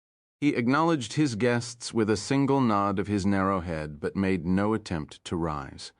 Radek Navot gathered, was a man used to receiving visitors seated. The bodyguard slipped quietly from the room and closed the doors behind him. Becker, smiling, stepped forward and shook Radek's hand. Navot did not wish to touch the murderer, but given the circumstances, he had no choice. The proffered hand was cool and dry, the grip firm, and without a tremor. It was a testing handshake. Navot sensed that he had passed. Radek flicked his fingers toward the empty chairs, then his hand returned to the drink resting on the arm of his chair. He began twisting it back and forth, 2 twists to the right, 2 to the left. Something about the movement made acid pour into Navot's stomach.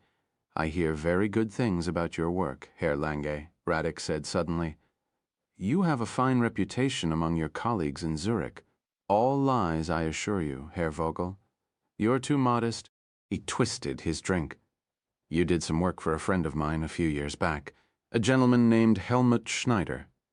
"And you're trying to lead me into a trap," thought Navot. He had prepared himself for a ploy like this. The real Oscar Lange had provided a list of his clients for the last 10 years for Navot to memorize. The name Helmut Schneider had not appeared on it. "I've handled a good many clients over the last few years, but I'm afraid the name Schneider was not among them. Perhaps your friend has me confused with someone else." Navot looked down, opened the latches of his attaché case, and lifted the lid. When he looked up again, Radek's blue eyes were boring into his, and his drink was rotating on the arm of the chair. There was a frightening stillness about his eyes. It was like being studied by a portrait. "Perhaps you're right." Radek's conciliatory tone did not match his expression. "Conrad said you required my signature on some documents concerning the liquidation of the assets in the account." "Yes, that's correct." Navot removed a file from his attaché and placed the attaché on the floor at his feet. Radek followed the progress of the briefcase downward, then returned his gaze to Navot's face. Navot lifted the lid of the file folder and looked up. He opened his mouth to speak, but was interrupted by the ringing of the telephone. Sharp and electronic, it sounded to Navot's sensitive ears like a scream in a cemetery. Radek made no movement. Navot glanced toward the Biedermeier desk, and the telephone rang a second time. It started to ring a third time, then went suddenly silent, as though it had been muzzled mid-scream. Navot could hear Halder, the bodyguard, speaking on an extension in the corridor. "Good evening. No, I'm sorry, but Herr Vogel is in a meeting at the moment." Navot removed the first document from the file. Radek was now visibly distracted, his gaze distant. He was listening to the sound of his bodyguard's voice. Navot inched forward in his chair and held the paper at an angle so Radek could see it. "This is the first document that requires." Radek lifted his hand, demanding silence. Navot heard footfalls in the corridor, followed by the sound of the doors opening. The bodyguard stepped into the room and walked to Radek's side. "It's Manfred Cruz," he said in a chapel murmur. "He'd like a word. He says it's urgent and can't wait." Eric rose slowly from his chair and walked to the telephone. "What is it, Manfred?" "The Israelis. What about them?" "I have intelligence to suggest that during the past few days a large team of operatives has assembled in Vienna in order to kidnap you." "How certain are you of your intelligence?" "Certain enough to conclude it's no longer safe for you to remain in your home. I've dispatched a Staatspolizei unit to collect you and take you to a safe location. No one can get inside here, Manfred. Just put an armed guard outside the house. We're dealing with the Israelis, Herr Vogel. I want you out of the house. All right, if you insist, but tell your unit to stand down. Klaus can handle it. One bodyguard isn't enough. I'm responsible for your security, and I want you under police protection. I'm afraid I have to insist. The intelligence I have is very specific. When will your officers be here? Any minute. Get ready to move." He hung up the telephone and looked at the two men seated next to the fire. "I'm sorry, gentlemen, but I'm afraid I have something of an emergency. We'll have to finish this another time." He turned to his bodyguard. "Open the gates, Klaus, and get me a coat now." The motors of the front gates engaged. Mordecai, seated behind the wheel of the Mercedes, looked into his rearview mirror and saw a car turning into the drive from the street, a blue light whirling on the dash. It pulled up behind him and braked hard. Two men piled out and bounded up the front steps.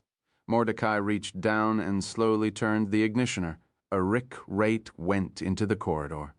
Navot packed his attaché case and stood. Becker remained frozen in place.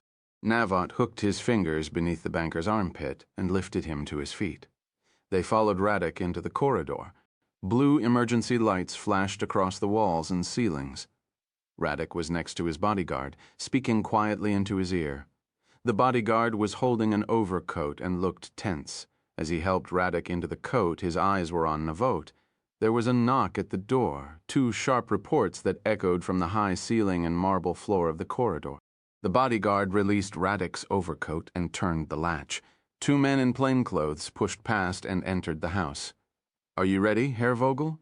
Radek nodded, then turned and looked once more at Navot and Becker. "Again, please, accept my apologies, gentlemen. I'm terribly sorry for the inconvenience." Radek turned toward the door. Klaus at his shoulder. One of the officers blocked his path and put a hand on the bodyguard's chest. The bodyguard swatted it away. "What do you think you're doing?" Herr Cruz gave us very specific instructions. We were to take only Herr Vogel into protective custody. Cruz would have never given an order like that.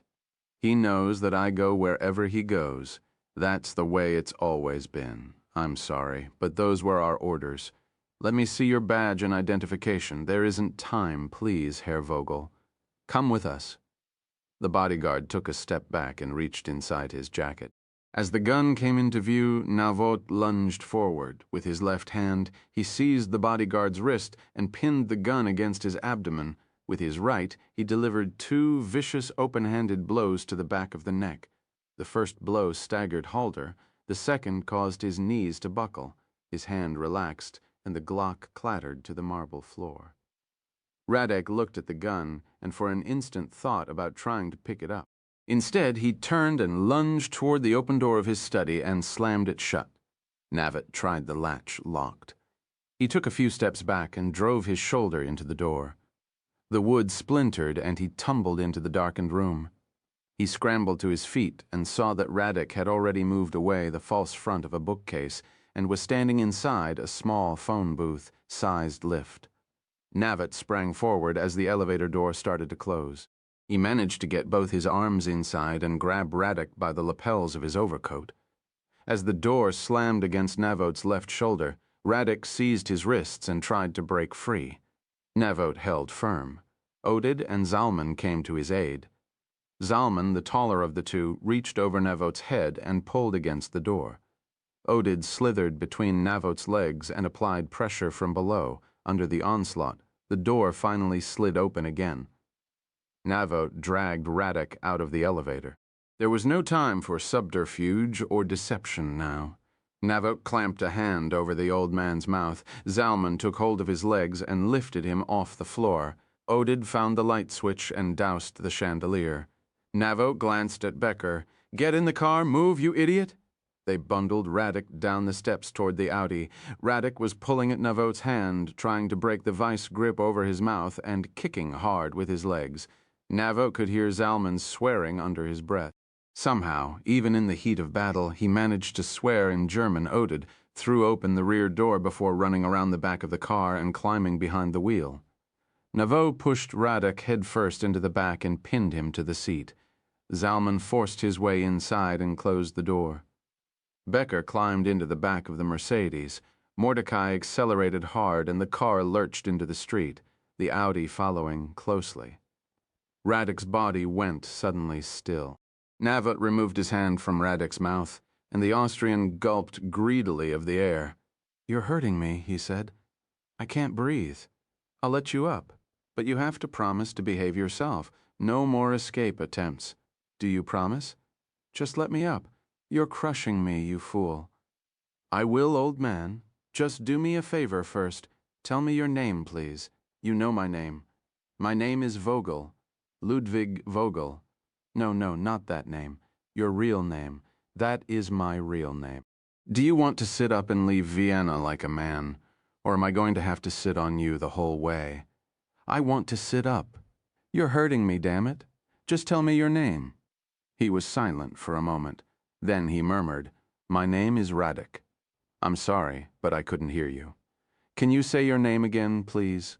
Loudly this time. He drew a deep breath of air and his body went rigid, as though he were standing at attention instead of lying across the back seat of a car. "My name is Sturmbannführer Erich Radek."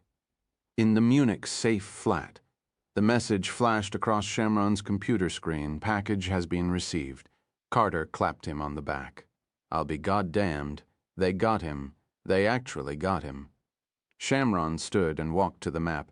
Getting him was always the easiest part of the operation, Adrian.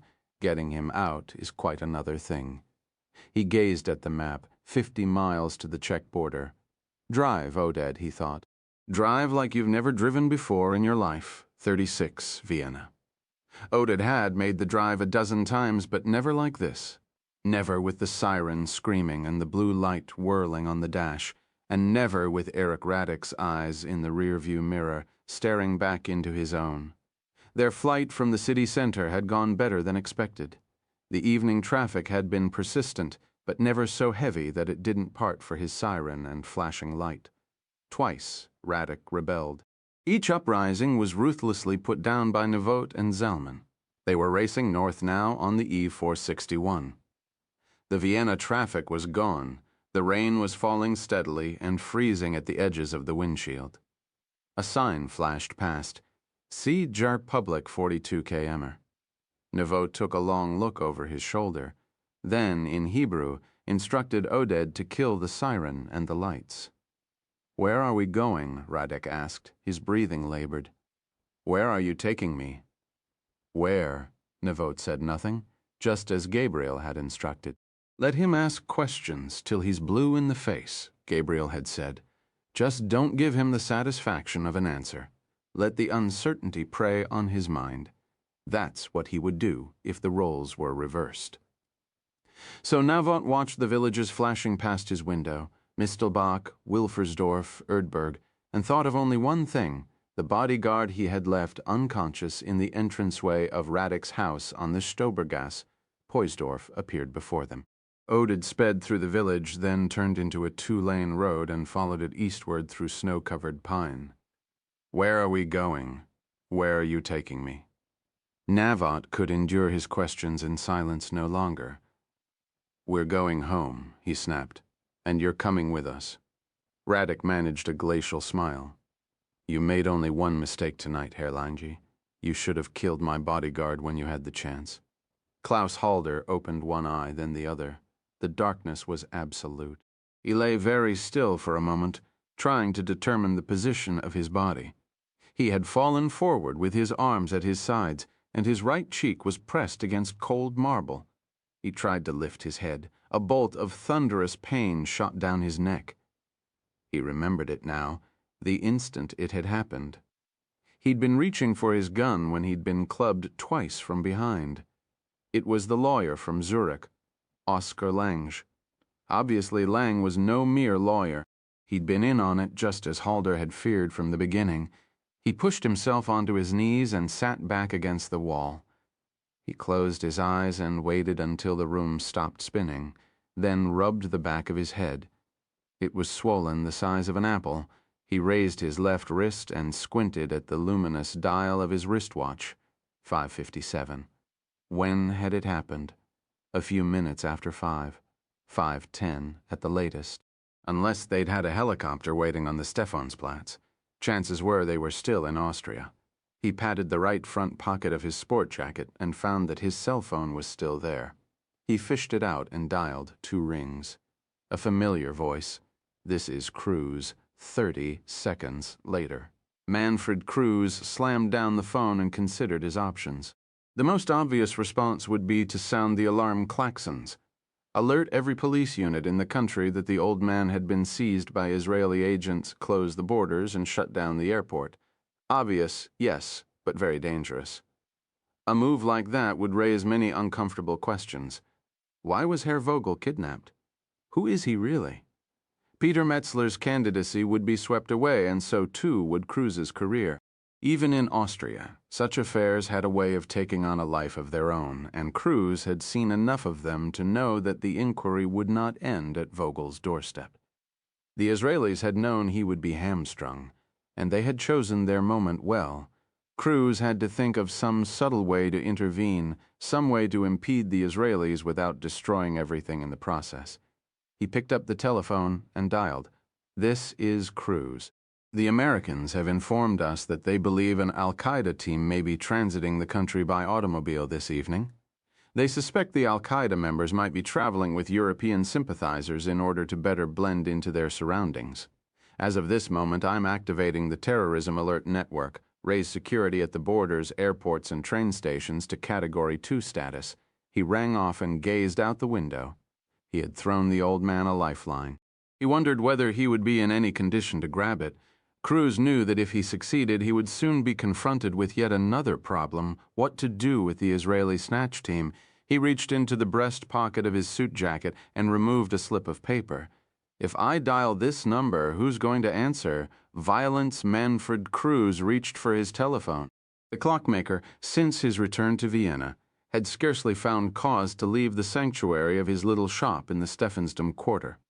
His frequent travels had left him with a large backlog of pieces requiring his attention, including a Vienna Biedermeier regulator clock built by the renowned Vienna clockmaker Ignaz Maranzeller in 1840. The mahogany case was in pristine condition, though the one-piece silvered dial had required many hours of restoration. The original handmade Biedermeier movement, with its 75-day runner, lay in several carefully arranged pieces on the surface of his worktable. The telephone rang. He lowered the volume on his portable CD player, and Bach's Brandenburg Concerto, No. 4 in G, faded to a whisper.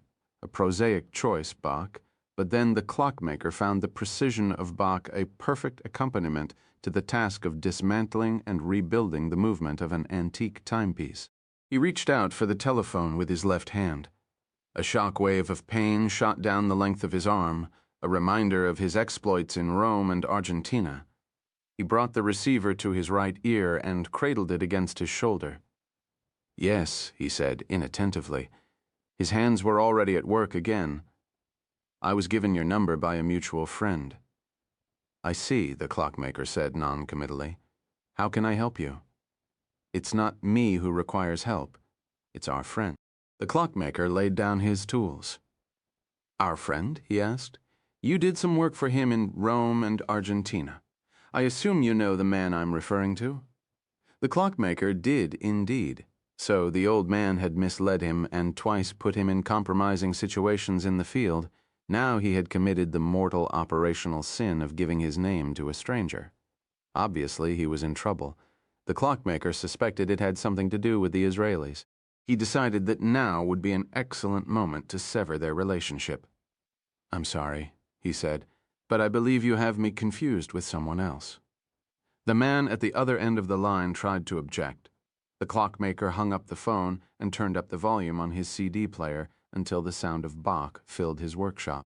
In the Munich safe flat, Carter hung up the telephone and looked at Shamron, who was still standing before the map, as if imagining Radek's progress northward toward the Czech border. That was from our Vienna station. They're monitoring the Austrian communications net. It seems Manfred Cruz has taken their terror alert readiness to Category 2. Category 2? What does that mean? It means you're likely to have a bit of trouble at the border. The turnout lay in a hollow at the edge of a frozen stream bed. There were two vehicles, an Opel sedan and a Volkswagen van. Chiara sat behind the wheel of the Volkswagen, headlights doused, engine silent. The comforting weight of a Beretta across her lap. There was no other sign of life, no lights from the village, no grumble of traffic along the highway. Only the rattle of sleet on the roof of the van and the whistle of the wind through the spires of the fir trees. She glanced over her shoulder and peered into the rear compartment of the Volkswagen. It had been prepared for Radek's arrival. The rear fold-out bed was deployed. Beneath the bed was the specially constructed compartment where he would be hidden for the border crossing. He would be comfortable there, more comfortable than he deserved. She looked out the windshield. Not much to see, the narrow road rising into the gloom toward a crest in the distance. Then suddenly there was light, a clean white glow that lit the horizon and turned the trees to black minarets. For a few seconds it was possible to see the sleet, swirling like a cloud of insects on the wind-swept air. Then the headlamps appeared, the car breasted the hill, and the lights bore into her, throwing the shadows of the trees one way, then another. Chiara wrapped her hand around the Beretta and slipped her forefinger inside the trigger guard. The car skidded to a stop next to the van. She peered into the back seat and saw the murderer, seated between Neveu and Zalman, rigid as a commissar waiting for the blood purge. She crawled into the rear compartment and made one final check. "Take off your overcoat," Neveu commanded. "Why? Because I told you to. I have a right to know why." "You have no rights. Just do as I say." Radek sat motionless. Zalman pulled at the lapel of his coat, but the old man folded his arms tightly across his chest. Neveu sighed heavily. If the old bastard wanted one final wrestling match, he was going to get it. Neveu pried open his arms while Zalman pulled off the right sleeve, then the left. The herringbone jacket came next. Then Zalman tore open his shirt sleeve and exposed the sagging bare skin of his arm. Neveu produced a syringe loaded with the sedative. "This is for your own good," Neveu said. "It's mild and very short in duration. It will make your journey much more bearable. No claustrophobia." "I've never been claustrophobic. I don't care." Nevat plunged the needle into Radek's arm and depressed the plunger. After a few seconds, Radek's body relaxed, then his head fell to one side and his jaw went slack. Nevat opened the door and climbed out. He took hold of Radek's limp body beneath the armpits and dragged him out of the car. Zalman picked him up by the legs, and together they carried him like war dead to the side of the Volkswagen. Chiara was crouched inside holding an oxygen bottle and a clear plastic mask. Nevat and Zalman laid Radek on the floor of the Volkswagen. Then Chiara placed the mask over his nose and mouth. The plastic fogged immediately, indicating that Radek was breathing well. She checked his pulse, steady and strong. They maneuvered him into the compartment and closed the lid. Chiara climbed behind the wheel and started the engine. Oded slid the side door shut and rapped his palm against the glass. Chiara slipped the Volkswagen into gear and headed back toward the highway. The others climbed into the Opel and followed after her. 5 minutes later, the lights of the border appeared like beacons on the horizon. As Chiara drew nearer, she could see a short line of traffic, about 6 vehicles in length, waiting to make the crossing.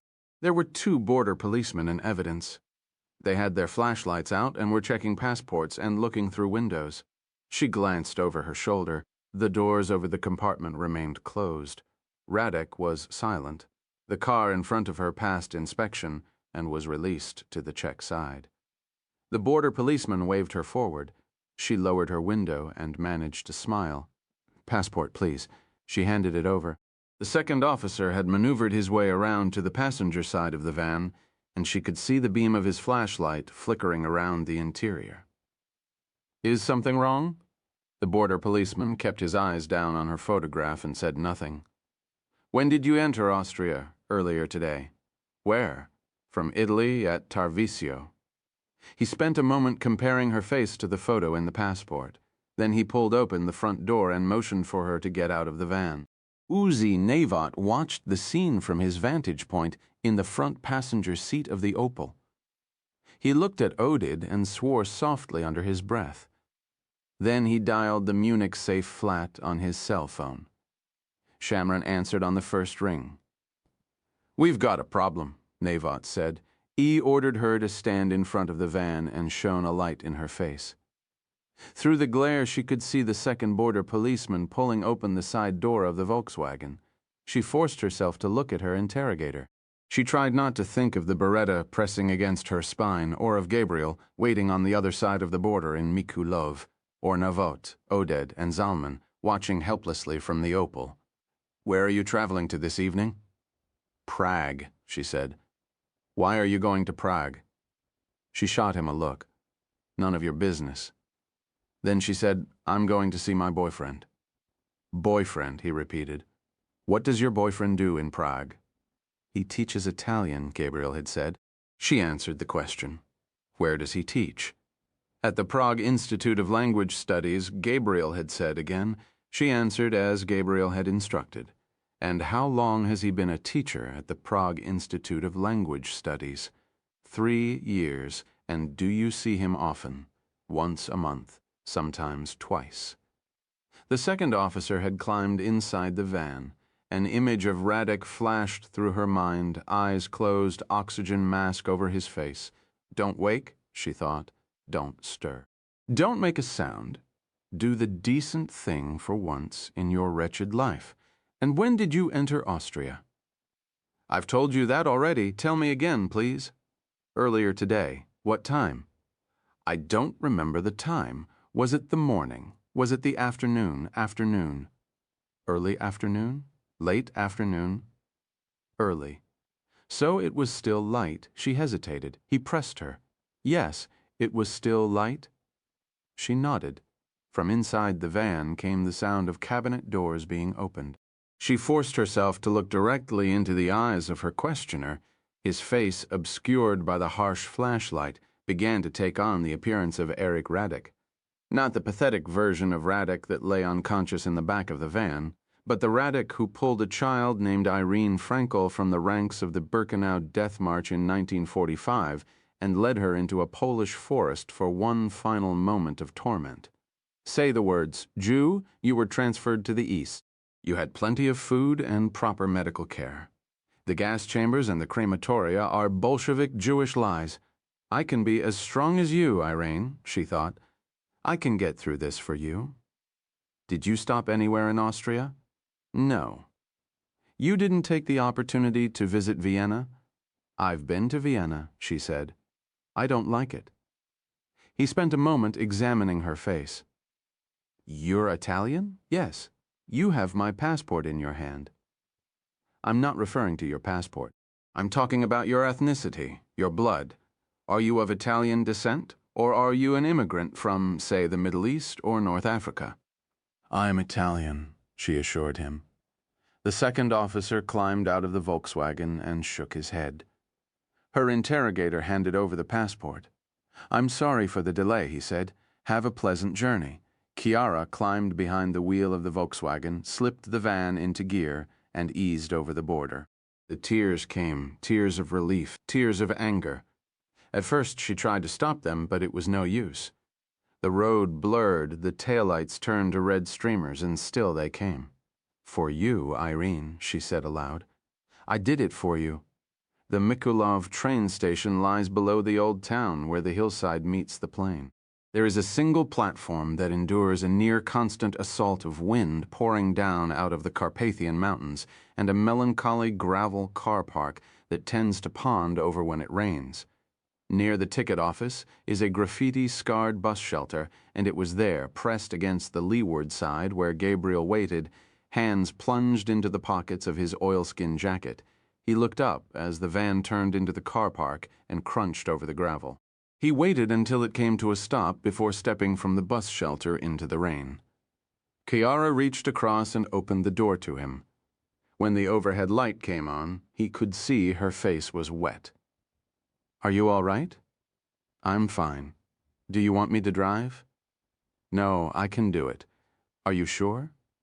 Just get in, Gabriel. I can't stand being alone with him. He climbed in and closed the door.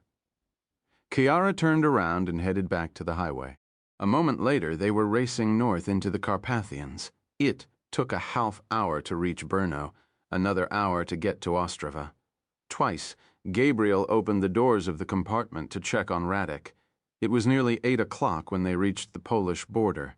No security checks this time, no line of traffic, just a hand poking from the brick bunker, waving them across the frontier.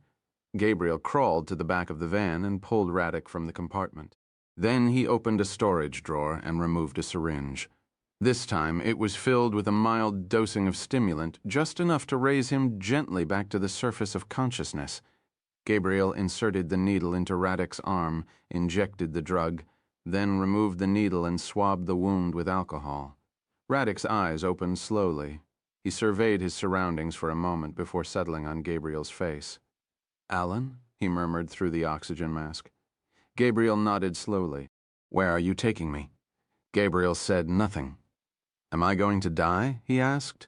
But before Gabriel could answer, he slipped below the surface once more. 37, Eastern Poland.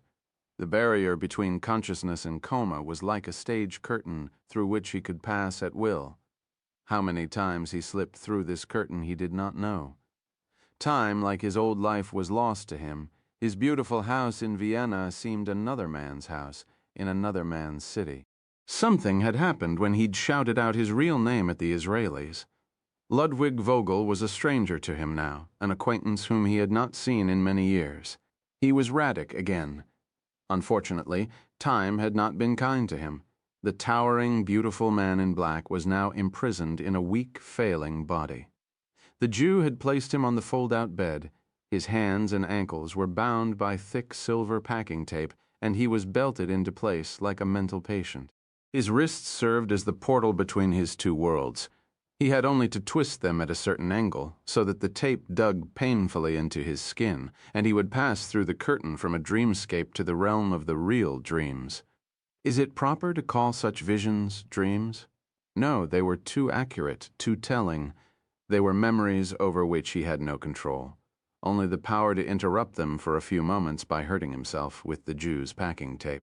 His face was near the window, and the glass was unobstructed. He was able, when he was awake, to see the endless black countryside and the dreary, darkened villages. He was also able to read the road signs. He did not need the signs to know where he was. Once in another lifetime, he had ruled the night in this land. He remembered this road. Dachau, Zukau, Nerol.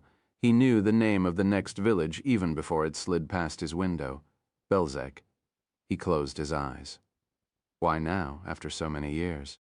After the war, no one had been terribly interested in a mere SD officer who had served in the Ukraine. No one but the Russians, of course, and by the time his name surfaced in connection with the final solution, General Gellin had arranged for his escape and disappearance. His old life was safely behind him. He had been forgiven by God and his church, and even by his enemies, who had greedily availed themselves of his services when they too felt threatened by Jewish Bolshevism. The governments soon lost interest in prosecuting the so-called war criminals, and the amateurs like Wiesenthal focused on the big fish like Eichmann and Mengele, unwittingly helping smaller fish like himself find sanctuary in sheltered waters. There had been one serious scare. In the mid-70s, an American journalist, a Jew of course, had come to Vienna and asked too many questions. On the road leading south from Salzburg, he had plunged into a ravine and the threat was eliminated. He had acted without hesitation then. Perhaps he should have hurled Max Klein into a ravine at the first sign of trouble. He'd noticed him that day at the Café Central, as well as the days that followed. His instincts had told him Klein was trouble. He'd hesitated. Then Klein had taken his story to the Jew Lavan, and it was too late. He passed through the curtain again. He was in Berlin, sitting in the office of Gruppenführer Heinrich Müller, chief of the Gestapo. Müller is scraping a bit of lunch from his teeth and waving a letter he'd just received from Luther in the Foreign Office. It is 1942. It seems that rumors of our activities in the East have started to reach the ears of our enemies. We've also got a problem with one of the sites in the Warthegau region, complaints about contamination of some kind. If I may ask the obvious question, Herr Gruppenführer, what difference does it make if rumors reach the West? Who would believe that such a thing was truly possible? Rumors are one thing, Eric. Evidence is quite another. Who's going to discover evidence? Some half-witted Polish serf, a slant-eyed Ukrainian ditch-digger. Maybe the Ivans? The Russians? How would they ever find? Miller held up a bricklayer's hand, discussion over, and then he understood. The Führer's Russian adventure was not going according to plan. Victory in the East was no longer assured. Müller leaned forward at the waist. I'm sending you to hell, Eric. I'm going to stick that Nordic face of yours so deep in the shit you'll never see daylight again. How can I ever thank you, Herr Gruppenführer? Clean up the mess, all of it, everywhere. It's your job to make sure it remains only a rumor, and when the operation is done, I want you to be the only man standing. He awakened. Muller's face withdrew into the Polish night. Strange, isn't it? His real contribution to the final solution was not killing but concealment and security, and yet he was in trouble now, 60 years on, because of a foolish game he'd played one drunken Sunday at Auschwitz. Action, 10:05. Yes, it had been his show, but no Jewish survivor would ever testify to his presence at the edge of a killing pit, because there were no survivors. He'd run a tight operation. Eichmann and Himmler would have been advised to do the same. They'd been fools to allow so many to survive.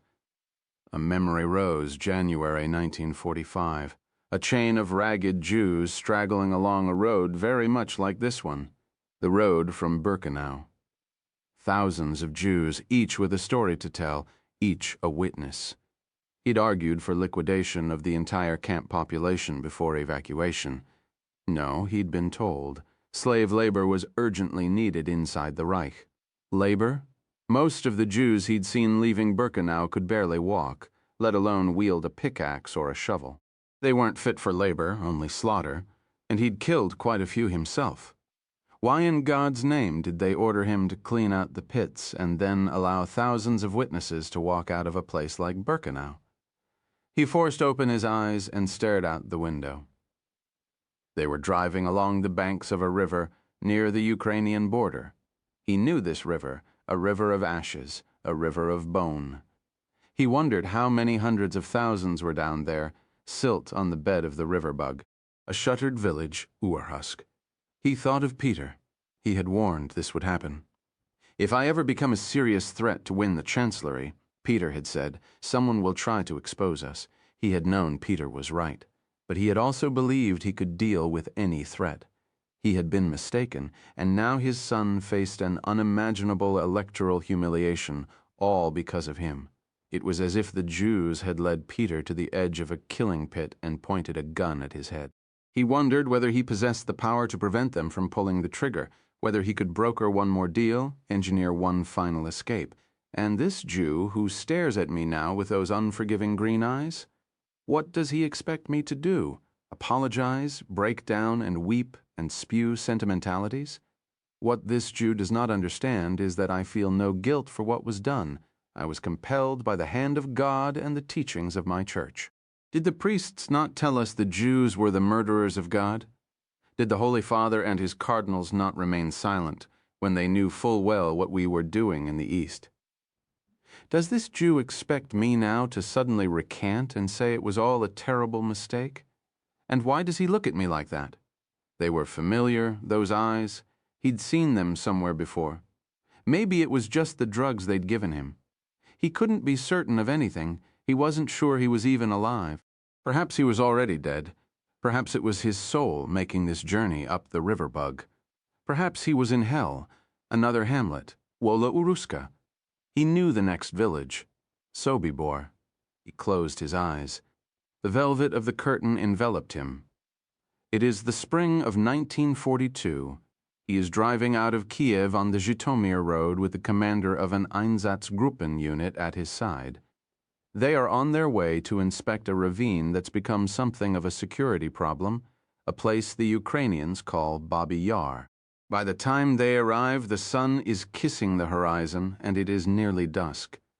Still, there is just enough light to see the strange phenomenon taking place at the bottom of the ravine. The earth seems to be in the grips of an epileptic fit.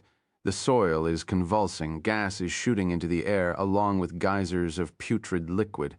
The stench. Jesus, the stench. He can smell it now. When did it start? Not long after winter ended, the ground thawed, then the bodies thawed.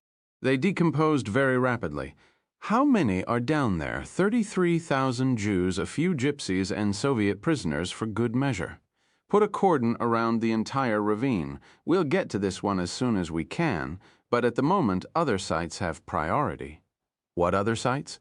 Places you've never heard of. Birkenau, Belzec, Sobibor, Treblinka. Our work is done here. At the others, they're expecting imminent new arrivals. What are you going to do with this place? We'll open the pits and burn the bodies. Then we'll crush the bones and scatter the fragments in the forests and the rivers. Burn 30,000 corpses. We tried it during the killing operations. We used flamethrowers, for God's sake. Mass open-air cremations do not work. That's because you never constructed a proper pyre at Chelmno. I proved it can be done. Trust me, Kurt, one day this place called Babi Yar will be only a rumor, just like the Jews who used to live here. He twisted his wrists this time. The pain was not enough to wake him. The curtain refused to part. He remained locked in a prison of memories, wading across a river of ashes. They plunged on through the night. Time was a memory. The tape had cut off his circulation. He could no longer feel his hands and feet. He was feverishly hot one minute and shivering with cold the next. He had the impression of stopping once. He had smelled gasoline. Were they filling the tank? Or was it just the memory of fuel-soaked railroad ties? The effects of the drug finally wore off. He was awake now, alert and cognizant, and quite certain he was not dead. Something in the determined posture of the Jew told him they were nearing the end of their journey. They passed through Seidels, then, at Sokolau Podlaski, they turned onto a smaller country road. Dybo came next. Then Kosolaki, they turned off the main road onto a dirt track. The van shuddered. Thump, thump, thump, thump. The old rail line, he thought. It was still here, of course. They followed the track into a stand of dense fir and birch trees. 3 men climbed out and approached the van. He recognized them. They were the ones who had taken him from Vienna. The Jew stood over him and carefully cut away the packing tape and loosened the leather straps. "Come," he said pleasantly. "Let's take a walk. 38, Treblinka, Poland. They followed a footpath into the trees. It had begun to snow. The flakes fell softly through the still air and settled on their shoulders like the cinders of a distant bonfire. Gabriel held Radek by the elbow. His steps were unsteady at first, but soon the blood began flowing to his feet again, and he insisted on walking without Gabriel's support.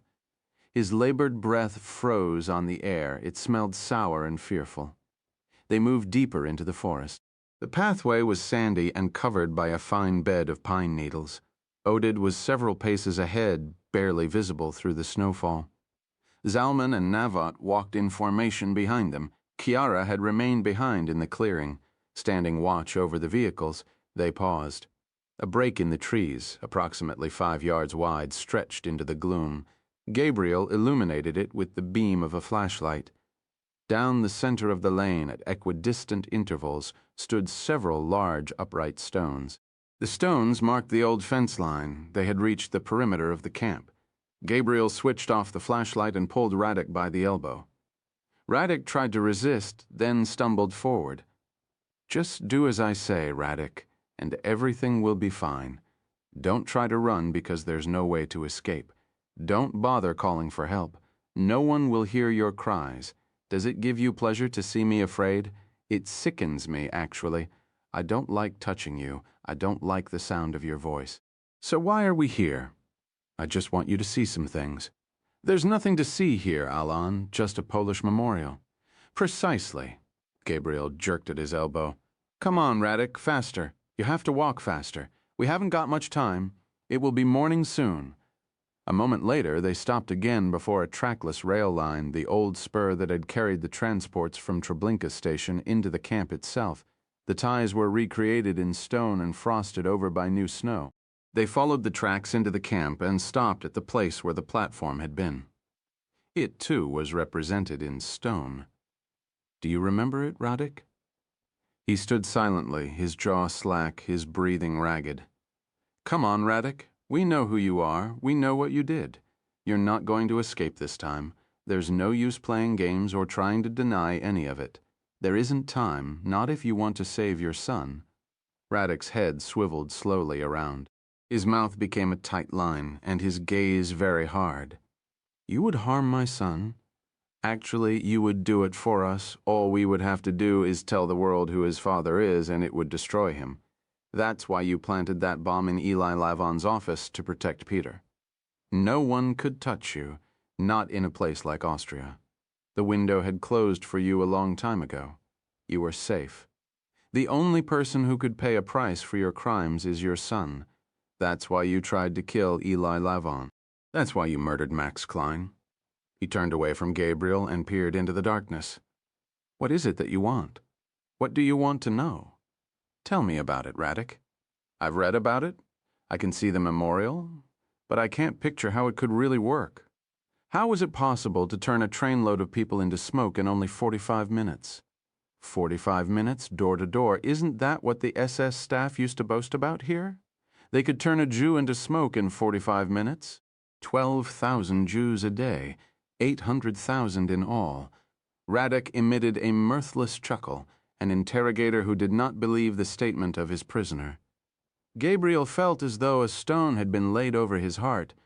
800,000? Where did you get a number like that? That's the official estimate from the Polish government. And you expect a bunch of subhumans like the Poles to be able to know what happened here in these woods? His voice seemed suddenly different, more youthful and commanding. "Please, Alan, if we are going to have this discussion, let us deal with facts, and not Polish idiocy. 800,000? He shook his head and actually smiled. No, it wasn't 800,000. The actual number was much higher than that. A gust of sudden wind stirred the treetops to Gabriel. It sounded like the rushing of whitewater. Radek held out his hand and asked for the flashlight. Gabriel hesitated. "You don't think I'm going to attack you with it, do you? I know some of the things you've done." That was a long time ago. Gabriel handed him the flashlight. Radek pointed the beam to the left, illuminating a stand of evergreens. They called this area the lower camp. The SS quarters were right over there. The perimeter fence ran behind them. In front there was a paved road with shrubbery and flowers in spring and summer.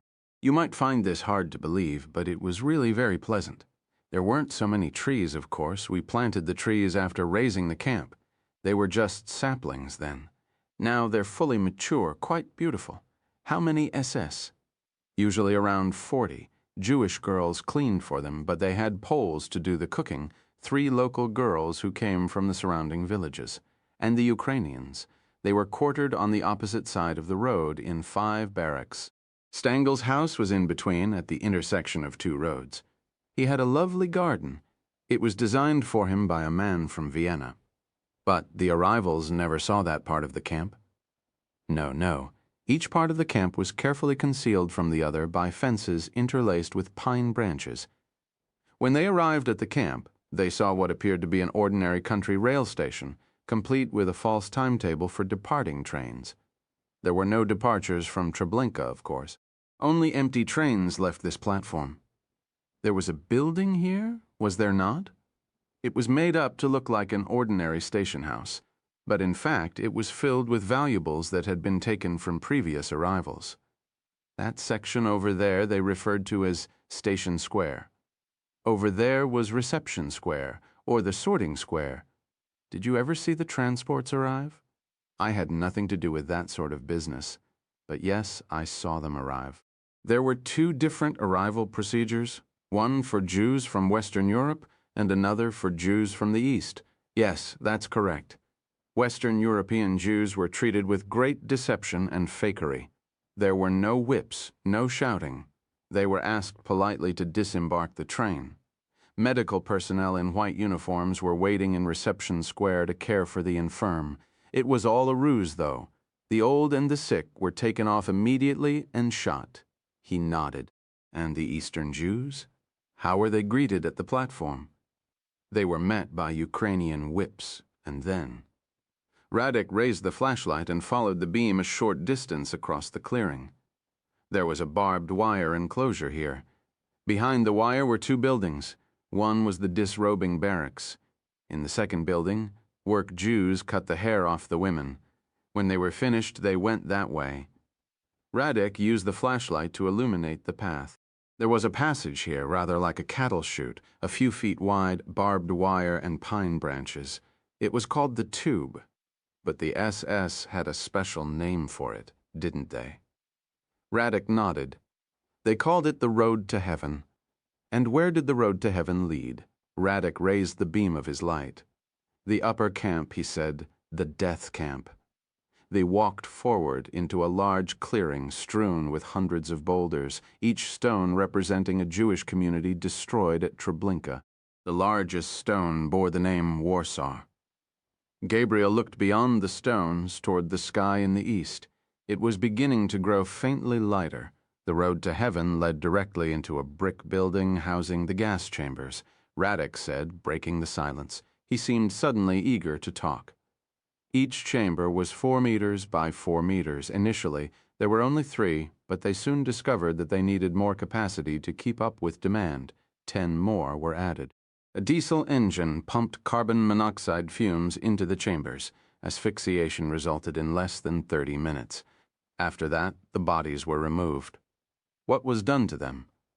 For several months they were buried out there in large pits, but very quickly the pits overflowed and the decomposition of the bodies contaminated the camp.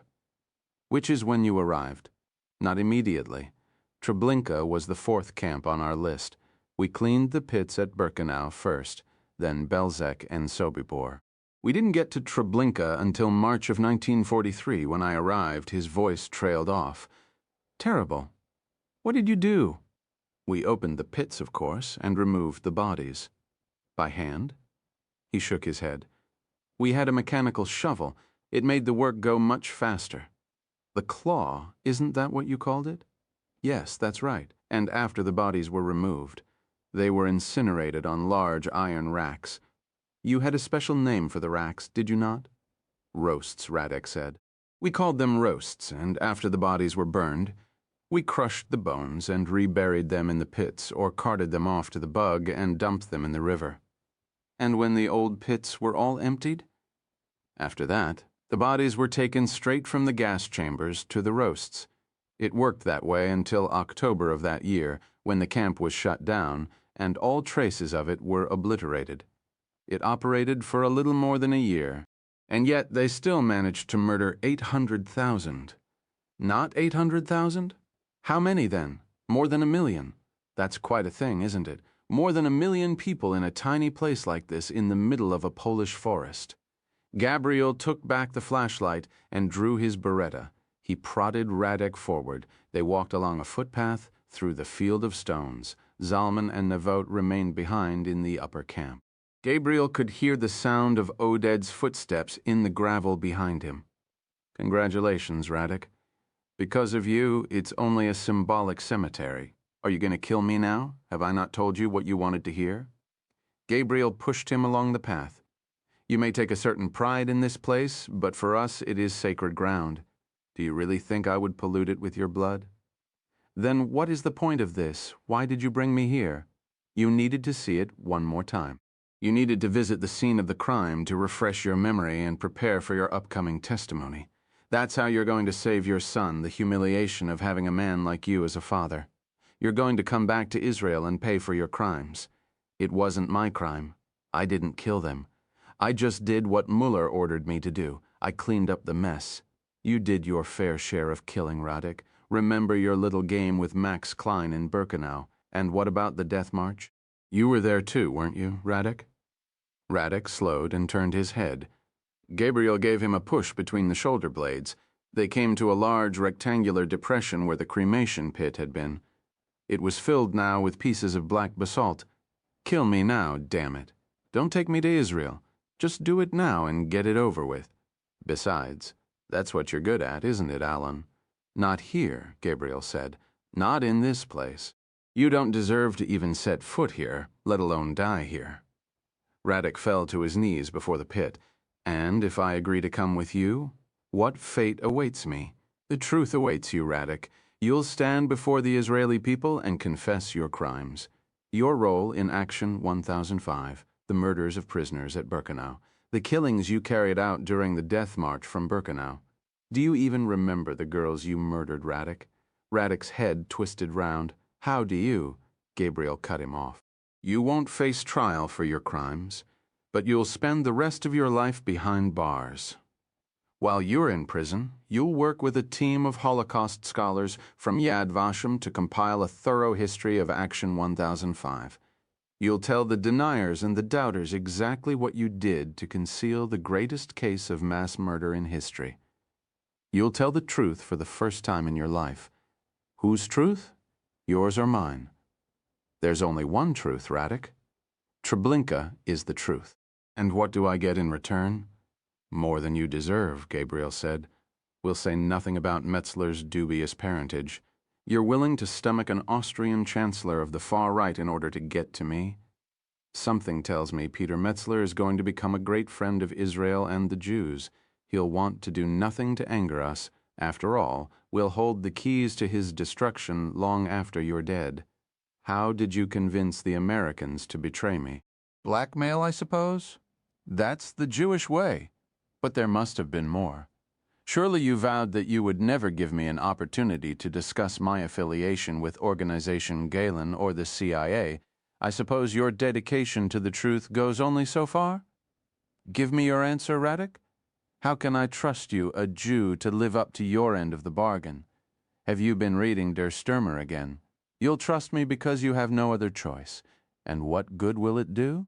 Will it bring back even one person who died in this place? No, Gabriel conceded, but the world will know the truth, and you'll spend the last years of your life where you belong. Take the deal, Radek. Take it for your son. Think of it as one last escape. It won't stay secret forever. Someday, the truth of this affair will come out.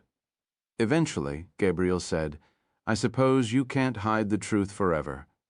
Radek's head pivoted slowly around, and he stared at Gabriel contemptuously. If you were a real man, you'd do it yourself. He managed a mocking smile. As for the truth, no one cared while this place was in operation, and no one will care now. He turned and looked into the pit. Gabriel pocketed the Beretta and walked away. Oded, Zalman, and Navot stood motionless on the footpath behind him. Gabriel brushed past them without a word and headed down through the camp to the rail platform. Before turning into the trees, he paused briefly to look over his shoulder and saw Radek clinging to the arm of Oded, rising slowly to his feet. Part 4, The Prisoner of Abu Kabir, 39. Jaffa, Israel. There was considerable debate over where to put him.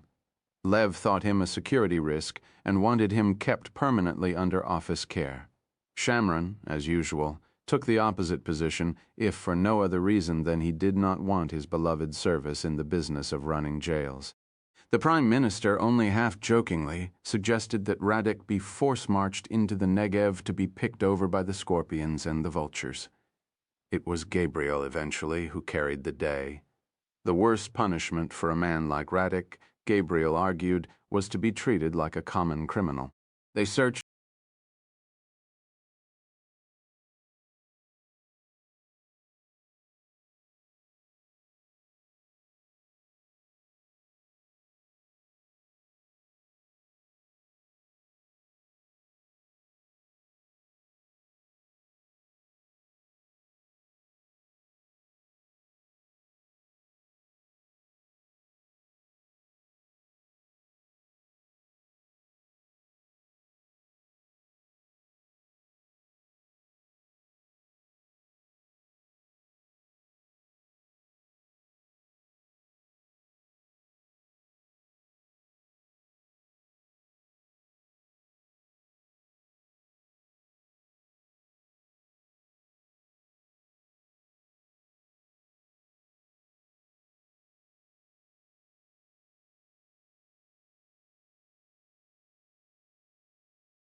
of the old city and linger over coffee and the newspapers.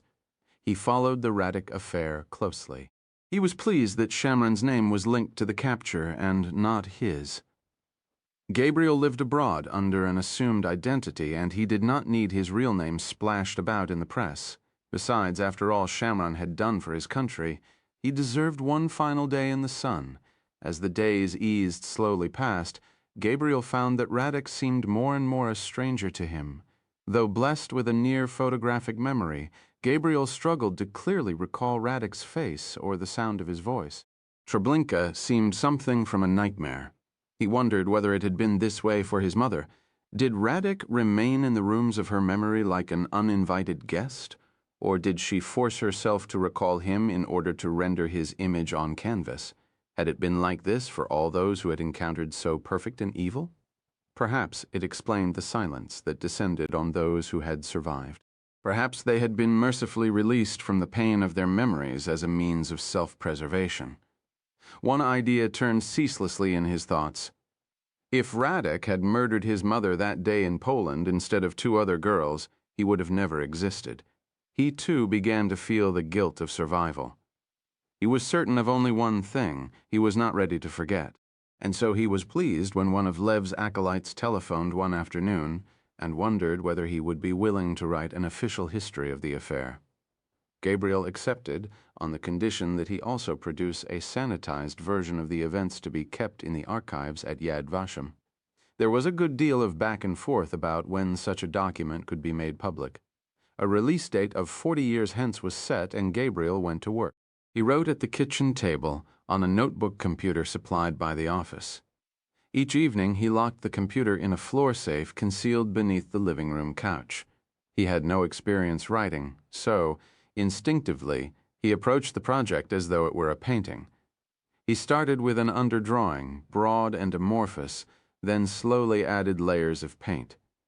He used a simple palette, and his brush technique was careful. As the days wore on, Radek's face returned to him as clearly as it had been rendered by the hand of his mother.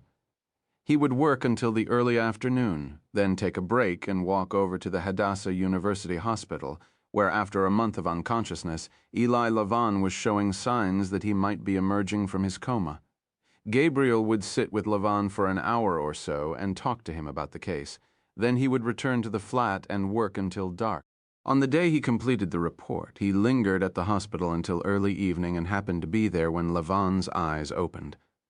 Lavon stared blankly into space for a moment.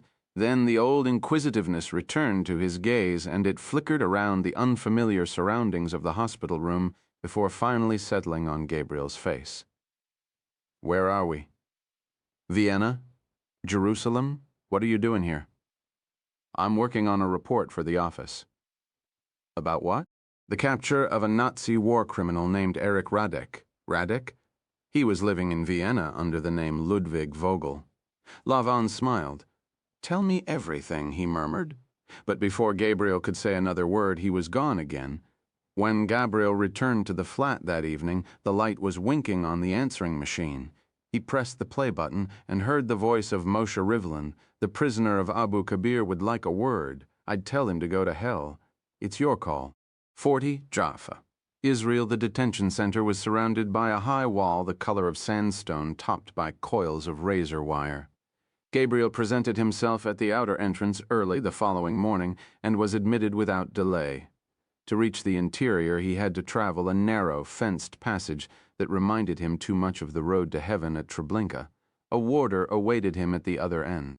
He led Gabriel silently into the secure lockup, then into a windowless interrogation room with bare cinder-block walls. Radek was seated statue-like at the table, dressed for his testimony in a dark suit and tie. His hands were cuffed and folded on the table. He acknowledged Gabriel with an almost imperceptible nod of his head, but remained seated. "Remove the handcuffs," Gabriel said to the warder. "It's against policy." Gabriel glared at the warder, and a moment later the cuffs were gone. "You do that very well," Radek said. "Was that another psychological ploy on your part? Are you trying to demonstrate your dominion over me?" Gabriel pulled out the crude iron chair and sat down. I wouldn't think that under these conditions a demonstration like that would be necessary. I suppose you're right, Radek said. Still, I do admire the way you handled the entire affair. I would like to think I would have done as well. For whom? Gabriel asked. The Americans or the Russians? You're referring to the allegations made in Paris by that idiot Belov? Are they true? Radek regarded Gabriel in silence, and for just a few seconds, some of the old steel returned to his blue eyes. When one plays the game as long as I did, one makes so many alliances and engages in so much deception that in the end it's sometimes difficult to know where the truth and the lies part company. Belov seems certain he knows the truth. Yes, but I'm afraid it's the certainty of a fool. You see, Belov was in no position to know the truth. Radek changed the subject. I assume you've seen the papers this morning? Gabriel nodded. His margin of victory was larger than expected. Apparently, my arrest had something to do with it. Austrians have never liked outsiders meddling in their affairs. You're not gloating, are you? Of course not, Radek said. I'm only sorry I didn't drive a harder bargain at Treblinka. Perhaps I shouldn't have agreed so easily. I'm not so certain Peter's campaign would have been derailed by the revelations about my past. There are some things that are politically unpalatable, even in a country like Austria. You underestimate us, Alan. Gabriel permitted a silence to fall between them. He was already beginning to regret his decision to come. Moshe Rivlin said you wanted to see me, he said dismissively. I don't have much time. Radek sat a little straighter in his chair. I was wondering whether you might do me the professional courtesy of answering a couple of questions. That depends on the questions. You and I are in different professions, Radek. Yes, Radek said. I was an agent of American intelligence, and you are an assassin. Gabriel stood to leave. Radek put up a hand. Wait, he said. Sit down, please. Gabriel returned to his seat. The man who telephoned my house the night of the kidnapping. You mean your arrest?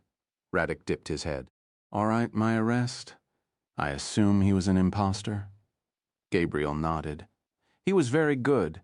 How did he manage to impersonate Cruz so well? You don't expect me to answer that, do you, Radek? Gabriel looked at his watch.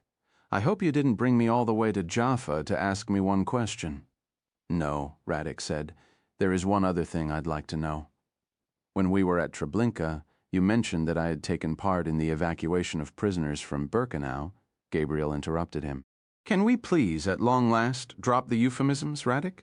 It wasn't an evacuation. It was a death march. Radek was silent for a moment. You also mentioned that I personally killed some of the prisoners. I know you murdered at least 2 girls, Gabriel said. I'm sure there were more. Radek closed his eyes and nodded slowly. There were more, he said distantly. Many more. I remember that day as though it were last week. I had known the end was coming for some time, but seeing that line of prisoners marching toward the Reich, I knew then that it was Götterdämmerung. It was truly the twilight of the gods. And so you started killing them? He nodded again. They had entrusted me with the task of protecting their terrible secret, and then they let several thousand witnesses walk out of Birkenau alive. I'm sure you can imagine how I felt. No, Gabriel said truthfully. I can't begin to imagine how you felt. There was a girl, Radek said. I remember asking her what she would say to her children about the war. She answered that she would tell them the truth. I ordered her to lie. She refused. I killed 2 other girls, and still she defied me. For some reason, I let her walk away. I stopped killing the prisoners after that. I knew, after looking into her eyes, that it was pointless. Gabriel looked down at his hands, refusing to rise to Radek's bait. I assumed this woman was your witness. Radek asked. Yes, she was. It's funny, Radek said, but she has your eyes. Gabriel looked up. He hesitated, then said, So they tell me. She's your mother? Another hesitation than the truth. I would tell you that I'm sorry, Radek said. But I know my apology would mean nothing to you. You're right, Gabriel said. Don't say it. So it was for her that you did this? No, said Gabriel. It was for all of them. The door opened. The warder stepped into the room and announced that it was time to leave for Yad Vashem. Radek rose slowly to his feet and held out his hands. His eyes remained fastened to Gabriel's face as the cuffs were ratcheted around his wrists. Gabriel accompanied him as far as the entrance, then watched him make his way through the fenced-in passage into the back of a waiting van. He had seen enough, now he wanted only to forget. After leaving Abu Kabir, Gabriel drove up to Safed to see Tsiona.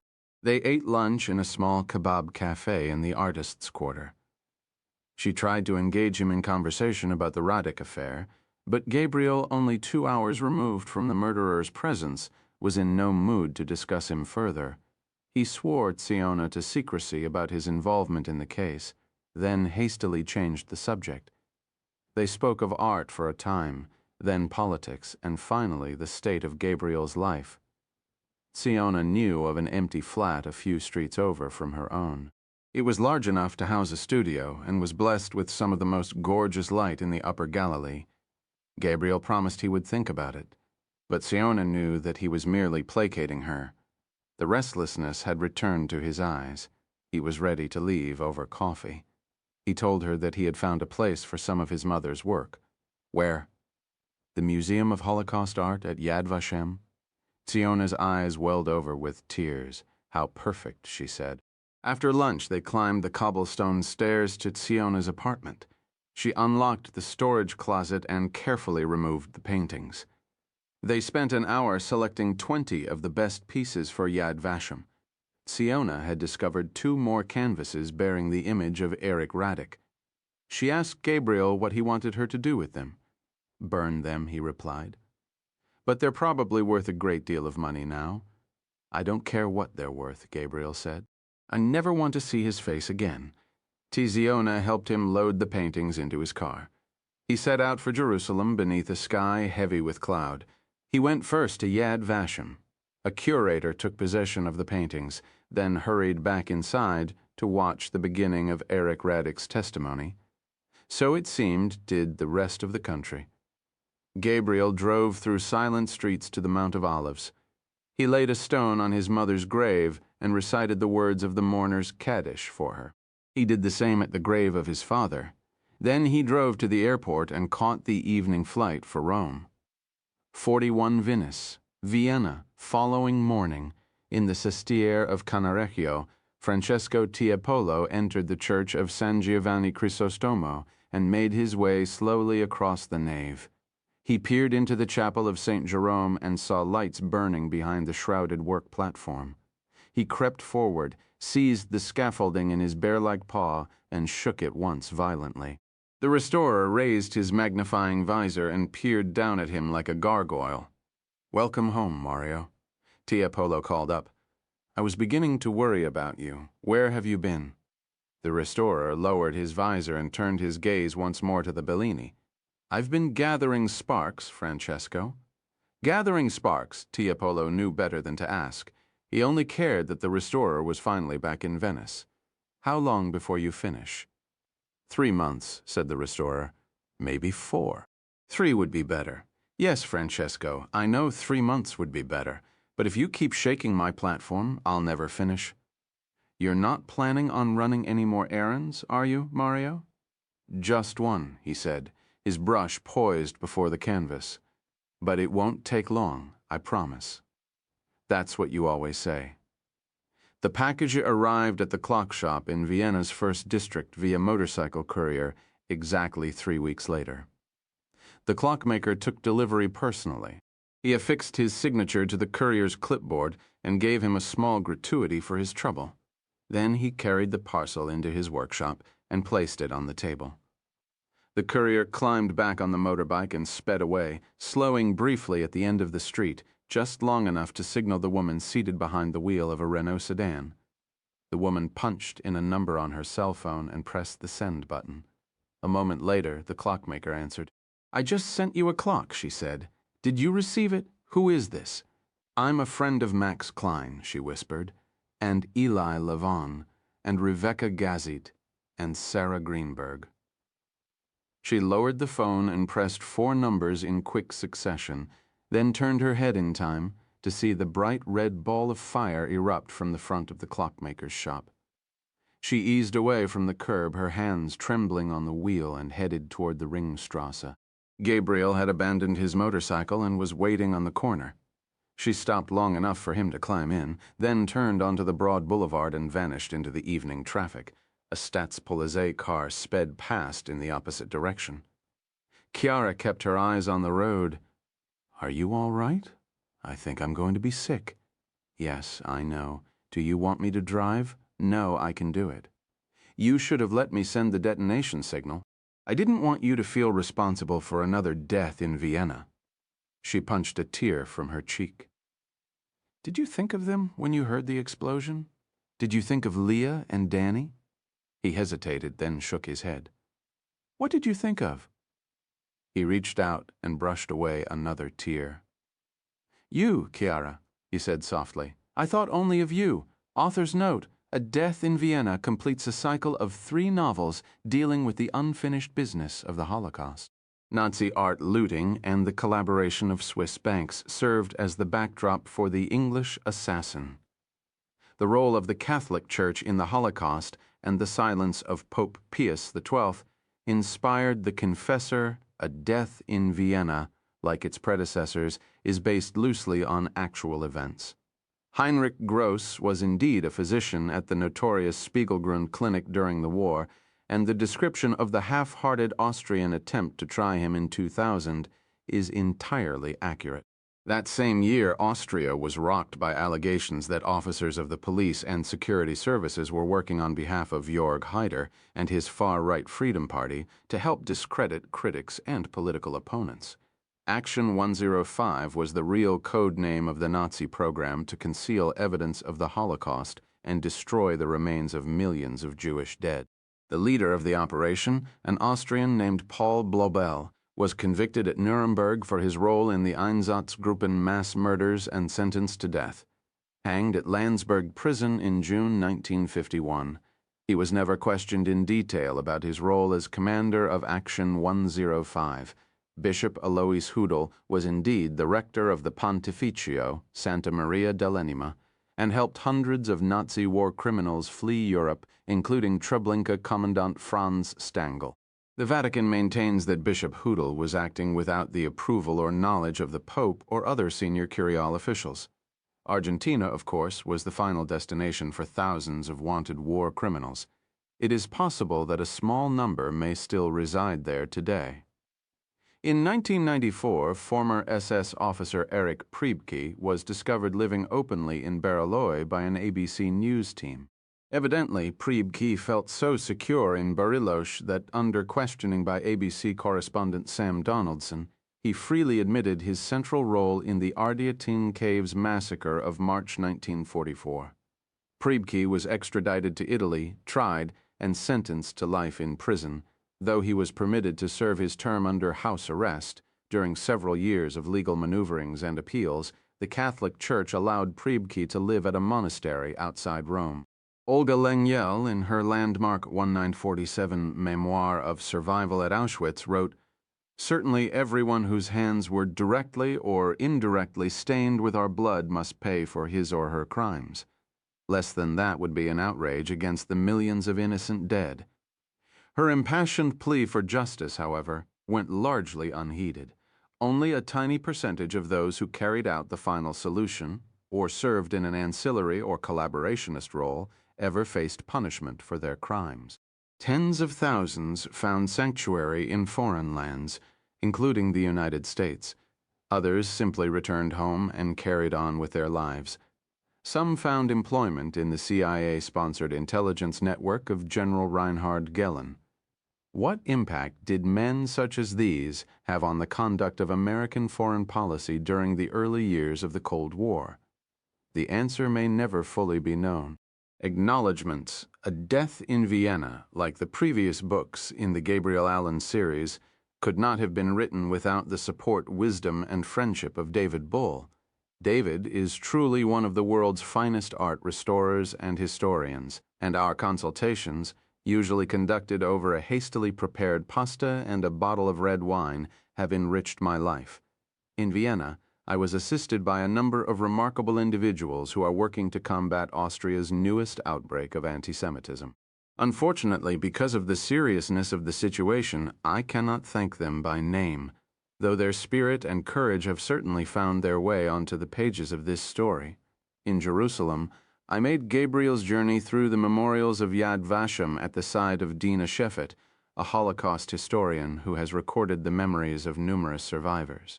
To demonstrate how one can locate and print the pages of testimony stored in the Hall of Names, she used as an example her grandparents who were murdered at Treblinka in 1942. The staff at the Yad Vashem archives, especially Karin Dengler, could not have been more helpful. Gabriel Motzkin, Dean of the Faculty of Humanities at the Hebrew University of Jerusalem, and his wife, art historian and curator Emily Bilski, took good care of me and deepened my understanding of contemporary Israeli society. A special thanks to the library staff at the U.S. Holocaust Memorial Museum, Naomi Mason of the Anti-Defamation League in New York, Moshe Fox of the Israeli Embassy in Washington, and Dr. Ephraim Zuroff, a real-life Nazi hunter from the Simon Wiesenthal Center in Jerusalem, who to this day is tirelessly seeking justice for the victims of the Shoah. It goes without saying that the expertise is all theirs, the mistakes and dramatic license all mine. My friend Luis Toscano read my manuscript and made it immeasurably better. Dorian Hastings, my copy editor, spared me much embarrassment. Eleanor Pelta, though she didn't always know it, helped me to better understand what it means to be the child of survivors. Marilyn Goldhammer, head of the Temple Sinai Religious School in Washington, D.C., taught me and my children the lesson of the midrash of the broken vessel. Dan Raviv, author of the groundbreaking history of the Mossad, Every Spy, a Prince, and his wife, Dori Pfaff, were an indispensable resource on all things Israeli. The actor and entertainer Mike Burston opened many doors for me, and his wife, Siona, allowed me to borrow the Hebrew version of her beautiful name. I consulted hundreds of books, articles, and websites during preparation of this manuscript, far too many to name individually, but I would be remiss if I did not mention Christopher Simpson's groundbreaking Blowback, which documented the use of Nazi war criminals by American intelligence in the years after the Second World War, and The Real Odessa by Uki Goni, who has almost single-handedly forced Argentina to re-examine its past. Many survivors of Auschwitz-Birkenau summoned the courage later in life to record their experiences in book form, on videotape, or in depositions given to Yad Vashem and other repositories of Holocaust memory, and I borrowed from them to create the fictional testimony of Irene Allen. Two works were particularly helpful. 5 Chimneys by Olga Lengyel and Rina's Promise by Rina Kornreich-Gelissen, both of which documented the journeys of young women through the horrors of Birkenau and the Death March. None of this would have been possible without the friendship and support of my literary agent, Esther Newberg of International Creative Management. Also, a heartfelt thanks to the remarkable team at Penguin Putnam, Carol Barron, Daniel Harvey, Marilyn Ducksworth, and especially my editor, Neil Nyren, who quietly helped me turn a few random notions into a novel.